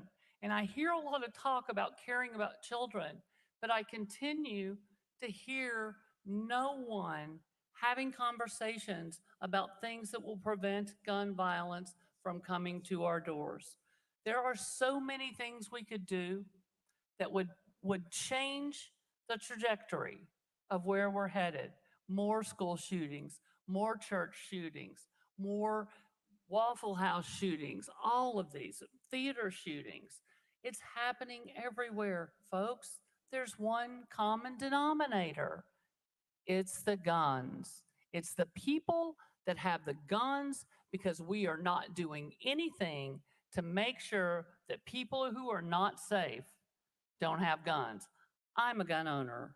I have a gun. I took a class so that I would know how to use that gun. I trained with my nephews, a Marine and an Air Force member. I shoot regularly because I think you have to be responsible. It's responsibly stored. It was my father's service revolver. It laid on his dresser every night when he came home, and we didn't touch it. And we knew not to touch it. But we grew up with that. But my father believed in things that we can do to prevent gun violence. My Marine nephew came home from losing his best friend in Afghanistan, went to live with his best friend's family because they were without their child in Massachusetts.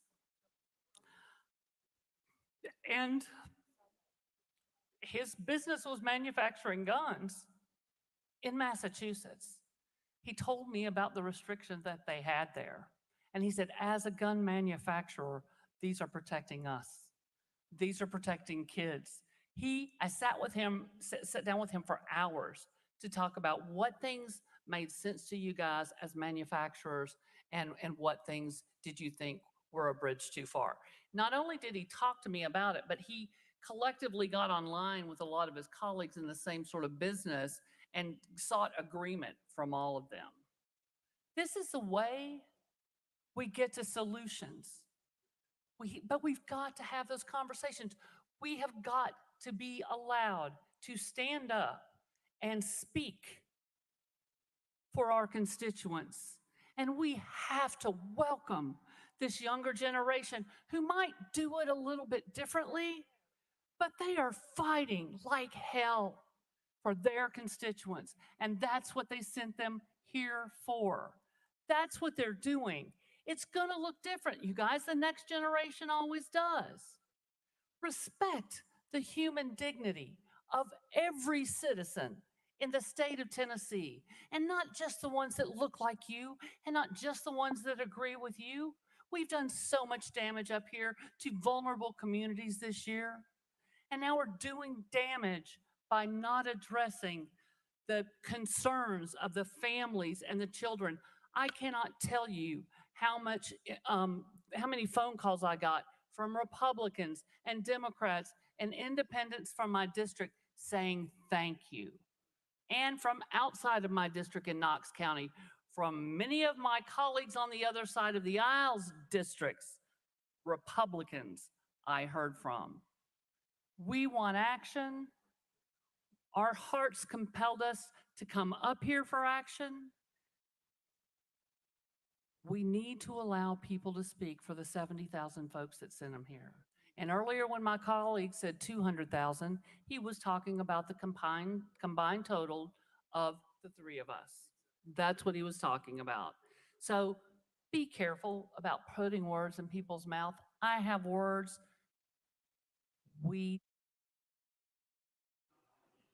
Thank you. We are voting on House Resolution 64. All those in favor, vote aye when the bell rings. Those opposed, vote no. Has every member voted? Does any member wish to change their vote?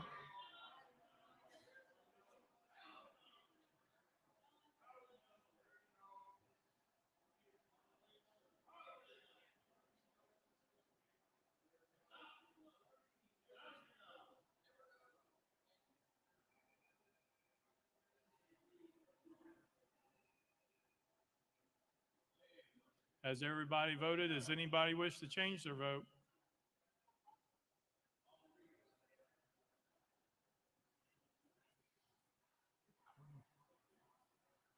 Mr. Clerk, take the vote. Aye, 65, 30 nays. House Resolution 64 fails.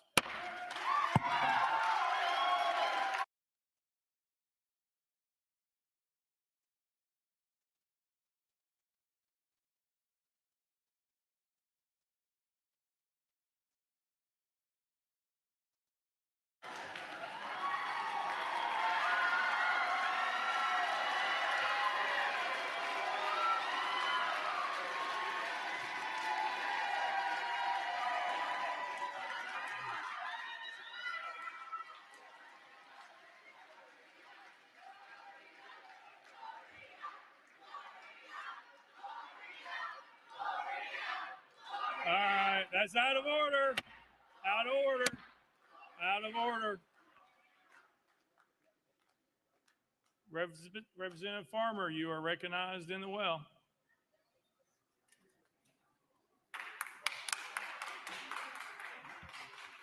Thank you, Mr. Speaker. I move adoption of House Resolution 63. Chairman Farmer moves adoption of House Resolution 63, probably seconded. Chairman Farmer. Thank you, Mr. Speaker. I request that the clerk read the resolution. Mr. Clerk, read the resolution. House Resolution 63 by Chairman Farmer, a resolution to expel Justin J. Pearson from his seat as a member of the House of Representatives in the 113th General Assembly of the state of Tennessee, elected by the 86th Representative District. Whereas Article 2, Section 12 of the Tennessee Constitution provides that each House may determine the rules of its proceedings, punish its members for disorderly behavior, and with concurrence of 2/3 expel a member, but not a second time for the same offense, and shall have all the powers necessary for a branch of the legislature of a free state.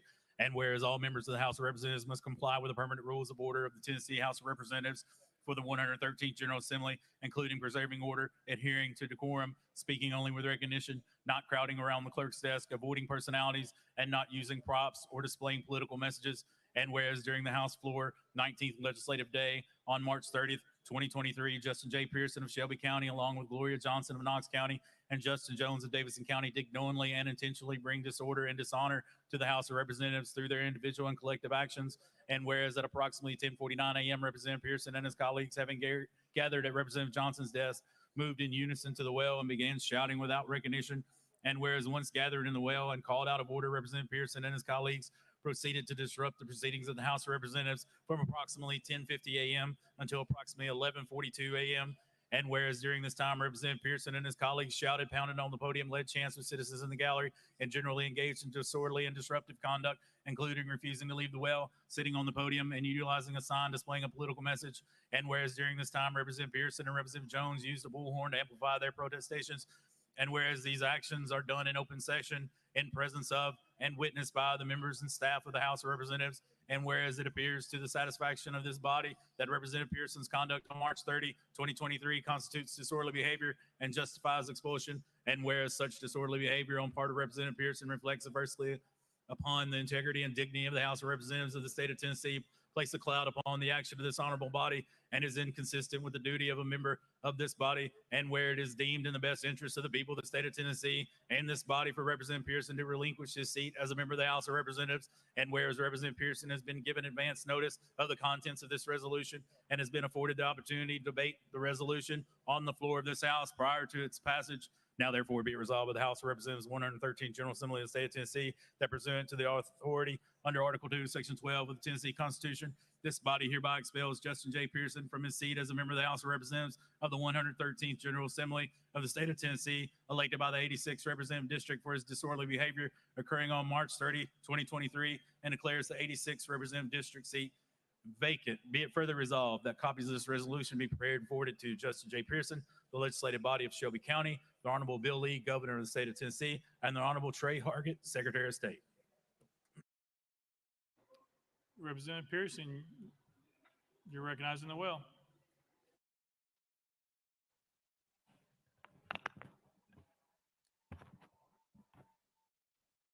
To God be the glory for the things that God has done and the things that God's still doing.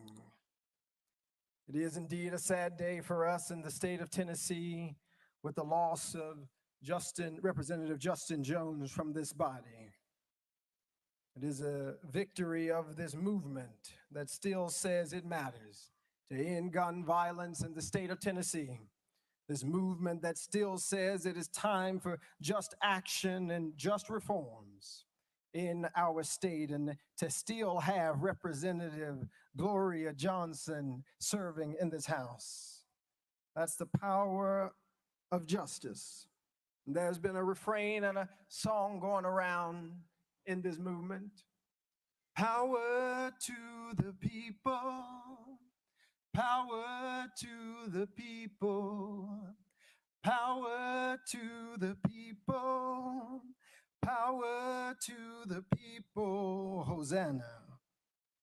The Lord is my light and my salvation. Whom shall I fear? The Lord is the stronghold of my life. Of whom shall I be afraid? When the wicked advance against me to devour me, it is my enemies and foes who will stumble and fall. Though an army besiege me, my heart will not fear.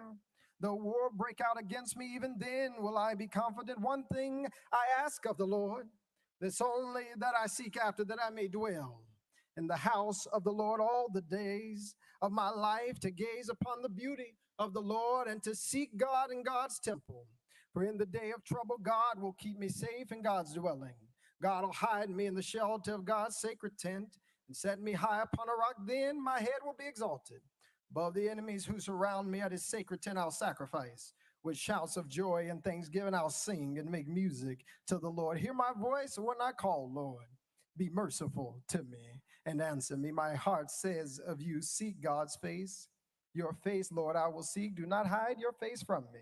Do not turn your servant away in anger. You have been my helper. Do not reject me or forsake me, God, my Savior. Though my father or mother, siblings or colleagues might forsake me, the Lord will receive me. Teach me your way, Lord. Lead me in a straight path because of my oppressors. Do not turn me over to the desires of my foes, for false witnesses rise up against me. Do not turn me over to the desires of my foes, for false witnesses rise up against me, spouting malicious accusations. I remain confident of this, that I will see the goodness of the Lord in the land of the living. Wait for the Lord. Be strong and take heart and wait for the Lord. I give thanksgivings to Dr. Kimberly Owens Pearson, Reverend Jason C. Pearson Sr., my fiance Oceanae, my brother Keyshawn, who stands in the gap for Jason the second, Temperance and Jalen, and to everyone in District 86 in Memphis and Millington of the community who is here demanding justice. We are here because of a tragedy. Covenant School shooting victims Catherine Coombs, Mike Hill, Cynthia Peak, Evelyn Deekhouse, Haley Scruggs, and William Kinney. We're here because of a tragedy, because we spoke up about the tragedy of gun violence that continues to perpetuate and persist in our state. We're here today witnessing injustice against the First Amendment. We spoke up for gun control and the end of gun violence. We're here today. We're being sought to be expelled from this, the people's house, for speaking up about the need for gun control because we broke some house rules. We're here today because of House Resolutions 63, 64, and 65 rules. I will tell you that I was never told about. I learned about more rules in this House and our state constitution in the last 5 days than in my entire tenure. And as you have seen, and as we unfortunately have seen, the rules can be wielded to bend to the desires of a few. And it is not sacrosanct for the protection of everybody. I do, before I continue, have a few parliamentarian inquiries. If you will indulge me. One, when is it that evidence can be presented into the record? Evidence for our expulsion. As a point of order, you can stop the time. I got a few parliamentary inquiries before we keep going. This is part of your time because you're asking the clerk questions during your opening. Mr. Clerk. Okay, I'll retract those questions and then we'll ask them after. Okay. Thank you. It said that I broke the Constitution. Article 2, Section 12, saying that each house has its own proceedings and you can punish members and things like that. Again, never informed about even these proceedings, denied due process, didn't know anything about this. I was never given an overview of these rules or informed the speaker, the chief clerk. Nobody reached out saying, hey, this is what you can expect. I've been serving officially District 86 for 10 days since our swearing in. I was sworn in the day of the Covenant shooting. And now being brought up against charges, if you will, that we broke the Constitution. Told in paragraph 2 that members of this assembly have permanent rules of order. Now, when did we sit down and we talk about these rules? I think they were voted on before I got here and was appointed by the Shelby County Election Commission. Was told that we were crowding around the clerk's desk. And I got to be honest with you, I just realized they're talking about this desk and not the one up there. It's a lot of things that are in these resolutions that seem to assume a lot of knowledge about what I am supposed to know or what we are supposed to know without real facts about what we have been provided information about. I'm told that I did knowingly and intentionally bring disorder and dishonor. Knowingly and intentionally bring disorder and dishonor. When we went up between bills, I walked to this hallowed house near this well, went up between bills after not being called on during welcoming and honoring to say we've got to listen to the people. We've got to do something. We've got to take action on gun violence. We've got to elevate this issue in order that we can create the necessary change that we need because we're exercising, and I exercise our First Amendment right. We're being told that that deserves an expulsion from the House because it broke a permanent House rule.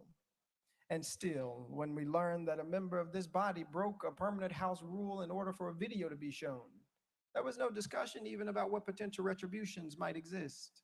If rules will be sacrosanct, if rules will be the end all and be all of this House, then that needs to apply equitably to everyone.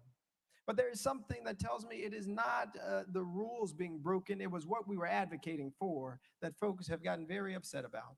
That we were advocating for people who have been murdered in our communities. We're advocating for people like my own classmate, Larry Thorne, who was slain by gun violence. We're advocating for people who are suffering in our communities.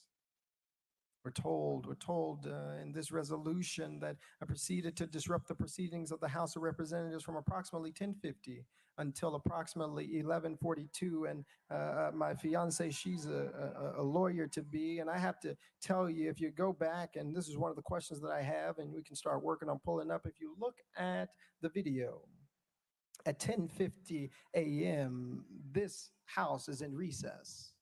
And the question that I'm pondering is it possible for House members to break permanent rules of order when the House is in recess? It's important that we unpack this. After SB 638 was passed at 10:49 a.m., I walked to the well, and Speaker Sexton immediately said, "You're out of order. I call for a 5-minute recess. Leadership, come up here." There was no disruption of any House proceedings or business. We were in a recess where members were relaxing, went for walks, left the chambers, ignoring the cries of people asking for gun reform, asking to end gun violence. I didn't disrupt proceedings between 10:50 to 11:42 because it wouldn't have been possible. We were in a recess. But if you want to count the recess and say that our peaceful protests for red flag laws, our peaceful protests for gun control storage laws, our peaceful protests for the safety of kids like the ones at Covenant, our peaceful protests for the communities that we serve and the people that we represent deserve expulsion, then let's go through the timeline. There was a 10-minute peaceful protest on the House floor. And it was at exactly 11:04 where we walked back to that room with Leader Camper. Again, in the resolution, it says that we refuse to leave the well. In fact, all of the quote-unquote protest, except for maybe the first second or two, was called during a recess. And we still finished the business for the day. You keep going, and they say that we shouted and led chants with citizens. They said that we refused to leave the well. We had signs displaying political messages, and none of us believed that we were doing anything to deserve expulsion from this house. Speaking up on behalf of the last, the lost, the least, those who've been left out, those who've been ignored, those who've been silenced, but who refuse to be silent any longer, does not deserve expulsion from this house. The mic was cut off. We did use a mini bullhorn to listen and to project to the people in our community who were asking for change. The reality is, we were told this happened in the open presence of witnesses, but the gallery was cleared. The video and audio during this time, and you can see this with the chief clerk, and we can pull up that video. The video and audio during this peaceful exercise of our First Amendment was not even broadcast online. We're told that this was disorderly behavior and it justifies expulsion. Well, I've been looking, colleagues, at our permanent rules of order.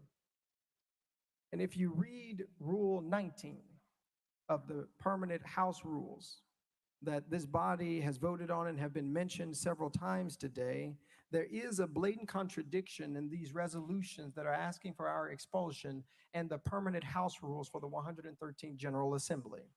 If you go to section 19, transgression of rules by member. Transgression of rules by member. And it reads this, and I'll read it into the record. Any member who, in speaking or otherwise, transgresses the rules of the House, the Speaker shall, or any other member may, call such transgressing member to order, in which case the member so called to order shall immediately sit down, unless permitted to explain.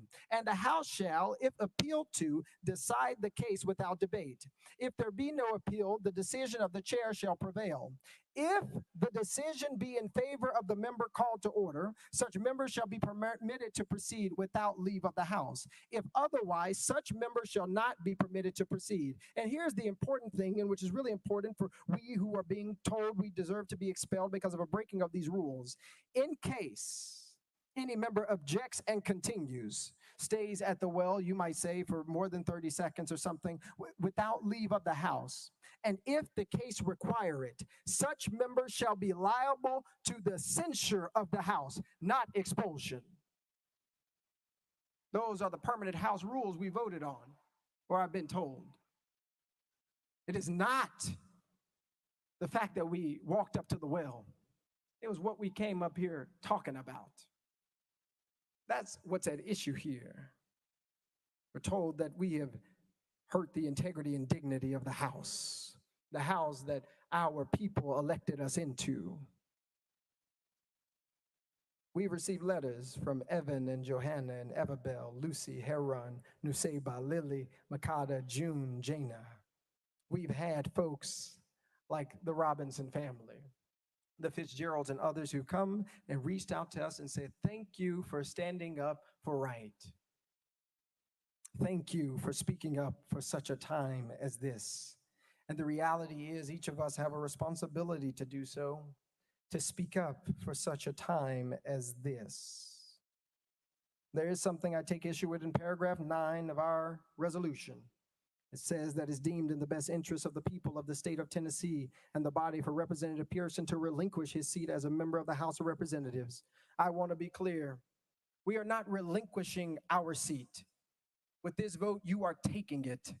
You are disenfranchising the people of District 86. You are disenfranchising tens of thousands of people in our state. We are not giving anything away. A few of my colleagues have talked about the Tennessee State Constitution in Article 2.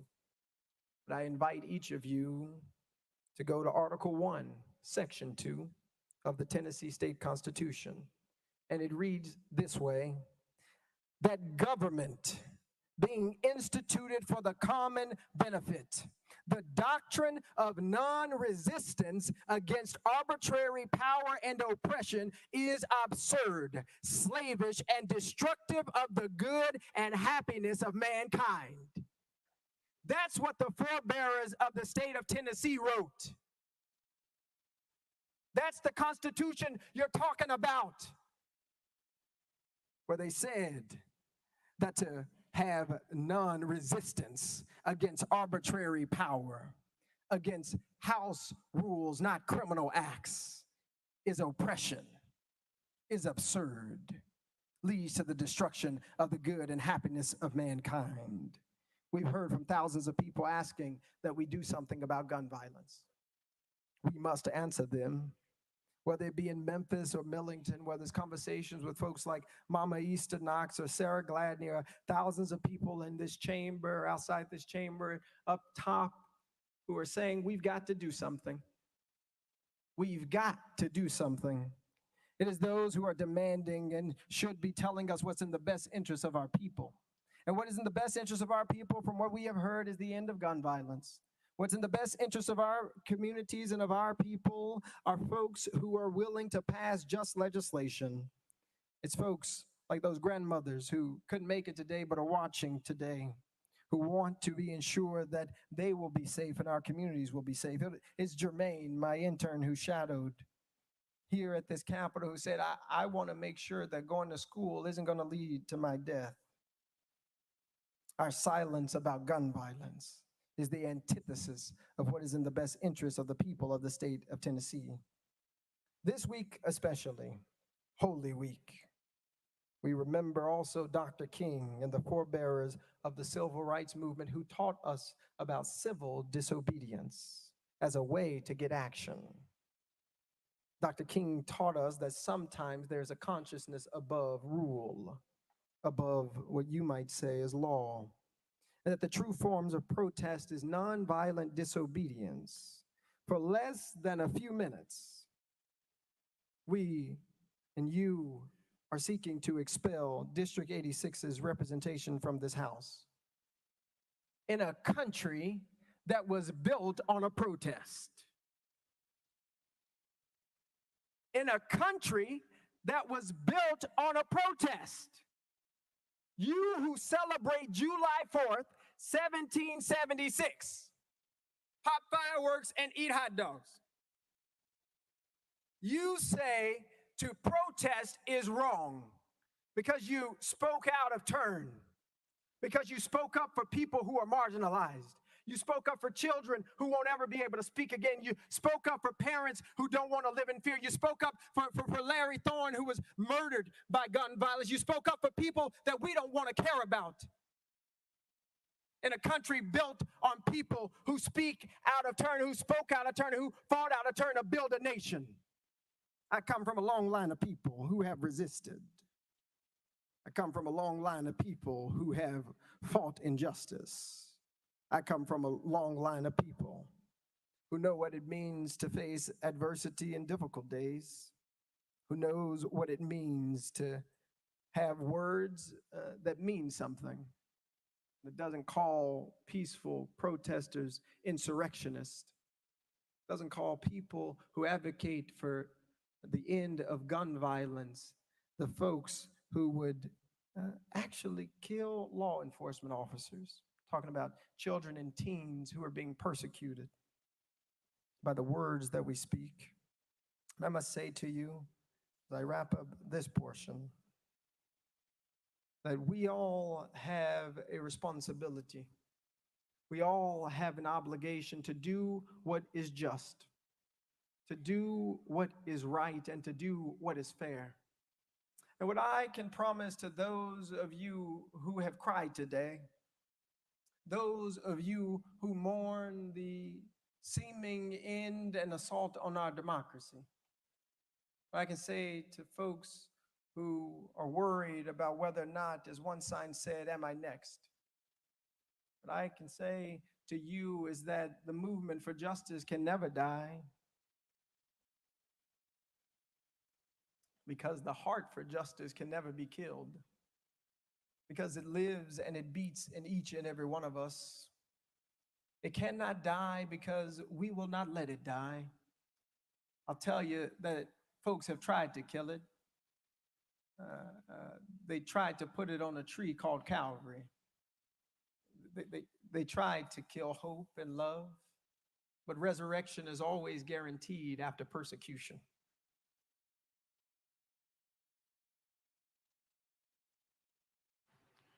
Representative Farmer, you're recognized. Yeah, thank you, Mr. Speaker. Representative Pearson? Representative Pearson? Right here. Do you know why you're standing in the well today? Representative Pearson. Yes, hold on one second.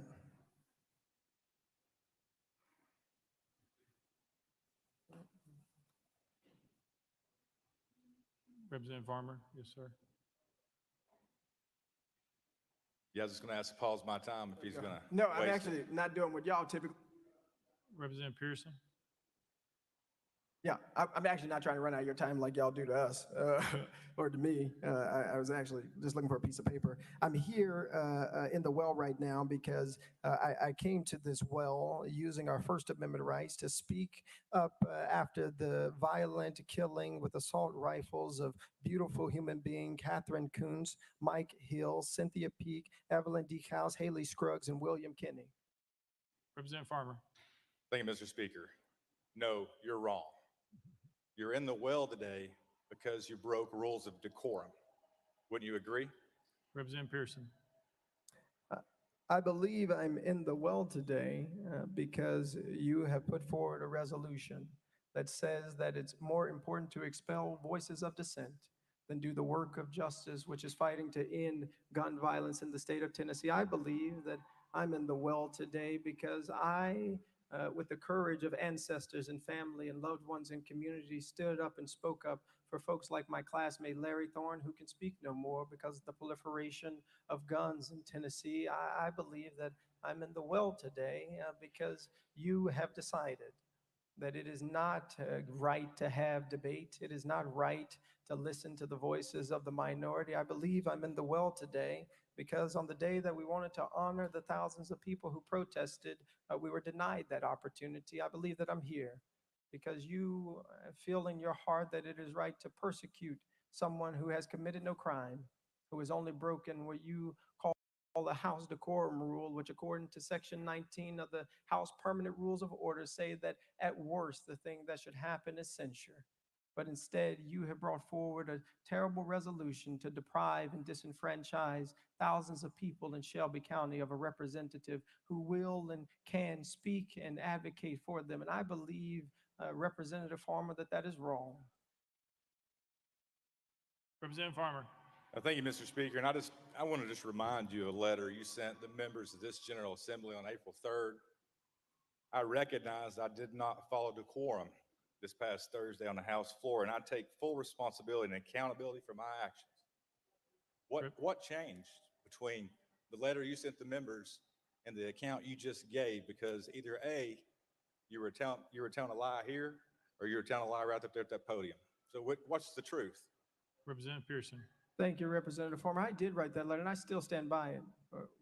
I later learned, rules of House decorum by coming up to the floor. And I do take full accountability and responsibility for my actions because I don't want the names of Catherine Kuntz and Mike Hill and Cynthia Peake and Evelyn Deekhouse and Haley Scruggs and William Kinney and folks like Larry Thorne to go into an ether of silence. You're right that coming up to the House floor without the speaker saying something broke a rule of House decorum, but it did not break a rule that deserves the expulsion of members of this body. We committed no crime. We did nothing but came to this floor to say we need to listen to the constituents who are asking for us to end gun violence. We need to listen to the constituents who are asking for us as they chanted to do something. And that is not a crime. In fact, that is our responsibility, our obligation, and I would even say it's our calling. Representative Farmer. Thank you, Mr. Speaker. And as you said earlier, you've admitted that you've engaged in disorderly and disruptive conduct, correct? Representative Pearson. That's not correct. I believe the rule of House decorum that we broke was walking up to the well without the speaker's permission. But I think, and I'm going to ask that we do get the video of what happened on the House floor that day, because I believe you will see, as we saw in the video earlier, that most of the things that are in this resolution, which really make it challenging, I think most of the things that are in this resolution happened during recess.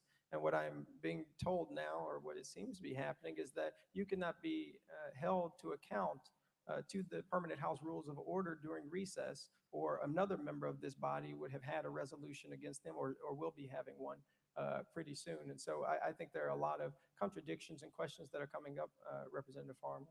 Representative Farmer. Thank you, Mr. Speaker. Representative Chisholm. Thank you, Mr. Speaker. Representative Pearson, what day were you officially sworn in?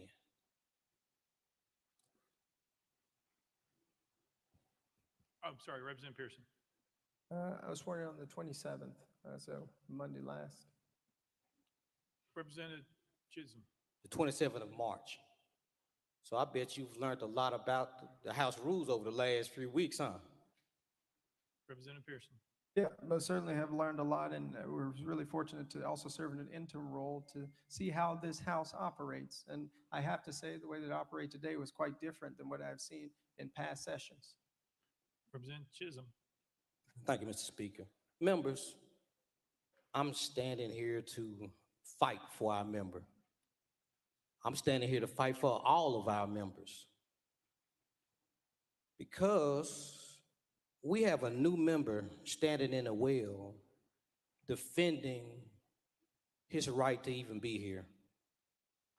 A member who was sworn in less than 2 weeks ago. A member that is just learning the decorum of this body.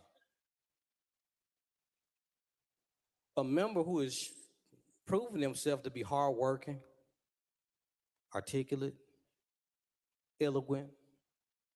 And although this member moves a little bit different than most of us, matter of fact, I even go as far to say he moves different than I do. But this is a member that deserves to be a part of this body. This is a member that I've seen with my own eyes works so hard for his community, who I've seen fight tooth and nail the injustice in his community, who fought gun violence, who fought for clean water so that the state could continue to have it.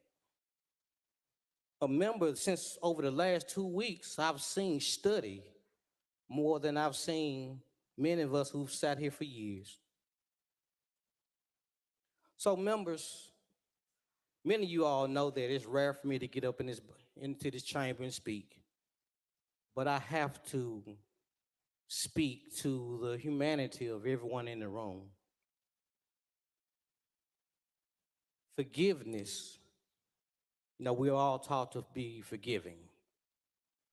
Well, let's take the opportunity to forgive a new member who maybe, yes, he broke a rule of decorum. A member that I believe in a short period of time will be an asset to this body.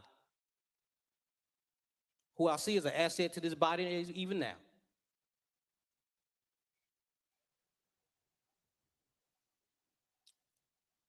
Members, we've seen, it's been said many times that we've seen many members of this body violate rules and are still here, who violated decorum in a much severe manner than a member that's standing in the podium, who are still here. And members, let's remember that as we talk about forgiveness and as we talk about the member in question right now, let's remember who's watching us right now. Let's remember who's in the hallway. And let's not forget about those children that lost their lives. Let's not forget about the reason he felt like he had to get in the well. Because when a generation is penalized for telling the truth, we teach them how to lie. So, members, let's be careful what we're teaching, not only the people who are here at the state capitol right now, not only the people of Tennessee, but remember, please remember, there are people all over the world who are trying to find examples of Tennessee that they can copy and use for themselves. And let's not give them something they'll end up being ashamed of from seeing us. Thank you for your ear, and I ask you for your consideration. Thank you. Representative Pearson. Thank you, Representative Chisholm. And I do take issue with some of these things, particularly some of these rules. And I think some of the not necessarily the rules in and of themselves, I realize it was passed by this body before I got here. One of the things I do wonder is, as a part of being here, especially when you come in on a special election, how much effort is given to help educate members, right, who are new here? How much attention is given to actually support folks to be good members of this body, as you all see? But there's also a need when you get new folk, when you get people who are different than the status quo, when you get people who don't particularly think or see or speak the same ways that you do, how might you change too? Because this is not just about a young generation needing to conform to this body's principalities and the ways that it operates. It's about how this body has to change and transform to meet the needs of this society, how it needs to change and transform to meet the needs of this generation, how it needs to change and transform to meet the needs of people who deserve health care, who deserve adequate educational opportunities, who deserve safety. It's how this body has to transform. It's not just about how we need to think differently or operate differently. It's about how this body can operate differently. And I'll tell you what, today was the first day in about 2 months that I've been here that there has been actual debate on the House floor. This is the first day where the Speaker hasn't ignored hands of Democratic members. This is the first day where everyone who wanted to say something, doing welcoming and honoring, as we wanted to do on that Thursday, where I walked to this well, had an opportunity to do so. This is the first time where the question wasn't called by my colleagues in the Republican Party almost immediately after something was brought up. This was the first day that I've seen something that was a semblance of democracy, even on a day that seems to be so filled with anti-democratic operations. And that didn't happen by chance. That happened because a few folk had some courage to stand up and say the way we're doing things is wrong. That's people power. But that's the responsibility of all of us who serve people. It is not just to go with the status quo in and of itself because that's the way that things have always been. It's actually to push for things to be better, to push for the voice of the minority. And I mean that in a couple of ways, not only politically, but today, 2 African-American members, 1 woman, 1 of 2 Democratic members had resolutions for expulsion. It's an opportunity and a necessity that this body, become more democratic in order that all voices all the time are heard, so that folks don't have to stand up person after person after person saying, the way we're treating this person's bill is different than this person's. And the only difference that's obvious is the fact that one is black and one is white. One is a Democrat and one is a Republican. Those ways of operating that entrench the status quo only lead to further division and to persecute people who are advocating to stop the proliferation of gun violence in our communities. That's wrong. That's wrong. And so while I know I do take responsibility for coming to the well while the speaker said out of order, I also take responsibility for the people in our district and in our communities who are asking for us to do something, who are tired of going to funerals of their brothers and their sisters and their grandmothers and their cousins. Are we not responsible to them too?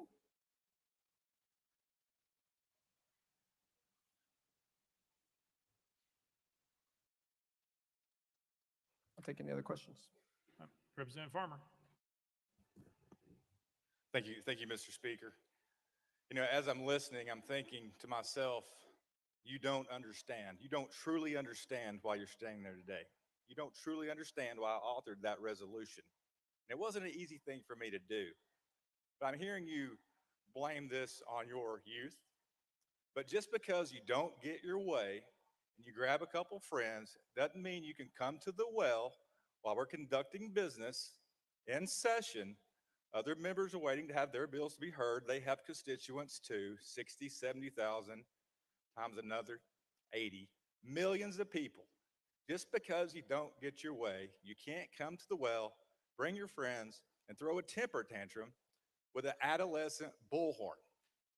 It doesn't give you the right to enrage folks that are here to watch this body conduct business and talk about things you know good and well that we've worked very hard to protect our children here in the state of Tennessee. Very hard.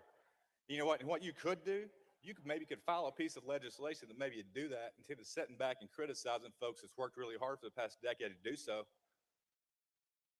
That might be a place to start, but certainly don't start by commandeering the well while we're conducting business here in this Tennessee General Assembly. That's why you're standing there, because of that temper tantrum that day, for that yearning to have attention. That's what you wanted, but you're getting it now. So I just advise you, if you want to conduct business in this house, file a bill. Be recognized, stand there and present it, and pass it. All you got to do is pass the bill. Representative Pearson. Now, you all heard that.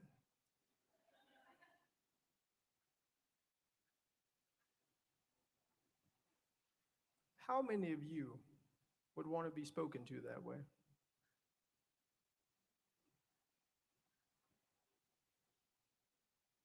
How many of you would want to be spoken to that way? We're not talking about politics. We're not talking about even gun violence. How many of you would want to be spoken to that way? The reason that I believe the sponsor of this legislation, of this resolution, spoke that way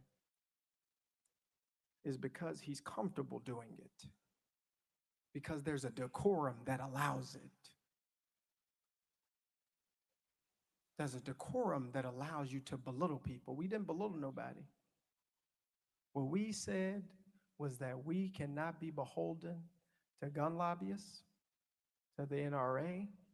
We can't be beholden to organizations that don't want to see us make progress on gun violence. We can't be beholden to folks who don't want to see us help save our communities and protect them. But there's something else I think that the sponsor of this resolution has alluded to, and there were a few things here that you said that I want to address. He called a peaceful protest a temper tantrum. Is what's happening outside these doors by Tennesseans who want to see change a temper tantrum? It's Sarah. whose son Noah was at the covenant school. He survived. He's 5 years old. And she showed up here demanding that we do something about gun violence. Is that a temper tantrum? Is elevating our voices for justice or change a temper tantrum? But there's something in the decorum of this body that makes it okay to say that folks who are exercising their First Amendment rights to speak up for the hundreds of thousands of people collectively that we represent. There's something in the decorum of this body that says it's okay to call that a temper tantrum, to call people we disagree with on the issues, to say that all they want is attention. But I'll tell you what, I don't personally want attention. What I want is attention on the issue of gun violence. But instead, we're here with a resolution you put up talking about expelling me for advocating for ending gun violence in the state of Tennessee. I'd much rather be talking with you about legislation to protect Shelby County and to protect our communities than talking about why we don't deserve to have our representation lost because we came to the well of this house saying we've got to do something. That's what I would like to be doing. And so you brought attention or tried to bring attention to me, but I want to turn the attention to the people. The people who will never be able to throw a temper tantrum for gun violence. You know, the Larry Thorns, the Catherine Kuntzes, the Mike Hills, the Cynthia Peaks, the Evelyn Decaus, the Haley Scruggs, the William Kennedys, who will never have a chance to throw what you call a temper tantrum for justice, for gun reform, for the ending of gun violence. They'll never have a chance because we haven't taken our oath seriously. Because we don't take people who we disagree with seriously. We tell them, you just are throwing a temper tantrum. And again, these are the same folks who live in one of the greatest democracies, as we've been told, in the United States of America. A place, in an institution, in fact, I would argue, that was built on protest. An institution that was built on people throwing temper tantrums against injustice and what they viewed as injustice. It isn't a temper tantrum to say that kids should actually go to schools that are safe. Neighborhoods shouldn't have to have thousands of police officers to be safe. We shouldn't have to worry about going to the grocery store, as in some cases going to the movie theater and someone coming with an assault rifle and killing us. That's not throwing a temper tantrum, sponsor. That's just asking for us to do right. You said something else. You said, you don't understand why you're here. I promise you, I fully understand why I am here. I am here because the people in District 86 brought me here. I'm here because the people in District 86 asked that we might fight for justice against the status quo here. I'm here because we are subversive to the status quo. One that is young, one that is diverse, one that calls into question the ways that we have been operating that are not working. Because if they were working, those kids would be alive. Larry would be alive. People in our communities and in our families, TJ would be alive. If the system was working the way it was supposed to, because my cousin would be alive. But that's not what's happening. And look, I wrote y'all a letter. I hand-delivered a letter to everybody. And I said, look, I take full accountability and responsibility for my actions on the House floor and that it broke decorum. I told y'all that. And I also told you that there was in no world or way that I thought that would lead to us being expelled from this house that we got elected into by our constituency. Who would have ever thought that? That for 30 seconds or less before the speaker called a recess could lead to our expulsion from the State House. That is anti-democratic. That is not right. That is not just. So yes, I still take full responsibility for my actions.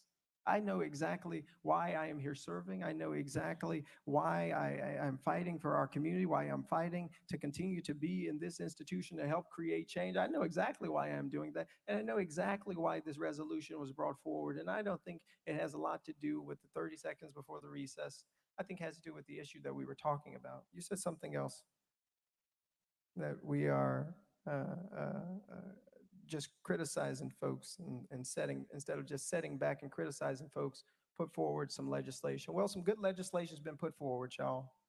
I hear representatives on our side have legislation that can lead to protecting our communities, including red flag laws and gun storage as well. And I ask that you might work to actually pass that legislation, because we're going to continue to fight for just legislation.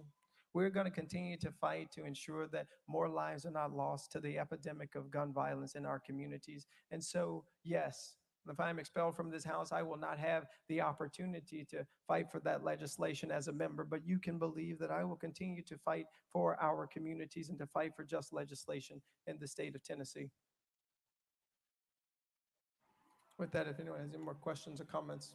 Representative Beck.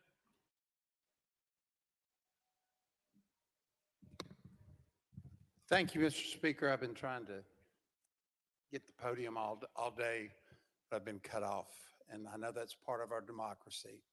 But I wanted to just talk to y'all real quick about when I wasn't here. We've had 3 cases now, 4 of people being expelled from the House. The only one that I've been at was Jeremy Durham up until Representative Jones earlier. But Jeremy Durham, about half of y'all were here then. I kept hearing that Jeremy Durham did not have his due process. Do you remember that? The ones who were here. Due process, due process. So let's talk about due process just a minute. Due process is under the Constitution, where if we take your life, liberty, or property, there's a process that the government has to go through. And obviously, we're not sentencing him to death. Obviously, we're not taking his liberty by sending him to jail. But we are taking his property. His job is his property. His elected position in this House is his property. And because of that, and we are a government entity, he deserves, Representative Pearson deserves, and all 3 of them deserve due process under the Constitution. We've heard a lot about the Constitution today, but this is rock solid due process.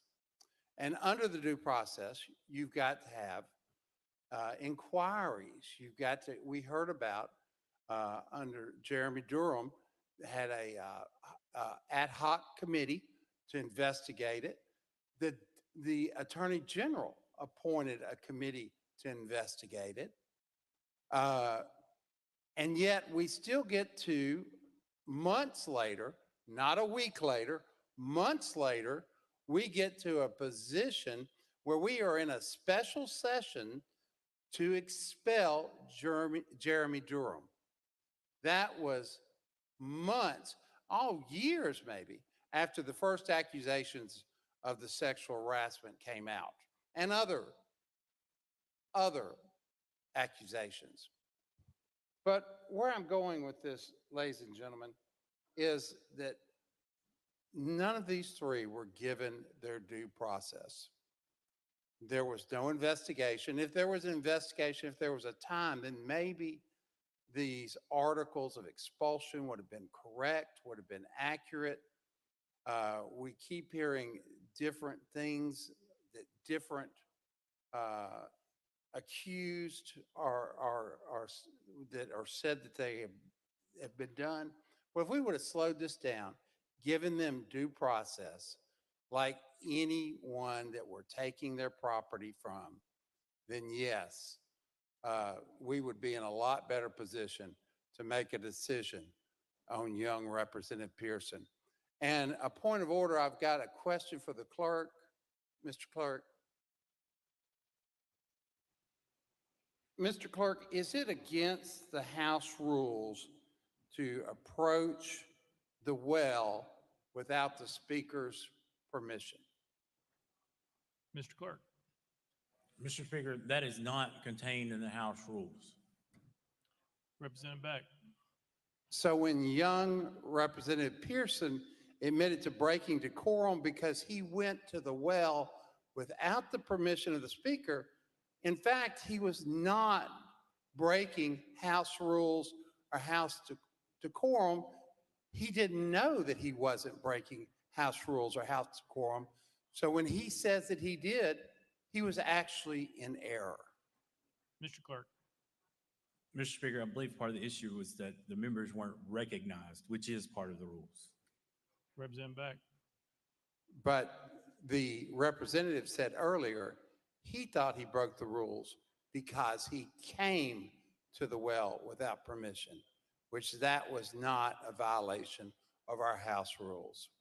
And with proper due process, all this could have been vetted, and we would have been in a process where we would have seen the video that was spliced from 4 different angles, 4 different people who took it, and been able to authenticate it and given you true due process. Representative Pearson. Yeah, Bill, I appreciate that, and I'm still learning a lot about these rules, as you see, and appreciate you sharing that. And what I agree with is that this has not been a very fair process. We were told Monday that we'd be expelled Thursday. We're never given any idea of how this process would work, whether or not we would even have, how much time we would have to be here before you, to talk to you all about the reason that we needed to remain here. We weren't given due process, but this wasn't and isn't fair. And I think what ultimately has happened, and this is the tragedy of this moment, is this very undemocratic process has already led to the expulsion of one member from the State House General Assembly, Representative Justin Jones. And operating in this way means that it doesn't have anything to do with the rules. The rules that are being broken, which seem to become more finite, could have been addressed by Section 19, which would have led to censure, which you all passed in the Permanent House Rules of Order for the 113th General Assembly, could have led to censure. But to expel members from this body that we were duly elected into doesn't have to do with a breaking of a rule or something like that even. I think it has to do with working to silence the voices of people calling for action and change, particularly as it relates to gun violence. I don't want us to forget that. Right? We're here because we were not recognized when it came the time to talk about gun violence, and it was time for us, and it is time for us to do something. That is ultimately what has led to the use of our First Amendment rights and the protesting against injustice on the State House floor, in order that we might elevate the issues of our community and our constituents who are in need and asking for us to do something. And so it's very helpful to know that the rule I even thought I broke wasn't even a rule in the first place. But to be able to bend the rules or skip the rules for certain folks, or to use the rules against duly elected members of this body for either politically motivated reasons or ideologically motivated reasons, are wrong. And not only is it about setting a bad precedent for generations and generations to come, it's bad today, right? For people who still believe and have faith in what Tennessee can be, for the young people who still are marching and still are speaking out, saying that this is still an institution, a place where change can happen. But if we hang on to those principalities and that wickedness that is too often before us, instead of continuously working to improve and continuously working to grow and working to actually create just legislation and not call people who are advocating for it, folks who are calling for temper tantrums, if we don't get beyond that, we will not be able to build this institution or our state into what we know it can and should be, which is a place where we don't have the issues of poverty that we have, where we've expanded medical care for everybody. We want to build a place where everybody in this state can become who God has called for them to be. And at this point, in this place, instead of working on those things, we're working to expel people whose voices we disagree with and whose ideologies and perspectives about the liberation of everybody we view as wrong. Lear Lambert. Representative Pearson. You know, I've sat here today and I haven't said much. This is a difficult day, I think, for all of us and for all of Tennessee. Like many others that have spoken on both sides of the aisle, Republican and Democrat, and all of the people that are here today, because they have families, they have jobs, they have homes. We are all on this House floor because this is important. And you would agree with that, I hope, correct? Representative Pearson. Of course. Leader Lambert. I've struggled when I listen to you speak about what you think about the rest of your colleagues here, because we are colleagues. You ran and were elected by the people of your district. So was I.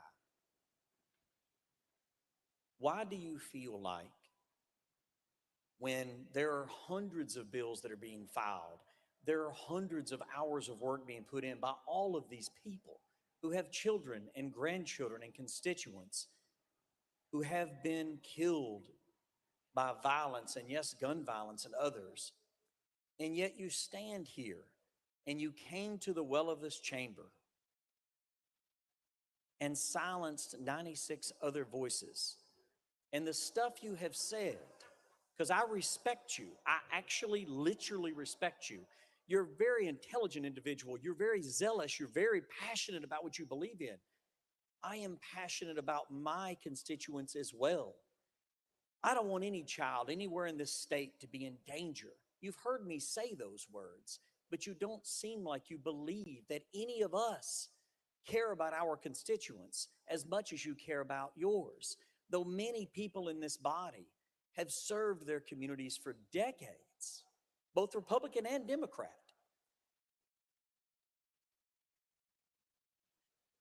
When you step into the well with a bullhorn and are yelling and screaming and are sharing with the people of this state that you believe that none of us care, and you shut down the ability of even a response, surely you can at least admit that that is an egregious thing to shut out other voices, because only together with everybody's thoughts at the table, everybody's voice at the table, can we possibly solve the problems that plague our day.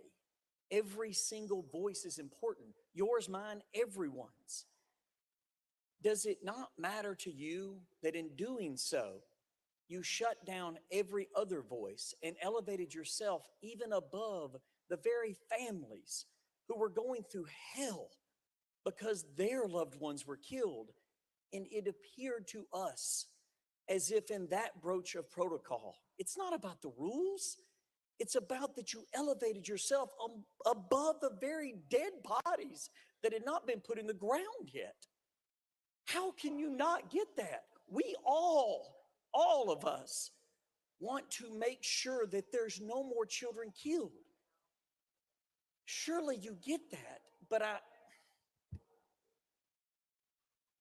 I'm going to give you an opportunity to respond. I understand that your voice matters.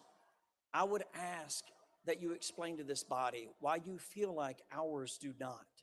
Because on almost every single bill you've spoken, and I think your questions have been illuminated in certain issues that I might not have thought about because I haven't walked in your shoes and you haven't walked in mine. But those rules are there so that we can have this back and forth instead of people just shouting at each other in which nothing gets resolved. I wanted to share that because I wanted to hear your thoughts on how coming to the House floor with a bullhorn and drowning out the voice of my constituents is helpful in this exchange, because this is the way that I know how to resolve things, to talk about them and share ideas and share our differences in a way that comes to better results. What are your thoughts on that? Representative Pearson. Leader Lambert, you're wrong. I don't think that one person's voice is more important than anybody's, especially the 96 or so other folks. But what about the thousands of people who were here that Thursday who you never recognized? What about the thousands of people here who your colleagues never made eye contact with or smirked at and gave a thumbs up or laughed at? What about the thousands of people who came here saying, we need to end gun violence and we need you to do something, and they were called insurrectionists by the Speaker of this House? What about the thousands of people who marched the streets of Nashville and came up to this Capitol asking that we do something, but instead of getting just legislation that might protect our schools, we're saying put more guns in schools? I have to tell you, Leader Lambert, I'm shocked that you would say that you care so much about debate in this moment.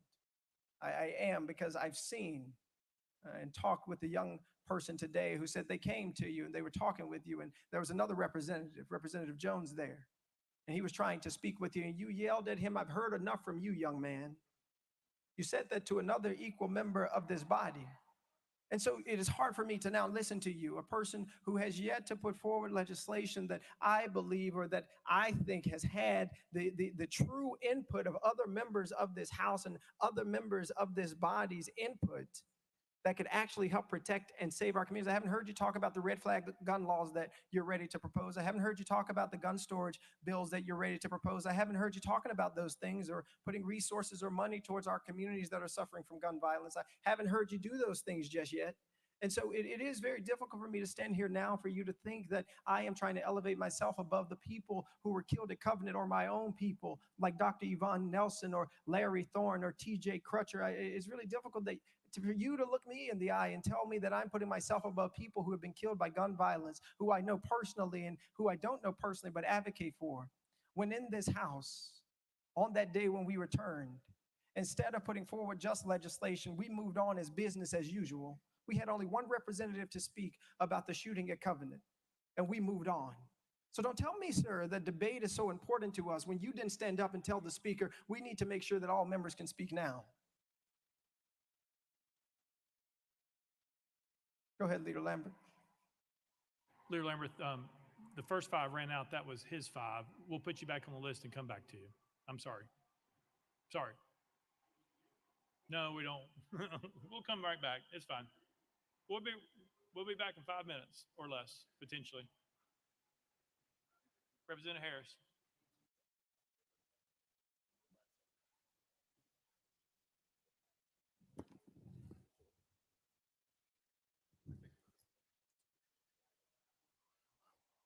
When I look at you, I see myself. If I'm unable to see you as my brother, then it is my vision that is blurred. I don't want to talk to the members about this. I just want to talk to you directly as another young brother in this legislature. I remember when I first got here, I think that I would walk by people, even now I still do, and one thing every member is going to be able to say is that I speak to every single person. I'm going to say, hey, how are you? How's it going? I'm going to speak to every single person. Everybody doesn't speak back. So we're going to talk about silence. On these committees that we serve on, I understand where you're coming from on this, because a lot of times there is a lot of silence. You can ask to speak on something and it's going to be silenced. I served on a committee last year that the speaker can actually attest to. I asked the speaker to be removed from the committee because a rule was put in place that we had to provide the questions ahead of time. So we were being silenced. I look back at a few weeks ago, I was in a committee and the chairman, who I have the utmost respect for, heard me ask for a question and ignored me, silenced.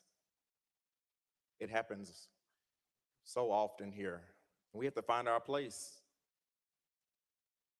So whereas you decided to go to the well to speak on behalf of people, thousands of people, because we had been silenced for so long, that buildup happens. I was talking to a member on yesterday about today's proceedings, and they said, well, I respect you. I respect you highly. I think of you greatly now. When I first got here, people had an opinion of who I was before they had even gotten to know who I was. You got here a week and a half ago. They haven't had an opportunity to get to know who you are. They've already made their decision. And that's okay. We'll see you back. What I want you to know, though, is that as you do it, do everything in love. When I leave out of this place, I'll be here for some time. I mean, if you look around this room, a lot of these members may retire, be dead and gone, but rules and stuff will still change, and you'll be here. We have an obligation to serve and represent people, every single one of us. And while things may not pan out the way you want it to right now, just know it really did work out. And I say that because if you watched an hour or so ago, it didn't really work out. And so we're here now. People are looking, paying attention to every single thing we do, respectfully.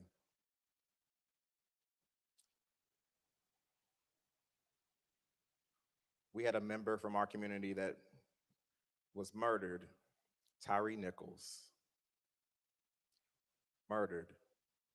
We talked about him for 1 week. We had 6 individuals killed recently, 3 children, 3 adults. And we would have talked about them for 1 week had you not done what you did last Thursday. You allowed for more voices to be heard. Now, while I may have done things a little different, you made a difference that everybody's going to remember. And I promise you, those young people, the people that's going to pass away in the future, things that may happen in the future, they're going to get heard. And when you go back home, just know you did a great job. Matthews 25:21 says, "Well done, my good and faithful servant.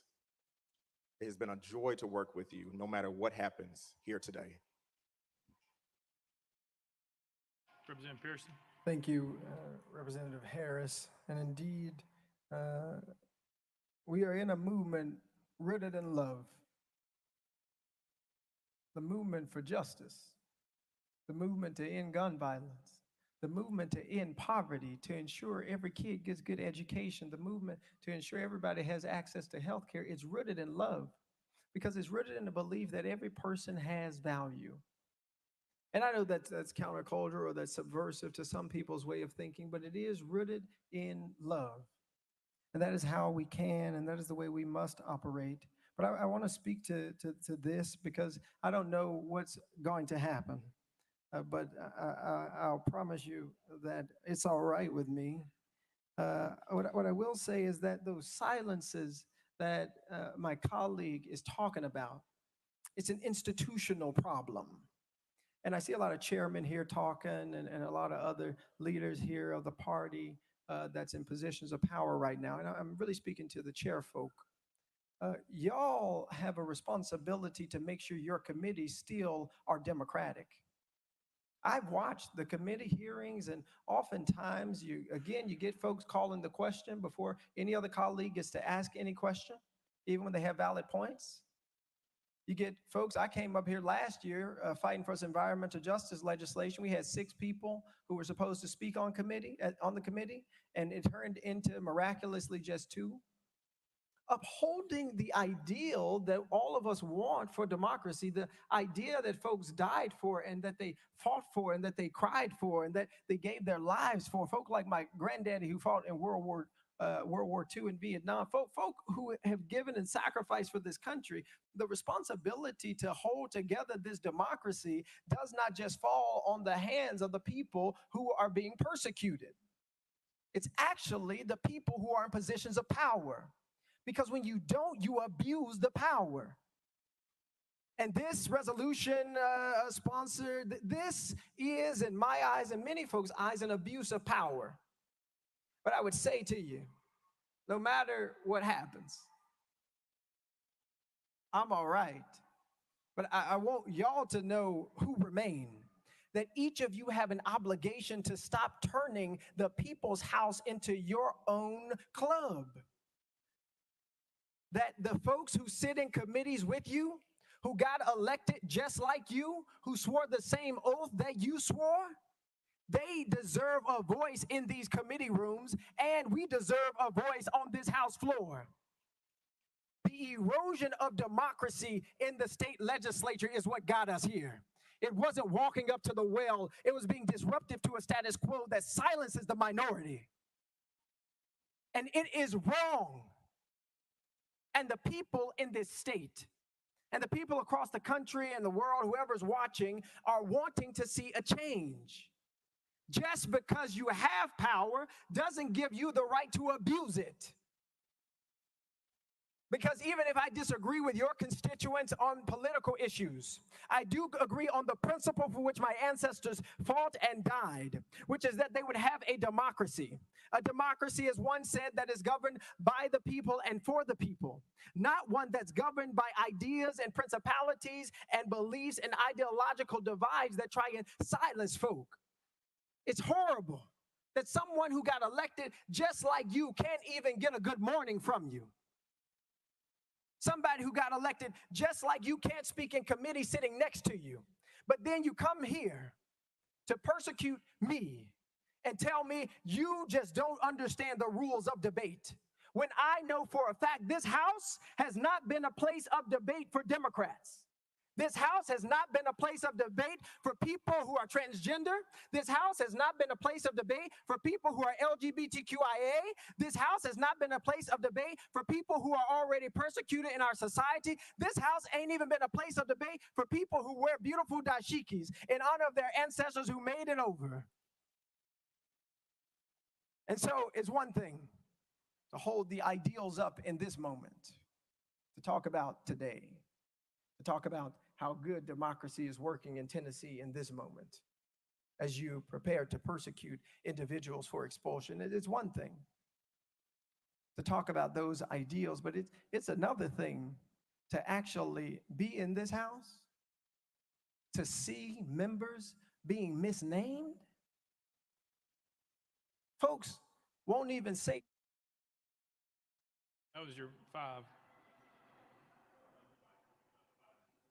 No, that was the new 5. That was the second 5. Sorry. We're going next. Is it parliamentary question? What's the question? Mr. Clerk.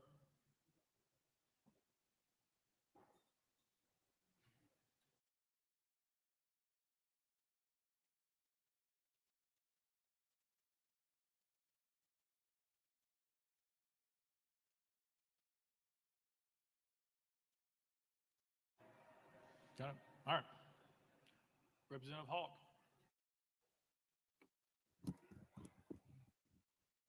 Thank you, Mr. Speaker. I didn't plan to speak today. We're talking about the committee system, and we're talking about floor actions like this is something new.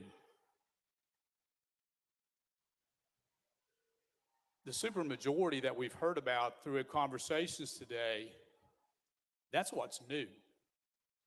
The Democratic Party had control of both bodies of the legislature for 140 years. And early on, I couldn't get a bill heard. I couldn't get recognized in committee. I had a challenging time ever having a conversation on the floor about a concern that I have. There were certain people who were able to pass bills. There are certain people who were able to talk on bills. So it's not something that's new. And all that being said, 2 wrongs don't make a right. Even though it did happen for 140 years, I think that the Speaker, I think that most, if not all, of our committee chairmen have gone out of their way to have people heard, much more so than what I experienced in my early years down here. I heard an interesting reaction from the crowd a few moments ago as someone was talking about when this legislature changes and when members who may be here now may be dead and gone. And the crowd outside cheered like that. The crowd cheered when that was mentioned. And that hurts my heart that anyone could wish or laugh when we're talking about our members being gone, members being dead and gone. That's what's being discussed. We talk about the focus not being on an individual, but we're seeing that individual right now bring the focus to himself. I heard there was also said earlier, people had opinions of who I was before people even knew who I was. And we were talking about how to learn the rules and how many rules there are and how it's a challenge to learn the rules in such a short time. And one of the way I learned the rules down here was from senior members. And I came on the floor several weeks ago and expressed the way that I learned the rules of the House. And I'm expressing that to the 15 freshman men on the floor. And I tell them the story of Lois DeBerry and how she expressed to me what was understood I was supposed to be doing. And I took that advice in good faith, and I never made that mistake again. The reactions that we have seen began calling me everything in the book. National media called me everything in the book. Thankfully, members of leadership on the Democratic side came up to me and said, "We know you're not what you were called. We know that you care. We know that you've been a part of this process." So I just left that as someone being naive. We left it at that. But I'm wondering, how do we learn the rules? Do we sit there and read what's on the paper? Is it life experience? Do we listen to those who have gone through this legislative process before to teach us, to try to instruct us? And I'm going to get to a question here. We've been talking about how individuals at a particular time last week got to the well, but I'm wondering, what was the plan to get out of the well? And we saw there in the video being chastised by leadership. What was the plan to get out?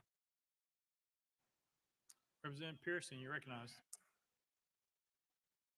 Representative Hawk represents something that we ought to talk about.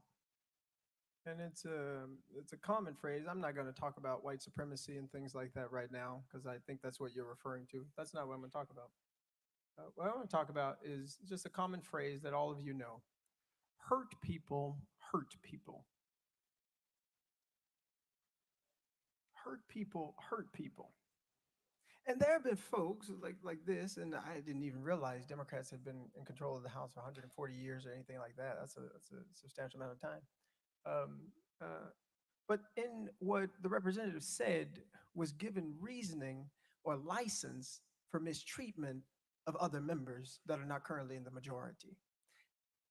That is not how we sustain our democracy. Saying these things such as, I didn't get recognized in committees. Saying things like, only certain people could pass bills. These are the exact same things that I hear as a member of the minority party. There's something wrong in the way that this House is operating.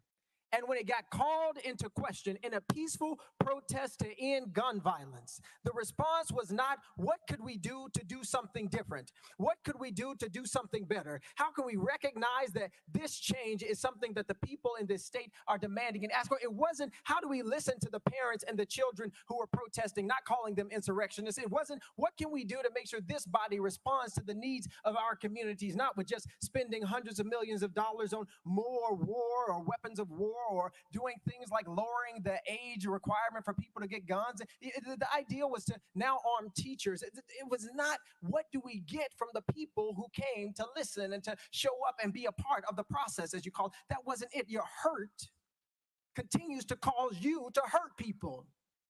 And this body is hurting people. You just expelled a member for exercising their First Amendment rights, for a house decorum rule, when the last two people committed actual crimes. 22 counts of sexual assault, bribery. Is that you're having to address ideas and people different than you're used to. You're having to answer questions that you're not used to having to answer.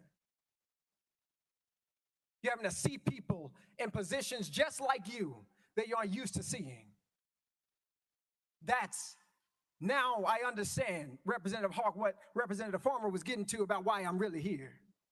Doesn't have to do with not following decorum, about fighting for the end of gun violence. It has to do with an idea and an ideology that says there's only one way that we're going to allow thinking up in here if you're going to be here. It's only one way that you're going to be if you're going to be in this house. But the news for you and for every member in this legislative body is that this country is changing in magnificent ways. That the diversity of the state of Tennessee is changing in magnificent ways. That the voices and the people who are protesting aren't just black folk and ain't just white folk, ain't just rich folk or poor folk. It is a multiracial coalition built on a solidarity dividend that can break any institution that refuses to change. And so, because we need not cling to hurt, I suggest that this institution choose to change. Change the way that it is operating in order for justice to be possible here, for everybody's voice to be treated equitably here. I will say this. Lois DeBerry, Speaker Pro Tem, why was she never the Speaker of this House? She deserved to be Speaker of this House. And the reality is, the reason that she was saying things about decorum and things like that was because she understood that the institution that she was a part of, the institution as the second black woman, I believe, to ever be elected in the Tennessee state legislature, the way she had to present herself, the things she had to do and say, and the way she had to look was so important because black folk wouldn't get respected otherwise, because white folks wouldn't respect them. They'd call them boy, they'd call them girl instead of chairperson or Speaker Pro Tem. All right. Representative Towns.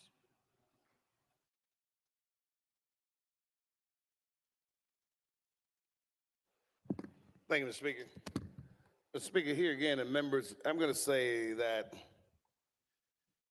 this House right now should be in mourning. We really should be in mourning after the incident at Covenant with the 6 beautiful souls that untimely transitioned. That's what we still should be doing, watching the flags fly at half-mast. Because I know that particular day, everybody was hurting, and a lot of us are still hurting. Hearts broken. A heartache is a hell of a thing. Our hearts were cracked and broken, and you can't put it back together again. We're supposed to be in mourning. This house ought to be in mourning. It has not healed, hadn't had time to heal. It takes time to heal a broken heart. but we've been deflected on trumped up charges for one of our members, 2 our members, 3 our members, which is subconsciously denying us the ability to heal and plan and progress our way through this melee of madness, of death and destruction in our communities. We should be in mourning. And in our anger, we're lashing out at our members, at the brothering, if you will, on this House floor. We're lashing out.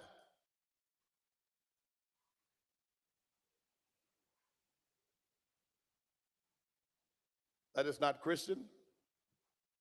That is not kindness. That is not brotherly.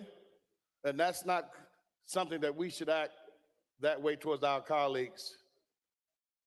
As I've shared with you, none of our members should be expelled because there were other measures if there need to be anything done in terms of discipline. We had other measures.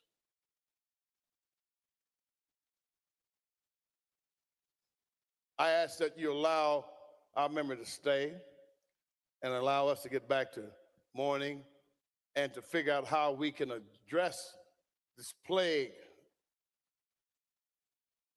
that's harming our nation and harming our people and harming our state and harming our citizens. The people are calling for something to be done. Many of us don't know exactly what needs to be done, but we know we have to do something. Any of us would run into a burning building to try to save some children. All of us. As I shared about the anger, when we get angry, we may be like a dysfunctional F troop and all the children die because we're mad. Madness, temporarily insanity. It's insaneness when you go mad. Can't rule and judge over people with madness, sober minds and hearts of flesh, compassion. When you're trying to legislate and have sway over human beings' lives. My grandmother told me something a long time ago. So she said, baby, you never spank your children when you're angry at them. I said, why, my dear? She said, you may hurt them. We're hurting our members because we're mad. The body has gone mad. It's like an autoimmune disease. The body turns against itself.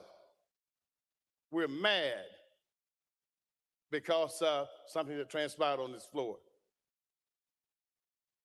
We need to figure out how to save our member, and I'm encouraging that we don't expel our member. I really appreciate your consideration and hope that we act accordingly, come out of this stupor madness, and do what's going to be just. Justice for Justin. Thank you, members. Representative Pearson. Thank you, Representative Towns.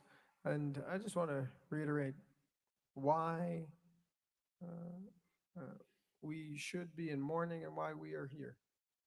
I don't want to forget Representative Freeman's district, the catalyst for this conversation. And unfortunately, instead of it being a catalyst today for the passing of those laws, it's about expelling myself and 2 other members of the House. We have in this state a proliferation of guns, and we have significant incidences of gun violence. That is the reality of what's happening in the state of Tennessee. That is a real issue that needs to be addressed. And this expulsion and other conversations that take away from the real calls for change that are coming out of the halls and coming out of the homes of people in all of our communities is detracting away from the calls and cries for justice that each of us need to be answering, that each of you need to be answering. And if your mind has not changed about how we get there since last Thursday, if your mind hasn't changed about how we make Tennessee a better, more safe place, if you're offering the same solutions or resolutions or ideas, then you are not listening to the people. You are not listening to the communities like Memphis and Shelby County that are suffering. You're not listening to the folks who are dealing with gun violence on every single day, every news cycle. All of us should be being transformed in the ways that we're thinking about solving this problem. But instead of being transformed to do something to solve it, we're silencing folks who said we've got to say something. The resolution isn't expulsion. The resolution is doing something to pass meaningful gun violence prevention. That's what we should be doing. That's what you should be doing. Saying, how do we prevent incidences like what's happening to folks like Larry, all the way to folks like at Covenant? How do we actually prevent this from happening by ensuring that this proliferation of gun violence ceases on our watch? That's what folks are calling for, asking for, and demanding. And that's what I will continue to call for and ask for and demand, because we can do it. It is possible for this legislative body to pass more just laws. Now, whether the will is there is up to each and every one of you. It's up to you to decide whether or not we need red flag laws. It's up to you to decide whether or not we're going to pass gun lock storage laws.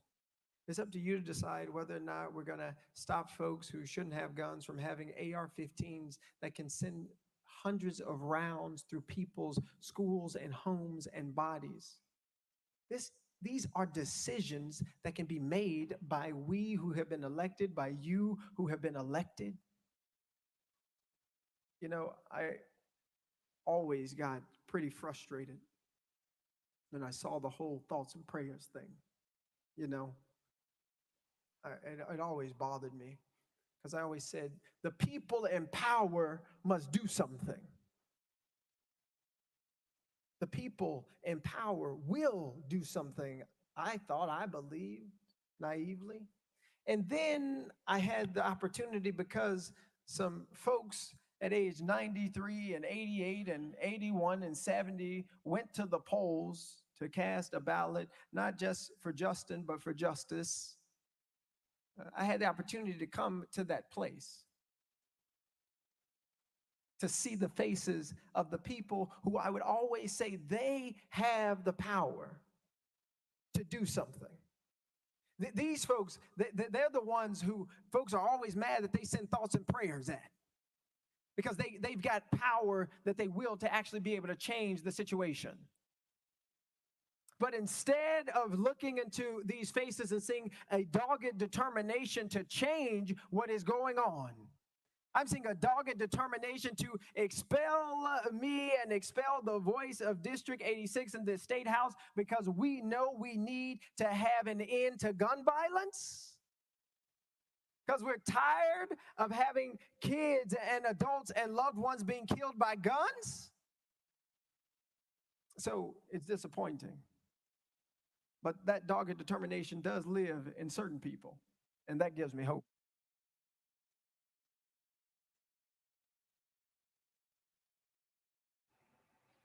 Yes, it is.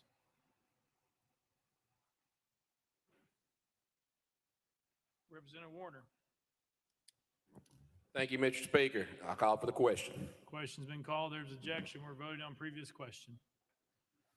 All those in favor of previous question vote aye when the bell rings. All those opposed vote no. Has every member voted? Does any member wish to change their vote?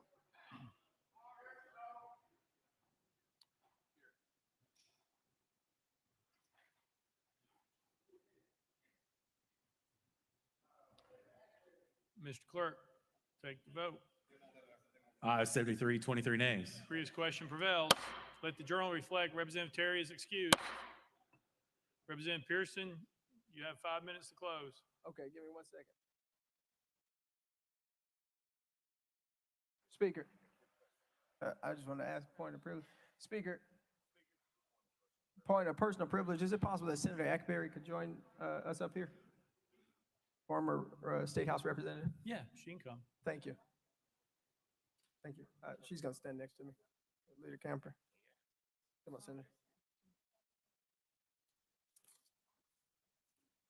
All glory and honor to God, who makes all things possible, who takes the son of teenage parents Kimberly Owens Pearson and Jason C. Pearson and brings them to an institution built by enslaved people's hand. All glory and honor to God, who brings those who've been marginalized and excluded into this place and tells them that you still have a voice, that you still are somebody, and that the movement for love and justice cannot be stopped because we've still got a heartbeat, because we've still got a movement for love that needs us. We've still got people who are calling on us to act and to do something. To all you who still believe that the best days for democracy are ahead, for all of you who still believe that our better days in Tennessee are ahead, I want to tell you that I still believe with you.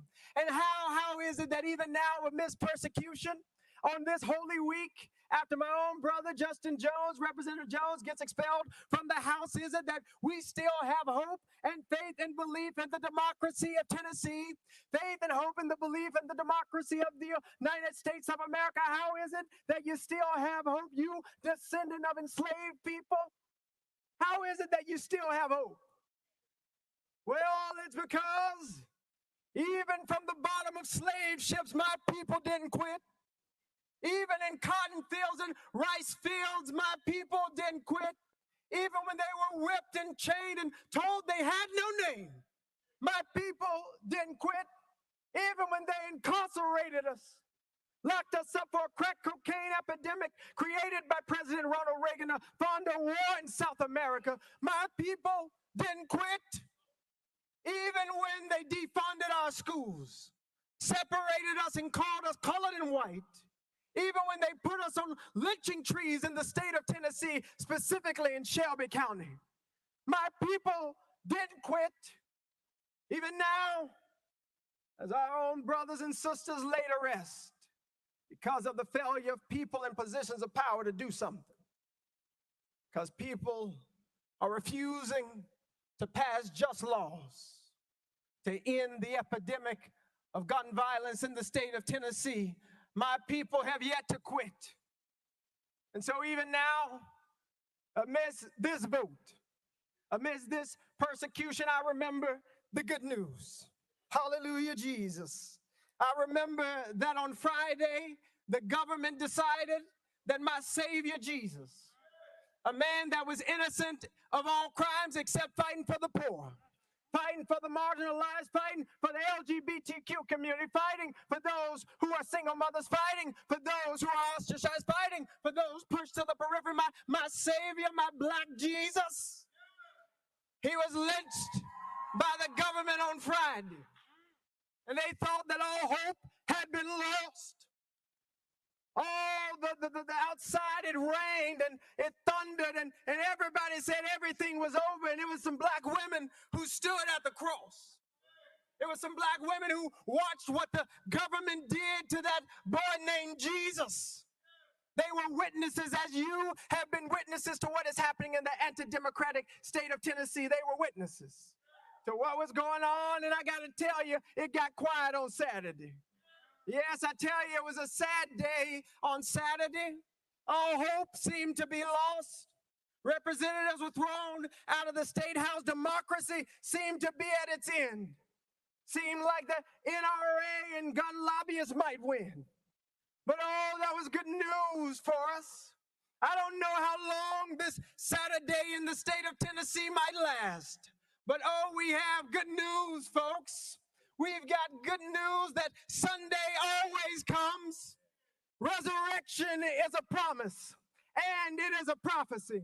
It's a prophecy that came out of the cotton fields. It's a prophecy that came out of the lynching tree. It's a prophecy that still lives in each and every one of us in order to make the state of Tennessee the place that it ought to be in. So I've still got hope because I know we are still here and we will never quit.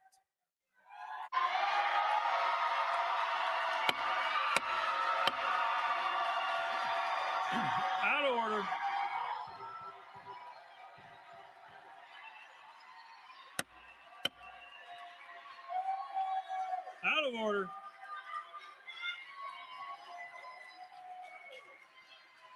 We're voting on House Resolution 63. All those in favor, vote aye when the bell rings. Those opposed, vote no. Has every member voted? Does any member wish to change their vote?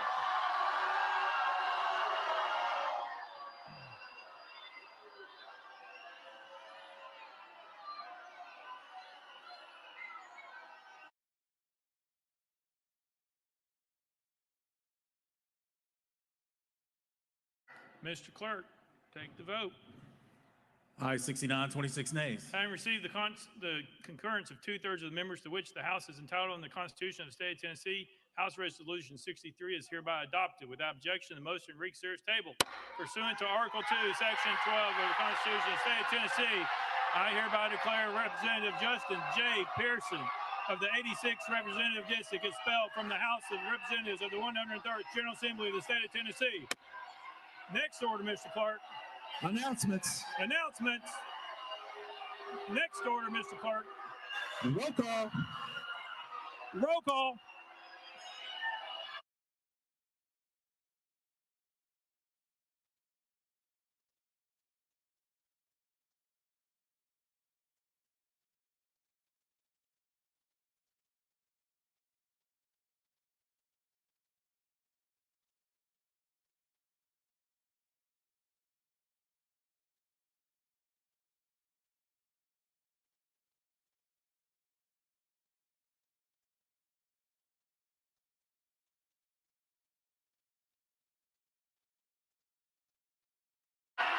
Take the roll, Mr. Clerk.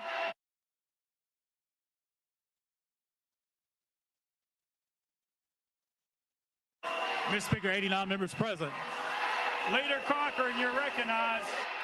Leader Lambert, you're recognized.